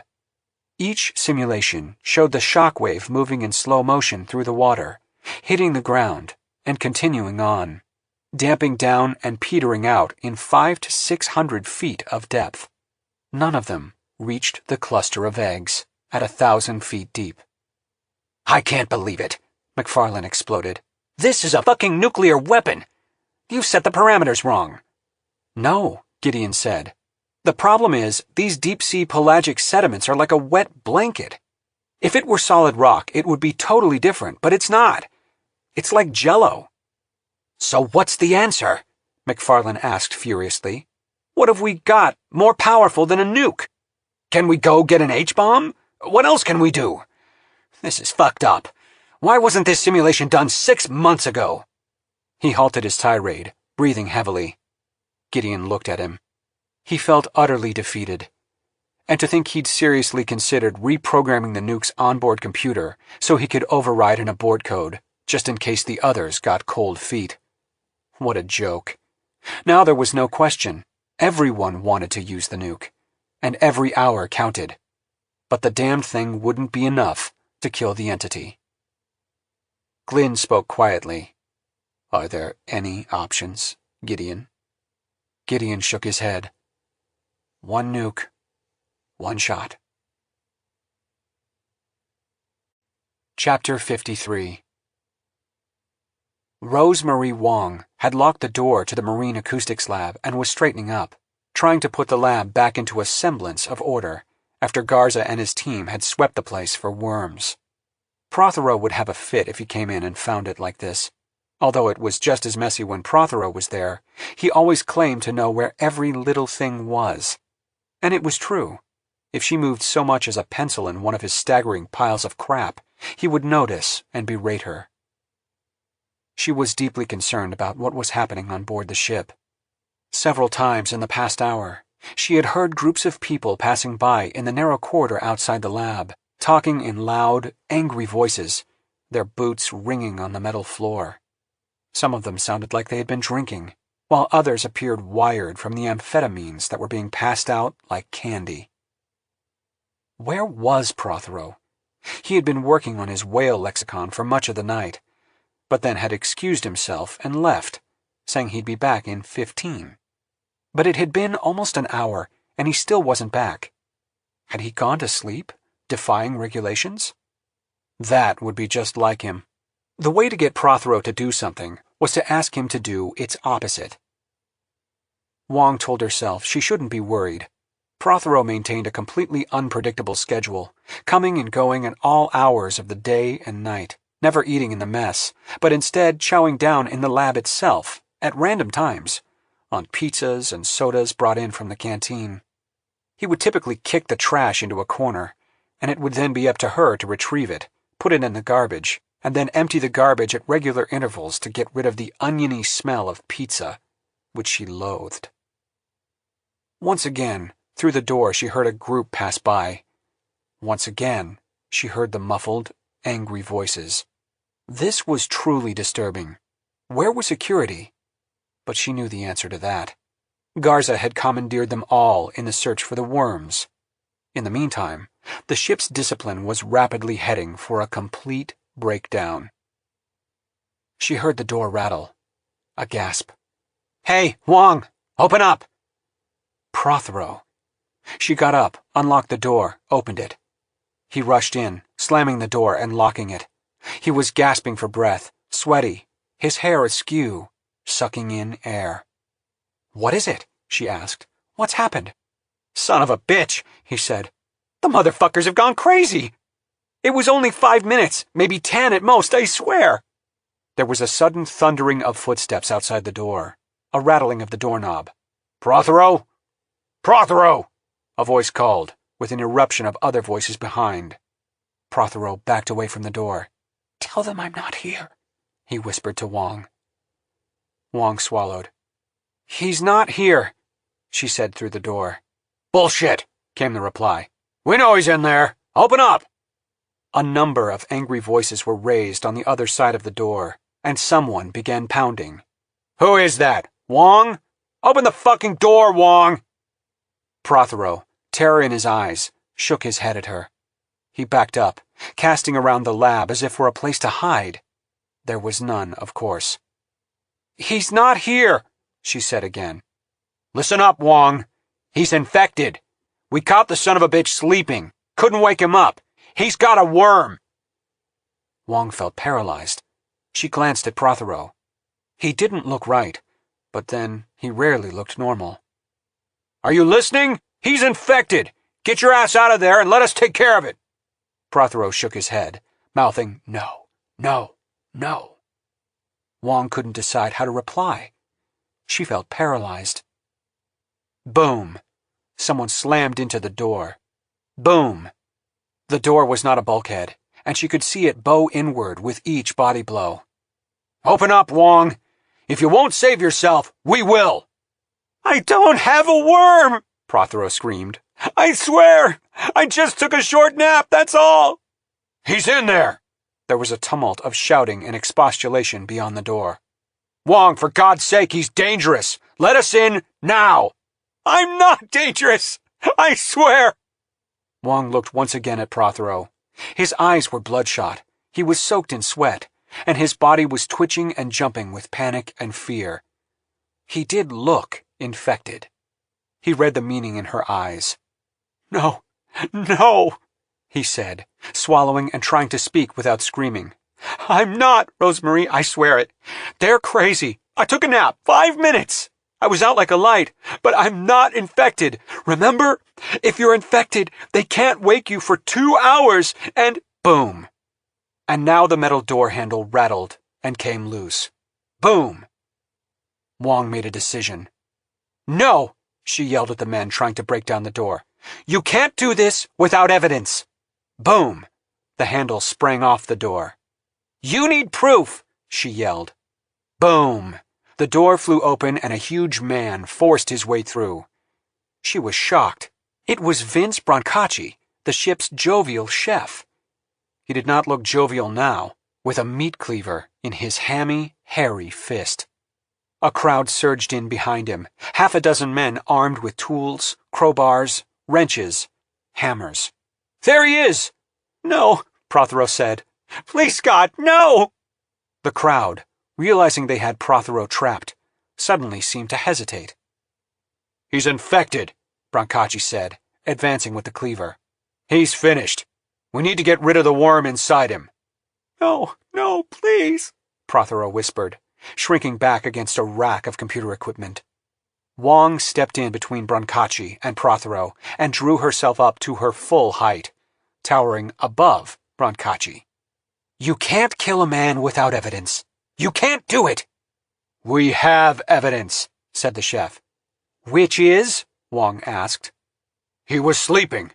He couldn't be woken up. And look at him! Just look at him! He's not acting normally." "You wouldn't be acting normally if you were being chased by a mob." "Get out of my way," said Brancacci, threateningly. She could smell the sour odor of Brancacci's sweat. "Don't do this," she said quietly. "Just turn around and go. You can't execute a man based on such weak evidence." He reached out, grasped her shoulder with one powerful hand. "Please step aside." "No!" With a wrenching motion, he threw her aside. He was strong, and the action sent her tumbling into a rack of equipment, which fell with her to the floor with a crash. Momentarily stunned, Wong sat there as the mob moved in, stepping over and around her. "God, God, God, please, no, no, no!" she heard Prothero sobbing and pleading. Brancacci swung the cleaver at his head, striking him above the eye with a sickening, hollow sound. Prothero screamed, going down, blood splattering, his head already coming apart. Brancacci drew back and, taking careful aim, swung the cleaver again. The scream was cut short.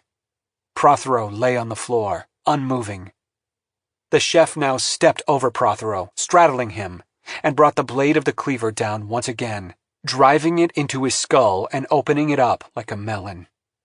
Wong turned her head and closed her eyes. She heard a frantic struggle, shouts of, "Find it! Get the worm!" But then the tumult rapidly fell into silence. She opened her eyes. Brancacci was still standing, spraddle-legged over Prothero's body, cleaver in hand. The rest had formed a silent circle around the fallen scientist, staring down at his remains, his skull and brains strewn across the floor in a pool of spreading blood. "Stupid bastards!" Wong cried. "Are you satisfied now? Do you see? There is no worm!" Chapter 54. Manuel Garza paused at the bottom of the engine room stairs and wiped his face with a cloth. He was exhausted from the tedium of searching the ship and finding nothing. It was maddening. They knew the worms were on board. They had attacked several crew members, coming out of nowhere and then disappearing. But how do you find a 6-inch, pencil-thin gray worm on a research vessel packed with 1,000,000 miles of wires and cables? And the engine room promised to be one of the worst places of all. Frederick Monckton, the ship's chief engineer, a dapper French-Canadian with a pencil mustache, was waiting for them, along with the first assistant engineer, 2 junior engineers, and a fireman.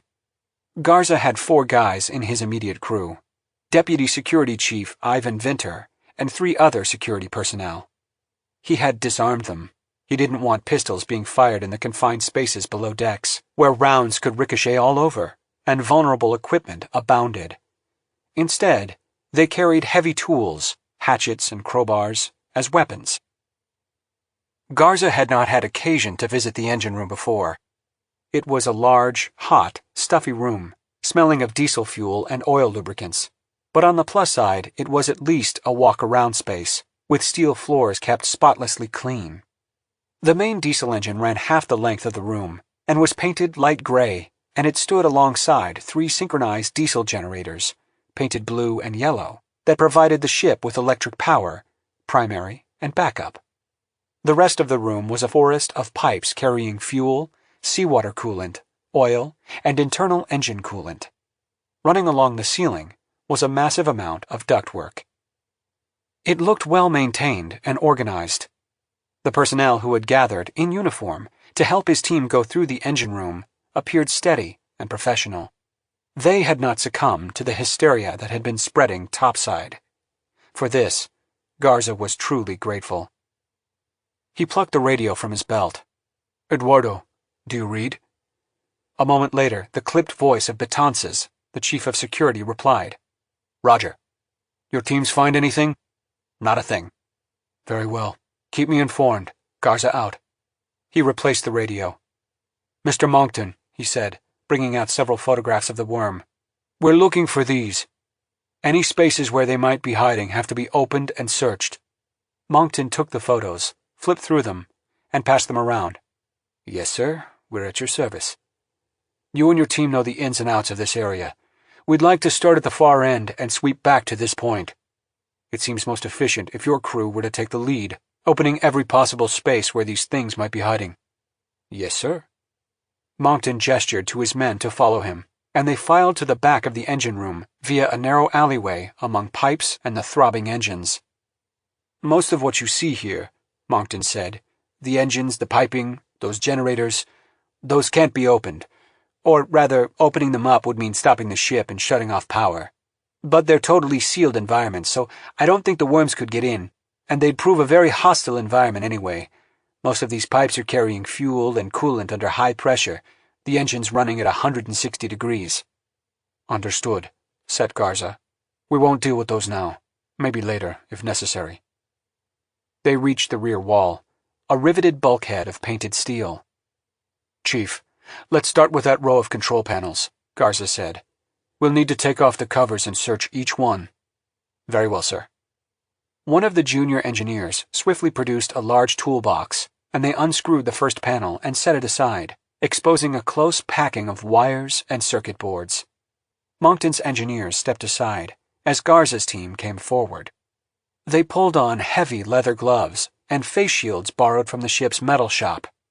Garza watched closely as they poked around, sorting through various bundles of wires, pulling them aside, making sure all of them were real. They followed this up with dental mirrors and pencil lights to peer into the nooks and crannies. It's clean, Garza said. Next. There was an entire series of panels, switches, and control consoles. They went through them methodically. All were clean. Let's move on to the ductwork, Garza said, glancing up. This was going to be a bitch. Where do those ducts go? They're for engine air and ventilation. The engine air ducts go straight up to the deck. The ventilation ducts are supply and return from HVAC. You want to examine them? You bet we do. Let's start up there, with that square ductwork on the ceiling. The upper ductwork was accessible via a narrow ladder leading to a precarious catwalk. It consisted of a single large, square duct running the length of the engine room, spaced with oval, swinging gaskets that emitted air when ventilation was needed, but swung shut when off. It ended with a large T with an axial fan. Stick the video cam into each of those openings, said Garza. Let's take a look. Vinter and another security officer climbed the ladder, the second carrying a small camera and a light on a telescoping pole. Vinter pushed open the first gasket with a gloved hand, while the other eased the camera in. A video image appeared on the iPad Garza was carrying, transmitted via Bluetooth. The duct was empty, at least as far as the light could reach. Next vent. The men moved down the catwalk and repeated the procedure, looking into each vent in turn. Nothing. They continued to the end of the duct, where it connected to a large horizontal T-fitting. An access opening was fixed into the underside of the duct, on hinges, but screwed shut. The axial fan was humming at the vent's terminus. Below them, the ship's main engine throbbed, the heat rising from it in waves. Can we switch that fan off? Garza asked. No problem. The fan was turned off. Okay. Swing the vent open and stick the camera in there. The catwalk was tight, forcing Vinter, in the lead, to crouch underneath the ductwork in order to unscrew the vent door above his head. 2 screws came out, which he tucked in his mouth, and then he reached up, grasped the vent flange, and wiggled it from side to side, loosening it from the grip of age. It opened with a screech of dirty hinges. A thin shower of soot came out, sprinkling his head and shoulders. Vinter wiped away the soot with his gloved hand. The man behind him, carrying the camera on a stick, knelt and positioned himself underneath as well, easing the camera through the opening. For a split second, Garza was bewildered at what he saw pop into life on his screen.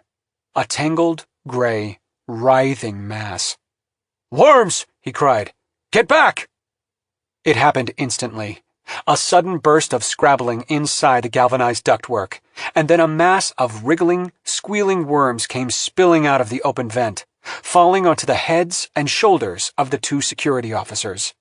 They screamed, flailing and twisting, frantically trying to slap and brush the things off them.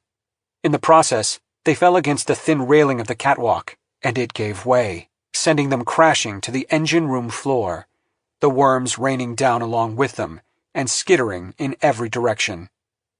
Garza leapt back, horrified. He could see several worms already squirming into the clothing and wriggling underneath the face protectors of the men on the floor, who were trying to beat them off in a panic. Vinter had torn off his face protector to pluck away the worms underneath, but even more worms converged, and his face grew obscured by a solid, writhing mass trying to get at his nose. Son of a bitch! Garza yanked a small hatchet out of his sheath on his belt and began chopping at the worms on the floor, trying to crawl toward the struggling men. The remaining 2 men of his team pulled out their weapons, a crowbar and a heavy wrench, and began beating at the worms. They came fast, making a keening, whining noise, like wounded rats. Fall back! There's too many! Garza shouted, but nobody needed urging. Every man was already retreating in the face of the onslaught. Garza scrambled back himself, chopping at worms left and right as they wriggled toward him. This was clearly a fight they were not going to win. Get the hell out of here, he cried. Seal the engine room door! He retreated with the engineers, the firemen, and the 2 security officers single file, chopping and beating back the worms, which slashed and struck at them like maddened snakes. Monkton, the chief, grabbed a fire extinguisher and blasted the worms, to no visible effect. As they retreated, Garza could tell that Vinter and the other security officer were already in bad shape, apparently unconscious, twitching worms hanging out of their nostrils. A junior engineer lay on the floor as well, covered with worms, screaming and rolling around, trying to pull worms off his clothing. It was too late. Several slipped into his nose despite all he could do, and in a moment he went still, as if suddenly asleep. Even as they retreated, more worms were dropping out of the ductwork above their heads, falling down on them. They reached the door, and Garza stood his ground, smashing at the worms as the others got out. Then he stepped back, and the chief slammed the bulkhead door and dogged it down. Several worms, cut in half in the doorway, wriggled about in pieces before Garza beat them to a pulp. Christ, Monkton said, as the others searched their clothing frantically. We're clean, said Garza after a moment. God, those poor guys. We can't leave them in there, said Monkton. They're already done for. A trembling silence fell on the group. What about the engine room fire suppression system? Garza asked. Can we set that off? Kill the worms that way? The system uses FM 200, said the fireman. Non-toxic. Okay, so how do we seal the engine room? Is there another door? Monkton shook his head. These bulkhead doors are all watertight, but the air ducts go straight up to the deck. We can't seal them. Why the hell not? Without engine air, the ship would be dead in the water. No propulsion, no electrical power. And the ventilation ducts go everywhere to and from HVAC. They reach into every corner of the vessel. Garza shook his head. He wiped his face again. Monkton, can you get me diagrams of all the ductwork on the ship? The digital schematics are all loaded into the ship's network. Garza nodded. They're apparently breeding in that ductwork. There are many, many more worms just in that one space than we brought aboard with the specimen. This is our new priority. I'll be redeploying all sweep teams to clean out the ductwork, pinpoint their breeding source. And Chief Monkton, you're going to mastermind the operation for me. Chapter 55. In the mission control room, Glenn replayed, yet again, the nuclear simulation as the others watched in silence. It was as if he was looking for something they had missed. But Gideon knew that nothing had been missed. The explosion would simply not reach the deeply buried seeds, no matter what parameters they changed. Glenn shut down the monitor, pushed the keyboard away. There was a long silence. Gideon glanced at McFarlane, but his face was dark and inscrutable. "All right," said Glynn. "We'll fire the nuke anyway, and pray it works." At this, McFarlane issued a low, dark laugh. "Pray," he said. "Is that where we're at? What other choice do we have? We're out of time." He turned. "Gideon, arm the nuke." "You can't do that," McFarlane said. "You're so eaten up with guilt about how you delayed acting on the Rollvog that now you're making the opposite mistake, rushing headlong into a foolish, useless action." Glynn ignored this. "Gideon, arm the nuke and load it on the ROV. I'll give you all the personnel you need to get this done as fast as possible." Gideon once again saw the gleam in Glynn's normally unexpressive eyes. The man had a point. The nuke was their only option. It was only a matter of time until either they were all infected or the chain of command aboard ship broke down completely. It could work. It would probably destroy the alien brain at the very least, and they had no solid evidence that all the brains had to be destroyed in order to kill the entity.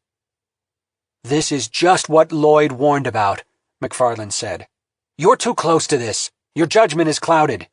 You're going to doom us all." "What other options do we have? Unless we act, unless we detonate that bomb, the entire world is doomed." Glynn turned back to Gideon. "Arm the bomb." Gideon took a ragged breath. "No," he said after a moment. "No, McFarlane's right. We only have one shot at this. We can't just detonate and hope for the best, not unless we're sure it's going to work. There must be another way." "If you won't arm it, I will." Glynn got up to leave. "Wait." Gideon glanced over. McFarlane had grasped Glynn's arm. The meteorite hunter's face was hollow and dark and beaded in sweat. "I have an idea," he said. "I'm listening," Glynn said. "Years ago, I explored Aklavik, an unusual meteorite crater in northern Canada, one in which a very small impactor resulted in a gigantic crater. I wondered, how did this small rock gouge such a large hole?" "Go on." "So I consulted several physicists. The meteorite hit a glacier. It appears the strike caused a phenomenon known as a liquid-liquid explosion." "I've never heard of such a thing," said Glynn dubiously. "It's rare. What happens is two liquids, one cold and one super hot, are violently mixed together. That in turn creates a huge surface area for immediate heat transfer, and one of the liquids undergoes instantaneous explosive boiling. It's a big problem in steel mills, for example, if molten steel breaks out and flows over wet concrete. I ought to know. I worked in just such a mill for a while, 3 years back." "So how did that work with the meteorite and ice?" asked Glynn. "Both are solids." "The nickel-iron meteorite liquefied from the shock of impact. That's common. The ice also liquefied from the shock wave. The two mingled violently, and a vast quantity of water boiled in a millisecond, causing a massive explosion." "You think that will happen with our nuke?" Gideon asked. "In the deep ocean?" "No, the water won't do it. You need a second liquid, a very hot one, to mix with it." "Such as?" "Metal. Steel. You'd need a large amount of molten metal to mix with the water." "So we put the bomb in a metal shell?" "That's not nearly enough," said McFarlane. "You want as much metal as possible, tons and tons of it." "We can't wrap tons of metal around the bomb," said Gideon. "We wouldn't be able to deliver it." "You don't have to wrap the bomb. You could lay sheets of metal on the sea floor, lay them flat. You do it above where those seeds are growing. That'll focus the explosion." "Sheets of metal?" "There must be huge amounts of steel plating on this ship. We could cut a bunch of bulkheads out, stack the sheets of steel on the bottom, then detonate the nuke above them. Close enough for the shockwave to liquefy the steel." "How much steel are you talking about?" asked Glynn. "I'd guess a couple 100 tons at least. The more the better." A silence. "How do you propose to stack hundreds of tons of steel 2 miles down?" "Lower the plates on cables." "We have 2 deep-water cables and 1 winch," said Glynn. The cables are for emergency lifting of a DRV and are rated to no more than 2,500 pounds displacement mass. It would take hours to lower each plate. Even if we could remove sufficient plating from the ship, we'd never get that much metal down there in time. And will the creature just sit still doing nothing while we stack iron around it? We could dump the metal sheets overboard, said McFarlane. Those sheets would orient themselves as they sank, Glynn said. They would end up being driven into the mud vertically. Would that work? No, said McFarlane. Brilliant idea, Glynn said. A shame it isn't feasible. Again he turned to leave. Gideon stopped him. Perhaps this is insane, but isn't there already a huge amount of metal lying down there? Glynn frowned impatiently. Where? The Rollvog, of course. Chapter 56. Greg Masterson felt like he was losing control of the mess hall. Someone had brought out a couple of bottles of scotch, from God knew where, and they were being passed around. Voices were raised, people were talking over each other, and nothing was being accomplished aside from useless venting. This was really pissing him off. In frustration, he climbed up on one of the cafeteria tables. Hey, listen up! The roar of discontent went on. God damn it, listen to me! He stomped loudly on the table. Shut the hell up! That worked. The room quieted down. We need a plan, and I've got one. Masterson let the anticipation build. There were about 20 people there. Crew, mostly, with a few members of the scientific staff. That should be enough. And they looked motivated. Very motivated. Are you ready to listen? He deliberately pitched his voice low, soft, and this worked even better, as the room finally fell silent. Someone shut and locked the door. It was done. Okay, Masterson said. I think we all know the mission has failed. A strong murmur of agreement. The ship is crawling with those damned alien worms, and they're multiplying. Rumor has it they're in the ductwork. They're in the engine room. They're everywhere. He paused. We need to get the hell off this ship, as soon as possible. A chorus of agreement. Masterson could feel the energy in the room. People were really listening, and now they were coming together. He saw a whiskey bottle pass from hand to hand. Hey, put the bottle down for Christ's sakes. We need to keep our wits about us. It's bad enough that we're all amped up on speed. It was sheepishly put down. God knows how many of our crewmates have been infected. And remember, there's no way to tell. No way to tell. Not until it's too late. Agreement all around. Okay. The closest mainland port is Ushuaia, in Argentina. It's 700 nautical miles northwest of here. If we start now, at full speed, we'll get there in 58 hours. A chorus of agreement. Up there in Mission Control, they're going on as if nothing had changed. They still think they can kill that monster. They're delusional. Or maybe they're infected, someone cried. That's also a possibility, Masterson agreed. As I said, there's no way to know. All I do know is in 58 hours, we could be off this ship and safe in Ushuaia. This observation was greeted with a roar of approval. What do we do then? Simple. We take over. He looked around fiercely. In this room, we have the expertise needed. Engineering, navigational, operational. And we have the manpower. We can do this. Another dramatic pause. We can do this! Echoed through the restive crowd. He also heard the word mutiny sprinkled here and there. Yes, he said quietly. Mutiny. But a necessary mutiny. A mutiny to save not only our own lives, but the lives of every other uninfected person on board. This suggestion silenced the room. You could hear a pin drop. Are you with me? Masterson asked quietly. A low murmur of agreement gathered steam. It's now or never. Stand up if you're with me. One stood up, another, and then another, and within a moment they all rose, with a loud scraping of chairs and a swell of voices. "Is there anyone who disagrees?" No one did, and this only served to reinforce Masterson's belief that they needed to carry off this mutiny as soon as possible. Right now, in fact.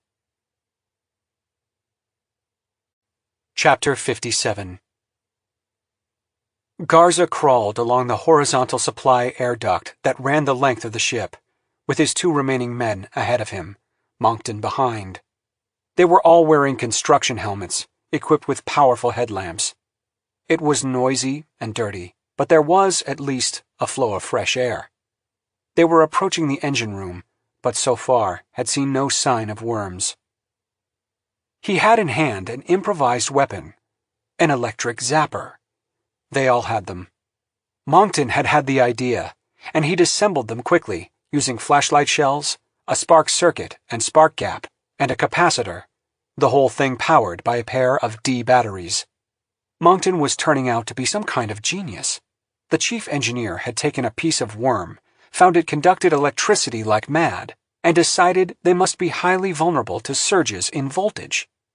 In about 15 minutes, he assembled all the necessary zappers, and now they were on their way to the engine room to see if they could find where the worms were breeding.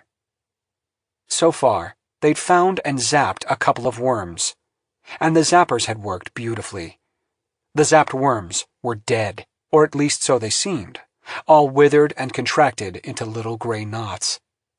Using his radio, he'd ordered Betances, the chief of security, to deploy his own teams into the ductwork in the other areas of the ship. If they didn't locate the breeding source of the worm soon, they'd be overwhelmed, and fast. Now they came to an X junction. Garza consulted the HVAC diagram on his tablet and noted they were just a few bends away from the engine room duct. The 2 men in front of him used cameras on selfie sticks to peer around the corners, but saw nothing. The crawling went on forever. They had to pause at every junction, every gasket, and inspect for worms.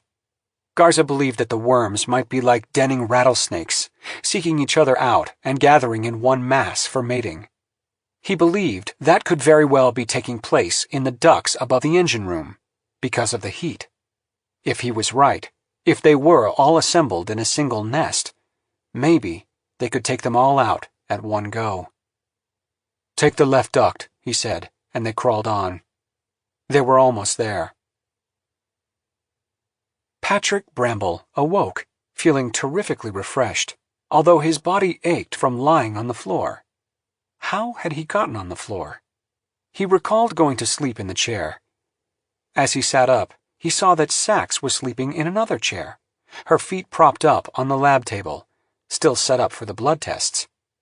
Her face was smooth and peaceful, her lips a little wet, her glossy hair spilling across her neck. "Dr. Sax?" She opened her eyes, then sat up. "Oops, sorry. I didn't mean to be sleeping." She glanced at her phone. Not for that long, anyway. The cell phone alarm was supposed to go off.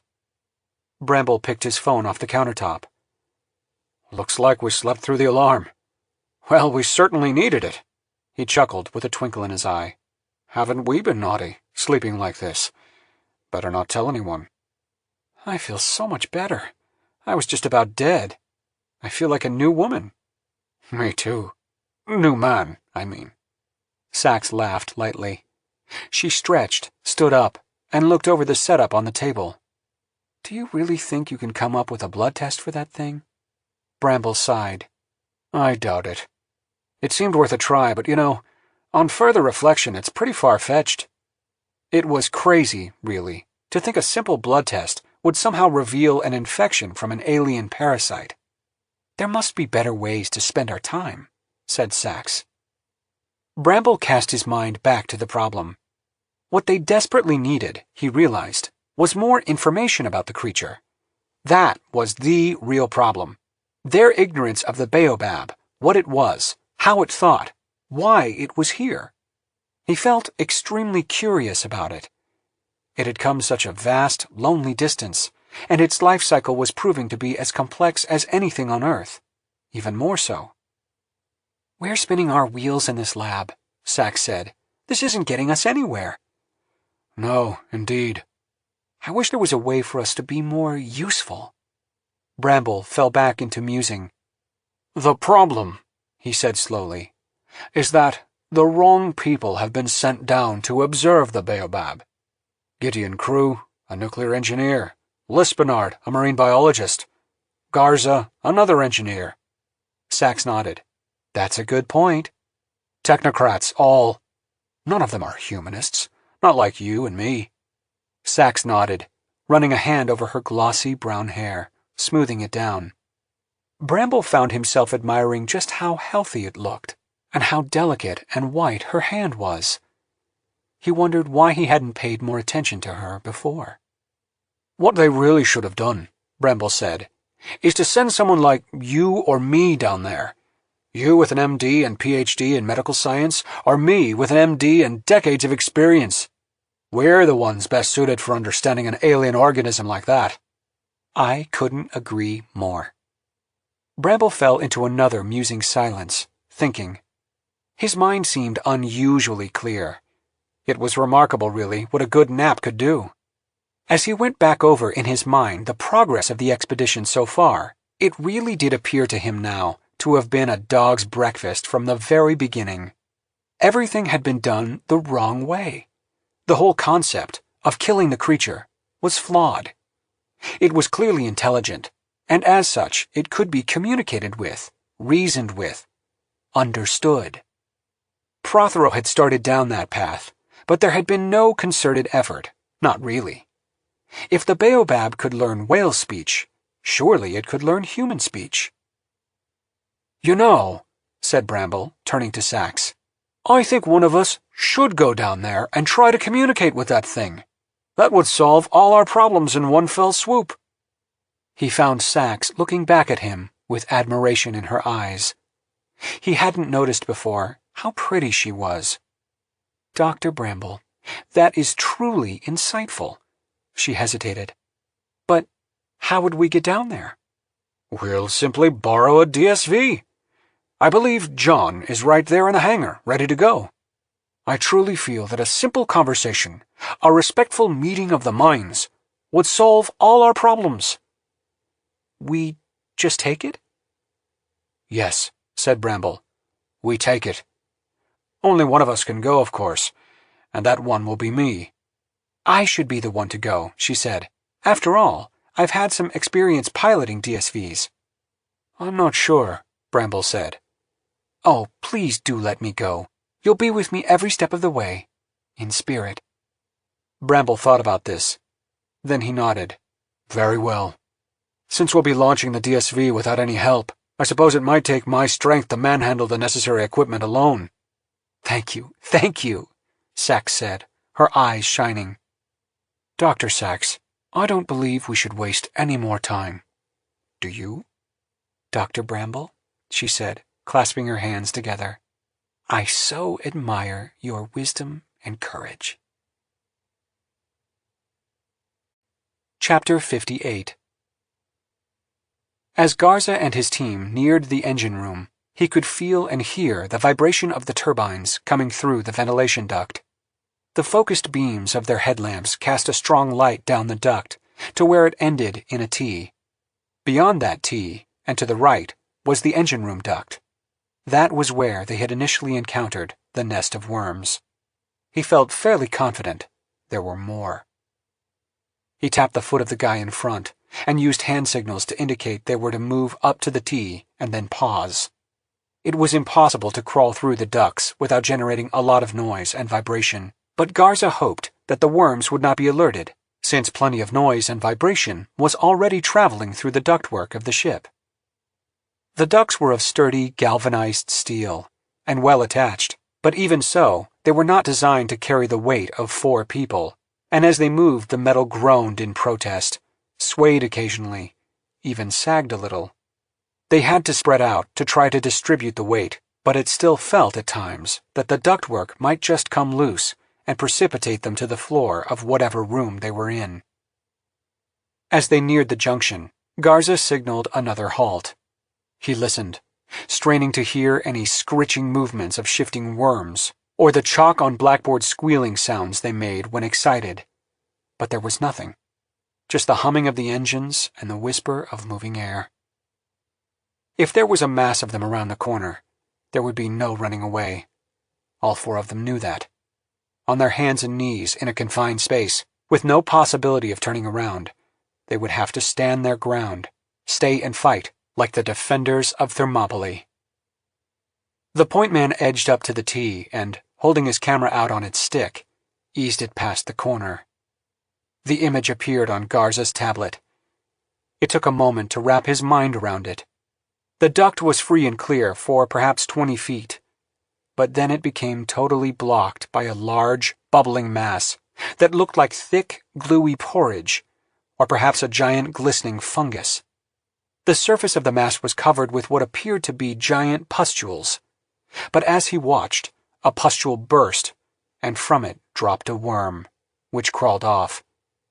And then another pustule burst. Another worm dropped out. So the worms were breeding, but not at all in the way he'd assumed. It was a single entity pumping out eggs. Fine. That made it all the more vulnerable. In silence, he passed the tablet around so everyone could see what lay ahead, and then gestured for them to move back a little. When they had done so, he whispered, "That mass is right above the main engine, probably attracted to the heat." Nods. "We can't get into the engine room, so we have to attack it from here, inside the duct." "How?" asked one of his men.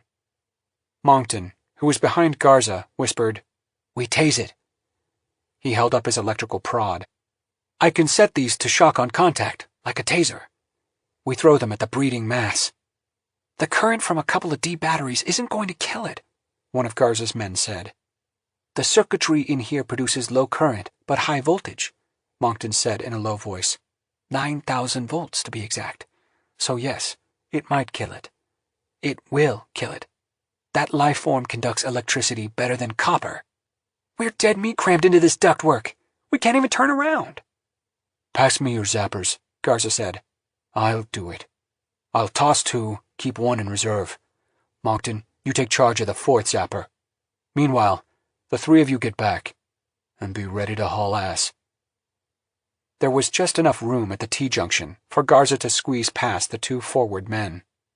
Moncton quickly unscrewed each device, tinkered with it, screwed it back together. "Just turn the flashlight switch on," he said, handing 3 of them up to Garza. "Then the current will flow between the prongs as soon as there's a connection, which there will be the moment these prongs make contact with that thing. Okay?" "Okay." Garza began to crawl forward, past the T-junction and to the right. His headlamp illuminated the pulsing mass. The worms were very responsive to light, and the bloated mass also reacted. The pulsing suddenly stopped. The worms crawling around it froze, coiled up, and took a protective, striking position. Garza braced himself, switched on the first zapper, and tossed it as easily as a horseshoe. It was a good throw, and its 2 prongs struck the mass squarely. There was a flash of electricity, and the thing contracted violently, with a flabby rush of air, most of its pustules bursting and releasing worms in various stages of development. There was a moment of stasis, and then worms surrounding the thing came whipping down the duct toward him, keening and scrabbling, their black teeth poking out. He tossed the second zapper and made another direct hit, with its attendant flash of electricity. At this, the thing ruptured open, expelling a foul, jelly-like mass of half-formed worms. Garza crawled backward as fast as he could go, but the worms coming at him were faster. As they caught up to him, he zapped them with a 3rd prod. As he did so, the worms would make a little screech, then contract into grotesque, pretzel-like shapes. "Get going!" he shouted. "Retreat to the nearest opening!" A worm reached him, slashed at him. Garza zapped it, then zapped another, one after the other, But his zapper's recovery time was slowing. The battery would soon be dead. "Give me the other one!" Moncton handed Garza the last prod. There's a big vent here, a voice called from behind. Exit! The men dropped out of the vent, Garza last, followed by a river of worms. Forget the worms, he shouted. Run! They had come out into the corridor beyond the engine room, and they all immediately took off, ducking beneath a bulkhead door. Garza slammed and dogged it behind them. Jesus H. Christ, he said, leaning against the door and gasping for breath. He had cuts all over his hands from the slashing worms. You think there are more of those breeders? Moncton asked. The way our luck is going, I sure as hell do, Garza replied, pulling out his radio to call Betances. And at the rate those worms are being pumped out, I'll lay you 10-1. We're all zombies by lunchtime. Chapter 59. Patrick Bramble and Antonella Sachs emerged onto the hangar deck shortly after the sun rose over the rim of the ocean. What remarkable weather we've been having, said Bramble cheerfully as they strolled across the hangar. Nice of that approaching storm to hold off long enough for us to accomplish our goal. Really remarkable. The DSV John sat in its rolling cradle, strapped down and draped in canvas. No one was around. The ship was in an uproar, and all security personnel had been pulled off to assist in the hunt for worms. Are you sure you know how to operate this thing? Asked Bramble. Part of Glenn's habit of double overage, you know. Safety and redundancy. Really, it's rather like playing a video game. Joystick controlled. Pretty simple. Although, in this instance, I'll have to disable the autopilot AI and turn off the surface override. Otherwise, the do-gooders might try to pull me back up and stop our mission. You can do that? I was in mission control when they forced Gideon Crew's DSV back to the surface.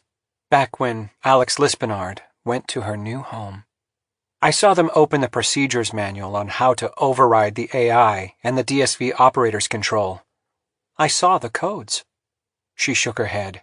If they hadn't meddled so unnecessarily like that, maybe Dr. Crew could have come home then, too. Once again, Bramble considered how profoundly misconceived the entire mission was. An intelligent alien lifeform had come to Earth. And what was mankind's first response? Kill it. How sad. And yet, how predictable. All right, let's take a look at this, he said. They each gripped an edge of the tarp and slid it off, exposing the mini-sub. It looked fresh and new, gleaming in the sodium lights of the hangar, ready for its next dive, iron ballast already attached. Sachs walked around, unclipping the tie-downs that held it in place on the cradle. She climbed into the motorized cart used to haul the DSVs to and fro, backed it up, and attached it to the towing pin. "Open the hangar doors," she said. Bramble rolled back the double doors, the sunlight pouring in. What a beautiful day it was, he thought, as he looked out to the distant sea horizon. A beautiful day in which to open a channel of communication, real communication, with the life form. It had tried to speak to them in blue whale speech. If it could learn that, it could surely learn English. Indeed, with all the chatter it must have been picking up, chances were it already knew some English. He breathed deeply, thinking about the momentous step they were about to take, not for themselves, but for all humankind. He stood in the warm spring sun and watched Sachs expertly tow John into position under the A-frame crane, get out, unhook it. She waved him over. "What are you doing?" she asked. "Daydreaming. About being part of a day that will go down in history." She laughed and gave him a playful punch on the arm. "Come on, we've got work to do. Help me roll that ladder into position." They took the rolling ladder and together wheeled it over to the DSV.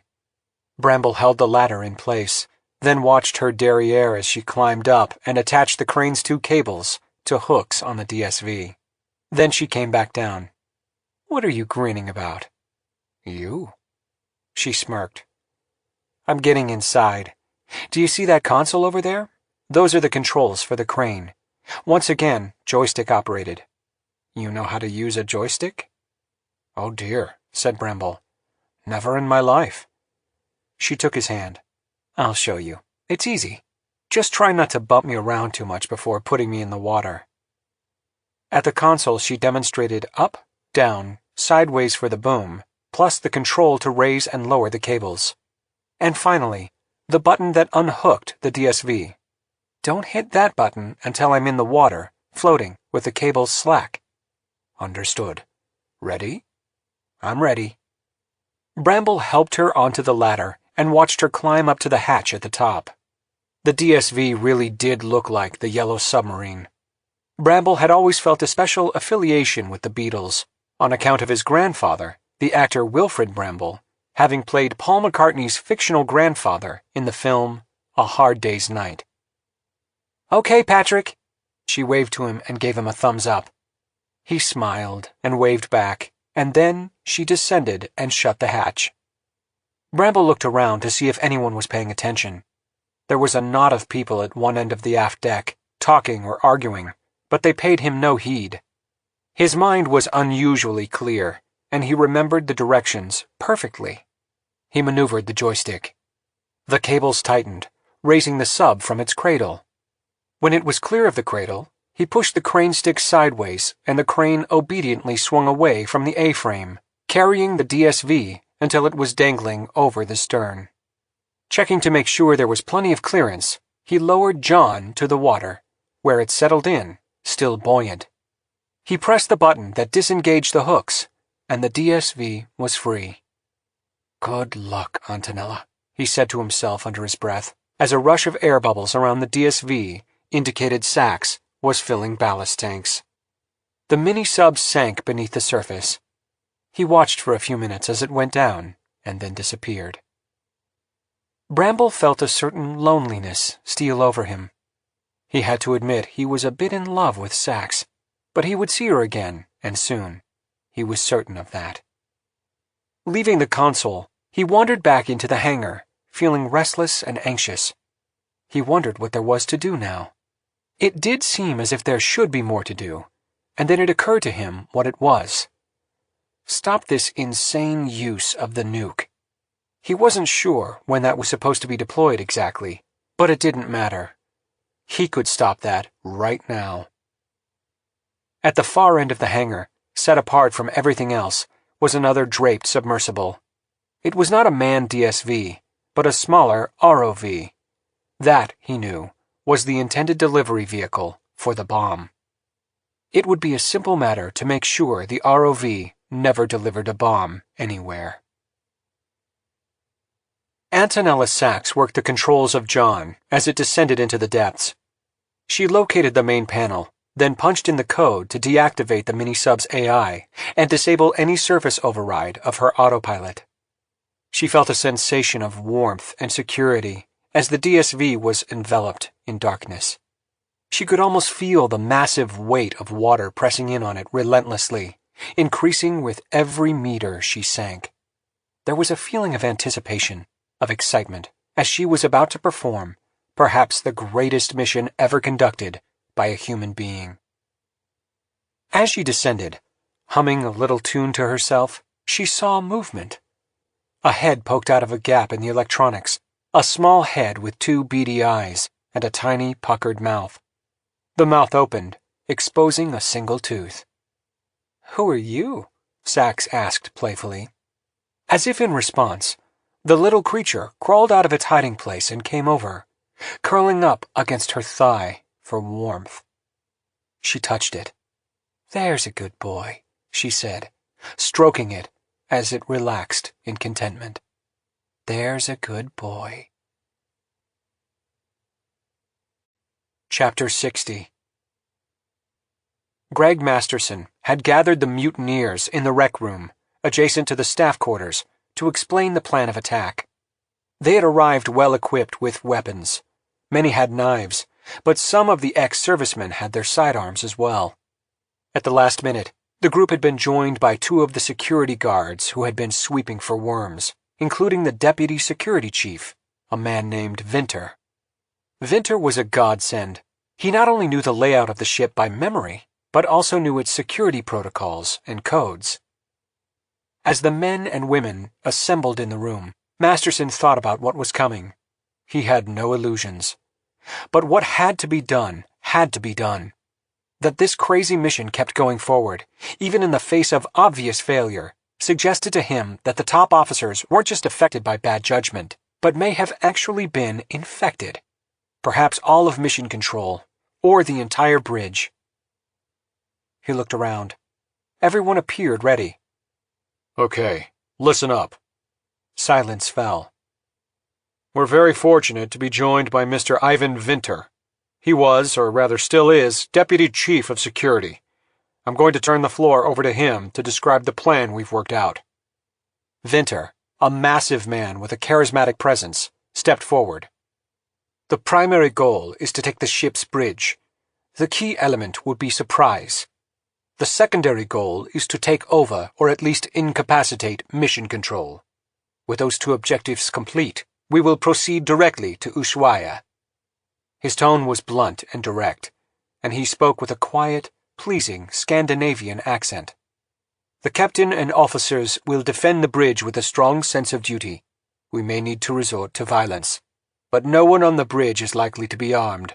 Only security is allowed to carry arms on the bridge, and there is no security there at the present time. A steely look around the room. No one flinched. The bridge is designed to stop entry by anyone who might try to commandeer the ship. There are only 2 points of ingress, port and starboard doors, quarter-inch steel. Under normal operations, those doors are left open. So we go in fast and hard, taking them by surprise, and seize control of the openings to prevent the doors from being shut and locked. Once we gain control of the bridge, then we turn the bridge's defenses to our own purpose by sealing the doors. Masterson stepped forward. Thank you, Mr. Vinter. Any questions? What about the engine room? Someone asked. Can't they shut down the engines from there? Yes, said Vinter. But once we're safely in control of the bridge, we can make our case via the ship's intercom, which we will also control, to the rest of the crew. They can conceivably shut down the engines and power, but that will only render the Batavia dead in the water. Not much use in that, and not a good means of persuasion. He paused, and then said with quiet and unshakable conviction, We will have the upper hand. We will prevail. As Masterson looked out over the group, he saw that this man, with his rock-like presence and quiet voice, was having a galvanizing effect. We can't wait, he said. Word will leak out. It always does. So we're doing this now. Are you all with us? Everyone was. There are 20 of us. We're going to divide into 5 groups of 4. We'll head toward the bridge, strolling easily through the corridors, chatting lightly, attracting no attention.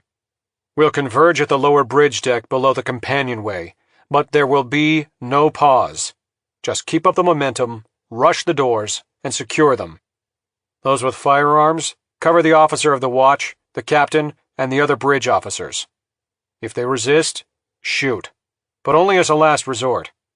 Those with knives, take up a defensive position at the doors. Masterson paused. He realized he was sweating. He felt afraid, but when he glanced over at Vinter, standing beside him, he grew reassured. He wasn't afraid. The man exuded confidence. What if the bridge doors are already locked? Someone asked. They won't be, said Vinter. That's against all security protocols. But on the off chance they are, if there has been a recent worm attack, for example, then I will talk us in as Deputy Chief of Security. Masterson divided the people into groups and sent them off on different paths, all of which would converge at the bridge. He led one group. They took a somewhat roundabout route forward, trying to look nonchalant. As they moved through the ship, Masterson was struck by the atmosphere on board. While some people were still going about their business, much of the crew seemed idle, standing about in agitated groups. Others were obviously inebriated, and one man lay in a corridor, empty bottle in hand, passed out. The withdrawal of security to sweep for worms, the lack of sleep, and the rampant suspicions among the crew about who might have been infected had caused a sharp deterioration in morale. It only reinforced Masterson's belief that they needed to get this ship into port as soon as possible. They could deal with the worm infestation once people were off the ship. Burn the vessel to the waterline. Scuttle it if necessary. Put everyone in quarantine until the infected could be identified. But decontaminating the ship wasn't his immediate problem.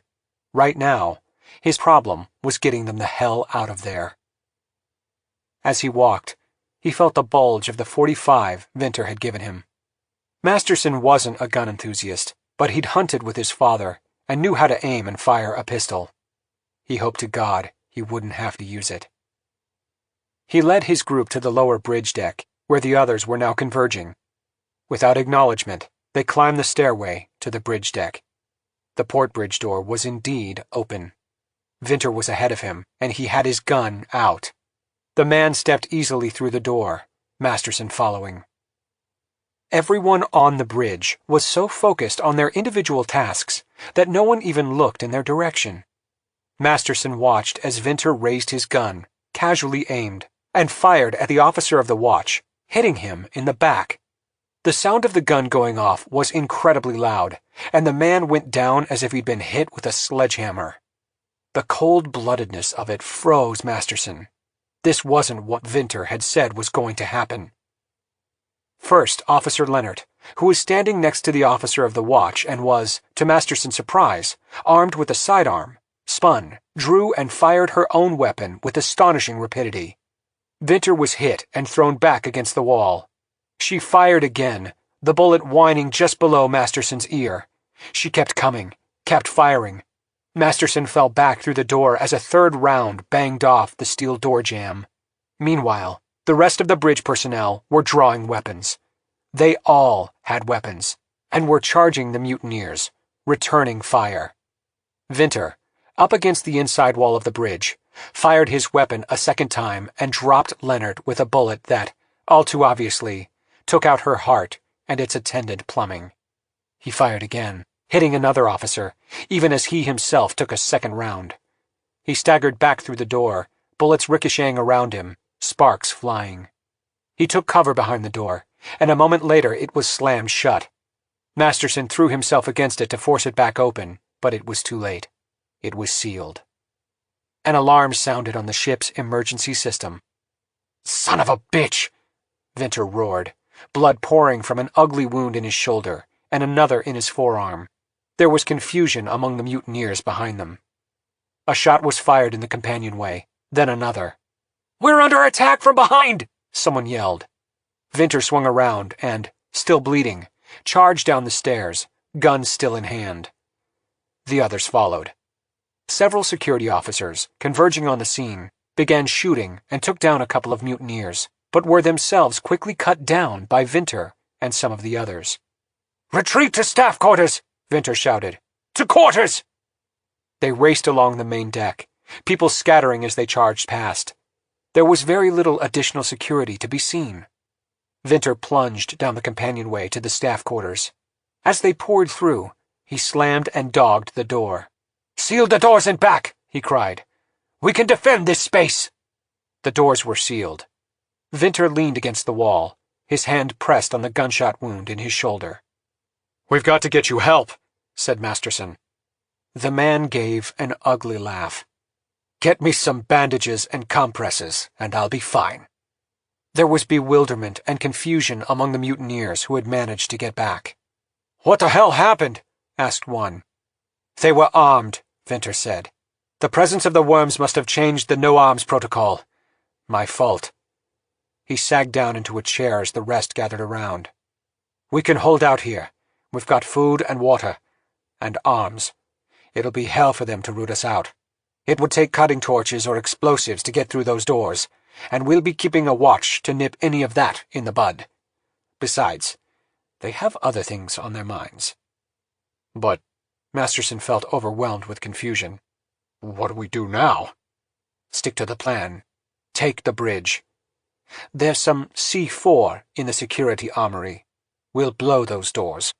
And I can hack our way into the shipwide intercom, rally others to the cause." He took a few breaths.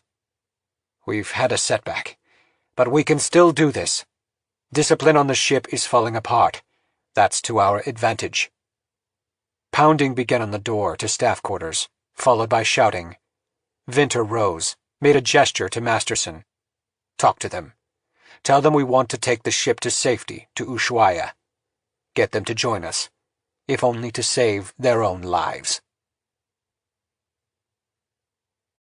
Chapter 61.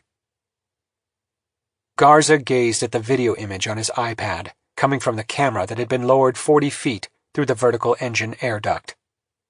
Oh, Jesus.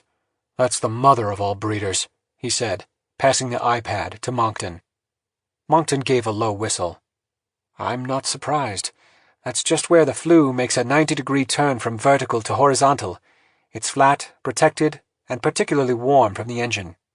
He passed the iPad back. I suggest we go in from the side. Maybe we don't even need to cut a hole.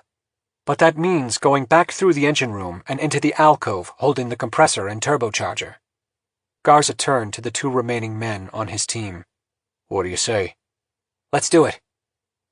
Once again, they descended into the bowels of the ship, Moncton leading the way. Garza was mightily impressed with Moncton. He was a rather odd fellow, with a curiously precise way of walking, almost like a dancing master, small and neat, but damn near unflappable. Garza could hardly believe how tough the guy was. Over the past hour, Garza had started to feel they might actually be able to overcome the worms after all. While the things were still everywhere, they had killed 3 giant breeding masses and zapped countless loose worms, and that seemed to have put the fear of God into the things. They seemed less aggressive and more prone to run and hide than attack en masse. He hadn't been able to raise the security chief, Betances, on the radio since their last communication 20 minutes before. He hoped to God that didn't mean what he feared it meant.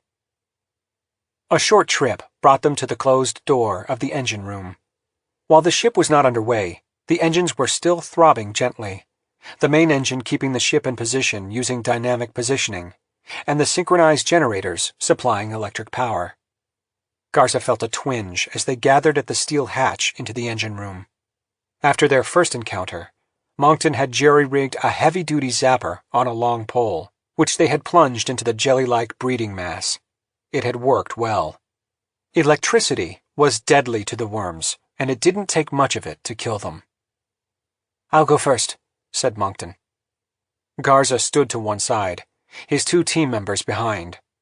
They lowered their face shields and tugged on heavy gloves, poor protection though they were. Garza eased the hatch open. Moncton stepped inside, zapper at the ready, and he followed. It was hot and close. Bits and pieces of smashed worms lay about. The bodies are gone, said one of his men. Yeah. They sleep 2 hours, then wake up and act normal. They're probably walking around the ship as we speak. Right. Maybe we should have... The man hesitated. Put them out of their misery, said Garza. Maybe. The men fell silent. The engine room seemed normal, aside from the dead worms on the floor. The vent dangled open, and a dark liquid was dripping from it and streaking part of the main engine. The liquid, Garza realized, was draining from the breeding mass they had killed farther up the vent. The air supply, along with the turbo and compressor, is in the back, Moncton said. Garza and the other 2 followed the ship's chief engineer down the main aisle of the engine room. The room was brightly lit, and there was no additional sign of worms.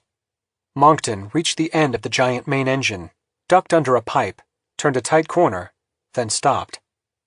There, in front of them, was a large galvanized flue, which came down through the ceiling and made a 90-degree turn. It yawned open in a huge mouth-like vent, 6 feet tall, looming over a mass of pipes and tubes. The compressor, turbo, and aftercooler. It lay behind a forest of pipes and valves. Moncton whispered, The mass is right inside and below the elbow. I think we ought to try zapping it right through the galvanized flue. Won't there be a Faraday cage effect, the charge dissipated? No, because the mass itself is a better conductor than the steel. The majority of the charge will go right into it. There's only enough room for 1 person to squeeze in there, Garza told him. I'll go. Moncton shook his head. No. My turn. Garza wasn't about to argue. He gestured for his 2 to stay back, their zappers ready. He followed Moncton into the tight space as far as he could. "Get ready to run," Moncton whispered into his ear as he crouched, zapper pole in hand, working his way still farther into the jungle of colored pipes. Garza began to lose sight of the man in the knitted shadows. He waited. At any moment, he would hear the crackle of the zapper as Moncton shot the side of the steel duct, along with the high-pitched screams of the worms inside as they were electrocuted. Instead, he heard a rustling, whispering, scritching noise from behind, followed by the sounds of things hitting the ground. He turned. Both of his men were down without a sound, their heads covered with writhing worms, their arms waving feebly before flopping to the ground. "Moncton!" he cried. "Get back! We've been ambushed!" But there was no sound from ahead, except more rustlings and whisperings. And now he saw it. Worms were gliding everywhere through the pipes, coming for him. Garza jammed his zapper on a metal pipe and pulled the trigger. A sudden chorus of squealing arose as the worms jumped and jerked, falling off the pipe. He plunged backward, hitting several more pipes, zapping worm after worm, slapping and pulling them off him as they rained down from above. He was yelling at the top of his lungs, tearing off his shirt as the worms got inside. He leapt over the worm-infested bodies of the two men, and then, feeling the worms all over his body, he turned the zapper on himself, jabbing it into his chest and pulling the trigger in desperation.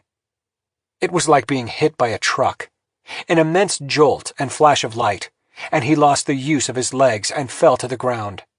But even as he crashed to the floor, barely conscious, he realized the worms had dropped from his body. Crawling, trembling all over, he zapped himself again. Then he collapsed. He wasn't unconscious, merely unable to use his muscles. He felt like an immense stone was on his chest, retarding his breathing. But the worms were crawling away, fleeing him. He lay there, trying to breathe, trying to clear his head of the millions of stars. After a moment, with an immense act of will, he managed to pull himself to his knees and crawl the length of the engine room, get to the door, climb over the metal lip, and seal it behind him. Then he fell back on the cold steel decking and tried to get his jumping, tingling muscles back under control. It was in that moment he realized they had failed. They were never going to clear the ship of worms. Because the worms were adapting. Chapter 62. Thank God, thought Gideon, that the nuke chamber was high security and damn near impregnable. Glynn's QBA had proven correct. The ship had descended into chaos. They had just received word that a group of mutineers had tried to take over the bridge, killed Leonard and the officer of the watch, and were now holed up in the crew quarters. They had somehow taken over the ship's intercom and were broadcasting their message, steadily attracting converts to the cause. A group of people had tried to steal the ship's helicopter and even managed to get it aloft, but the A-Star had only gone a quarter of a mile before spinning out of control and crashing into the sea. There were also reports that the DSV John had been stolen and launched by persons unknown. The ship was overrun with worms. Garza had just reported the loss of his remaining team and the ship's chief engineer to a worm attack. The people attacked by the worms, Gideon knew, were not dead, of course. They were going about their business as if normal, but all the while unconsciously doing the bidding of that thing down at the bottom of the ocean. And doing so while remaining resolutely certain their actions were justified and logical, even while they were carrying out sabotage and murder. Inside the nuke chamber, Glynn and McFarlane, with the aid of two technicians, had used a ceiling track winch to lift the nuke onto an electric dolly, specially built to transport it to the hangar deck for loading onto the ROV. All the electronics had checked out. Gideon had given the device a final once-over. The bomb was going to work perfectly. All that remained to do was set the timer. Now the nuke was in a canvas sling dangling from the ceiling track lift. Slowly, the two technicians lowered the device onto the cradle built to receive it, steadying it in gloved hands, and rotating it into position. Done. The technicians unhooked the winch cables. Glynn went to the door and listened. Gideon could hear periodic muffled noises in the hall outside. Glynn went into the back of the nuke chamber, unlocked a cabinet. Gideon was startled to see that it contained a small arsenal of firearms. Glynn sorted through them and removed 5 Colt .45 pistols in holsters, a stack of magazines, and boxes of bullets. He placed them on a work table. "We may need to defend ourselves," he said. "Each one of you take a sidearm and load 2 magazines." McFarland quickly sorted through the weapons, Gideon following. The 2 technicians hesitated. "Ever fire a weapon before?" Glynn asked them. One shook his head and the other said, "I'm not sure now's the time to start." Glynn leaned in. "This is no time for scruples." He pulled a pistol from the holster, ejected the magazine, demonstrated how to insert rounds into it, slapped it back into place, and showed them how the safety worked, and how to rack the initial round into the chamber. "Both hands on the grip when you fire. Understood?" He handed a gun to each technician. "It's a war zone out there. We need to do what it takes to get this device up to the hangar deck." Gideon discarded the holster and stuck a gun into his belt. Glynn turned to the nuke sitting in the cradle. "And now we'd better disguise that." He opened a life preserver container, ubiquitous throughout the ship, pulled out a few preservers, and heaped them up on the nuke. "Cover it with a tarp." The technicians placed the tarp over and tied it down with straps, creating a vague, canvas-covered lump. "What's it supposed to be?" asked Gideon. "Chocks and dunnage," said Glynn. "What the hell's that?" "No one's going to ask. Let's go. 2 in front, 2 behind, guns drawn and visible. Sam, you watch our rear."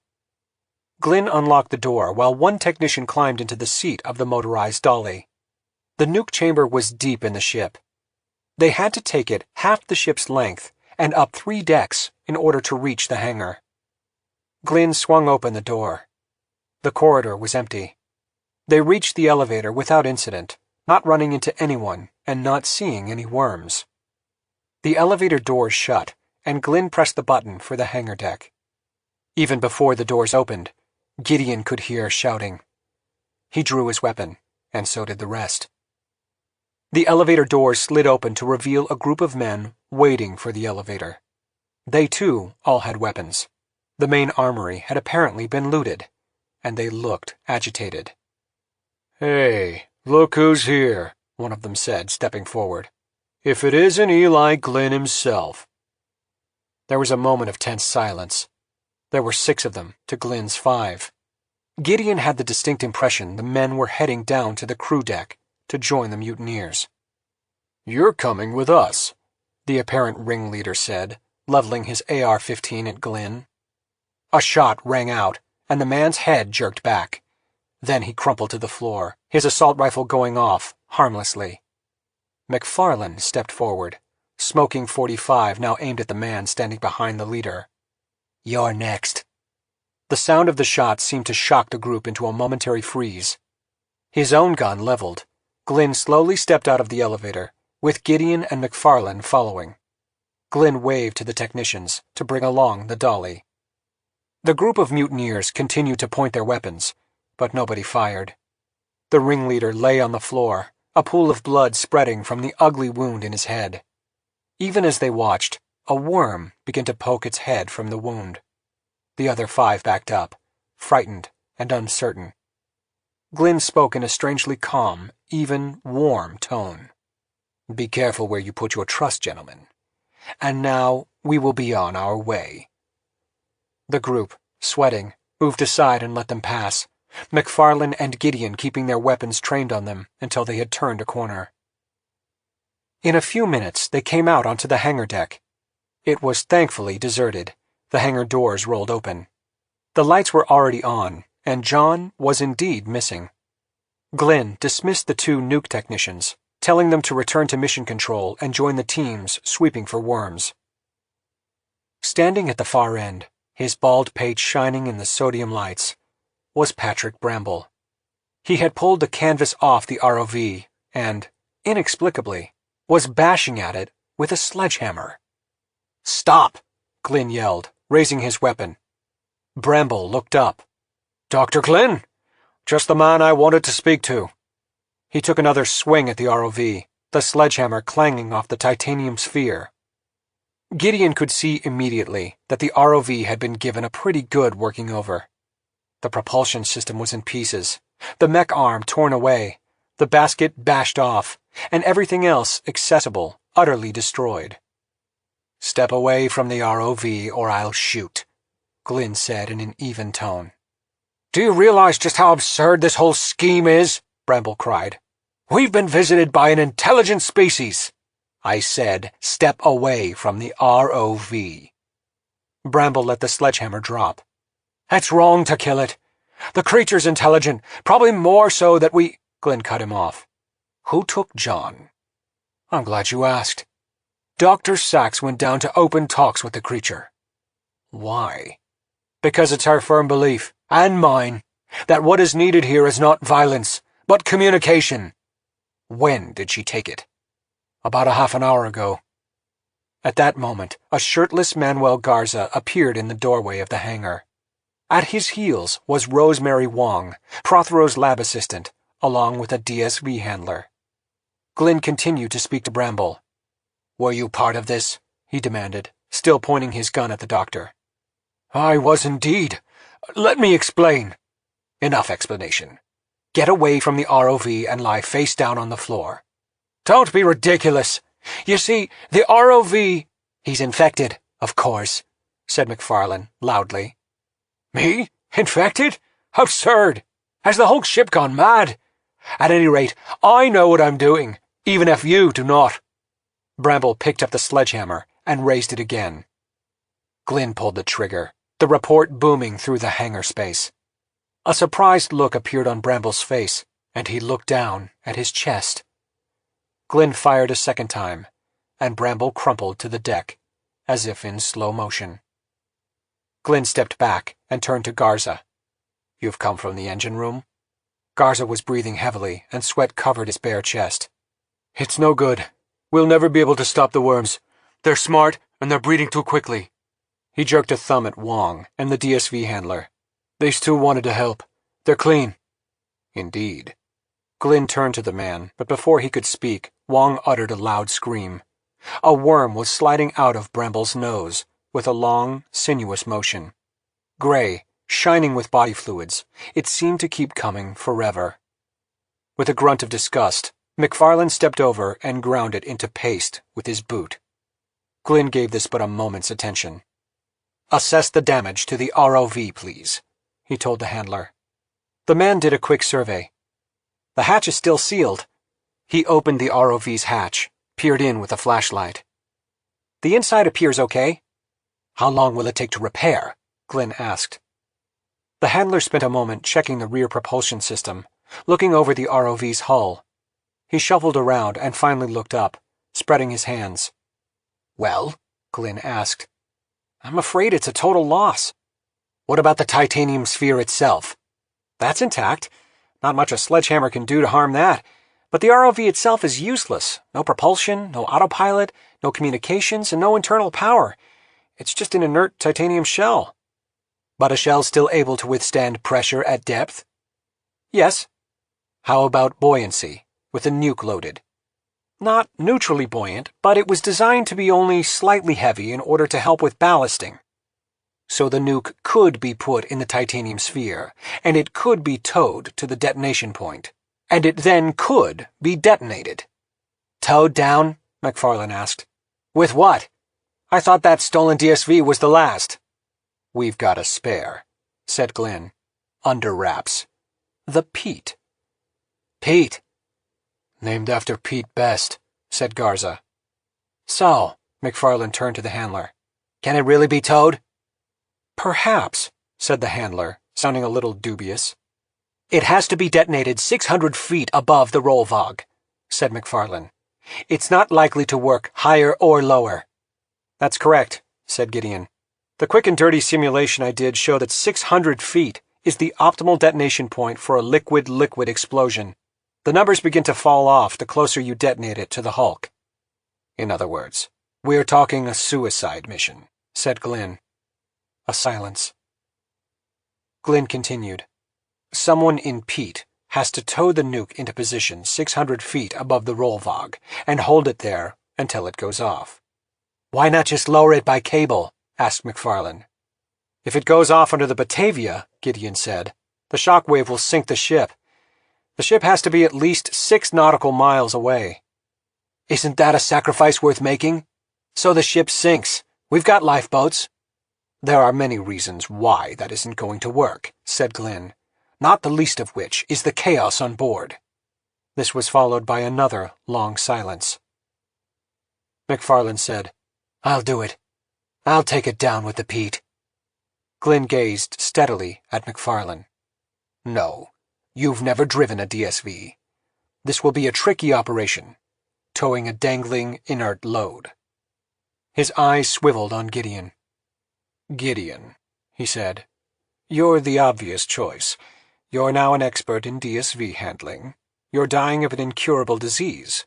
You'll be dead in 9 months regardless.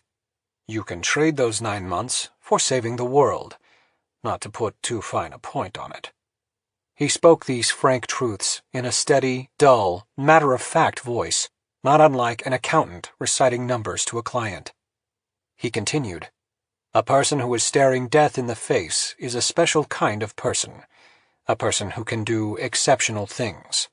This will be one of those things. Gideon couldn't immediately find his voice to reply. The silence was broken by a sudden, sarcastic laugh from McFarlane. Everyone's eyes swiveled in his direction. Well, well, he said in a bitter tone. It would appear that sometimes even the most obsessive behavior can bring positive results. He thumped Glynn on the back, none too gently. Palmer Lloyd would be pleased. He turned to Gideon and extended his hand. Congratulations, partner. Chapter 63.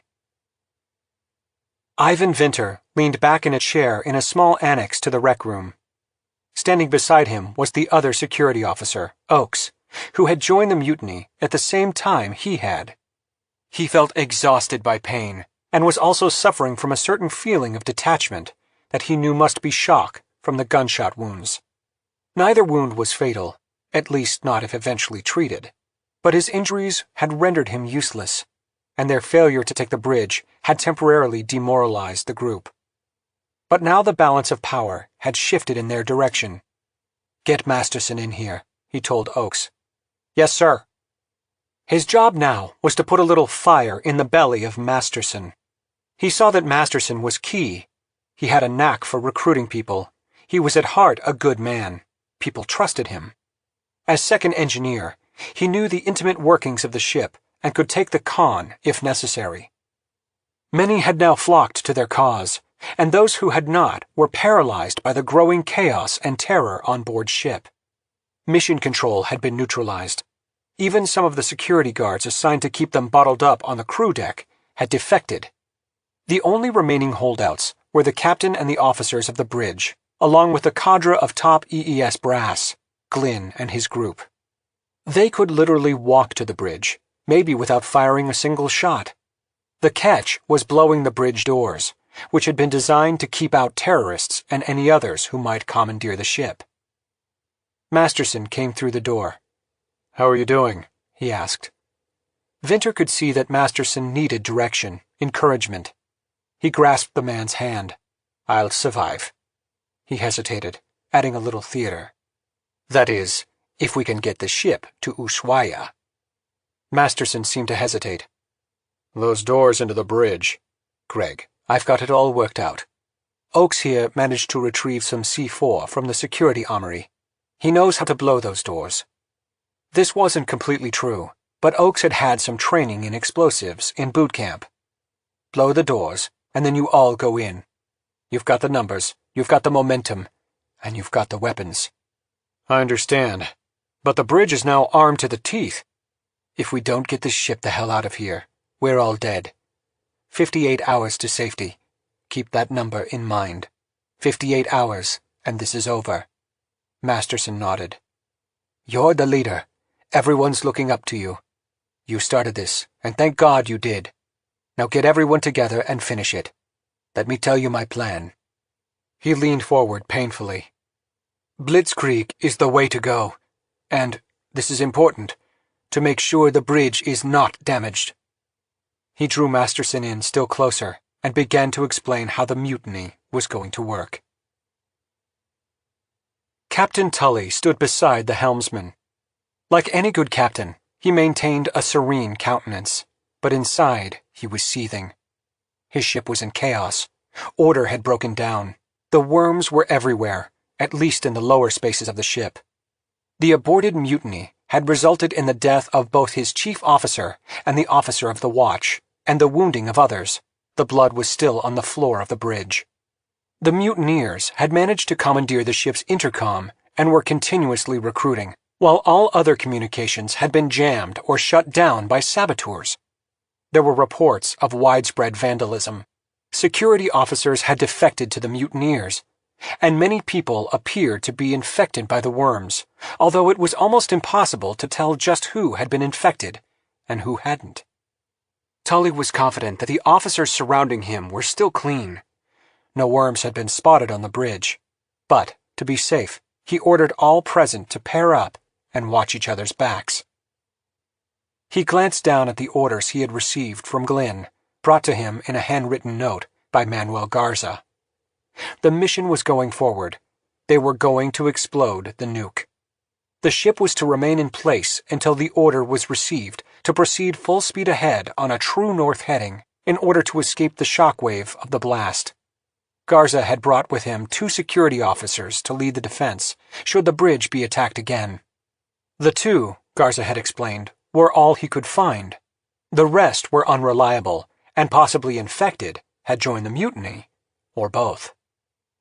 Tully knew a second attempt was imminent, and even as that thought crossed his mind, a massive explosion rocked the bridge, knocking him to the deck.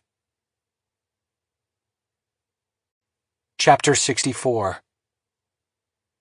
The nuke had been lowered into the ROV's titanium sphere and secured in the framework built to carry it.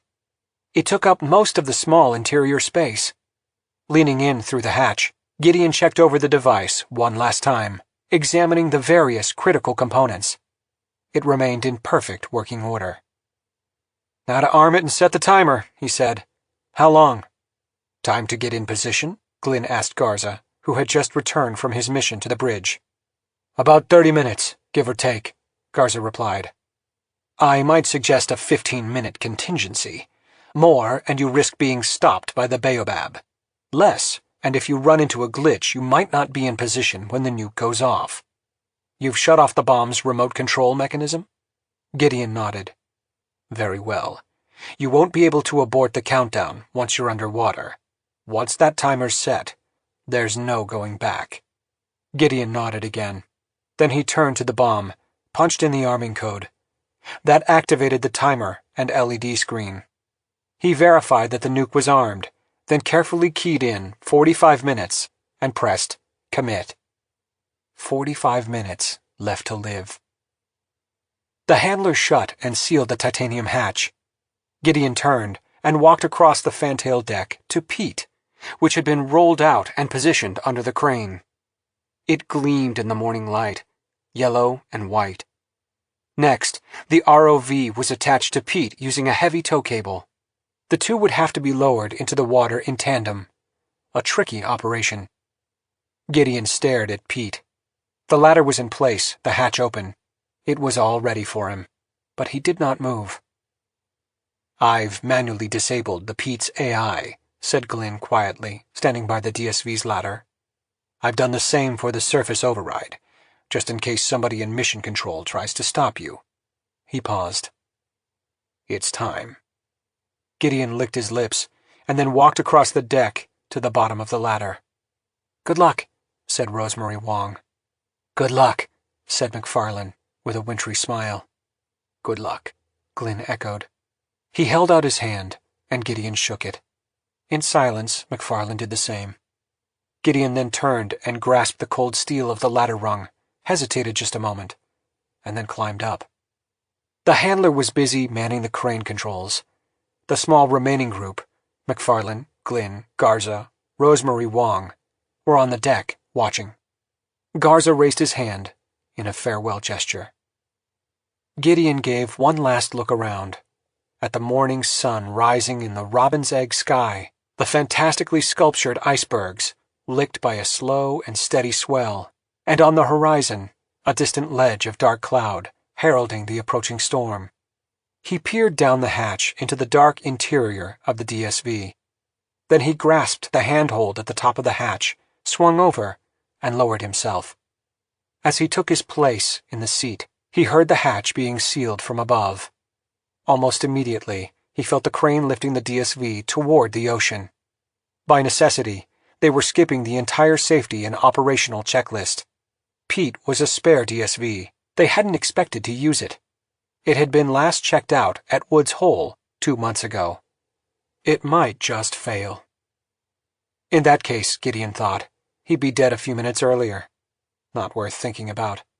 What was worth thinking about was Lispenard's death, and her cruel life after death, her brain somehow preserved and still conscious, buried deep inside the baobab. How strange and awful it would be to be cut off from all sensory input, her mental processes co-opted by an alien life form for its own thinking. It was a ghastly idea, but he could save her with death. He strapped himself in. This was going to be a lonely, one-way trip to oblivion. Captain Tully swam back into consciousness. He found himself lying on the deck, momentarily dazed, ears ringing, wreathed in acrid smoke. A moment later, as his head began to clear and memory returned, he fumbled for his sidearm. 2 figures loomed out of the gray gloom. They grabbed him, disarmed him, threw him on his stomach, and he felt cold steel go around his wrists. He tried to say something and was answered with a blow to the side of his head. The smoke was starting to clear and, from his position on his stomach, he saw the other officers of the bridge in handcuffs being manhandled toward the rear bridge bulkhead. It had happened fast, a well-planned and executed operation. "So it's you, Masterson," he said, recognizing one of the men who had cuffed him. "Yes, and I'm sorry, Captain, but we're taking over the ship. We're getting us out of here, and we're not taking any more chances." Tully was hauled to his feet, led to the back bulkhead, and chained there. The navigator and second officer soon joined him, and in a minute the rest were all shackled together. As the smoke cleared on the bridge, Tully could see several bodies on the floor. The 2 security men Garza had brought, and an able seaman, all apparently shot. The bridge windows close to the port door had been blown out, and others were cracked. The main navigational station, with the radar and chart plotters, looked badly damaged. But the mutineers were organized. In an emergency, resetting certain master controls allowed the ship to be conned completely from the bridge, bypassing the engine control room. Captain Tully saw that this was exactly what Masterson was now doing. He knew that the man, as second assistant engineer, was capable of controlling the engine and propulsion systems. But were the other mutineers going to be able to operate the vessel? He looked around. They had an assistant navigator. They had a helmsman. They had lookouts. They had the ship's best electrotechnical engineer, and a few able seamen as well. While the electronics in the navigation area had apparently been damaged in the explosion, they still had all the charts and navigation tools at their disposal.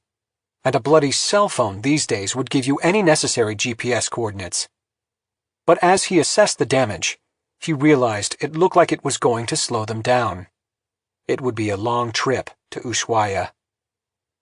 He watched the mutineers go about their business with focus and efficiency. Even as he was making these observations, he felt the telltale rumble of the engine, felt the ship begin to respond. They were wasting no time getting out of there. Chapter 65. The crane hoisted the DSV Pete into the air, and Gideon felt the now familiar movement as it swung overboard. Through the downward viewport, he had a glimpse of the aft deck and the small group watching him, and then the DSV was lowered. He had a final glimpse of the surface of the ocean, and a mass of white water churning away from the ship's stern. What was this? Was the Batavia getting underway? This speculation was cut short by a jarring landing in the water, made worse by the incipient movement of the ship. Bubbles swirled about the viewport, and he heard the uncoupling of the hooks as Pete and its ROV companion were set loose from the crane. As soon as the crane released the hooks, Gideon felt a sudden, sickening downward motion. Through the viewport, he saw the heavy ROV swinging down underneath him, a dangling deadweight, and it sucked his DSV into the depths like a ball and chain, pulling him ever faster. The color of the water grew dark, and then black almost immediately, as the DSV sank hundreds of feet per second in a headlong plunge into the depths. Heart in his mouth, Gideon fumbled with Pete's controls. If he didn't arrest its descent, and fast, he would impact the sea floor, and it would all be over. He cleared the ballast tanks one at a time, filling them with air to increase buoyancy. But even after this maneuver, the DSV continued to sink like a stone. Fighting down panic, he realized there was something else he could try: dropping the iron ballast weights. He was supposed to drop all 4 of them simultaneously when it was time to rise to the surface, except this time, he wouldn't be rising to the surface. Pressing a button, he dropped one weight. The descent slowed, but the DSV went crooked, tilting a little. He dropped a second from the other side, and the descent slowed significantly, but the DSV, unbalanced, was now listing by a good 20 degrees. The headlong plunge to the bottom had ceased. Gideon leaned back with an exhalation of relief. Great, just great. Now I can die the way I planned to.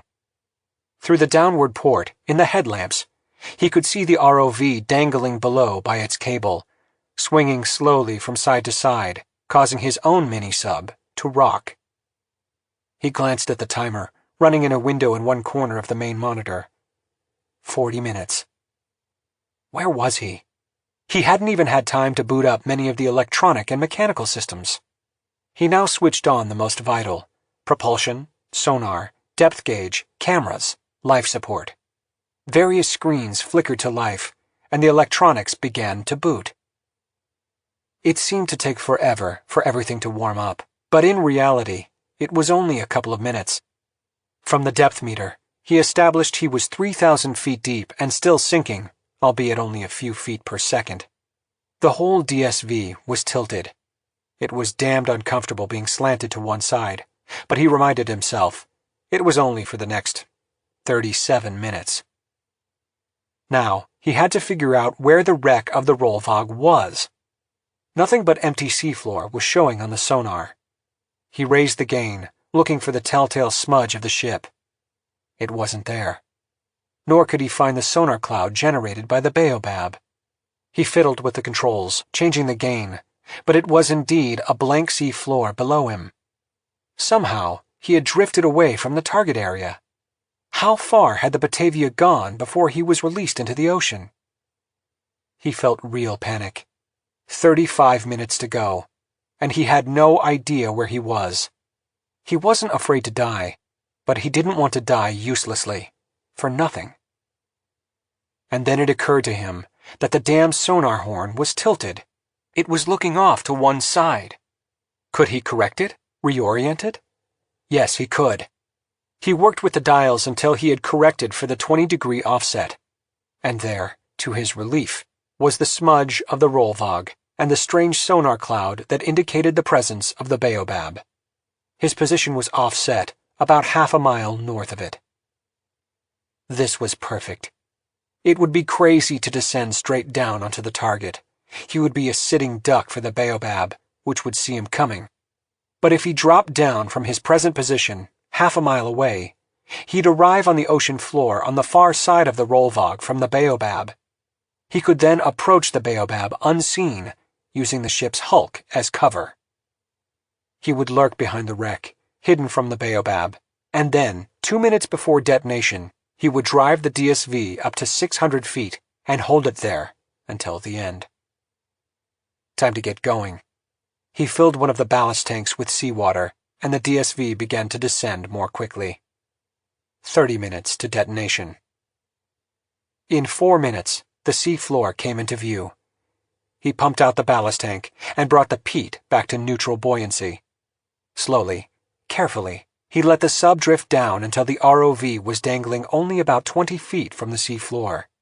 Then he moved forward, toward the Rollvog, half a mile away, careful to keep the wreck between him and the Baobab. It was hell, controlling the DSV, with the weight of the nuke dangling below. It never ceased swinging and pulling the peat along with it, back and forth, requiring constant course adjustments. But he made decent progress, and within a few minutes, the hulk of the Rollvog reared above him. He slowed, bringing Pete in behind the cover of the ship. He didn't dare turn off his lights during the forward movement. He hoped the glow wouldn't be picked up by the Baobab. The two pieces of the wreck loomed up over him, its great rust-colored hull sweeping upward and out of sight. He came to a halt mere feet from it, well hidden from the Baobab. He shut off his lights and settled in for a short wait, his last. Funny, now that he was facing death, certain death, no thoughts came into his brain. Just the final steps he had to take in order to position the bomb, complete his mission. And, he smiled grimly, save the world. 24 minutes. Suddenly, through the starboard viewport, he saw lights approaching. Bright lights. He was confounded. What the hell was this? He turned on his own lights and saw, with utter surprise, the DSV John, coming straight at him at flank speed. Chapter 66. Eli Glynn felt the vibration of the ship's engines and knew immediately what had happened. "What the hell?" Garza said. "The captain didn't have orders to move." "It's not the captain," Glynn told him. "The mutineers must have seized the bridge." Garza shook his head. "Well, they're just a few minutes too late, aren't they?" "So it would seem." "Mother of God," said Garza, staring at the spot in the water where Gideon's DSV had disappeared. "That took guts, even for a dying man." "It's not over yet," said Sam McFarlane. Glynn glanced at the man. His face was gaunt. He looked like a ghost. His eyes were sunken. "Gideon might be a little crazy," said Garza, "but the guy's got luck. He hasn't failed yet." There were shouts, and then Glynn saw a group of armed mutineers running toward them across the aft deck, weapons drawn. The DSV handler took one look at them, then sprinted off in the direction of the hangar. A burst of gunfire rang out, and he was cut down. "Down!" the mutineers commanded, as they surrounded them. "Face down on the deck! Keep your hands in sight!" Raising their hands, Glynn, McFarlane, Garza, and Wong were surrounded. They knelt, then lay face down. The men searched them, removed their weapons, handcuffed them, and hauled them back to their feet. Glynn noted that one of the men had flecks of blood on his shirt. He had recently, it seemed, suffered a nosebleed. "Where's the ROV?" the one with the nosebleed asked. "What just happened here?" "What just happened here is that you bastards are too late," said Garza, spitting on the deck. The men stared at him. They looked confused. "What do you mean, too late?" "You'll see." "We're going to lock you in the hold so you don't cause any more trouble," said the man with the nosebleed. "Come with us." As they were being marched below, Glynn noted that much of the terror and chaos that had gripped the ship had subsided. The vessel had become more organized. The crew were going about their business with purpose. An unnatural calm had fallen. Was that because they were finally moving away from danger and heading for port? Or because most of the crew had now become infected? He glanced more closely at Prothero's lab assistant, Rosemary Wong. Her lab coat was splattered with blood. "Are you hurt?" Glynn asked. "Not my blood," she said. "You know what's going on, don't you?" "I'm afraid so." She lowered her voice. "They're almost all infected." Glynn nodded. "And we're next. They're locking us up in a worm-infested hold so that we too can join the cause." Glynn felt a sense of infinite exhaustion. But the Baobab would not prevail. Gideon would succeed in killing it. He wondered what would happen when the worm-infested ship and the parasitized crew docked in Ushuaia. But he realized such concern was pointless. If the Baobab was destroyed, there wasn't much the infected crew could do about it. On the other hand, if Gideon failed in his mission, then it would just be a matter of time. He glanced at his watch. 26 minutes to detonation. As they'd been led below, he'd noted something seemed wrong. Given the sound of the engine and the sense of forward movement, it was clear the ship wasn't reaching its normal cruising speed of 12 knots. Instead, it seemed to have plateaued at around 4 or 5. Why, he didn't know, but at this rate, the ship wouldn't clear the 6-mile radius of possible shockwave from the explosion. Perhaps that will take care of the infection problem, Glynn thought grimly as they descended into the darkness of the hold.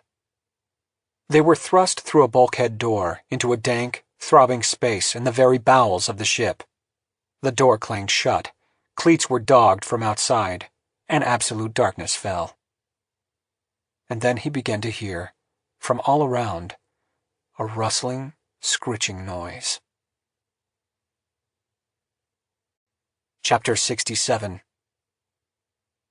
Gideon could see that John was on a kamikaze mission, AI obviously turned off or overridden, the mini-sub intending to ram him. He ramped up the propulsion and brought Pete around to face John, while at the same time ascending as quickly as possible. But being tethered to the nuke made his DSV sluggish and difficult to maneuver. He realized that what he had to do, above all, was to protect the 6 propellers in the rear from damage. Slowly, agonizingly, his propellers humming, the DSV rose, the tethered nuke dangling. John came on fast but erratically, and through either misjudgment or mishandling, it missed ramming Pete, passing just to one side. As it swept past, Gideon glimpsed Antonella Sachs working the controls, struggling to bring the DSV back around, without the help of the autopilot. It was incredible. The senior exobiologist, in thrall to the alien life form. What in the hell was she thinking? Now Pete was ascending faster, while below him he watched Sachs's DSV make a loop, coming back around and heading for him once again. Gideon realized she was on a trajectory to hit his stern, aiming, rightly so, for the propulsion system. There was nothing he could do, he realized, to avoid an impact. Quickly moving his joystick around, he rotated the DSV so as to put the propellers behind and watched, helplessly, as John came straight at him. Sachs's calm, bland face could be seen illuminated through the forward viewport, staring at him as she closed in. There was a terrific crash, and Gideon was thrown forward, arrested by the safety straps, his DSV recoiling from the blow. A monitor cracked, and a shower of sparks fell inside the personnel module. But the titanium sphere was built to withstand immense pressure, far higher than any ramming would accomplish. She couldn't sink him by ramming him, but she could make it impossible for him to deliver the weapon to the proper altitude. 16 minutes. As his descending sub cleared the upper edge of the Rollvog, the Baobab loomed into view. Gideon was shocked. It was now glowing from some sort of internal phosphorescence, a gigantic, pale, greenish-yellow thing that no longer looked like a tree, but rather a vast polyp, swelling and subsiding as it drew in and expelled water. He wondered if Sachs could be reached on the UQC, if there was any chance of talking her out of this crazy defense of the Baobab. He switched it on. "Antonella!" he cried. "Can you hear me?" John was coming around for another swipe at him. To his surprise, her voice came back, calm and steady. "I hear you loud and clear." "What the hell are you doing?" "The question is, what are you doing?" "I'm trying to kill that thing, which intends to destroy the Earth. Don't you understand that you've been infected? You're being manipulated." At this, Sachs gave a low laugh. "So you too, Gideon, have drunk the Kool-Aid. This splendid and intelligent life form comes to Earth, and our response is to try to kill it? How sad."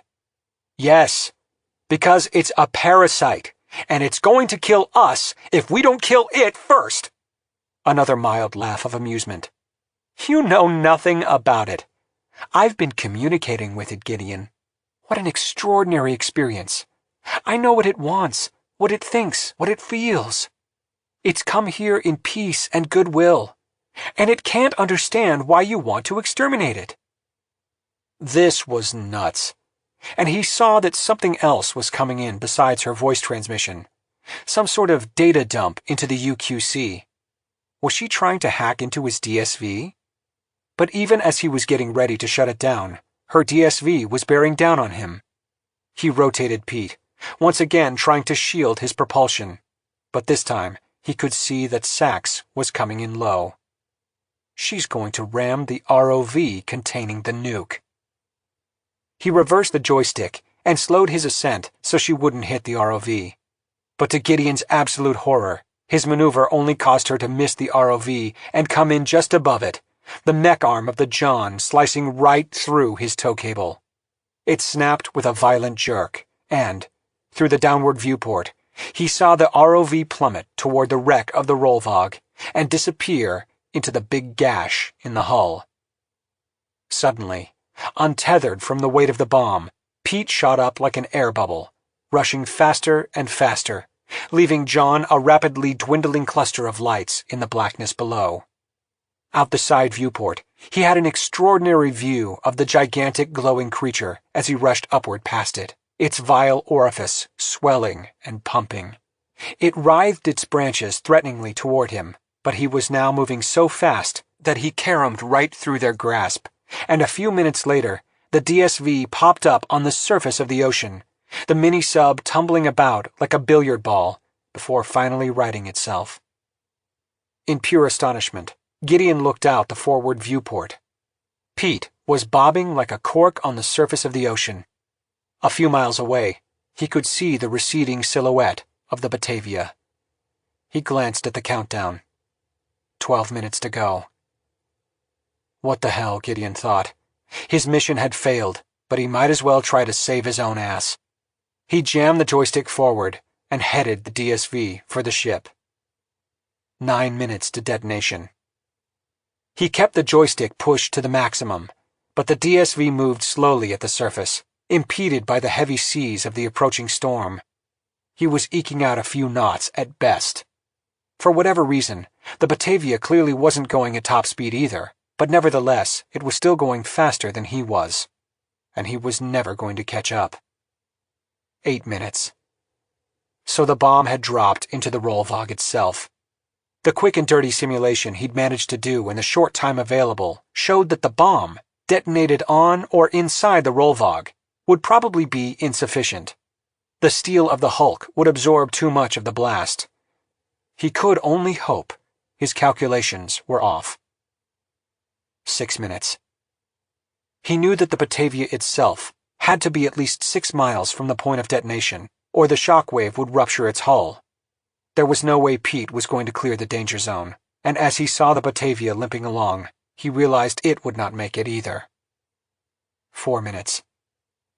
At his current speed of 2 knots, he would be 3 surface miles from the Rollvog when the bomb went off. 2 squared plus 3 squared. What was the goddamn square root of 13? 3.5 miles. That would be his straight-line distance from the blast. 2 minutes. He had to stop thinking about the blast. Instead, he thought of Alex. He pictured her face. He thought of her, freed from that monster. That was better. 1 minute. The light arrived first. A dull flash in the bottom viewport. And then, 3 seconds later, the shockwave hit, and it was like being punched by a gigantic fist, and all went black. Chapter 68. After their would-be jailer had sealed the hatch, Eli Glynn could make out the clang of his departing footsteps. They had been put in the lowest part of the hold, called the lazarette, which contained the ship's steering gear and enclosed the hull seals for the azimuthing propulsion pod. It was dark and hot. Below the steel grate floor, he could hear water sloshing around and the sucking sound of a bilge pump. He could also hear a gathering noise all around them, A chorus of rustling and scratching. The worms, emerging from their hiding places. "The scientist in me," said Wong, "wonders how it works. I mean, you get this worm up your nose and into your brain, and then you're doing the creature's bidding, but you have no idea that's what you're doing. How do the infected people rationalize their actions?" Glynn felt a certain comfort in the distraction this problem afforded. "Human beings," he said, "have a bottomless capacity for rationalization and self-deception.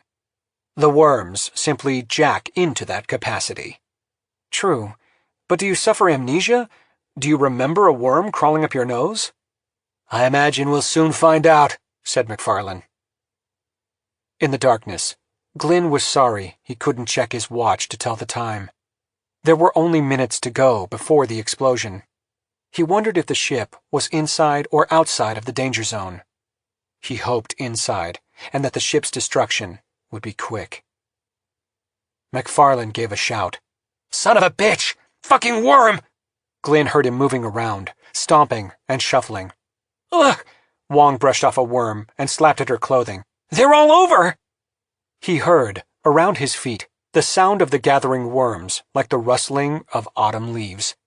He felt one begin to slide up inside one pant leg, then the other. He shook his limbs, slapping at the clothing, even as he realized he was only delaying the inevitable. Maybe he should submit. But somehow, he couldn't do that. The feeling of the worms crawling on his flesh was so revolting that he slapped and kicked at them, trying to shake them off. But there were too many, and they clung to the skin in a sticky sort of way. Garza was shouting, McFarlane was swearing, Wong was screaming, the hold filled with their cries, and still the worms came. And then it happened. It was as if they were inside a bass drum, and someone abruptly pounded it, viciously, with a mallet. It was a boom so deep and so violent that it shook Glynn to his very bones, shook the brain within his skull, shook him into oblivion. But not for long.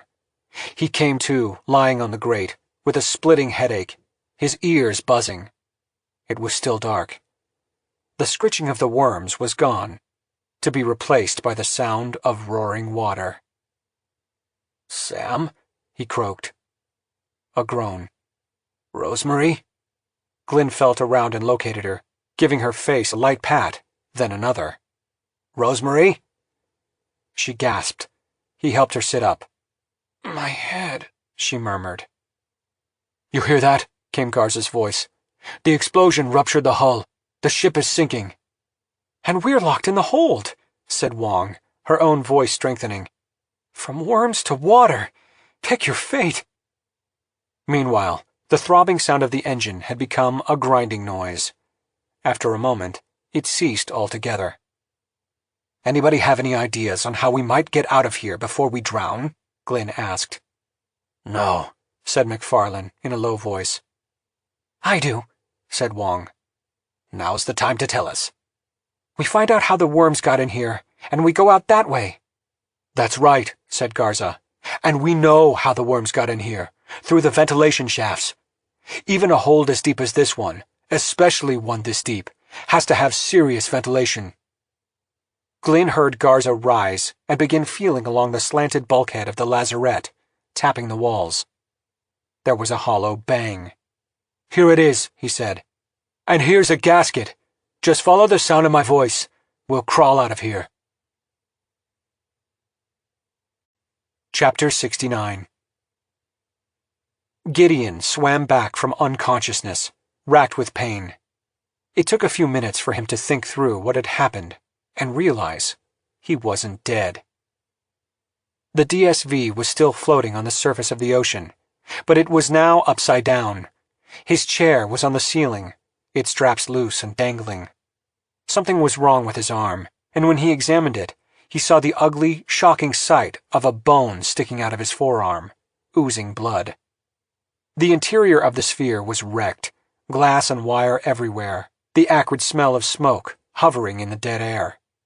The only light came in through the viewports. But the shell was intact, and he was alive. The sub had been battered severely by the shockwave, but the titanium hadn't been breached. He could see, outside the starboard viewport, the RV Batavia, about 2 miles away. It was listing in the water, no longer moving. Even as he watched, the list grew more pronounced, and he could see that the ship was launching orange lifeboats. Dead air. He took a deep breath, felt a wave of dizziness. As he surveyed the interior wreckage of the sub, he saw that all life support systems were dead. His only air was what was already inside the shell, and he'd been breathing it now for several minutes, perhaps even longer. It felt like the oxygen levels were dropping as he was panting, or maybe that was due to the horrible pain of his broken arm. He needed to get out, and that meant climbing down and exiting from below. Since the DSV was floating upside down, its only hatch was on the bottom. He hoped to God the force of the explosion hadn't warped the hatch, trapping him inside. Pushing aside all thoughts of anything but escape, he tried to move. His head was splitting. He was bruised and cut all over. Glass was in his hair. Blood was trickling into his eyes. And his arm was a fright. Every movement was excruciating. He had to immobilize that arm if he hoped to be able to do anything. And he had to do it quickly, before he fainted from shock. Using his good arm, he managed to unbutton, then pull off his shirt.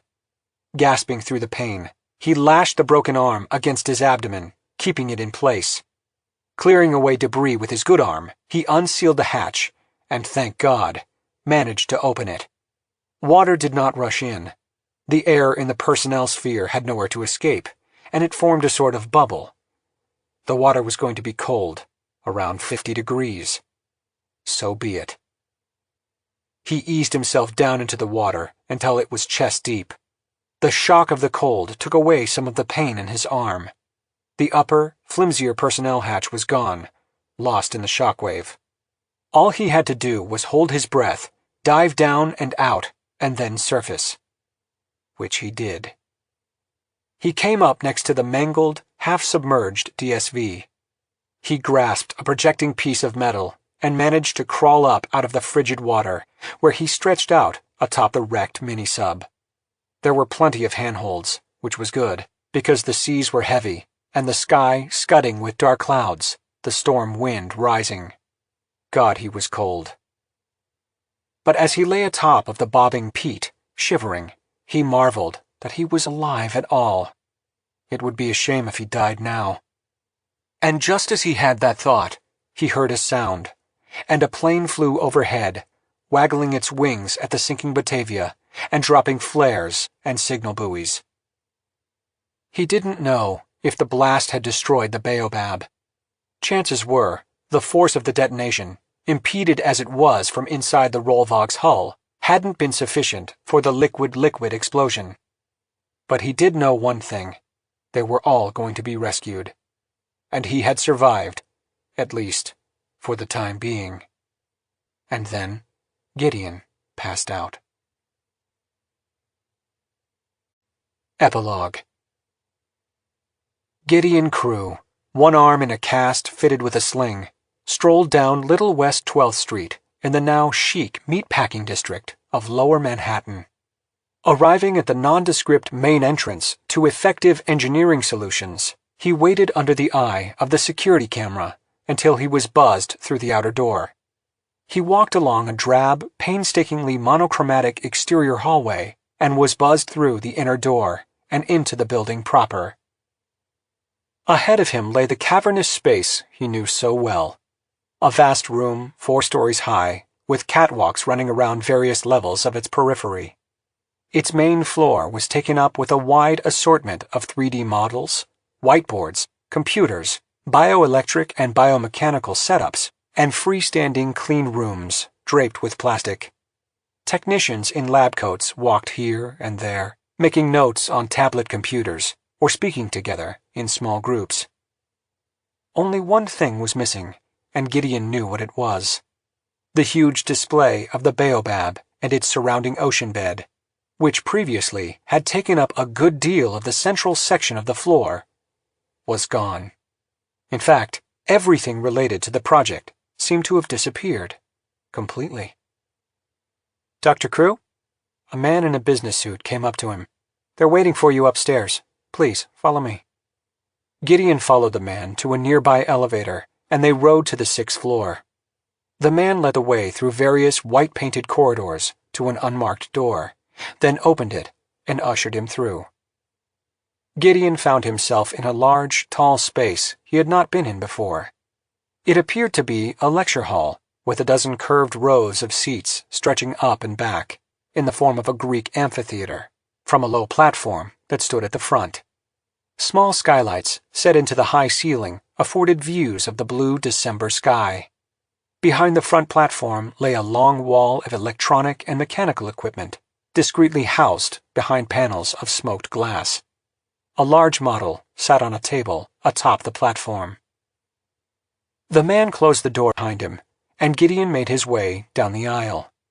Ranged around in the chairs of the 200-seat hall were several familiar faces: Manuel Garza, Rosemary Wong, the sonar and marine acoustics assistant, and Sam McFarlane. McFarlane was seated in the front row, stretched out, ankles crossed in front of him.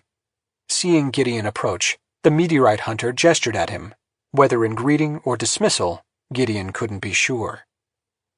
He had, of course, seen all of these people, one-on-one and in passing, during their recovery from injury and exposure, and at the various debriefings that had taken place. But this was the first time he had seen all of them together since the dramatic rescue, complicated by heavy seas, of the survivors of the Batavia. Taking a seat in the second row beside Rosemary, Gideon looked more closely at the model on the table. It appeared to be another recreation of the seabed, the site of the Rollvog sinking and the sprouting of the baobab. However, this one was quite different from the initial model. Instead of the horrible sprouting thing, there was a massive, ragged hole in the sea floor, as if it had suffered the impact of a giant's fist. It reminded Gideon of Iklavik, the unusual meteorite crater McFarlane had described witnessing in northern Canada, except on a far larger, indeed gigantic, scale. A door at one corner of the front of the lecture hall opened, and Glynn appeared. He walked slowly along the wall of electronics, stepped up onto the platform, and turned to address the small gathering. "Thank you all for coming," he said. "I thought it would be appropriate to formally conclude this mission with a brief discussion, held for those of you who were most responsible for its success." He stepped forward and waved one hand toward the model. "Because, as far as we have been able to tell, the mission was a success. The liquid-liquid explosion, theorized by Sam and detonated by Gideon, seems to have worked. We've sent a research ship down to the area, on the sly, of course, and a side-scan sonar was towed across the entire area. The wreck of the Rollvog is no more. There is a huge crater in the abyssal floor, as this model demonstrates, and it appears the explosion reached deep enough to kill all the parasitized brains. Dead and rotting remains of the creature were observed floating on the surface, but life has already begun to return to the dead zone." "What about the radioactivity of the explosion?" Gideon asked. "The ocean is a marvelous thing. Its incredible vastness, the thousands upon thousands of square miles of seawater surrounding the detonation, absorbed and dispersed it. While I wouldn't recommend taking any dives down to the bomb crater itself, as I said, the surrounding area seems to be flourishing once again. And, as we'd hoped, local and global seismic stations have chalked it up as a single, violent undersea volcanic eruption. Nothing more." He took a seat on the edge of the table. "All of you know some of the details, but I'm here to give you the complete picture. It would appear that the worms that had infected so many of the crew and scientific staff of the Batavia, and had, in effect, taken over the ship, at the behest of the baobab, died along with it. At the moment of the detonation, they became somnolent. From what we can tell, they were in the process of drying up, dying, even as, of course, the ship sank, taking them to the bottom." "And the infected crew?" asked Rosemary Wong. Glenn's face grew grim. From what we witnessed, and from later reports, at the moment the Baobab was destroyed, the affected crew members became lethargic and confused. They refused to leave the ship. As the Batavia was sinking, many of them began suffering brain hemorrhages, presumably as the worms in their brains died. He paused. The official report was that the undersea volcanic eruption sank the ship, which, after all, is not far from the truth. "How many?" asked Sam McFarlane. "I'm sorry?" "How many lives were lost when the Batavia went down?" This time, it was Garza who spoke up. 57. 57, Gideon thought. Add that to the 108 who went down with the Rollvog, and 165 lives could be chalked up to the so-called meteorite. Not to mention Alex Lispenard, Barry Frayne, Prothero, Dr. Bramble, others. It was tragic, truly tragic, but of course it could have been much, much worse. Apparently, McFarlane thought so too, because, while at first his face hardened and he appeared about to say something, he relaxed and sat back in his seat. Glenn seemed to notice this, because he turned toward the meteorite hunter. "Sam," he said, "the rest of us in this room are all employees or officers of EES. This was a job we had to take on. You did not. And it was your insights into the depths of the root structure containing the brains, into the possibility of a liquid-liquid explosion, that helped destroy the Baobab." McFarlane made a dismissive gesture. "Gideon here was the real hero. He assembled the nuke, he armed it, placed it, and he did so believing it to be a suicide mission. He was fully prepared to die so the rest of us could live. And Gideon has my eternal thanks, as well as the thanks of all of us here at EES. He will be around to enjoy that thanks in the many forms it will take over the coming months. But I know you're already planning to leave New York." Glenn patted his jacket pocket. "I have here a check for $500,000, a token of our appreciation for your contribution to the mission." "Keep your check," McFarlane said. Everyone turned to look at him. Even Glenn seemed surprised. "Palmer Lloyd got in touch with me," McFarlane said. "Apparently, you'd already spoken with him." Glenn inclined his head. "In any case, he sent me a check for many times that amount. And since getting the news, it appears he's improving by the day. In fact, he's back to eating his mignonette déjeuner with a fork instead of a straw." "What are you going to do with all the money?" Garza asked him. "I'm going to use half of it to establish a charitable trust in the name of my old partner, Nestor Masanke. The other half, I'm going to spend." And he stretched luxuriously in his seat. "There's this little island in the Maldives I've got my eye on. Only 100 acres, but almost half of that is beach. On a good night, the bioluminescent phytoplankton is something you have to see to believe." This was greeted by a brief silence. "What about the worms?" Gideon asked. "Have you been able to determine how the Baobab was able to communicate with them? How it could direct the actions of the Batavia crew in such specific ways?" "That's one of many mysteries that remain to be solved, if solve them we can. It appears, this is classified, that the creature emitted extremely low-frequency radio waves, similar to what we use to communicate with nuclear submarines. While we were at the ice limit, such waves were picked up by the U.S. Navy thousands of miles away. They think the Russians may have deployed a new submarine communication system, and it's driving them crazy. But there's an even deeper mystery that troubles us." Glenn stood again, paced before the model. "While the UQC was on, when you, Gideon, were speaking with Sachs, a digital download came in. Perhaps you were aware of it. We rescued a dump of that transmission in the Batavia's black boxes just before we abandoned ship. The download appears to have come from the creature, or rather, from the alien brain the creature was using for its intelligence and central motor control. We know that brain was very large, at least by human standards.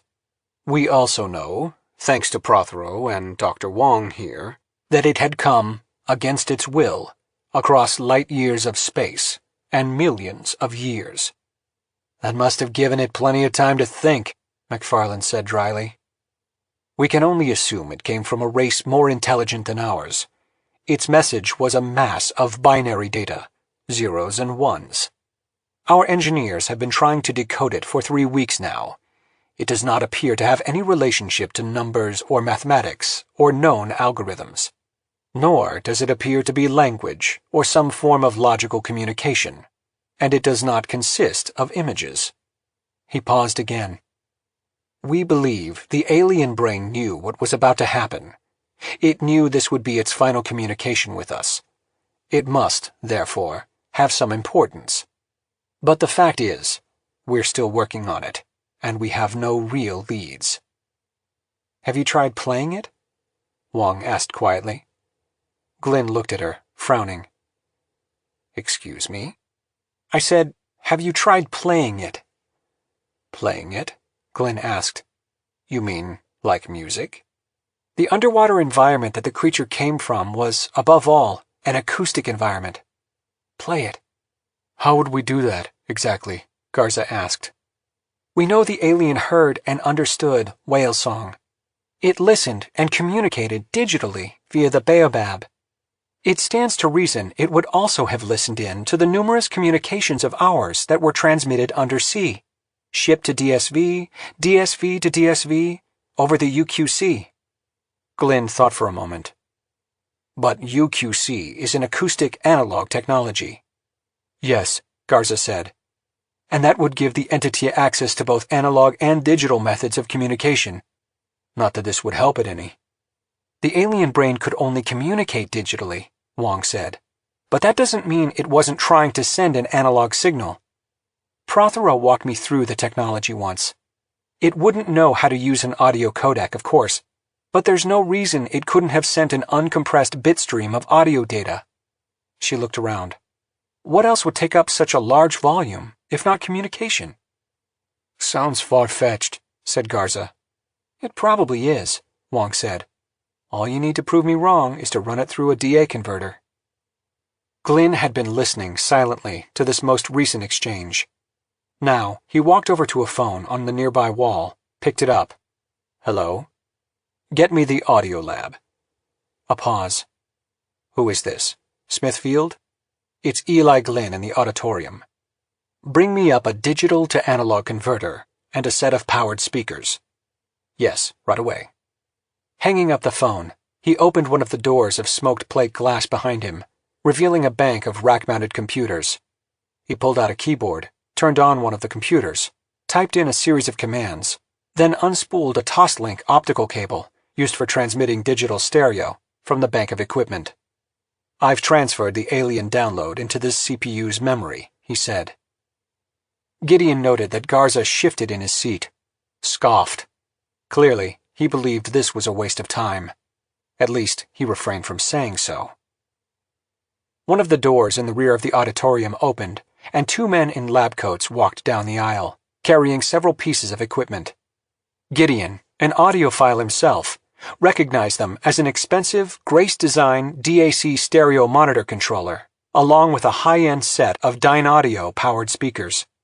They placed the equipment on the table, plugged it into receptacles in the base of the platform, and then, at a nod from Glynn, left the room. Glynn inserted the toslink cable into the back of the Grace, then used a pair of balanced XLR cables to connect the powered speakers to the controller.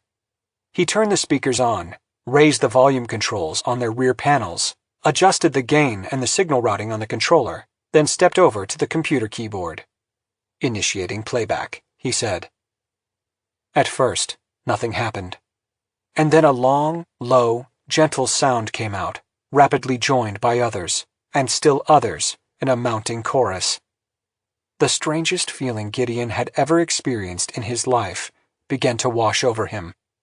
It was as though he was in his chair, here in this auditorium in the EES building in New York City.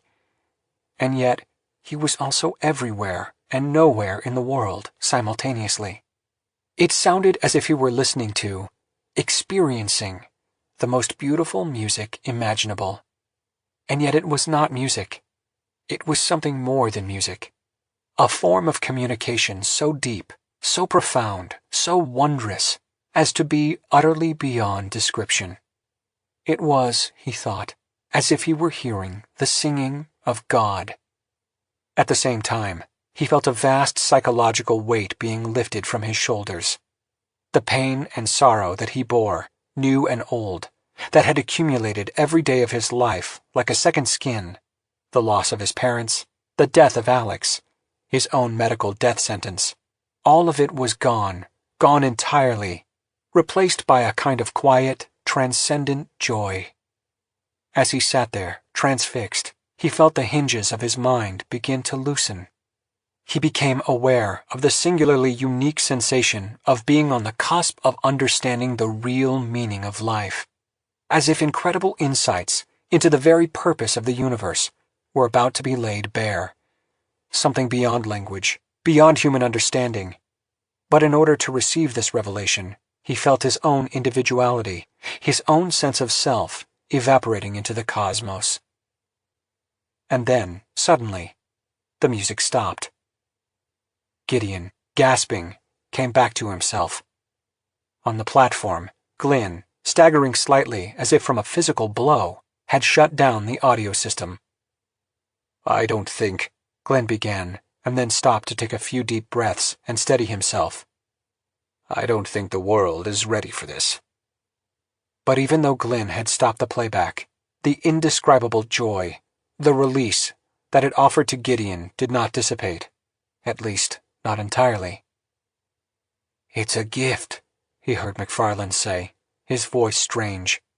"It's the alien consciousness giving us a gift as a way of saying thank you, for liberating it from its prison." "A gift," Gideon repeated. And, looking over at McFarland, he noticed that the bitter, brooding expression that seemed permanently stamped into the meteorite hunter's face, as deeply as an image embossed into a coin, had eased. It was as if he, too, had just shed the existential darkness that had followed him around, like a shadow, for much of his life.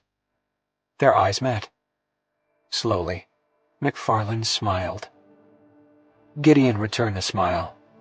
Then, as he settled back in his seat, his eyes traveled upward toward the skylights, and the pure light that streamed through them, enveloping him in golden warmth, felt like a caress from creation itself.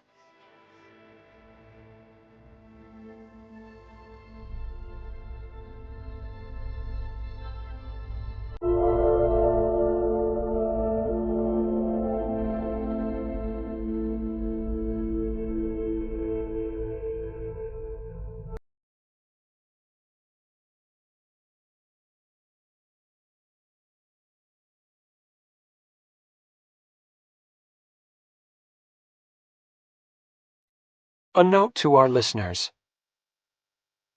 More years ago than we'd care to admit, we wrote a thriller titled The Ice Limit. It was about an expedition to the desolate wastes at the frozen tip of South America, with the goal of recovering the world's largest meteorite. The expedition did not go quite as planned. It was a dark story, and the ending was rather grim and enigmatic. We believed at the time that no further explanation was required. As with the famous Twilight Zone episode, To Serve Man, there appeared to be only one possible outcome after the final page was turned. However, we began to get letters and emails asking exactly what did happen after that final page, and demanding a sequel to the novel. We thought such requests would die down over time. They did not. We continued to receive them until they totaled in the many thousands. Even today, at virtually every book signing we do, somebody asks us when we are finally going to write a sequel to The Ice Limit. Eli Glynn was a character we first introduced in The Ice Limit, and he continued to appear in several of the books that followed. In the mysterious way that fictional characters sometimes take on lives of their own, Glynn too began to insist that we tell the rest of the story. He even worked behind the scenes, as it were, to make it happen. Glynn roped in Gideon Crew, our newer series character, in his obsession with the meteorite. That was when we realized our readers were right.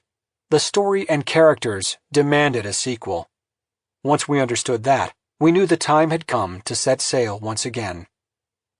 We did, however, take pains to ensure that this new book was not just a story for fans of the Ice Limit or Gideon Crew, but rather a standalone novel that anyone could enjoy, whether or not they had read any of our earlier fiction. We hope that, in retrospect now, you agree, and that you have enjoyed your fictional journey, whether for the first or the second time, to the screaming 60s of the South Atlantic and beyond the ice limit. Douglas Preston and Lincoln Child.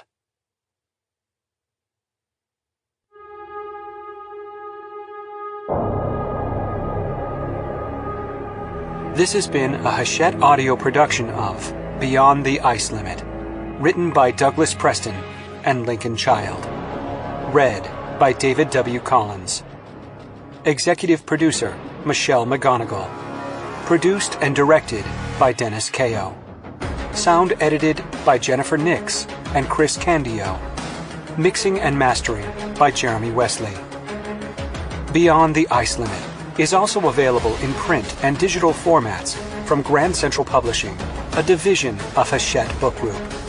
For more Hachette audio productions, visit us at hachetteaudio.com. Thank you for listening. Text copyright 2016 by Splendide Mendax Inc. Audio production copyright 2016. Hachette Audio. All rights reserved. Hachette Book Group supports the right to free expression and the value of copyright. The purpose of copyright is to encourage writers and artists to produce the creative works that enrich our culture. The duplicating, uploading, and distribution of this book without permission is a theft of the author's intellectual property. If you would like permission to use material from the book, other than for review purposes, please contact permissions@hbgusa.com. Thank you for your support of the author's rights. This audiobook is a work of fiction. Names, characters, places, and incidents are either the product of the author's imagination or are used fictitiously, and any resemblance to actual persons, living or dead, events, or locales is entirely coincidental.